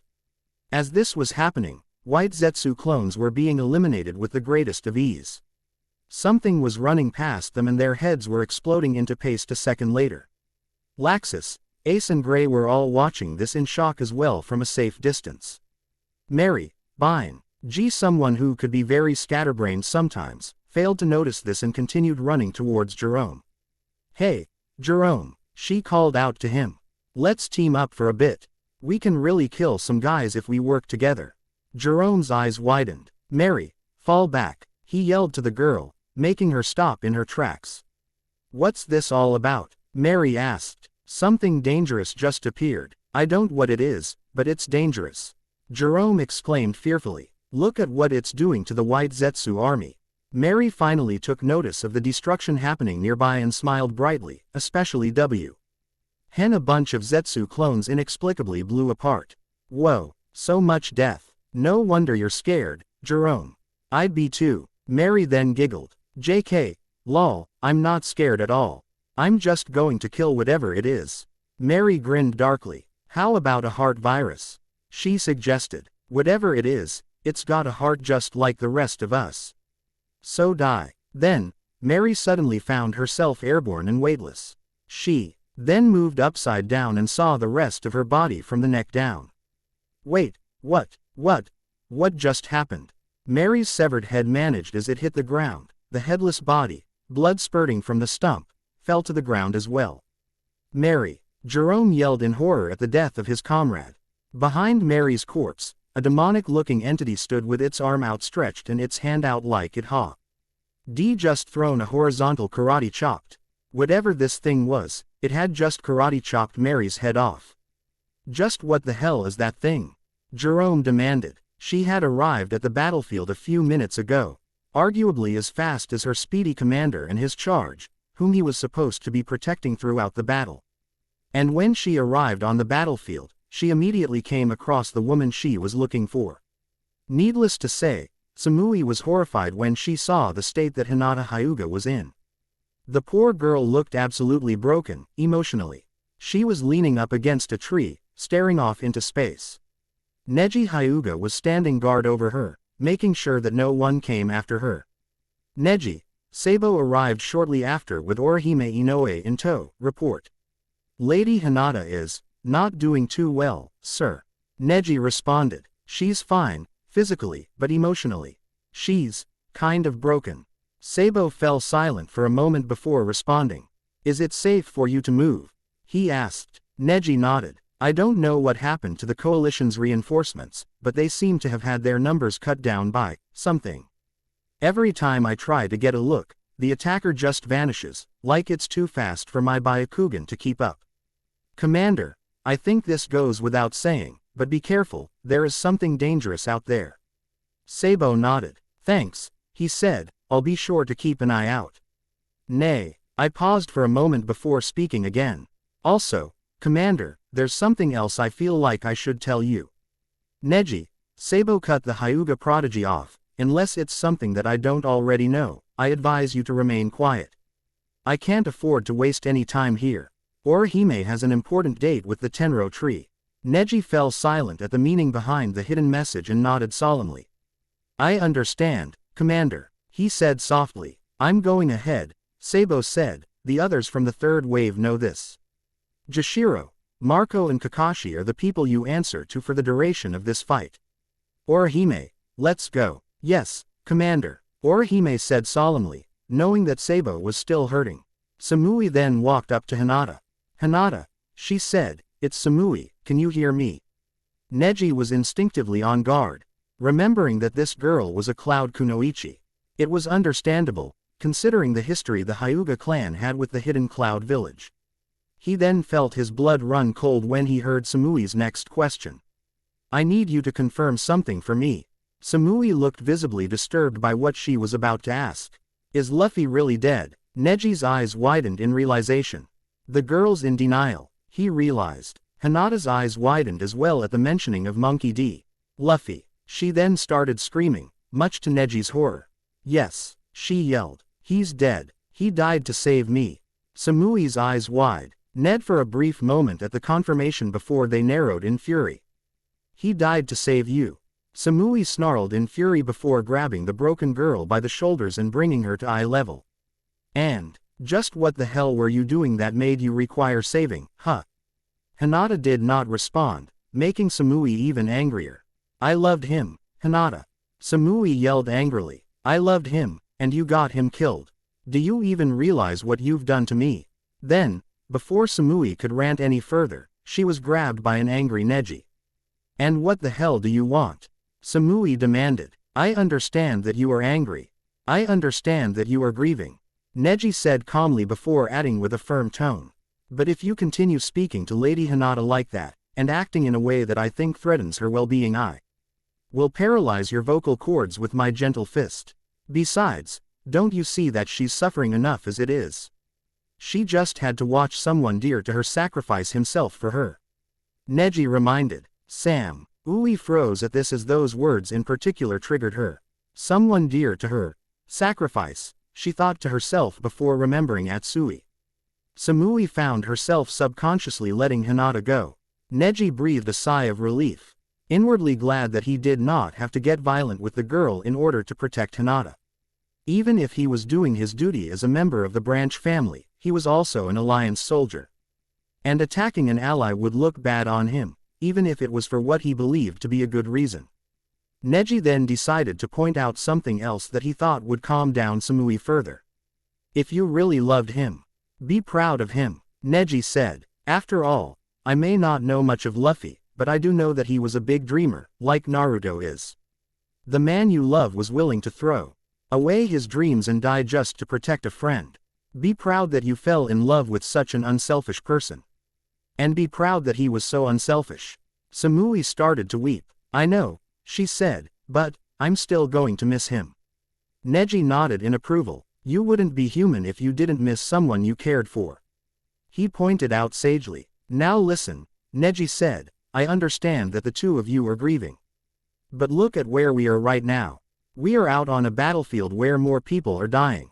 More importantly, quite a few of those people are our comrades, like Luffy was. Normally I'm all for letting people have their time to grieve, Neji continued, but right now, there are people who can be saved. And we'd be doing Luffy a disservice if we let others join him when we could do something about it. Hinata's eyes widened in realization. At that moment, the Hyuga regained her composure and straightened up. A new look in her eyes appeared, showing a fire that had been lost the moment that Luffy died. Samui did the same, getting to her feet. You're right, she said, I can't believe I lost my composure like this. That is so not cool.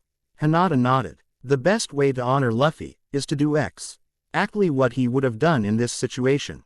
Go on a rampage and crush everyone who gets in our way. That was a surprisingly dark statement from someone like Hinata, but she was starting to gain Luffy and Naruto's boldness. While Hinata was not necessarily fond of this new side of her, it really improved her confidence. Neji smiled in approval as the trio turned their attention back to the battlefield.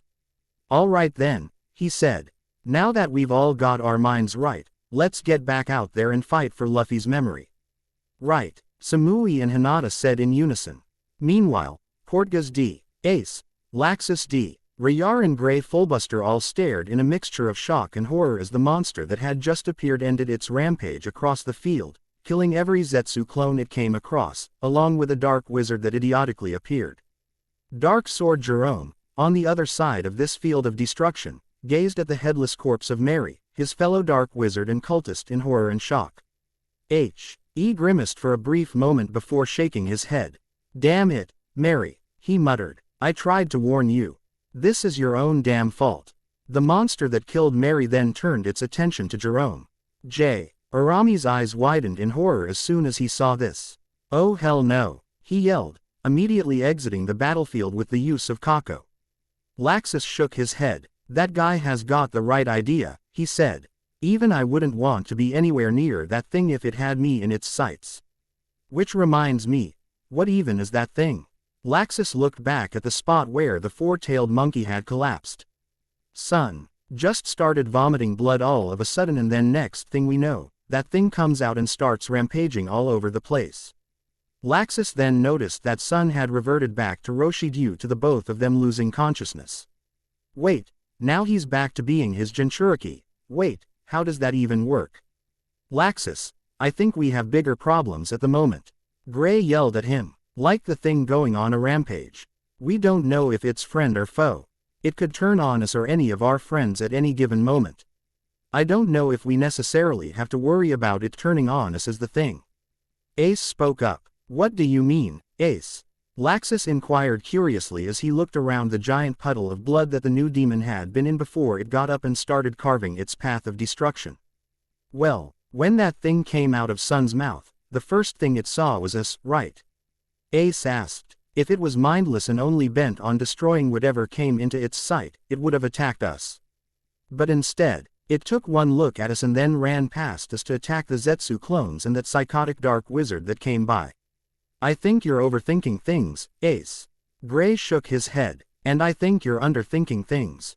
Ace shot back. "Look, you're just going to have to trust my judgment here. I don't think that this thing means us harm. Honestly, whenever I look at it, I feel some sort of kindred spirit." "Kindred spirit? With a demon?" Gray was surprised at this. "Yeah, I know it sounds crazy," Ace admitted, "but there's just something about it that seems familiar. Something that I can't seem to put my finger on." Meanwhile, Laxus continued gazing at the giant puddle of blood, as if he were expecting to find something. It's an odd instinct people have. The instinct to look at strange things because of the chance you'll either find out why it is strange or find something even stranger. When Laxus saw a certain something in the giant puddle of blood, he ended up seeing the latter. It also had the added effect of being something that honestly horrified him. While the demon continued to roar, looking around for a new victim, Laxus's gasp drew the attention of Gray and Ace. "Laxus, what's wrong?" Gray asked. It's not like him to gasp about something, Gray thought to himself. What the hell's going on with him all of a sudden? Ace and Gray then looked where Laxus was gazing. He too saw the object that had caught the S-class wizard's attention. Both men let out a gasp when they saw just what Laxus was looking at. A straw hat, covered in blood and other fluids. Ace's eyes widened in sheer terror, immediately realizing just what it was. "That is, Luffy's straw hat," Ace muttered, visibly horrified. Ace looked over his shoulder at the demonic entity that was looking for a new victim to maul to death. Then that demonic thing that just came out of Sun's mouth. The thing that just punched out all those Zetsu clones and karate chopped that girl's head off. Ace trailed off, unable to properly say it. Gray narrowed his eyes. "Luffy is the demon," he said simply. "I don't know how it happened, but the proof is all around us. He's become a demon." Ace immediately glared at Gray. "Now you listen," he yelled. "Maybe my little brother has gone through some sort of metamorphosis, but he's still my little brother. Not some demon. Guys, can we not do this right now?" Laxus asked. "We've got more important things to figure out, like, I don't know, finding out just what the hell happened to Luffy." And just what did happen to Luffy? It was time to turn back the clock and find out just what happened. Also, it was time to visit an area we have not gone before, the stomach of the four-tailed monkey, Son Goku. Flashback. Earlier in the battle, inside of Sun's stomach. It was dark and wet. That was how Monkey D. Luffy would describe being on the inside of Son Goku's stomach.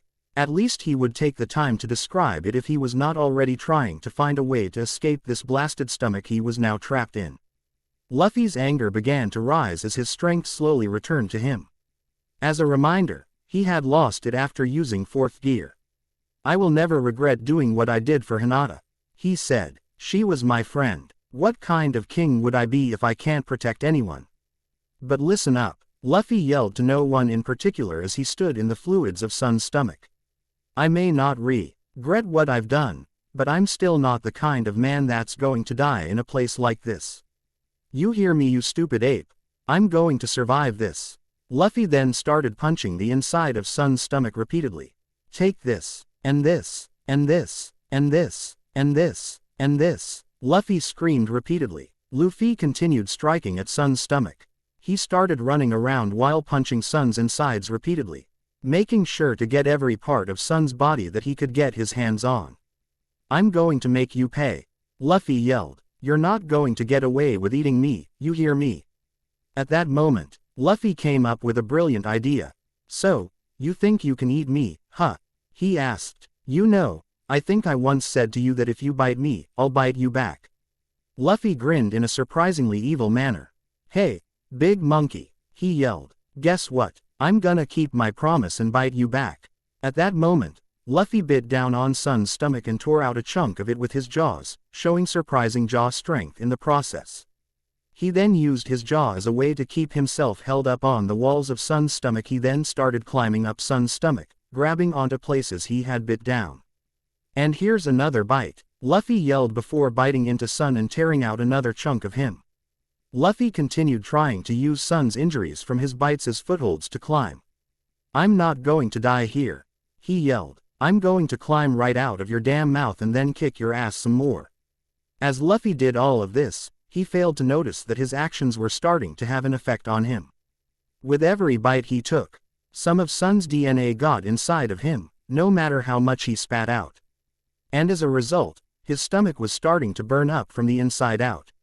His whole body was also being altered as a result of ingesting the DNA of a tailed beast. Not that Luffy noticed any of this. He was too busy sticking it to Sun in the best way he knew how while trying to escape his stomach. Luffy then reached Sun's throat and bit into it, tearing off some flesh. This tastes like crap, but I'm not going for taste. I'm going for revenge, Luffy yelled. That was a statement even Luffy did not think he would say before he went into battle. Then, Luffy finally felt the results of him ingesting the DNA of Son Goku into his body. What the hell? Luffy gasped in shock, clutching his throat and causing him to fall back down Sun's throat in the process. My body is burning. Luffy fell back into Sun's stomach, which was starting to bubble and rampage violently. Sun was about to throw up. As the preparations happened, Luffy continued to writhe in pain as his body went through a painful metamorphosis. Few minutes later, on the outside, as Sun began to collapse, he started to heave, signifying that he was about to throw up a lot, and it was also going to be very violent. What is happening to him? Ace had asked. He looks sick. I didn't think these guys actually got sick. Then, much to the disgust of all three men who had just got done beating up the Four Tails, Sun indeed threw up. It was a gross mixture of blood and bile that created a large puddle in front of the giant monkey. Ew, Ace muttered in slight disgust. Then, they saw something else come out of Sun's mouth, something the size of a human being. However, when it straightened itself out, they saw that it was definitely not human. The creature was a mixture of red and black with a red tail growing out. If they had recognized just what this creature was, they would have realized that its skin was chakra. They also would have realized that it was not an it. This monster that had just appeared was Monkey D. Luffy, now having gone completely berserk, took one look at Ace, Laxus and Gray, and passed them and started violently attacking Zetsu clones. As Laxus, Gray and Ace watched this happen in horror, Sun transformed back into the barely conscious Roshi, who was visibly exhausted from transforming into Sun. However, in spite of his exhaustion, Roshi was smiling triumphantly. So that's what you were planning, he muttered, now understanding just what Sun was trying to do. you devilish ape you. That was damn clever of you. Still, why don't you warn me next time you do something that grosses me out, With those final words, Roshi fell unconscious. It was time to finally gain some insight into just what Sun had planned for Monkey D. Luffy, and for the Battle of Tenro Island as a whole. After Luffy had promised to bite Sun if the giant monkey ever bit him, Sun had a crazy idea. It was a gamble, yes. Considering that if Luffy did not catch on, he'd be digested, the Alliance would lose a crucial part of their strategy, and the coalition would be one step closer to victory.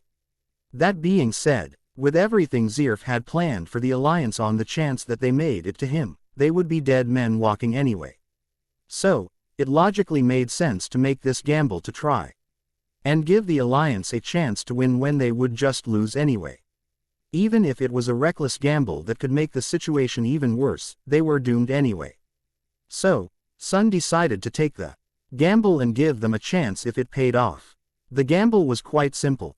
Get Luffy to eat his way out of Sun's body and force him to throw up the Straw Hat Captain. And once he threw up the Straw Hat Captain, Luffy would now be something completely different, a pseudo-Jinchuriki for a mere fraction of the power of the four-tailed monkey, Son Goku. How exactly was Sun able to pull this off without Conton catching on?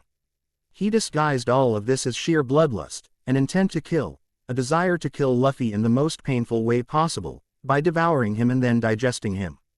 Even if Lord Conton's indoctrination was near perfect, there was one flaw. If someone plotted against him by disguising it as killing intent directed at the coalition's enemies, Conton would not be able to tell the difference. He would think that his puppets are just carrying out his will. This was something that Lord Conton was beginning to realize as well, as he surveyed the battlefield through Roshi's eyes rig. Before the four-tailed Jinchuriki lost consciousness. After going through a brief moment of shock, the Lord of Chaos and Supreme Leader of the Conqueror's Coalition found himself wondering just how he should respond to it. After a brief moment of silence, the man broke down and started laughing in amusement at the situation. Such a chaotic turn of events. As the man who represented chaos itself, all Conton could do was laugh at what had just been done. After calming down, the King of Raccoon found himself in deep thought about this turn of events. It appears that even I am capable of miscalculations, he mused. Yes, it would appear that I've underestimated the brain power of those filthy beasts. That Sun would come up with such a plan without my notice is impressive. Such amused laughter, Your Majesty. Urajiri of the 9 Dark Circles said, entering the throne room, folding his arms. Considering how things have been going recently, I had honestly become worried that humor had vanished from this throne room. Conton smirked slightly at Urajiri's casual behavior around him. I don't have to justify my behavior to you, Urajiri. I am king around here. If I am angry, I am angry. If I am amused, I am amused. And what of it? Urajiri bowed in respect. Just stating a fact, Your Majesty, please forgive me if that was out of line. Urajiri then decided to get to the subject at hand, the Ray. Sun, why he had shown up to the castle's throne room in the first place. I'm sure you already know this, but the remaining 6 circles have arrived at the capital. In addition to Sagi, Boryoku and Mise, LF, being the 3 who live in the capital, all of the 9 dark circles have gathered. We await to hear the results of Tenro Island, as that shall be the signal for our meeting. Urajiri informed Conton. If I may ask, what shall the subject of our meeting be? Isn't it obvious? Conton asked. Win or lose, it is time we all have a long conversation about the future of the Conqueror's Coalition and the Kingdom of Raccoon. Wouldn't you agree? Urajiri nodded. I couldn't agree more, Your Majesty. He said before his face contorted into a dark gaze. I just hope the future of Raccoon involves me somehow. After all, there are fewer things more satisfying in this world than stepping on the weak. Conton responded to Urajiri's dark look with a smile of his own. Agreed, Urajiri. Strength is pointless, if you cannot use it for your own gain. You would know that better than anyone. This just made Urajiri laugh in amusement. That laughter quickly devolved into maniacal glee. Meanwhile Conton just sat back in his throne, thinking about the events that had just transpired once more. What will happen now, I wonder? He said to himself. Will Luffy's new power give the Alliance new life? Or will Zaref's Trung P cards take that hope and stomp it like any normal human stomps on a bug? So many questions, so many possibilities. So unpredictable, to be truly left incapable of knowing what is going to happen next. This is entertainment fit for a god, Kantan declared. Back at Tenro Island, Kakashi Hatake stared in shock at Luffy's metamorphosis. He had immediately caught on to the fact that it was Luffy, without having seen Luffy's bloody straw hat thanks to the fact that his Sharingan was also the Eye of Insight. Using the Sharingan, Kakashi had gazed at the beast and not only saw the massive chakra that surrounded Luffy's body, but he also saw the color of Luffy's haki inside of him. As a side note, the color of haki was an interesting phenomena, actually. Because haki was a physical manifestation of one's own willpower, it therefore had a color to it like chakra did. Therefore, Kakashi could see it with his Eye of Insight the same way he could see chakra. Unreal, Kakashi muttered. Luffy has become a pseudo-Jinchuriki. Just like the Gold and Silver brothers did. Kakashi's face fell, thinking about his favorite student, Naruto. He muttered to himself, how would you feel if you saw this? If you saw your dear friend and brother in all but blood, now cursed with the fate of a Jinchuriki. I guess all I can do now is make sure that Luffy's bonds are strong enough to beat the curse. It's strange though, Kakashi continued as he took notice of the fact that except for the fact that Luffy's head was darting back and forth, looking for prey, why is he acting a bit more docile than Naruto did whenever he lost control? Kakashi knew that this could not be truly called docile. Luffy just karate chopped the head off of a girl for crying out loud. Granted, she was an enemy, but still. However, compared to the way Naruto acted when he lost control, this was docile. Naruto just destroyed everything whenever he went crazy. All of our data shows that most Jinchuriki go crazy whenever they enter a state like this, the version 2 state.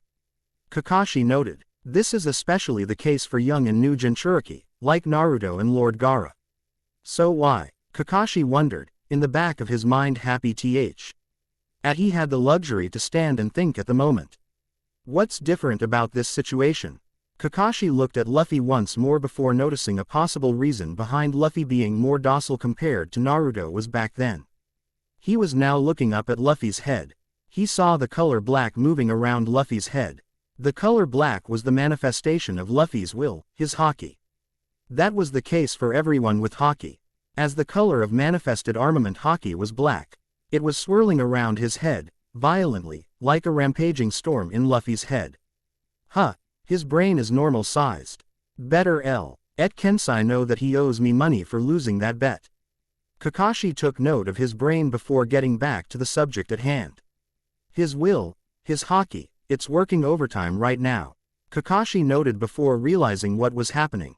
His will is actually trying to force the tailed beast's chakra into submission. That explains why he hasn't attacked anyone on our side yet. A part of him already recognizes that we are his friends. Unreal, Kakashi was a mixture of impressed, awe and disbelief at the moment. Is his strength of will so powerful that his haki can subconsciously manifest itself to subjugate the chakra as something as violent as a tailed beast? Kakashi shook his head. What am I saying? He said before giving the situation a now satisfied and reassured look. Of course it is, he's Monkey D. Luffy, future king of the pirates. I'd be surprised if he wasn't capable of such a thing. Kakashi then vanished into the wind, content with leaving Luffy to his own devices. He fully trusted Luffy to get himself completely under control. He then reappeared near his soldiers. The situation has improved, men. He said, excellent work as always, Commander Hatake. A member of the Yamanaka clan complimented his fellow Leaf Nin. Oh, I didn't do anything, and that reminds me, I need you to relay something to the top brass. It's kinda crazy, so I need you to bear with me as I tell you what to say to them.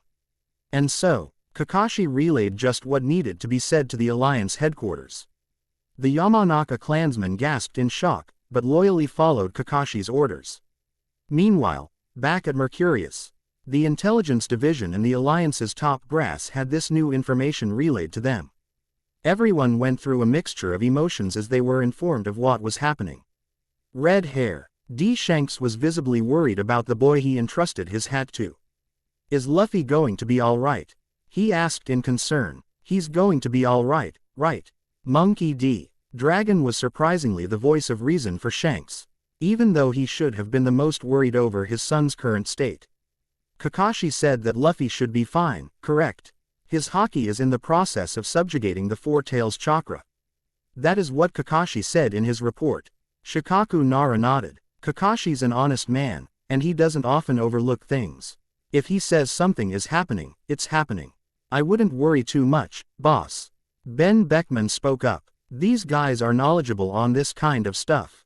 If they think Luffy is fine, we should trust them. The third Tsuchikage, Onoki the fence-sitter, found himself in deep thought. What an interesting turn of events, he said to himself. It's been a long time since someone has bonded with Son Goku. A new Jinchuriki. The fact that he called him son shows how far Onoki has come as an individual. Indeed, this could be a boon to us. The fourth Raikage spoke up. Including Naruto, Killer Bee, and Kazekage, that means we now have 4 Jinchuriki on our side. Luffy is a pseudo-Jinchuriki. Gaara pointed out, while I am very confident in Luffy's ability to master this power, his ability can't possibly match an actual Jinchuriki. Dragon chuckled in amusement. Don't underestimate my son, Gaara.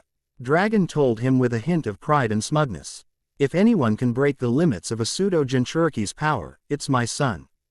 Gaara nodded. Perhaps, perhaps not. I guess it just remains to be seen whether Luffy is indeed capable of it. Gaara then turned his attention to the supreme leader of the allied forces. What are your thoughts on this, Lord Chitsujo? Chitsujo could not help but smile. I'm just glad to hear that he's all right, he said. And you're right, Dragon. If there is anyone that can break the limits of a pseudo-Jinchuriki, it's the man who will become the king of the pirates. Everyone smiled at Chitsujo's faith in Luffy. You know, Kazuki Urahara spoke up, we'd be foolish not to take advantage of the fact that we've got a weapon of mass destruct. Tion on our side tearing through the enemy. Kazuki's lack of tact aside, he's got a point. Beckman nodded. After all, with Luffy's new destructive power, he could easily turn the tide for us. If we can set him loose on the enemy, we could take advantage of it and march our way to Zirf and the remains of the Tenro tree. I don't think we necessarily have to lead him on like a dog on a leash. Mavis Vermilion spoke up. Remember what Kakashi said in his report. Luffy seems to be only attacking coalition soldiers. Something in him still remembers that his friends are her. I think if we allow him to do as he pleases, he'll find more enemies to destroy. I agree with Mavis, Chitsujo said. If we keep advancing, Luffy will take it as fellow predators are searching for more prey as well. He'll follow, and as soon as he sees someone who is an enemy, he'll attack them. You sound very certain. Mei Terumi spoke up. Only because I agree with Kakashi's assessment on the matter. Chitsujo said. He's right. If Luffy is really subjugating Sun with his haki, then it appears he already has some semblance of control over his newfound chakra. In fact, I would say that thanks to his willpower, he was already able to get it under control to the point where having this chakra invade his body didn't tear it apart from the inside. Chitsujo smiled. Luffy caught a lucky break here. Time will only tell just how much stronger he truly becomes. Inform Kakashi too. For one thing, announce that Luffy is just fine. Chitsujo ordered the intelligence division. Hearing of his status will restore the morale I'm sure was lost. Furthermore, tell Kakashi to continue as normal. Luffy will follow him and not attack him. I laughed in amusement. A semi-crazed Jinchuriki going after the coalition. Damn, if it weren't for the fact that we were at war with these bastards, I'd actually feel bad. It could have just as easily backfired on us, Raikage. Gaara pointed out. Don't forget that. Enough, Chitsujo said. We shall simply sit back and wait to see where this new development takes us. Later, Kakashi Hatake nodded after hearing his orders relayed to him from the Yamanaka clansmen from earlier. A bit strange, but I suppose it's got its merits. Kakashi said before addressing his subordinates. We're pushing forward everyone. The top brass wants everyone to continue clearing out the enemy. And the situation involving Luffy, Levi inquired, while happy to hear of his survival, is still rather concerned about his current state. Kakashi gave Levi an eye smile. You know, Levi, I was just thinking. He said. I was the One who informed the rest of the 2nd and 3rd Division that Luffy was dead, right? Levi nodded. That you were, sir. She said. I was the one who gave you the means to broadcast it to everyone. Kakashi nodded as well. You know, he said. Because the information I gave turned out to be incorrect, it stands to reason that I should be the one to take responsibility and correct that information, right? Levi smiled knowingly. I couldn't agree more, Commander Hockett. She declared. Solid script. Broadcast. Kakashi gave another eye smile. Clearing his throat, he spoke into the giant word that Levi had just created. Soldiers of the 2nd and 3rd Division, I have a new announcement. He said. The information I had given earlier was incorrect. Kakashi smirked. You might want to listen as well, Conqueror's Coalition, this involves you as well.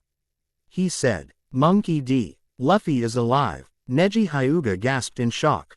No way, he yelled. Straw Hat lives. Hinata Hyuga and Samui both gasped as well before they both found themselves crying tears of joy. He's alive. Hinata wanted to believe it, but it could easily be just a dream. He is unkillable, Samui smiled, he really is the coolest. Frankie and Flare Corona Smill. Ed as the two hugged and jumped around giddily. Super. They yelled in unison. Luffy is alive, of course he wouldn't be actually dead. Frankie cheered. He's the man who's gonna be king of the pirates after all. He wouldn't die until after he achieves his dream. Flare added. Take that you coalition bastards. You can't kill our captain that easily. Boa Hancock let out a cheer from her medical bed that Tsunade had placed her on. I can love again, she said gleefully. Tsunade shook her head at Hancock's statement before smiling slightly. Don't scare us like that, you stupid rubber idiot. She muttered. Honestly, don't forget that you're kind of important to the Alliance. In his current location, Sabo lowered his hat to hide the fact that he was crying. Orihime Inoue smiled at Sabo. Commander, it's okay to show your sensitive side to us. She said to him. I mean, Luffy is everyone's friends. Just focus on healing Renji, Orihime. Sabo said to her. Orihime nodded and put the finishing touches on healing Renji and his Zanpakuto with Soden Kishin. Renji breathed a sigh of relief, feeling his legs now good as new. He then picked up his sword and smiled at the fact that it was now completely repaired. Great job, Orihime, he said. Renji then gave a big smile. I should have figured that Luffy wouldn't die that easy. Good job, you magnificent bastard, but don't scare us like that. He said. Commander Sabo, Renji addressed his superior. If you don't mind, I'm rejoining the battle. There's no way I'm going to let a guy who just came back from the dead show me up. Understood. Renji, go kick their asses. Sabo nodded as Renji Flash stepped away. Sabo then turned his attention to Orihime. Thanks for waiting, Orihime. He said. Now, I think we can continue onwards. We've wasted enough time. Orihime nodded. Let's go and fix that tree. She said with a smile as the two of them continued onwards as well. While the third wave, which was close behind Sabo and Orihime, moved to join their comrades and clear out the remains of the coalition. Ace, Laxus and Gray gazed at the unmoving demonic Luffy. So no orders on dealing with Luffy? Gray asked. We're really just going to leave him like this? Keep listening. Laxus was annoyed with Gray's insistence on treating Luffy like he's some sort of problem. Maybe Commander Hatake will give orders. The trio listened for a while and Kakashi spoke up again. Lou, FFY has gone through an interesting change, but I can assure you, he's still the same lovable idiot we've grown to trust with our lives. He's a pseudo-Jinchuriki, but he already has greater control over his new power than actual Jinchuriki do sometimes. He appears to recognize who his allies and enemies are. So, we will continue to proceed as normal. Luffy will follow and continue to wipe out any coalition soldiers who stand in his way. What? Gray yelled in disbelief. Is he seriously going to gamble all our lives on a possibility? Calm down, already. Laxus smacked Gray upside the head. We've orked with Commander Hatake long enough.